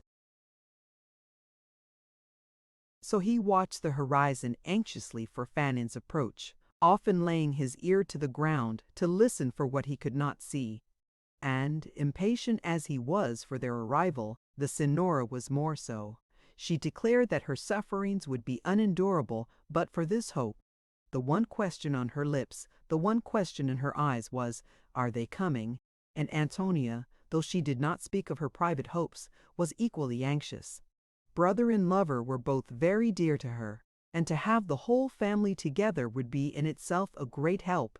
Whatever their deprivations and fatigues, they could comfort each other with their affection. Every day wagon loads of women and children joined the camp, and the march eastward was very slow. But no circumstance extols more loudly the bravery and tenderness of these American soldiers than the patience with which this encumbrance was endured. Men worn out with watching and foraging were never too weary to help some mother, still more weary, or to carry some little child whose swollen feet would no longer aid it. One night they rested at a little place on the Colorado. In one room of a deserted cabin, Houston sat with Major Hockley, dictating to him a military dispatch. They had no candles, and Houston was feeding the fire with oak splinters to furnish light enough for their necessity. In the other room, the Worth family were gathered. Antonia, in preparing for their journey, had wisely laid a small mattress and a couple of pillows in the wagon, and upon this mattress the Senora and Isabel were resting. Dr. Worth and Thomas sat by the fire talking of Fannin's delay, and Antonia was making some cornmeal cakes for their supper. When the Senora's portion was given to her, she put it aside and lifted her eyes to Antonia's face. They asked the question forever in her heart, "Is Jack coming?" And Antonia pitifully shook her head. Then the poor woman seemed to have reached the last pitch of endurance. "Let me die," she cried. "I can bear life no longer." To Mary and the saints she appealed with a passionate grief that was distressing to witness. All the efforts of her husband and her children failed to soothe her, and, as often happens in a complication of troubles, she seized upon the most trifling as the text of her complaint. "I cannot eat corn bread. I have always detested it. I am hungry. I am perishing for my chocolate, and I have no clothing. I am ashamed of myself. I thank the saints I have no looking-glass. Oh, Roberto, Roberto, what have you done to your Maria? My dear wife, my dear, dear wife, be patient a little longer. Think, love, you are not alone. There are women here far more weary, far more hungry, several who, in the confusion, have lost their little children. others who are holding dying babes in their arms. Giver of all good, give me patience. I have to say to you that other women's sorrows do not make me grateful for my own. And Santa Maria has been cruel to me. Another more cruel who can find? I have confessed to her my heartache about Juan, entreated her to bring my boy to me. Has she done it? My darling Maria. Grace of God, Roberto, it is now the 23rd of March. I have been 17 days wandering with my daughters like very beggars. If only I had had the discretion to remain in my own house. Maria, Lopez will tell you that Fray Ignatius and the brothers are in possession of it. He saw them walking about the garden reading their breviaries. At this moment, General Houston, in the opposite room, was dictating before. God, I have found the darkest hours of my life. For 48 hours I have neither eaten an ounce of anything, nor have I slept. The Senora's sobbing troubled him. He rose to close the door, and saw two men entering. One leaned upon the other, and appeared to be at the point of death. "Where is there a doctor, General?" "In that room, sir." "Have you brought news of Fannin?" "I have." "Leave your comrade with the doctor and report." The entrance of the wounded man silenced the Senora. She turned her face to the wall and refused to eat. Isabel sat by her side and held her hand. The doctor glanced at it as he turned away. It had been so plump and dimpled and white. It was now very thin and white with exposure. It told him far better than complaining how much the poor woman had suffered. He went with a sigh to his patient. Stabbed with a bayonet through the shoulder, hard riding from Goliad. No food, no rest, that tells the whole story, doctor. It was all he could say. A fainting fit followed. Antonia procured some stimulant, and when consciousness returned, assisted her father to dress the wound. Their own coffee was gone, but she begged a cup from someone more fortunate, and after the young man had drunk it and had eaten a little bread, he was inclined to make light of his wound and his sufferings. "Glad to be here at all," he said. "I think I am the only one out of 500. You cannot mean that you are of Fannin's command." "I was of Fannin's command. Every man in it has been shot. I escaped by a kind of miracle." The doctor looked at the Senora. She seemed to be asleep. "Speak low," he said, "but tell me all." The man sat upon the floor with his back against the wall. The doctor stooped over him. Antonia and Isabel stood beside their father. "We heard of Aria's approach at San Patricio. The Irish people of that settlement welcomed Aria with great rejoicing. He was a Catholic, a defender of the faith. But the American settlers in the surrounding country fled, and Fannin heard that 500 women and children, followed by the enemy, were trying to reach the fortress of Goliad. He ordered Major Ward, with the Georgia battalions, to go and meet the fugitives. Many of the officers entreated him not to divide his men for a report which had come by way of the faithless colony of San Patricio. But Fannin thought the risk ought to be taken. He took it, and the 500 women and children proved to be a regiment of Mexican dragoons. They surrounded our infantry on every side, and after 2 days' desperate fighting, the Georgia battalions were no more. In the meantime, Fannin got the express telling him of the fall of the Alamo and ordering him to unite with General Houston. That might have been a possible thing with 860 men, but it was not possible with 360. However, we made the effort, and on the great prairie were attacked by the enemy lying in ambush there. Entirely encircled by them, yet still fighting and pressing onward, we defended ourselves until our ammunition gave out. Then we accepted the terms of capitulation offered by Aria and were marched back to Goliad as prisoners of war. Santa Anna ordered us all to be shot. But you were prisoners of war? Gurria laughed at the articles and said his only intention in them was to prevent the loss of Mexican blood. Most of his officers remonstrated with Sook him, but he flew into a passion at Maralacius. The Señor Presente's orders are not to be trifled with. By the Virgin of Guadalupe, he cried, it would be as much as my own life was worth to disobey them. It gave the Mexican soldiers pleasure to tell us these things, and though we scarcely believed such treachery possible, we were very uneasy. On the 8th day after the surrender, a lovely Sunday morning, we were marched out of the fort on pretense of sending us to Louisiana, according to the articles of surrender, and we were in high spirits at the prospect. But I noticed that we were surrounded by a double row of soldiers, and that made me suspicious. In a few moments, Bannon was marched into the center and told to sit down on a low stool. He felt that his hour had come. He took his watch and his purse and gave them to some poor woman who stood outside lamenting and praying for the poor Americans. I shall never forget the calmness and brightness of his face. The Mexican colonel raised his sword, the drums beat, and the slaughter began. 50 men at a time were shot, and those whom the guns missed or crippled were dispatched with the bayonet or lance. You escaped. How? When the lips of the officer moved to give the order, fire, I fell upon my face as if dead. As I lay, I was pierced by a bayonet to the shoulder, but I made no sign of life. After the execution, the camp followers came to rob the dead. A kind-hearted Mexican woman helped me to reach the river. I found a horse tied there, and I took it. I have been on the point of giving up life several times, but I met a man coming here with the news to Houston, and he helped me to hold out. The doctor was trembling with grief and anger, and he felt Antonia's hand on his shoulder. My friend, he whispered, did you know Jalworth? Who did not know him in Fannon's camp? Any of us would have been glad to save poor Jack. Andy had a friend who refused to live without him. Dare Grant. That was the man, young lady. Grant was a doctor, and the Mexicans wanted doctors.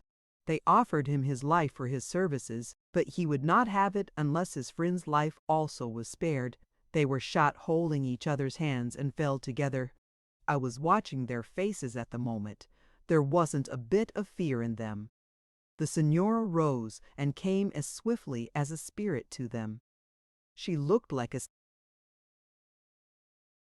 woman walking in her sleep. She touched the stranger. I heard you. You saw Dare Grant die. But my boy, where is my Juan? Maria, darling, don't speak, Roberto. Where's my Juan? Juan Worth, madam. I am sorry enough, God knows. Juan Worth was shot. Then the wretched mother threw up her hands and with an awful cry fell to the ground. It was hours ere she recovered consciousness, and consciousness only restored her to misery. The distress of the father, the brother and sisters of the dead youth, was submerged in the speechless despair of the mother. She could not swallow food. She turned away from the sick sympathy of all who loved her. Even Isabel's caresses were received with an apathy which was terrifying. With the severed curl of her boy's hair in her fingers, she sat in tearless, voiceless anguish. Poor Antonia, weighed down with the double loss that had come to her, felt, for the first time, as if their condition was utterly hopeless. The mental picture of her brother and her lover meeting their tragic death hand in hand, their youth and beauty, their courage and fidelity, was constantly before her. With all the purity and strength of her true heart, she loved Dare, but she did not for a moment wish that he had taken a different course. "It is just what I should have expected from him," she said to Isabel. "If he had let poor Jack die alone, I could never have loved him in the same way again. But oh, Isabel, how miserable I am! Sweet Antonia, I can only weep with you. Think of this, it was on last Sunday morning. Do you remember how sad you were? I was in what seemed to be an unreasonable distress. I went away to weep. My very thoughts were tired with their sorrowful journeys up and down my mind, trying to find out hope and only meeting despair. Oh, my brave Jack! Oh, my dear Dare, what a cruel fate was yours! And mi madre Antonia? I fear, indeed, that she will lose her senses. She will not speak to Thomas, nor even to me. She has not said a prayer since Jack's death. She cannot sleep. I am afraid of her, Antonia. Tonight we are to move further east. Perhaps the journey may waken her out of this trance of grief. I can see that our father is wretched about her, and Thomas wanders in and out of the room as if his heart was broken. Thomas loved Jack. Luis told me that he sat with him and Lopez, and that he sobbed like a woman. But also, he means a great revenge. None of the men slept last night. They stood by the campfires talking. Sometimes I went to the door and looked out. How awful they were in the blaze and darkness. I think, indeed, they could have conquered Santa Anna very easily. Isabel had not misjudged the spirit of the camp. The news of the massacre at Goliad was answered by a call for vengeance that nothing but vengeance could satisfy. On the following day, Houston addressed his little army. He reminded them that they were the children of the heroes who fought for liberty at Yorktown and Saratoga and Bunker Hill. He made a soul-stirring review of the events that had passed. He explained to them their situation and the designs of the enemy and how he proposed to meet them. His voice, loud as a trumpet with a silver sound, inspired all who heard it with courage. His large, bright visage, serious but hopeful, seemed to sun the camp. "They live too long," he cried, "who outlive freedom. And I promise you that you shall have a full cup of vengeance. For every man that fell fighting at the Alamo, for every one treacherously slaughtered at Goliad, you shall be satisfied. If I sing to be flying before the enemy now, it is for his destruction. 3 Mexican armies united we cannot fight. We can fight them singly. And every mile we make them follow us weakens them, separates them, confuses them. The low lands of the Brazos, the unfordable streams, the morasses, the pathless woods are in league with us, and we must place our women and children in safety, even if we have to carry them to General Gaines and the United States troops. We must protect them first of all. I believe that we shall win our freedom with our own hands, but if the worst come and we have to fall back to the Sabine, we shall find friends and backers there. I know President Jackson, my old general, the unconquered Christian Mars. Do you think he will desert his countrymen? Never. If we should need help, he has provided it. And the freedom of Texas is sure and certain. It is at hand. Prepare to achieve it. We shall take up our march eastward in 3 hours. Ringing shouts answered the summons. The camp was in a tumult of preparation immediately. Houston was lending his great physical strength to the mechanical difficulties to be encountered. A crowd of men was around. Suddenly, a woman touched him on the arm, and he straightened himself and looked at her. "You will kill Santa Anna, General? You will kill this fiend who has escaped from hell? By the Mother of Christ I ask it, my dear madam." He was so moved with pity that he could not for a moment or two give her any stronger assurance. For this suppliant, pallid and frenzied with sorrow, was the once beautiful Senora Worth. He looked at her hollow eyes and shrunk form and worn clothing, and remembered with a pang the lovely, gracious lady clad in satin and lace, with a jeweled comb in her fine hair and a jeweled fan in her beautiful hands, and a wave of pity and anger passed like a flame over his face. "By the memory of my own dear mother, Senora, I will make Santa Anna pay the full price of his cruelties." "Thank you, Senor." And she glided away with her tearless eyes fixed upon the curl of black hair in her open palm. Chapter 16. The Lodestone in the Breast. But to the hero, when his sword has won the battle for the free, thy voice sounds like a prophet's word, and in its hollow tones are heard the thanks of millions yet to be, who battled for the true and just, and grasped the skirts of happy chance, and breast the blows of circumstance, and list to clutch the golden keys, to mold a mighty state's decrees. The Memorial of Wrongs, which resulted in the Declaration of Texan Independence, was drawn up with statesmanlike ability by David G. Burnett, a native of New Jersey, a man of great learning, dignity, and experience, who, as early as 1806, sailed from New York to join Miranda in his effort to give Spanish America liberty. The paper need not be quoted here. It gave the greatest prominence to the refusal of trial by jury, the failure to establish a system of public education, the tyranny of military law, the demand that the colonists should give up arms necessary for their protection or their sustenance, the inciting of the Indians to massacre the American settlers, and the refusal of the right to worship the Almighty according to the dictates of their own consciences. Burnett was elected governor, and Houston felt that he could now give his whole attention to military affairs. The seat of government was removed to Harrisburg, a small place on the Buffalo Bayou, and Houston was sure that this change would cause Santa Anna to diverge from his route to Nacogdoches. He dispatched orders to the men scattered up and down the Brazos from Washington to Fort Bend, a distance of 80 miles, to join him on the march to Harrisburg, and he struck his own camp at the time he had specified. In less than 24 hours they reached San Felipe, a distance of 28 miles. The suffering of the women and children on that march can never be told. Acts of heroism on the part of the men and of fortitude on the part of the women that are almost incredible marked every step of the way. The Sonora sat in her wagon, speechless, and lost in the maze of melancholy anguish. She did not seem to heed want, or cold, or wet, or the utter misery of her surroundings. Her soul had concentrated all its consciousness upon the strand of hair she continually smoothed through her fingers. Dr. Worth, in his capacity of physician, accompanied the flying families, and he was thus able to pay some attention to his distraught wife, but she answered nothing he said to her. If she looked at him, her eyes either flamed with anger or expressed something of the terror to be seen in the eyes of a hunted animal. It was evident that her childish intelligence had seized upon him as the most obvious cause of all her loss and misery. The condition of a wife so beloved almost broke his heart. The tragic death of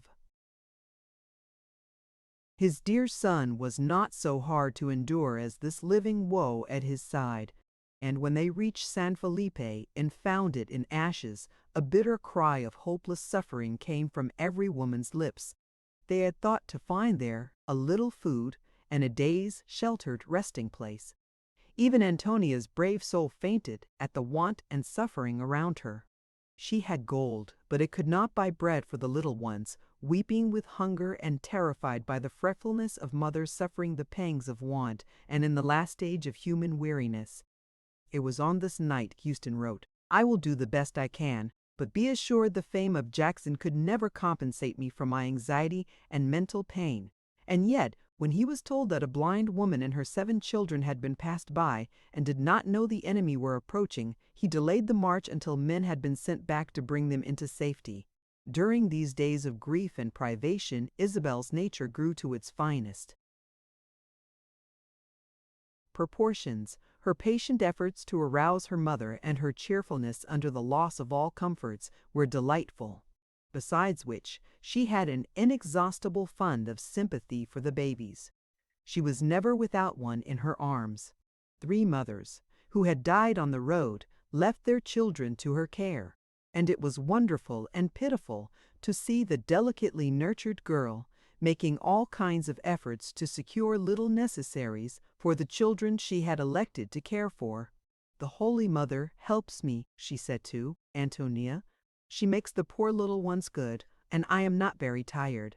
At San Felipe they were joined by nearly 100 men, who also brought word that a fine company were advancing to their aid from Mississippi under General Quitman, and that 2 large cannon, sent by the people of Cincinnati, were within a few miles. And thus hoping and fearing, hungry and weary to the death, they reached, on the 16th of April, after a march of 18 miles, a place called McCarley's. They had come over a boggy prairie under a cold rain and were depressed beyond expression. But there was a little shelter here for the women and children to sleep under. The men camped in the open. They had not a tent in their possession. About 10 o'clock that night, Dr. Worth was sitting with his wife and children and Antonia in one corner of a room in a deserted cabin. He had the Senora's wasted hand in his own and was talking to her. She sat in apathetic silence. It was impossible to tell whether she heard or understood him. "I wonder where Isabel is," said Antonia. And with the words the girl entered the room. She had in her arm the little lad of 4 years old, suffering the tortures of croup. "Mi madre," she cried, "you know how to save him. He is dying. Save him." "Listen to me. The Holy Mother says so." And she laid the child on her knee. A change like a flash of light passed over the Senora's face. The poor little one, her motherly instincts crushed down everything else. In the child's agony she forgot her own grief. With glad hearts the doctor and Antonia encouraged her in her good work, and when at length the sufferer had been relieved and was sleeping against her breast, the Senora had wept. The stone from her heart had been rolled away by a little child. Her own selfish sorrow had been buried in a wave of holy, unselfish, maternal affection. The key to her nature had been found, and henceforward Isabel brought to her every suffering baby. On the next day they marched 10 miles through a heavy rain and arrived at Burnett Settlement. The women had shelter. The men slept on the wet ground, took the prairie without cover, with their arms in their hands. They knew they were in the vicinity of Santa Ana, and all were ready to answer in an instant the 3 taps of the drum, which was the only instrument of martial music in the camp, and which was never touched but by Houston. Another day of 18 miles brought them to within a short distance of Harrisburg. Santa Ana had just been there, and the place was at ashes. It was evident to all now that the day and the hour was at hand. Houston first thought of the 200 families he had in charge, and they were quickly taken over the bayou. When he had seen the last one in this comparative safety, he uttered so fervent a "thank God" that the men around unconsciously repeated it. The bayou, though narrow, was 20 feet deep and the very home of alligators. There was only one small bridge in the vicinity. He intended its destruction, and thus to make his little band and the deep, dangerous stream a double barrier between the Mexicans and the women and children beyond them. It was after this duty he wrote: "This morning we are in preparation to meet Santa Ana. We will only be about 700 to march, besides the camp guard. But we go to conquest. The troops are in fine spirits, and now is the time for action. I leave the result in the hands of an all-wise God, and I rely confidently in His providence." Sam Auerston, 5. The women and children, under a competent guide, continued their march eastward. But they were worn out. Many were unable to put their feet to the ground. The wagons were crowded with these helpless ones.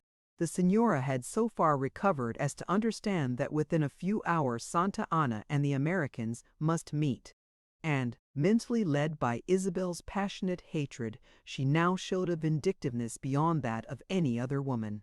She spent hours upon her knees, imploring the saints and the stars and the angel Michael to fight against Santa Ana. To Isabel she whispered, "I have even informed the evil one where he may be found. The wretch who ordered such infamies, he poisons the air of the whole world as he goes through it. I shall never be happy till I know that he is in purgatory. He will be hated even there, and in a worse place too. Yes, it is pleasant to think of that. There will be many accusers of him there.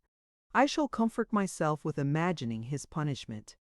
Isabel, do you believe with your heart that Senor Houston and the Americans will be strong enough to kill him?" "Mi madre, I know it." "Then do be a little delighted. How can you bear things with such a provoking indifference? But as Luis is safe, Chito." "Chito, do not be cruel, mi madre. I would stab Santa Ana with my own hands very slowly. I would stab him, It would be so sweet. The sisters told me of a woman in the Holy Book who smiled upon the one she hated and gave him milk and butter, and when he slept, drove a great nail through his temples. I know how she felt. What a feast it would be to strike and strike and strike. I could drive 10, 20, 50 nails into Santa Anna when I think of Juan. No one had before dared to breathe her boy's name in her hearing. She herself had never spoken it.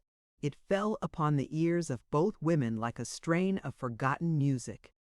They looked at each other with eyes that stirred memory and love to their sweetest depths.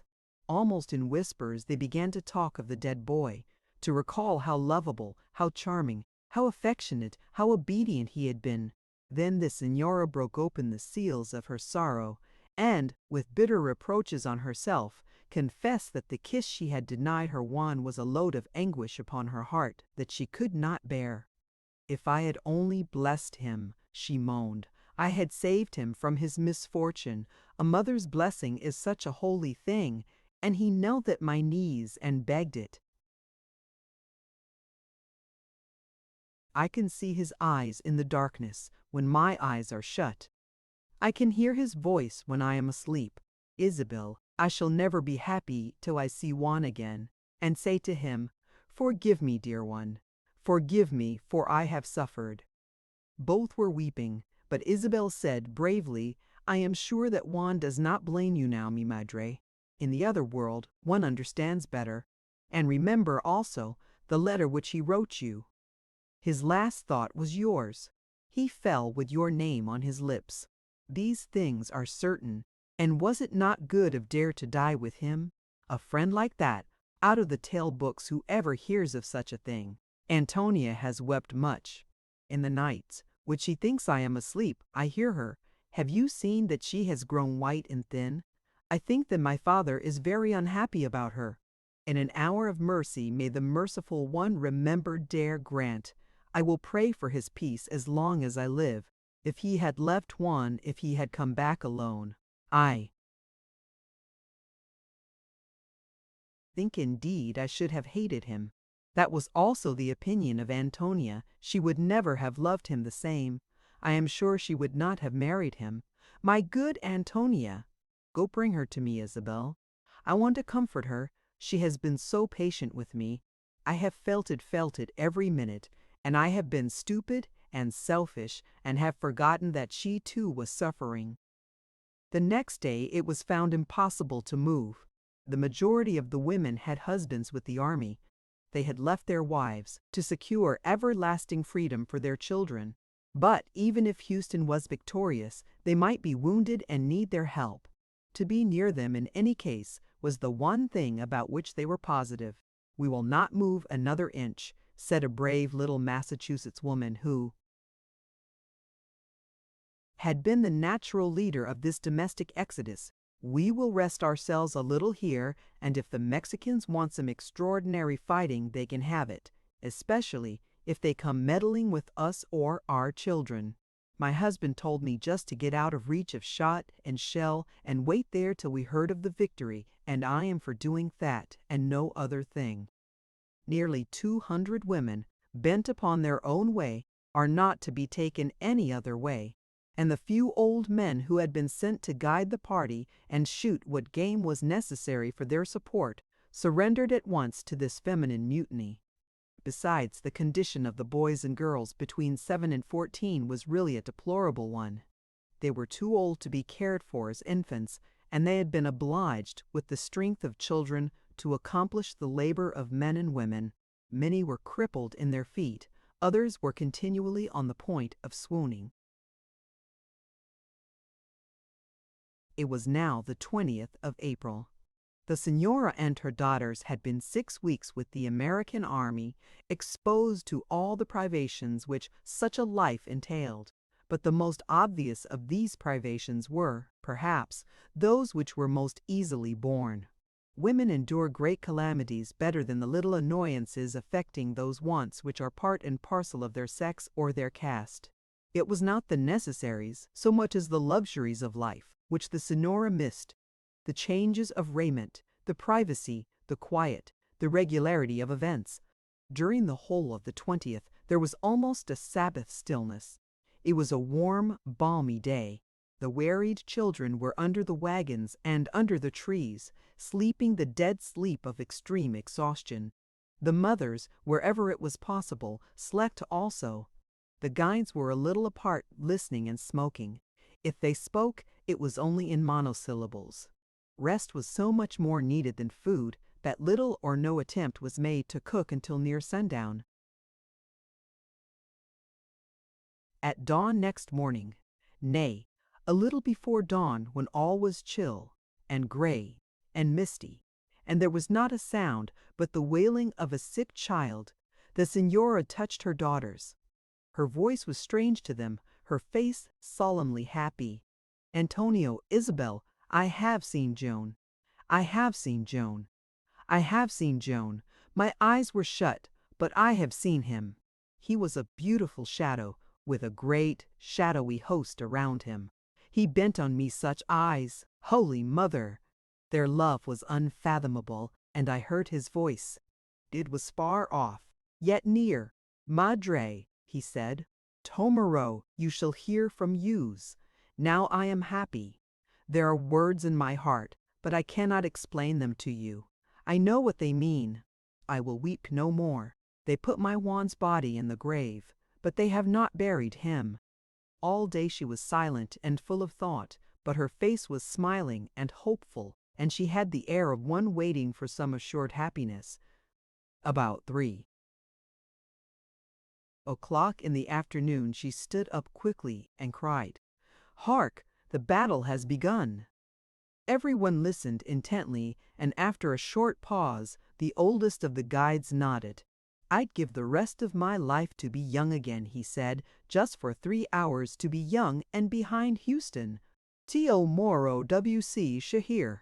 The words fell from the Senora's lips with a singular significance, her face and voice with the face and voice of some glad diviner, triumphantly carrying her own augury. Under a little grove of trees, she walked until sunset, passing the beads of her rosary through her fingers and mechanically whispering the prayers appointed. The act undoubtedly quieted her, but Antonia knew that she lay awake all night, praying for the living or the dead. About 10 o'clock of the morning of the 22d, a horseman was seen coming toward the camp at full speed. Women and children stood breathlessly waiting his approach. No one could speak. If a child moved, the movement was angrily reproved. The tension was too great to admit of a touch through any sense. Some, unable to bear the extended strain, sank upon the ground and covered their faces with their hands. But the half-grown children, wan with privations and fever, ragged and barefoot, watched steadily the horse and its rider, their round, gleaming eyes full of wonder and fear. "It is Thomas," said the señora. As he came near, and the beat of the horse's hoofs could be heard, a cry almost inarticulate, not to be described, shrill and agonizing in its intensity, broke simultaneously from the anxious women. It was one cry from many hearts, all at the last point of endurance. Thomas Worth understood it. He flung his hat up and answered with a joyful "Hurrah!" When he reached the camp, every face was wet with tears, and a crowd of faces was instantly round him. All the agonies of war were on them. He raised himself in his stirrups and shouted out, "You may all go back to your homes. Santa Anna is completely overthrown. The Mexican army is destroyed. There will be no more fighting, no more fears. The independence of Texas is won. No matter where you come from, you are wall Texans now. Victory, freedom, peace. My dear friends, go back to your homes. Your husbands will join you at the San Jacinto." Then he dismounted and sought his mother and sisters. With joyful amazement, he recognized the change in the señora. "You look like yourself, dear mother," he said. "Father sends you this kiss. He would have brought it, but there are a few wounded men to look after, and also I can ride quicker. Antonia, cheer up, my dear. And Isabel, little darling, You will not need to cry any more for your ribbons and mantillas and pretty dresses. Thomas, you have not much feeling, I think. What I want to know about is Louise. You think of no one. And as for my dresses and mantillas, I dare say Fray Ignatius has sold or burned them. Caridita, was I cruel? Louise is well. He has not a scratch. He was in the front of the battle, too.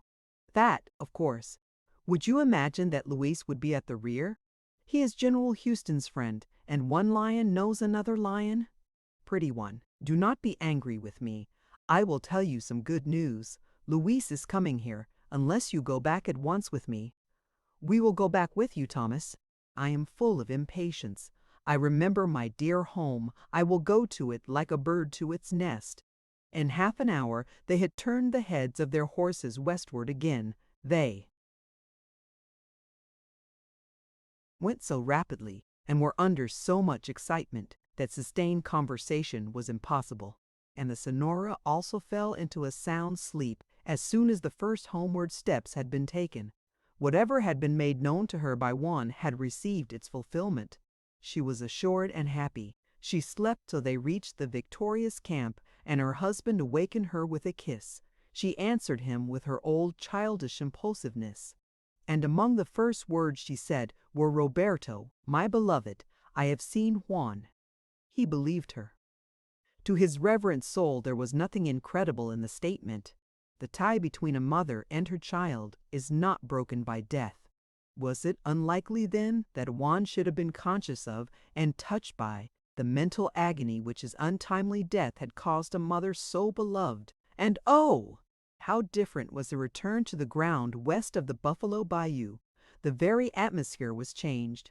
A day or two of spring had brought out the flowers and unfolded every green thing.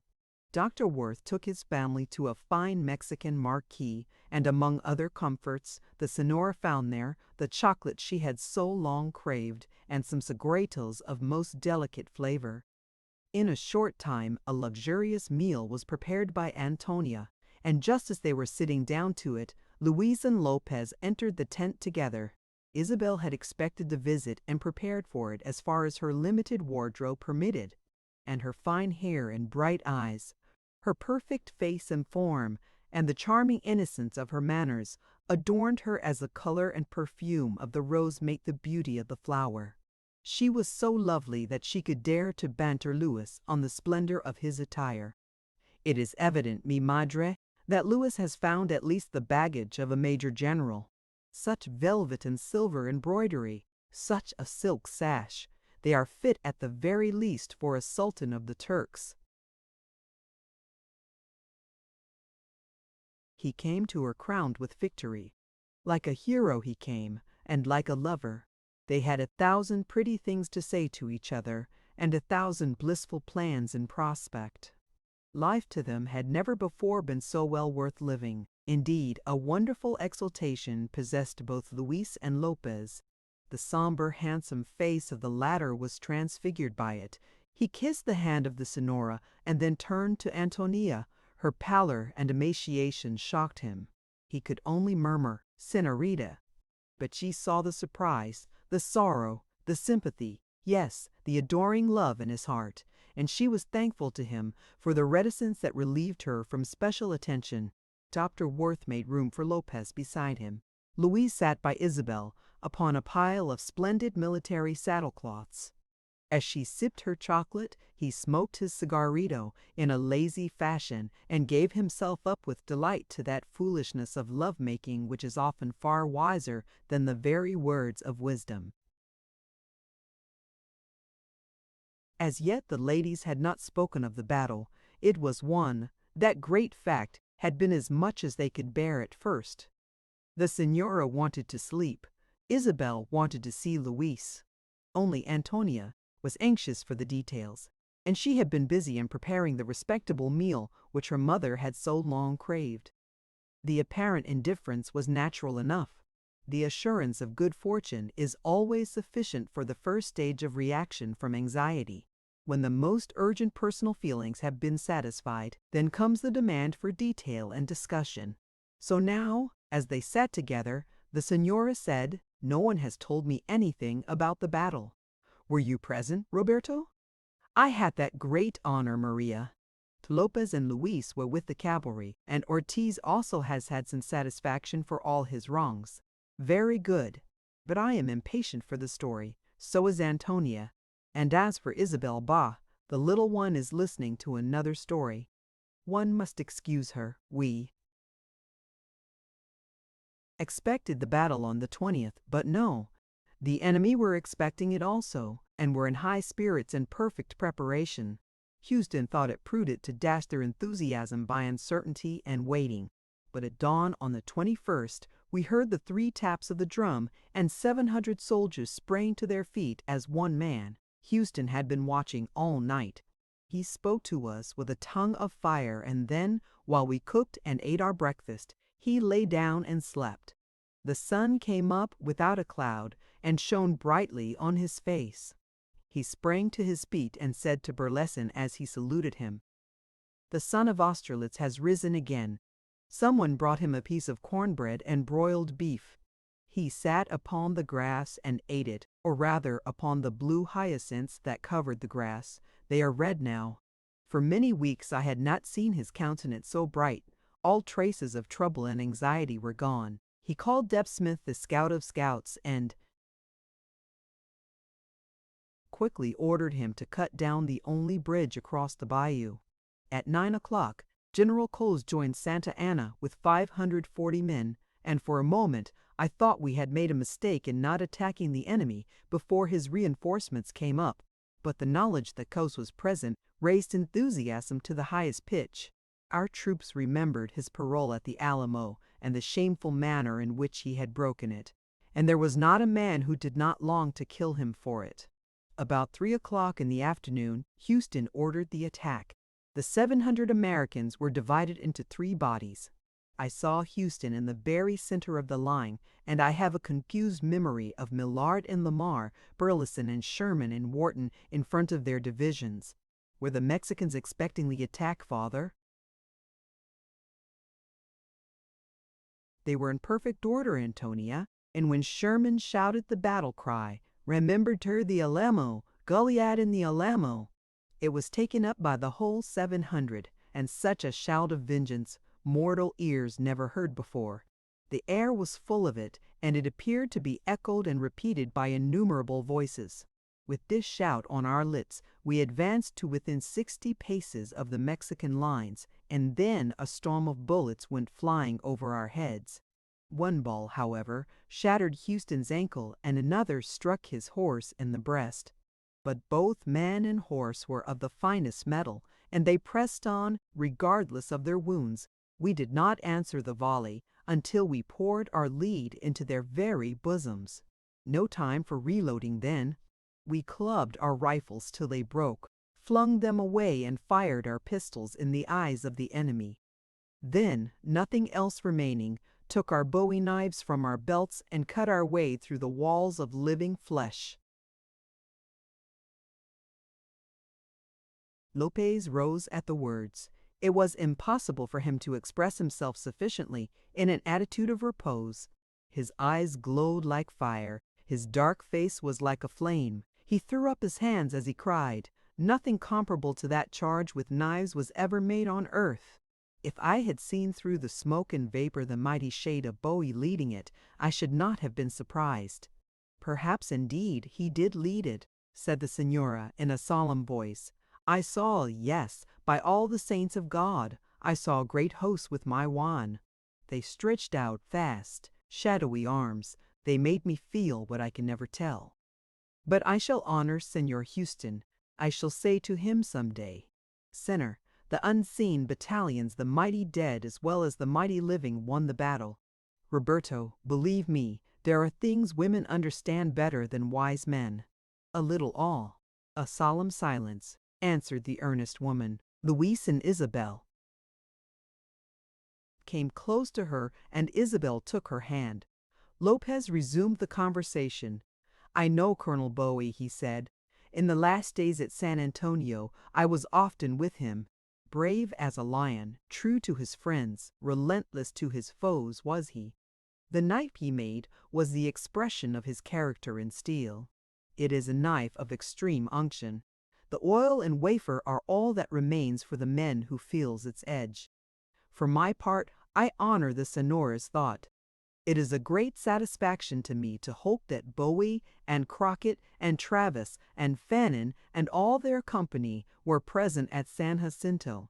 If the just God permitted it, 'twas a favor of supreme justice. But then you are not alone in the thought, Lopez.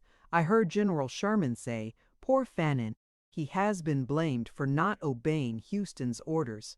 I think he obeyed them today.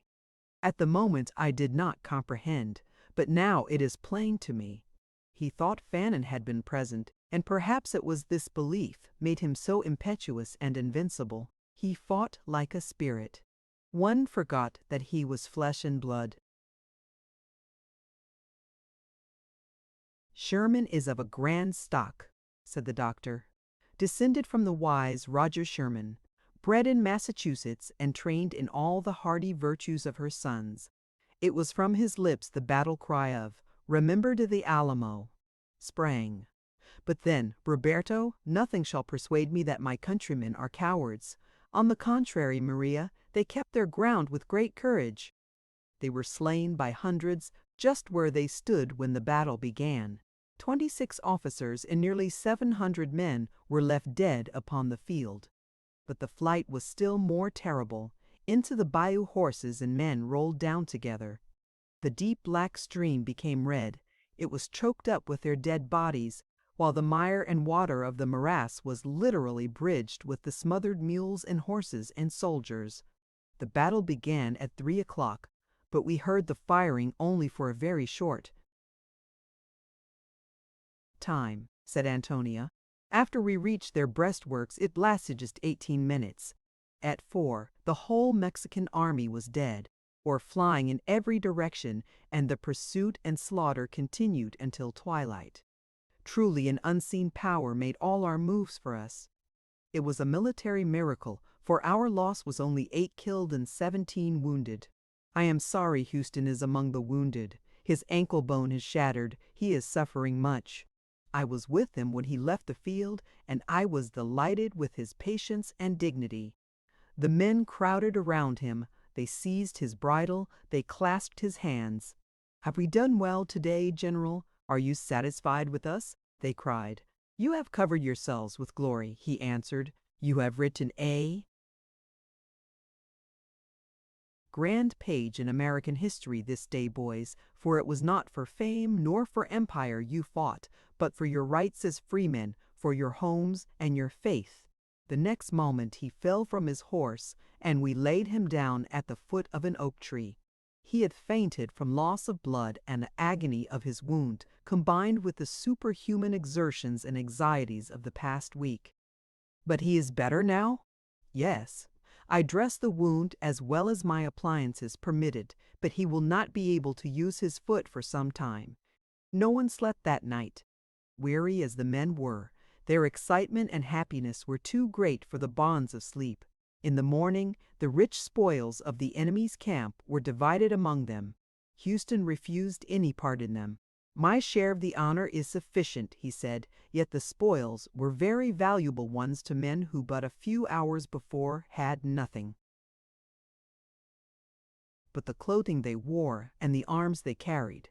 Among them were nearly 1,000 stand of English muskets, 300 valuable mules, 100 fine horses, provisions, clothing, tents, and at least $12,000 in silver. "Were you on the field all the time, Father?" "I was near Houston from first to last. When he saw the battle was won, he did his best to prevent needless slaughter. But men on a battlefield like San Jacinto cannot be reasoned with. After a certain point, they could not even be commanded. The majority had some private revenge to satisfy after the public welfare had been served. We met one old man in a frenzy, covered with blood from his white beard to his boots, his arms bare to his shoulders, his knife dripping from haft to point. Houston looked at him and said something about mercy and valor. "General," he said, "they killed 2 of my boys at Goliad and my brother at the Alamo. I'll not spare a Mexican while I've the strength to kill one. I'm on the scent for Santa Anna, and, by G, if I find him, I will spare Texas and you any more trouble with the brute." At this moment, Thomas Worth entered the marquee, and in an excited manner said, "Santa Anna is taken! Santa Anna is taken! Taken!" cried the Senora in a passion. "Taken! Is it possible the wretch is yet in this world? I was assuring myself that he was in one not so comfortable. Why is he not killed? It is an inconceivable insult to humanity to let him live. Have you thought of your brother Juan? Give me the knife in your belt, Thomas, if you cannot use it." My dear Mother Maria, my life! Thomas could not wisely kill so important a prisoner. Texas wants him to secure her peace and independence. The lives of all the Americans in Mexico may depend upon his. Mere personal vengeance on him would be too dear a satisfaction. On the battlefield he might have been lawfully slain, and he was well looked for. But now, no. Holy Mary might have been slain. He ought to have been slain 1,000 times over. Louise, I wish that you had been a hero and killed him. Then all our life long, if you had said, "Isabel, I slew Santa Anna," I should have given you honor for it. I should be obedient to your wishes for that deed. But my charming one, I prefer to be obedient to your wish. Let us not think of the creature. He is but a dead dog. The doctor turned to his son. "Thomas, tell us about the capture." "I was riding with a young lieutenant called Sylvester from Cincinnati, and he saw a man hiding in the grass. He was in coarsest clothing, but Sylvester noticed under it linen of fine cambric. He said, 'You are an officer, I perceive, sir.' The man denied it, but when he could not escape, he asked to be taken to General Houston. Sylvester tied him to his bridle rein, and we soon learned the truth. For as we passed the Mexican prisoners, they lifted their hats and said with a murmur of amazement, 'El Presidente.' The news spread like wildfire. As we took him through the camp, he trembled at the looks and words that assailed him, and prayed us continually, for the love of God and the saints, not to let him be slain. We took him to Houston in safety. Houston was resting on the ground, having had, as my father knows, a night of great suffering. Santa Anna approached him and, laying his hand on his heart, said, 'I am General Antonio Lopez de Santa Anna, President of the Mexican Republic, and I claim to be your prisoner of war.'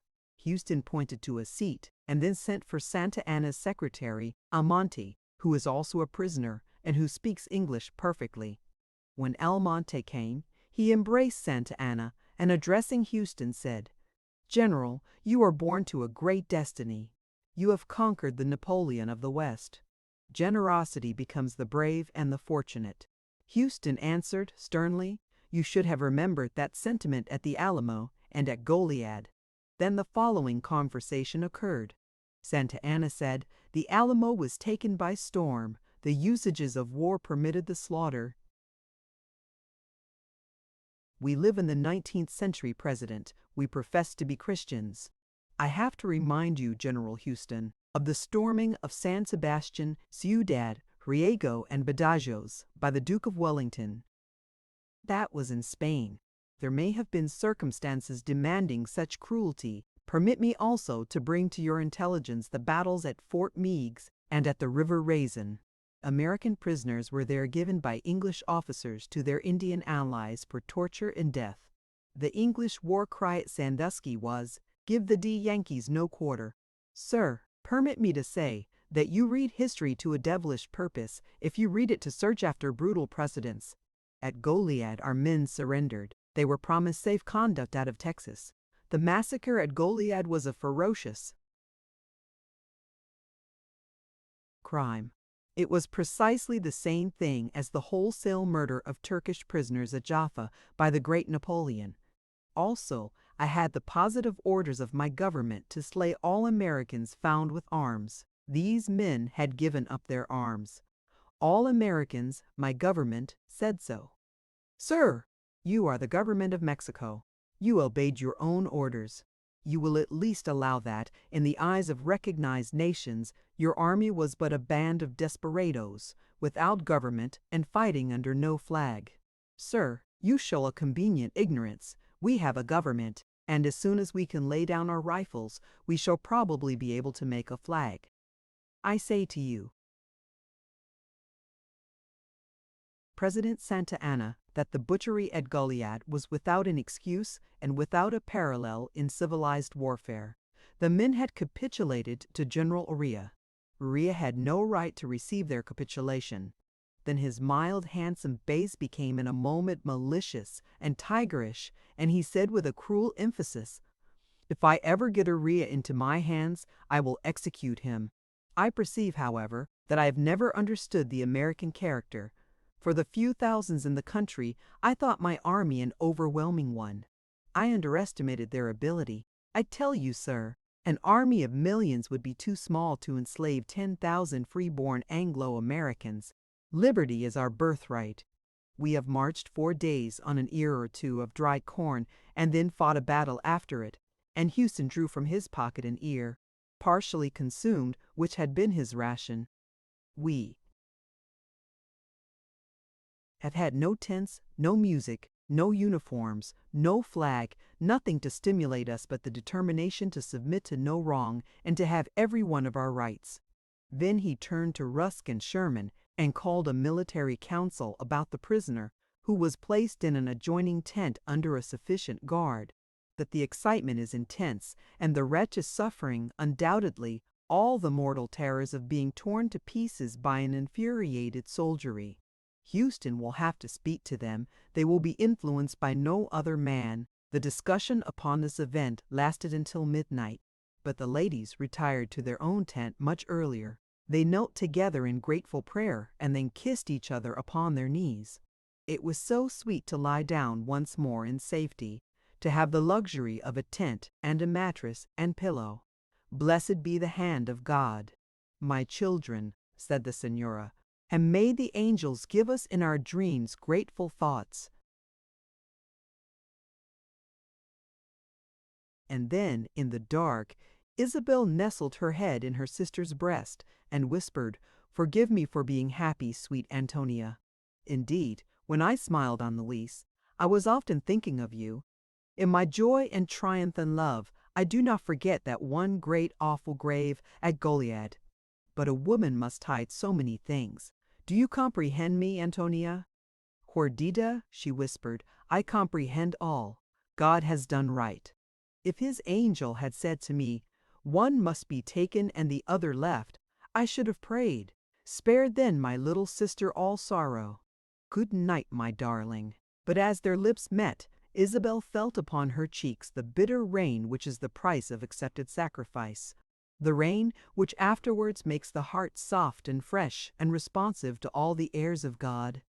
At the same moment, the white curtains of the marquee, in which the doctor sat talking with his son and Luis and Lopez, were opened, and the face of Ortiz showed brown and glowing between them. "Sinners," he said as he advanced to them, "I am satisfied. I have been appointed on the guard over Santa Anna. He has recognized me. He has to obey my orders. Will you think of that?" Then taking the doctor's hand, he raised it to his lips. "Sinner, I owe this satisfaction to you. You have made me my triumph. How shall I repay you? By being merciful in the day of your power, Ortiz. I assure you that I am not so presumptuous, Senor. Mercy is the right of the divinity. It is beyond my capacity. Besides which, it is not likely the divinity will trouble himself about Santa Anna. I have, therefore, to obey the orders of the great, the illustrious Houston, which are to prevent his escape at all risks. May St. James give me the opportunity, Senors. In this happy hour, adios." Then Lopez bent forward, and with a smile touched the doctor's hand. "Will you now remember the words I said of Houston? Did I not tell you that success was with him? That on his brow was the line of fortune? that he was the lodestone in the breast of freedom? Chapter 17. Home Again. Where'er we roam, our first best country ever is at home. What constitutes a state? Men who their duties know, but know their rights and knowing, dare maintain. And sovereign law, that states collected will o'er thrones and globes elate, sits empress, crowning good, repressing ill. This hand to tyrants ever sworn a foe, for freedom only deals the deadly blow. Then sheathes in calm repose the vengeful blade, for gentle peace in freedom's hallowed shade.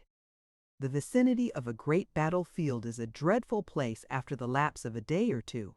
The bayou in the morass had provided sepulture for hundreds of slain Mexicans, but hundreds still lay upon the open prairie.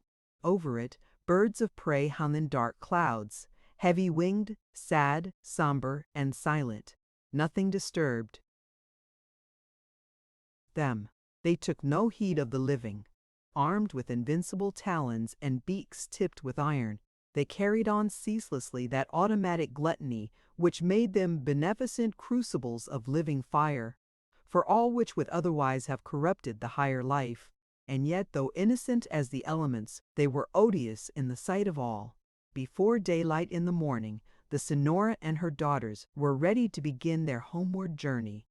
The doctor could not accompany them, General Houston and the wounded Americans being dependent largely upon his care and skill, but Luis Alveda and Lopez Navarro received an unlimited furlough, and about a dozen Mexican prisoners of war belonging to San Antonio were released on Navarro's assurance and permitted to travel with the party as camp servants. It was likely, also, that they would be joined by a great many of the families who had accompanied the great flight, for on the preceding evening Houston had addressed the army and told the householders and farmers to go home and plant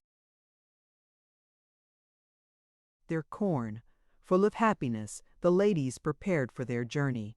A good army wagon, drawn by 8 mules, and another wagon containing 2 tents and everything necessary for a comfortable journey, was waiting for them. The doctor bid them good-bye with smiles and cheerful promises. They were going home. The war was over. Independence was won. They had the hope of permanent peace. The weather also was as the weather may be among the fields of Eden. The heavens were cloudless, the air sweet and fresh, and the wild honeysuckles, with their spread hands full of scent, perfumed the prairies mile after mile. The mules went knee-deep through warm grasses. The grasses were like waving rainbows, with the myriads of brightly tinted flowers. Even Lopez was radiantly happy. Most unusual smiles lighted up his handsome face, and he jingled the silver ornaments on his bridle pleasantly to his thoughts. As he cantered sometimes a little in advance of the wagon, sometimes in the rear, occasionally by its side, then, bending forward to lift his hat to the ladies and inquire after their comfort, Louise kept close to Isabel, and her lovely face and merry chatter beguiled him from all other observations. A little before noon they halted in a beautiful wood. A tent was spread for the ladies. The animals were loosened from their harness, and a luxurious meal laid upon the grass. Then the siesta was taken, and at 3 o'clock travel was resumed until near sunset, when the camp was made for the night. The same order was followed every day, and the journey was in every sense an easy and delightful one. The rides, cheered by pleasant companionship, were not fatiguing. The impromptu meals were keenly relished, and there were many sweet opportunities for little strolls in the dim green woods and for delightful conversations as they sat under the stars while the campfire blazed among the picturesque groups of Mexicans playing monte around it. On the third afternoon, the Senora and Isabel were taking a siesta, but Antonia could not sleep. After 1 or 2 efforts, she was thoroughly aroused by the sound of voices which had been very familiar to her in the black days of the flight, those of a woman and her weary family of 7 children. She had helped her in many ways, and she still felt an interest in her welfare. It appeared now to be assured. Antonia found her camping in a little grove of mulberry trees. She had recovered her health. Her children were noisy and happy, and her husband, a tall, athletic man with a determined eye and very courteous manners, was unharnessing the mules from a fine Mexican wagon, part of the lawful spoils of war. They, too, were going home, back to the Brazos, said the woman affectionately. And we're in a considerable hurry, she added, because it's about time to get the corn in. Jake lays out to plant 50 acres this year. He says he can go to planting now with an easy conscience. He knows he has killed enough Mexicans to keep him quiet a spell. They talked a short time together, and then Antonia walked slowly into the deeper shadows of the wood. She found a wide rock, under trees softly dimpling, pendulous and tenderly green, and she sat down in the sweet gloom to think of the beloved dead. She had often longed for some quiet spot, where, alone with God and nature, she could, just for once, give to her sorrow and her love a free expression. Now the opportunity seemed to be hers. She began to recall her whole acquaintance with their hours of pleasant study, their sails upon the river, their intercourse by the fireside, the most happy Sundays, when they walked in the house of God together. In those days, what a blessed future was before them! She recalled also the time of hope and anxiety after the storming of the Alamo, and then the last heroic act of his stainless life. She had felt sure that in such a session with her own soul, she would find the relief of unrestrained and unchecked weeping, but we cannot kindle when we will either the fire or the sensibility of the soul. She could not weep. Tears were far from her. Nay, more, she began to feel as if tears were not needed for one who had found out so beautiful, so unselfish, so divine a road to the grave. Ought she not rather to rejoice that he had been so early called and blessed? To be glad for herself, too, that all her life long she could keep the exquisite memory of a love so noble. In the drift of such thoughts, her white, handsome face grew almost angelic. She sat motionless and let them come to her, as if she were listening to the comforting angels. For God has many ways of saying to the troubled soul, "Be at peace." And, certainly, Antonia had not anticipated the calmness and resignation which forbid her the tears she had bespoken. At length, in that sweet melancholy which such a mental condition induces, she rose to return to the camp. A few yards nearer to it she saw Lopez sitting in a reverie as profound as her own had been. He stood up to meet her. The patience, the pathos, the exaltation in her face touched his heart as no words could have done. He said only, "Senorita, if I knew how to comfort you. I went away to think of the dead, senor. I comprehend, but then I wonder if the dead remember the living. In whatever dwelling place of eternity the dear ones who died at Goliad are, I am sure that they remember. Will the emancipated soul be less faithful than the soul still earthbound? Good souls could not even wish to forget, and they were good.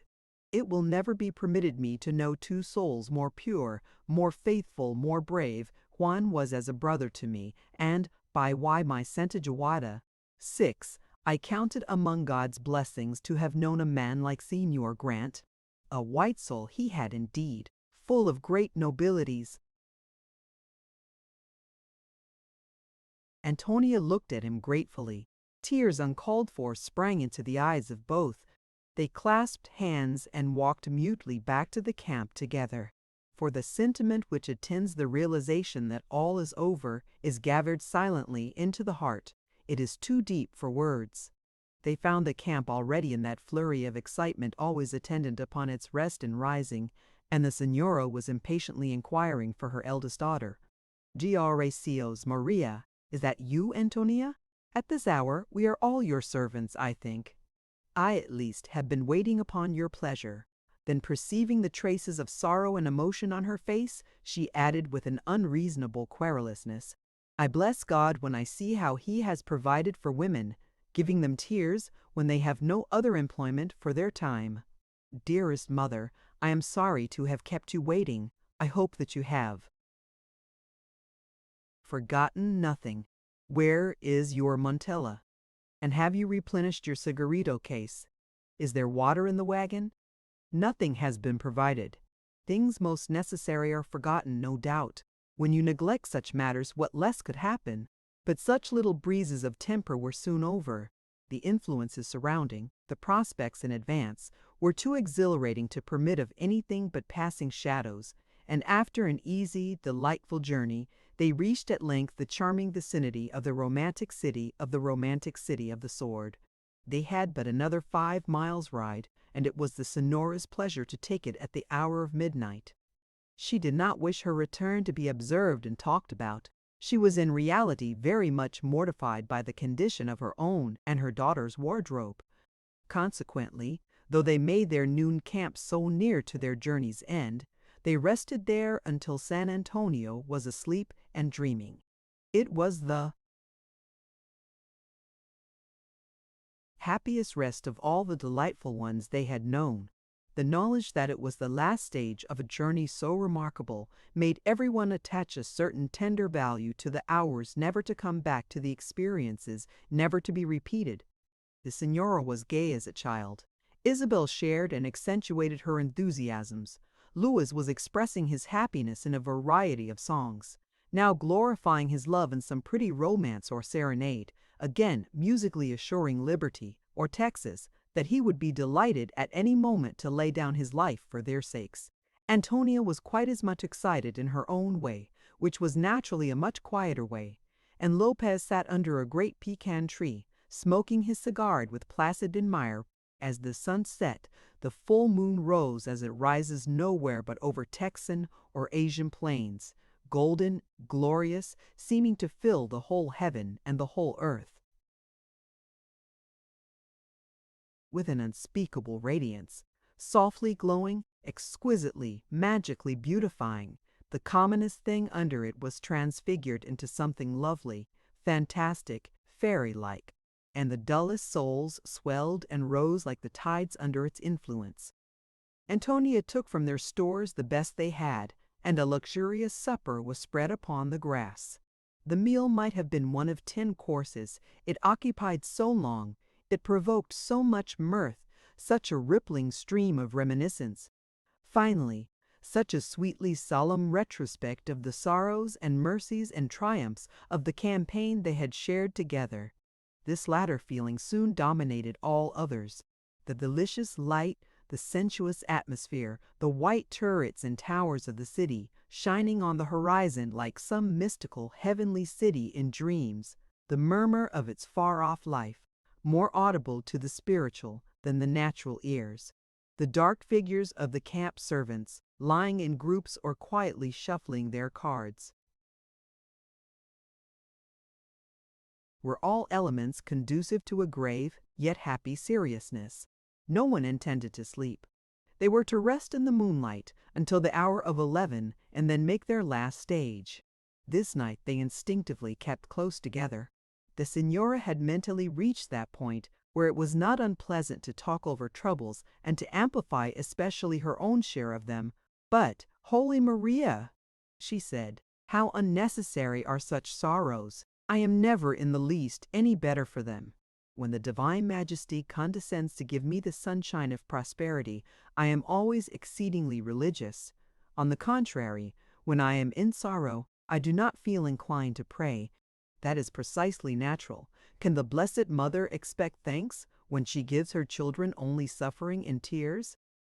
God gives us whatever is best for us, dear mother. Speak, when you have learned wisdom, Antonia. I shall always believe that trouble comes from the devil.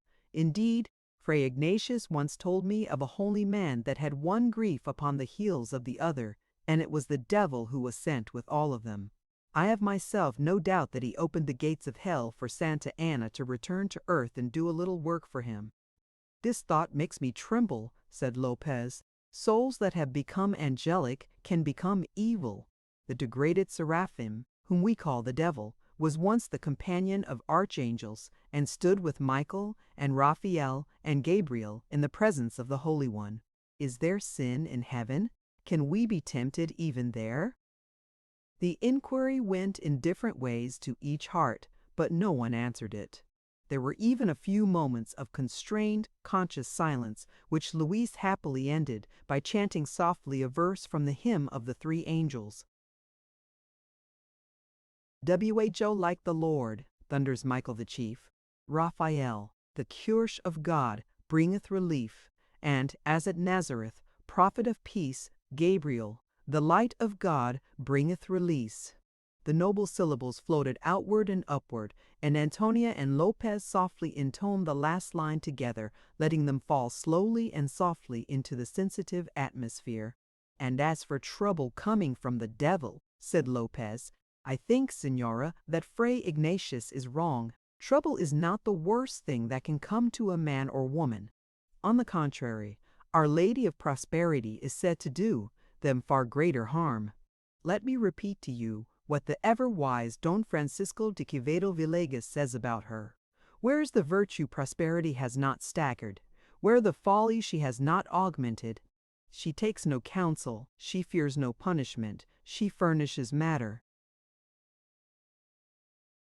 for scandal, experience, and for story. How many souls, innocent while poor, have fallen into sin and impiety as soon as they drank of the enchanted cup of prosperity? Men that can bear prosperity are for heaven. Even wise devils leave them alone. As for the one who persecuted and beggared Job, how foolish and impertinent he was. If he had understood humanity, he would have multiplied his riches, and possessed him of health, and honors, and pleasures. That is the trial it cannot bear. Oh, to be sure, Quevedo was a wise man. But even wise men don't know everything. However, we are going home. I thank the saints for this immeasurable favor. It is a prosperity that is good for women. I will stake my Santiguda on that. And will you observe that it is Sunday again?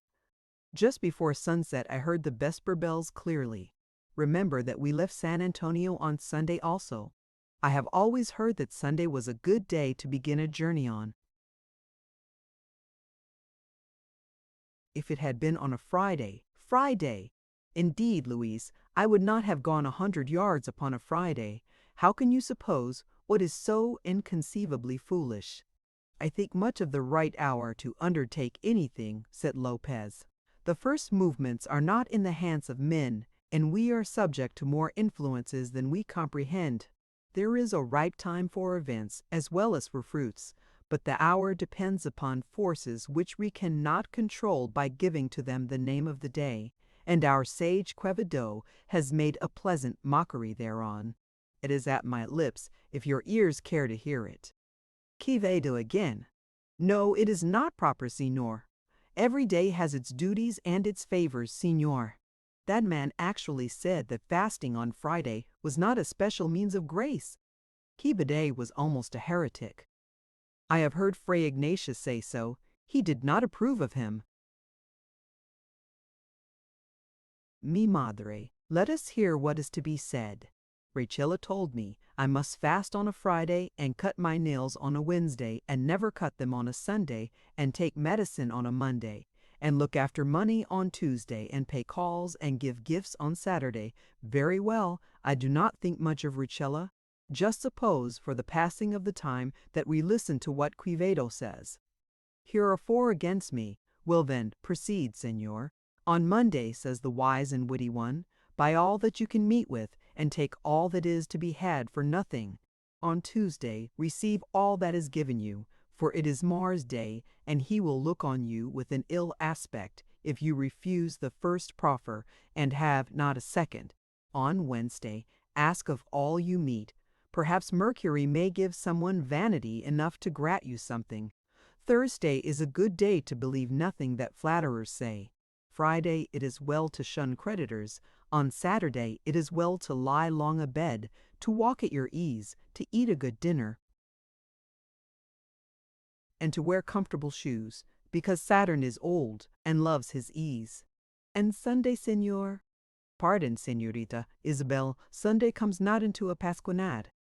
Senora, let me tell you that it draws near to 11.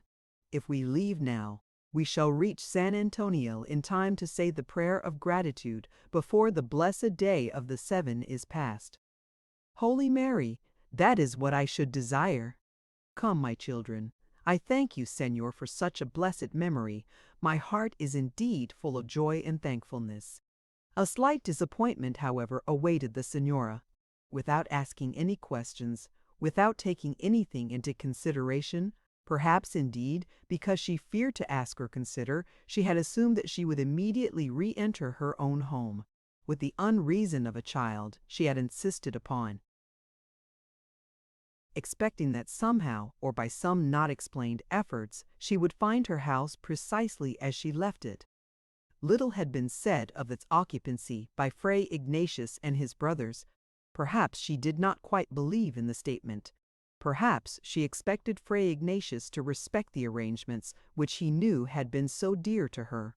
It was therefore a trial indeed, something of a shock when she found they were to be the guests of Navarro, and when it was made clear to her that her own home had been dismantled and rearranged, and was still in the possession of the church.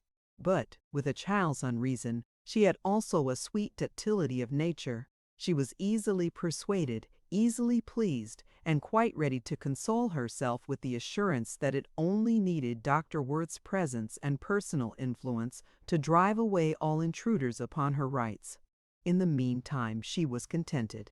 The finest goods in San Antonio were sent. Early on the following morning to her room, and the selection of 3 entire wardrobes gave her abundance of delightful employment. She almost wept with joy as she passed the fine lawns and rich silks through her worn fingers. And when she could cast off forever her garment of heaviness and of weariful wanderings, and array herself in the splendid robes which she wore with such grace and pleasure, she was an honestly grateful woman.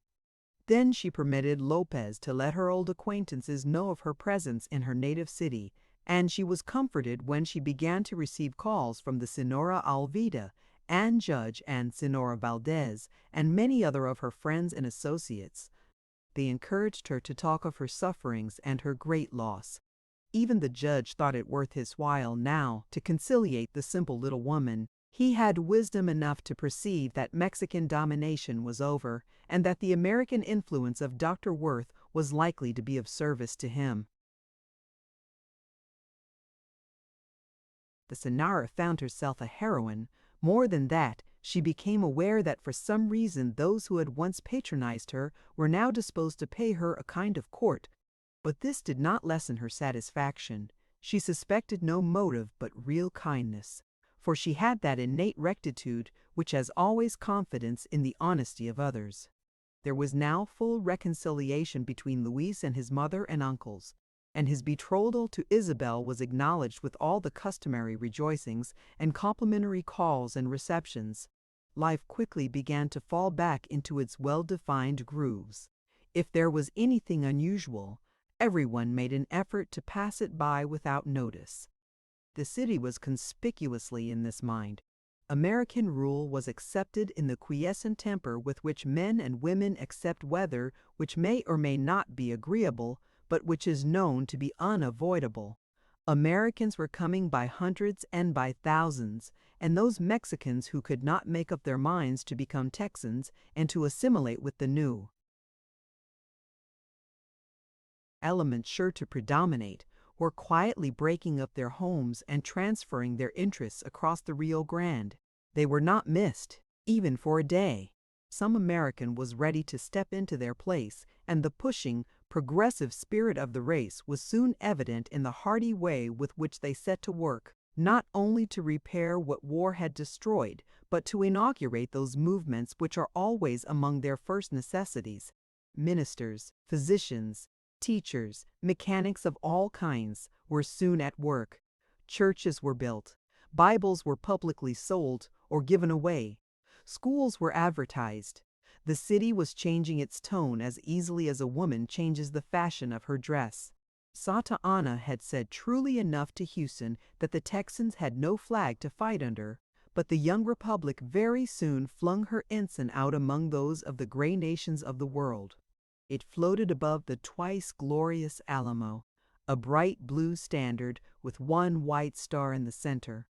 It was run up at sunrise one morning. The city was watching for it, and when it suddenly flew out in their sight. It was greeted with the most triumphant enthusiasm. The lonely star in its field of blue touched every heart's chivalry. It said to them, "I stand alone. I have no sister states to encourage and help me. I rely only on the brave hearts and strong arms that I set me here." And they answered the silent appeal with a cheer that promised everything, with a love that even then began to wonder if there were not a place for such a glorious star in the grand constellation under which most of them had been born. A short time after their return, the Señora had a letter from her husband, saying that he was going to New Orleans with General Houston, whose wound was in a dangerous condition. Thomas Worth had been appointed to an important post in the civil government, and his labors, like those of all the public men of Texas at that date, were continuous and Herculean. It was impossible for him to leave them, but the doctor assured his wife that he would return as soon as he had placed Houston in the hands of skillful surgeons, and he asked her, until then, to be as happy as her circumstances permitted. She was quite willing to obey the request. Not naturally inclined to worry, she found many sources of content and pleasure, until the early days of June brought back to her the husband she so truly loved, and with him the promise of a return to her own home. Indeed, the difficulties in the way of this return had vanished ere they were to meet. Fray Ignatius had convinced himself that his short lease had fully expired, and when Dr. Worth went armed with the legal process necessary to resume his rights, he found his enemy had already surrendered them. The house was empty. Nothing of its old splendor remained. Every one of its properties had been scattered. The poor Senora walked through the desolate rooms with a heartache. It was precisely in this spot that the sideboard stood. Roberto, the sideboard that my cousin Johar presented to me. It came from the city of Mexico, and there was not another like it. I shall regret it all my life. Maria, my dearest, it might have been worse. The silver which adorned it is safe. Those our monks did not find out its hiding place, and I bought you a far more beautiful sideboard in New Orleans, the very newest style, Maria. Roberto, Roberto! How happy you make me! To be sure, my cousin Johar's sideboard was already shabby, and to have a sideboard from New Orleans, that indeed is something to talk about. Besides which, dearest one, I bought new furniture for the parlors and for your own apartments, also for Antonia's and Isabel's rooms. Indeed, Maria, I thought it best to provide afresh for the whole house. How wonderful! No wife in San Antonio has a husband so good. I will never condescend to speak of you when other women talk of their husbands. New furniture for my whole house. The thing is inconceivably charming. But when, Roberto, will these things arrive? Is there danger on the road they are coming? Might not someone take them away? I shall not be able to sleep until I am sure they are safe. I chartered a schooner in New Orleans and came with them to the Bay of Espiritu Santo. There I saw them placed upon wagons, and only left them after the customs had been paid in the interior 60 miles away. You may hire servants at once to prepare the rooms. The furniture will be here in about 3 days. I am the happiest woman in the world, Roberto, and she really felt herself to be so. Thoughtful love could have devised nothing more likely to bridge pleasantly and surely over the transition between the past and the coming life. Every fresh piece of furniture unpacked was a new wonder and a new delight. With her satin skirts tucked daintily clear of soil, and her mantilla wrapped around her head and shoulders, she went from room to room, interesting herself in every strip of carpet and every yard of drapery. Her delight was infectious. The doctor smiled to find himself comparing shades and gravely considering the arrangement of chairs and tables. But how was it possible for so loving a husband and father to avoid sharing the pleasure he had provided? And Isabel was even more excited than her mother. All this grandeur had a double meaning to her, It would reflect honor upon the betrothal receptions which would be given for Louise and herself. Amber satin and white lace is exactly what I should have desired, Antonia, she said delightedly. How exceedingly suitable it will be to me. And those delicious chintzes and dimities for our bedrooms. Did you ever conceive of things so beautiful? Antonia was quite ready to echo her delight. Housekeeping and homemaking, in all its ways, was her lovable talent. It was really Antonia who saw all the plans and the desires of the Signora thoroughly carried out. It was her clever fingers and natural taste which gave to every room that air of comfort and refinement which all felt and admired, but which seemed to elude their power to imitate. On the 4th of July, the doctor and his family ate together their first dinner in their renovated home. The day was one that he never forgot, and he was glad to link it with a domestic occurrence so happy and so fortunate. Sometimes silently, sometimes with a few words to his boys, he had always on this festival drank his glass of fine Xeres to the honor and glory of the land he loved. This day he spoke her name proudly. He recalled the wonders of her past progress. He anticipated the blessings which she would bring to Texas. He said as he lifted the glass in his hand and let the happy tears flow down his browned and thinned face. My wife and daughters, I believe I shall live to see the lone star set in the glorious assemblage of her sister stars. I shall live to say, I dwell in San Antonio, which is the loveliest city in the loveliest state of the American Union. For, dear ones, I was born an American citizen, and I ask this favor of God that I may also die an American citizen. Am I, Roberto? When you die, I shall not long survive you. And now that the house is made so beautiful, with so much new furniture, how can you speak of dying? And, my dear father, remember how you have toiled and suffered for the independence of Texas. Because, Antonia, I would have Texas go free into a union of free states. This was the hope of Houston. We can have help, he often said to his little army. A word will call help from Nacogdoches, but we will emancipate ourselves. If we mean go into the American states, we will go as equals. We will go as men who have won the right to say, let US, DWL, under the same flag, for WL are birthers. Chapter 18. Under one flag. And through thee I believe in the noble and great who are gone. Yes, I believe that there lived others like thee in the past, not like the men of the crowd, who all around me today bluster or cringe, and make life hideous and arid and vile, but souls tempered with fire, fervent, heroic, and good, helpers and friends of mankind. Arnold. Our armor now may rust, our idle scimitars hang by our sides for ornament, not use. Children shall beat our atables and drums, and all the noisy trades of war no more shall wake the peaceful morn. Dur widen. As the years go on, they bring many changes that come as naturally as the seasons that tend as naturally to anticipated growth and decay that scarcely startle the subjects of them, till a lengthened out period of time discloses their vitality and extent. Between the ages of 20 and 30, 10 years do not seem very destructive to life. The woman at 18 and 28, if changed, is usually ripened and improved. The man at 30, finer and more mature than he was at 20.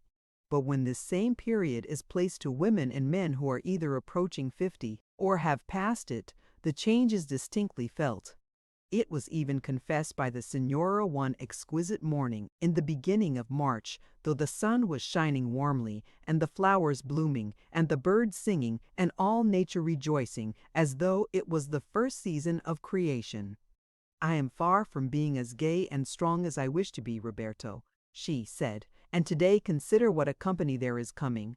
And if General Houston is to be added to it, I shall be as weary as I shall be happy. He is the simplest of men. A cup of coffee, a bit of steak, San Blas. That is how you talk. But is it possible to receive him like a Common mortal? He is a hero, and, besides that, among hidalgos de casa soler, gentlemen of known property. Well then, you have servants, Maria, my dear one. Servants, bah, my dear one. Servants, bah. Of what use are they, Roberto, since they also have got hold of American ideas? Isabel and Antonia will be here. Let me only enumerate to you, Roberto.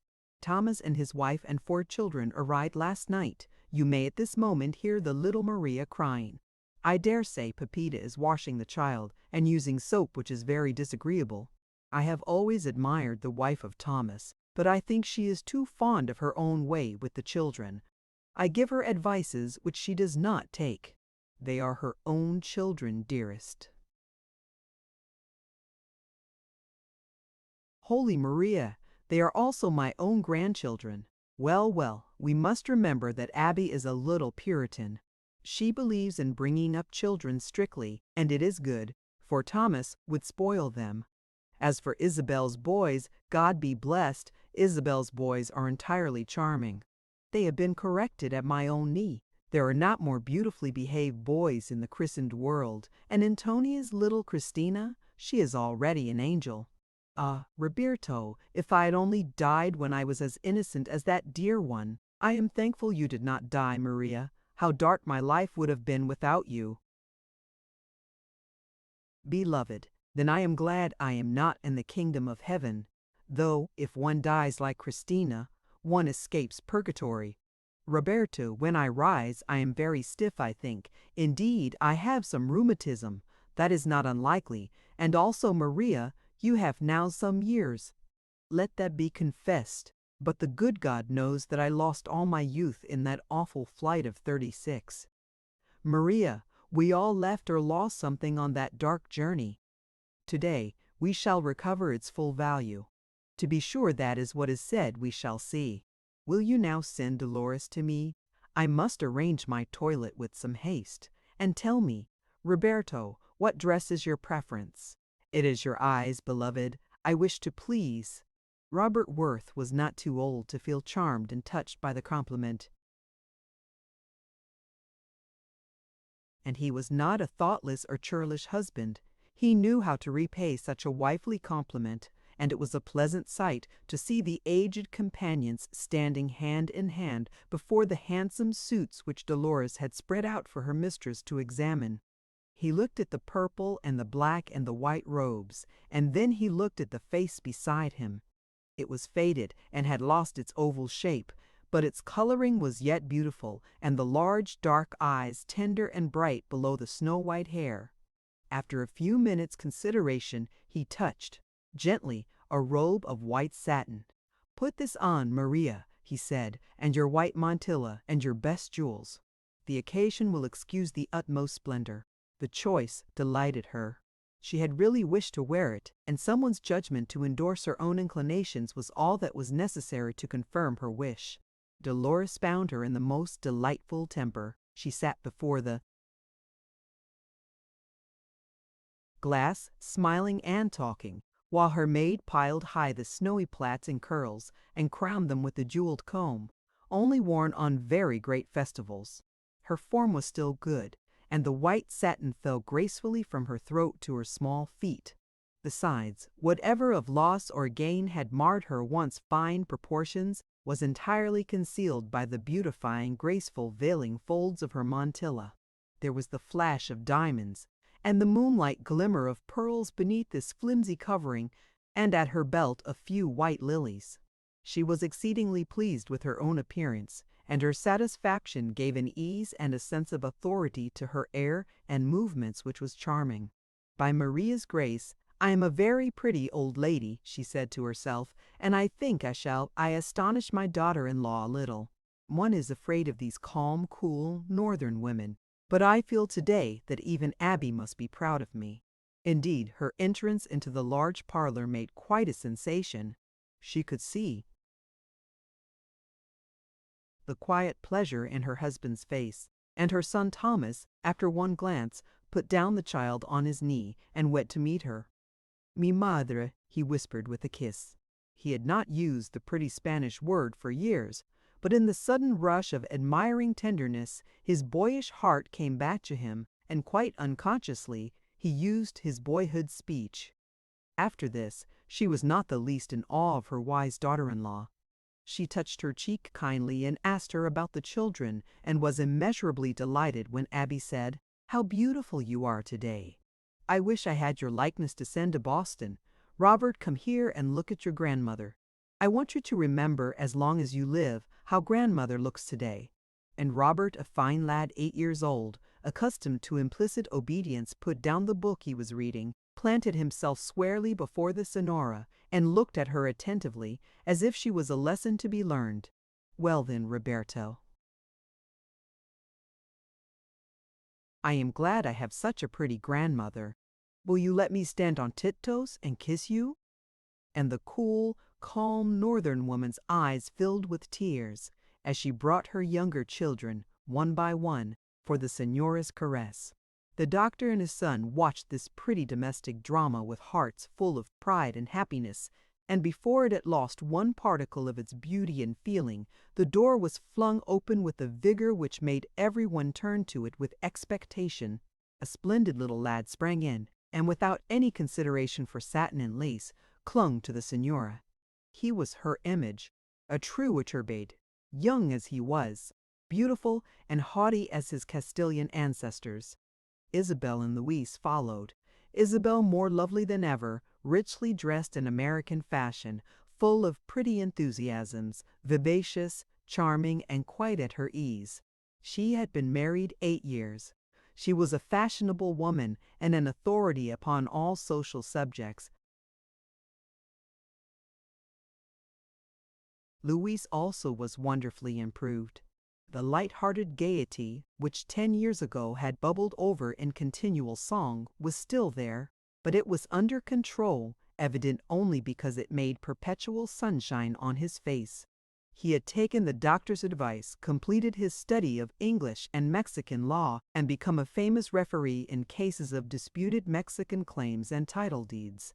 His elegant form and handsome olive face looked less picturesque in the dull, uncompromising stiffness of broadcloth, cut into those peculiarly unbecoming fashions of ugliness which the Anglo-Saxon and Anglo-American affect.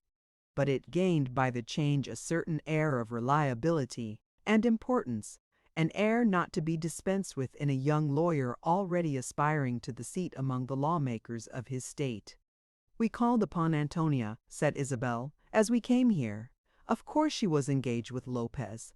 They were reading a book together, and even on such a day as this were taking, with the most blessed indifference, a minute at a time. They will join us on the plaza. I represented to them that they might miss a good position that has been already secured," said Lopez, with that exasperating repose which only the saints could endure with patience. "For that reason, I consider Antonia a saint to permit it. As for me, I should say the house is on fire, Lopez. Will it please you for once to feel a little excited? Louis says they read, continually, books which make people think of great solemnities and responsibilities. How foolish, when they are so rich and might enjoy themselves perpetually." "Here are the carriages," cried Thomas Worth, "and the ceremony of today has its own hour. It will never come again. Your mother and I will go first, Thomas, and we will take Abby and your eldest son. I shall see you in your place. Louise, bring your boy with you. He has intelligence and will remember the man he will see today and may never see again." On the plaza, close to the gates of the Alamo, a rostrum had been erected, and around it were a few stands set apart for the carriages of the most illustrious of the families of San Antonio. The Senora, from the shaded depths of her own, watched their arrival. Nothing could be more characteristic than the approach of her daughters. Antonia and Lopez, stately and handsome, came slowly, their high-stepping horses chafing at the restraint. Luis and Isabel drove to their appointed place with a speed and clatter, accentuated by the jingling of the silver rings of the harness and the silver hanging buttons on the gay dress of the Mexican driver. but the occupants of both carriages appeared to be great favorites with the populace who thronged the plaza. The windows, the flat roofs of the houses, and every available place for hearing and seeing. The blue flag of Texas fluttered gaily over the lovely city, and there was a salvo of cannon. Then into the sunshine and into the sight of all stepped the man of his generation. Nature has her royal line, and she makes no mistakes in the king she crowns. The physical charm of Houston was at this time very great. His tall, ample, dignified form attracted attention at once. His eyes penetrated the souls of all upon whom they fell. His lips were touched with fire, and his words thrilled and swayed men as the wind sways the heavy heads in a field of ripe barley. He stretched out his arms to the people, and they stretched out their arms to him. The magnetic chain of sympathy was complete. The hearts of his listeners were an instrument on which he played the noblest, most inspiring, the sweetest of melodies. He kindled them as flame kindles dry grass. He showed them their future with a prophet's eye, and touched them also with the glad diviner's rapture. They aspired, they rejoiced at his bidding, and at the moment of their highest enthusiasm he cried out, "Whatever state gave us birth, we have one native land, and we have one flag." Instantly from the grim blood-stained walls of the fortress, the blessed stars and stripes flew out, and in a moment 1,000 smaller flags from every high place gave it salutation. Then the thunder of cannon was answered by the thunder of voices. Cannon may thunder and make no impression, but the shout of humanity, it stirs and troubles the deepest heartstream. It is a cry that cannot be resisted. It sets the gates of feeling wide open. And it was while men were in this mood that Houston said his last words. I look in this glorious sunshine upon the bloody walls of the Alamo. I remember Goliad. I carry my memory back over the long struggle of 30 years. Do you think the young, brave souls, fired with the love of liberty, who fell in this long conflict, have forgotten it? No, no, no. Wherever in God's eternity they are this day, I believe they are permitted to know that Texas has become part of their country and rests forever under the flag they loved. The shouting, thousands, the booming cannon that greeted this flag were not all the sounds I heard. Far off, yet louder than any noise of earth, I heard from the dead years and the dead heroes of these years, the hurrahing of ghostly voices and the clapping of unseen hands. It was like Houston to call the dead to the triumph, said the doctor as he stood with the Sonora in her room. He was unbuttoning her gloves, and her tears dropped down upon his hands. He is a man by himself, and none like him. I thought that I should never forgive him for sparing the life of that monster Santa Anna, but today I forgive him even that. I am so happy that I shall ask Holy Maria to excuse me the feeling, for it is not good to permit oneself to be too happy. It brings trouble. But indeed, when I looked at Thomas, I thought how wisely he has married. It is seldom a mother can approve of her daughter-in-law, but Abby has many. Excellency's good manners and a good heart, and a fortune which is quite respectable. And strong principles also, Maria. She will bring up her children to know right and wrong, and to do right.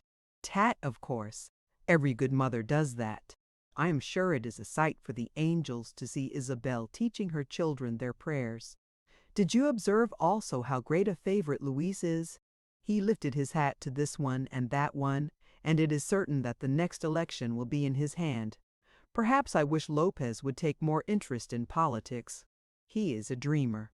But then, a very happy dreamer. Perhaps to dream well and pleasantly is to live a better life. Antonia is devoted to him. She has a blessed lot. Once I did not think she would be so fortunate. Lopez was prudent and patient. Prudent, patient. It is a miracle to me. I assure you, they even talk together of young Senor Grant. It is satisfactory, but extremely strange. You had better sleep a little, Maria. General Houston is coming to dinner. That is understood. When I spoke last to him, I was a woman broken-hearted. Tonight I will thank him for all that he has done. Ah, Roberto! His words today went to my soul. I thought of my Juan. I thought of the vision he showed me. I wondered if he knew, if he saw and heard. She leaned her head upon her husband's breast, and he kissed away the sorrowful rain. He was so sweet, so beautiful. Oh, Roberto, he was God's greatest gift to us. Maria, dear Maria, I love you for all the children you have given me, but most of all for Jan. Footnotes. Footnote 1, little dear. Footnote 2, the lodestone in the bosom is a charm against evil, the bringer of good fortune.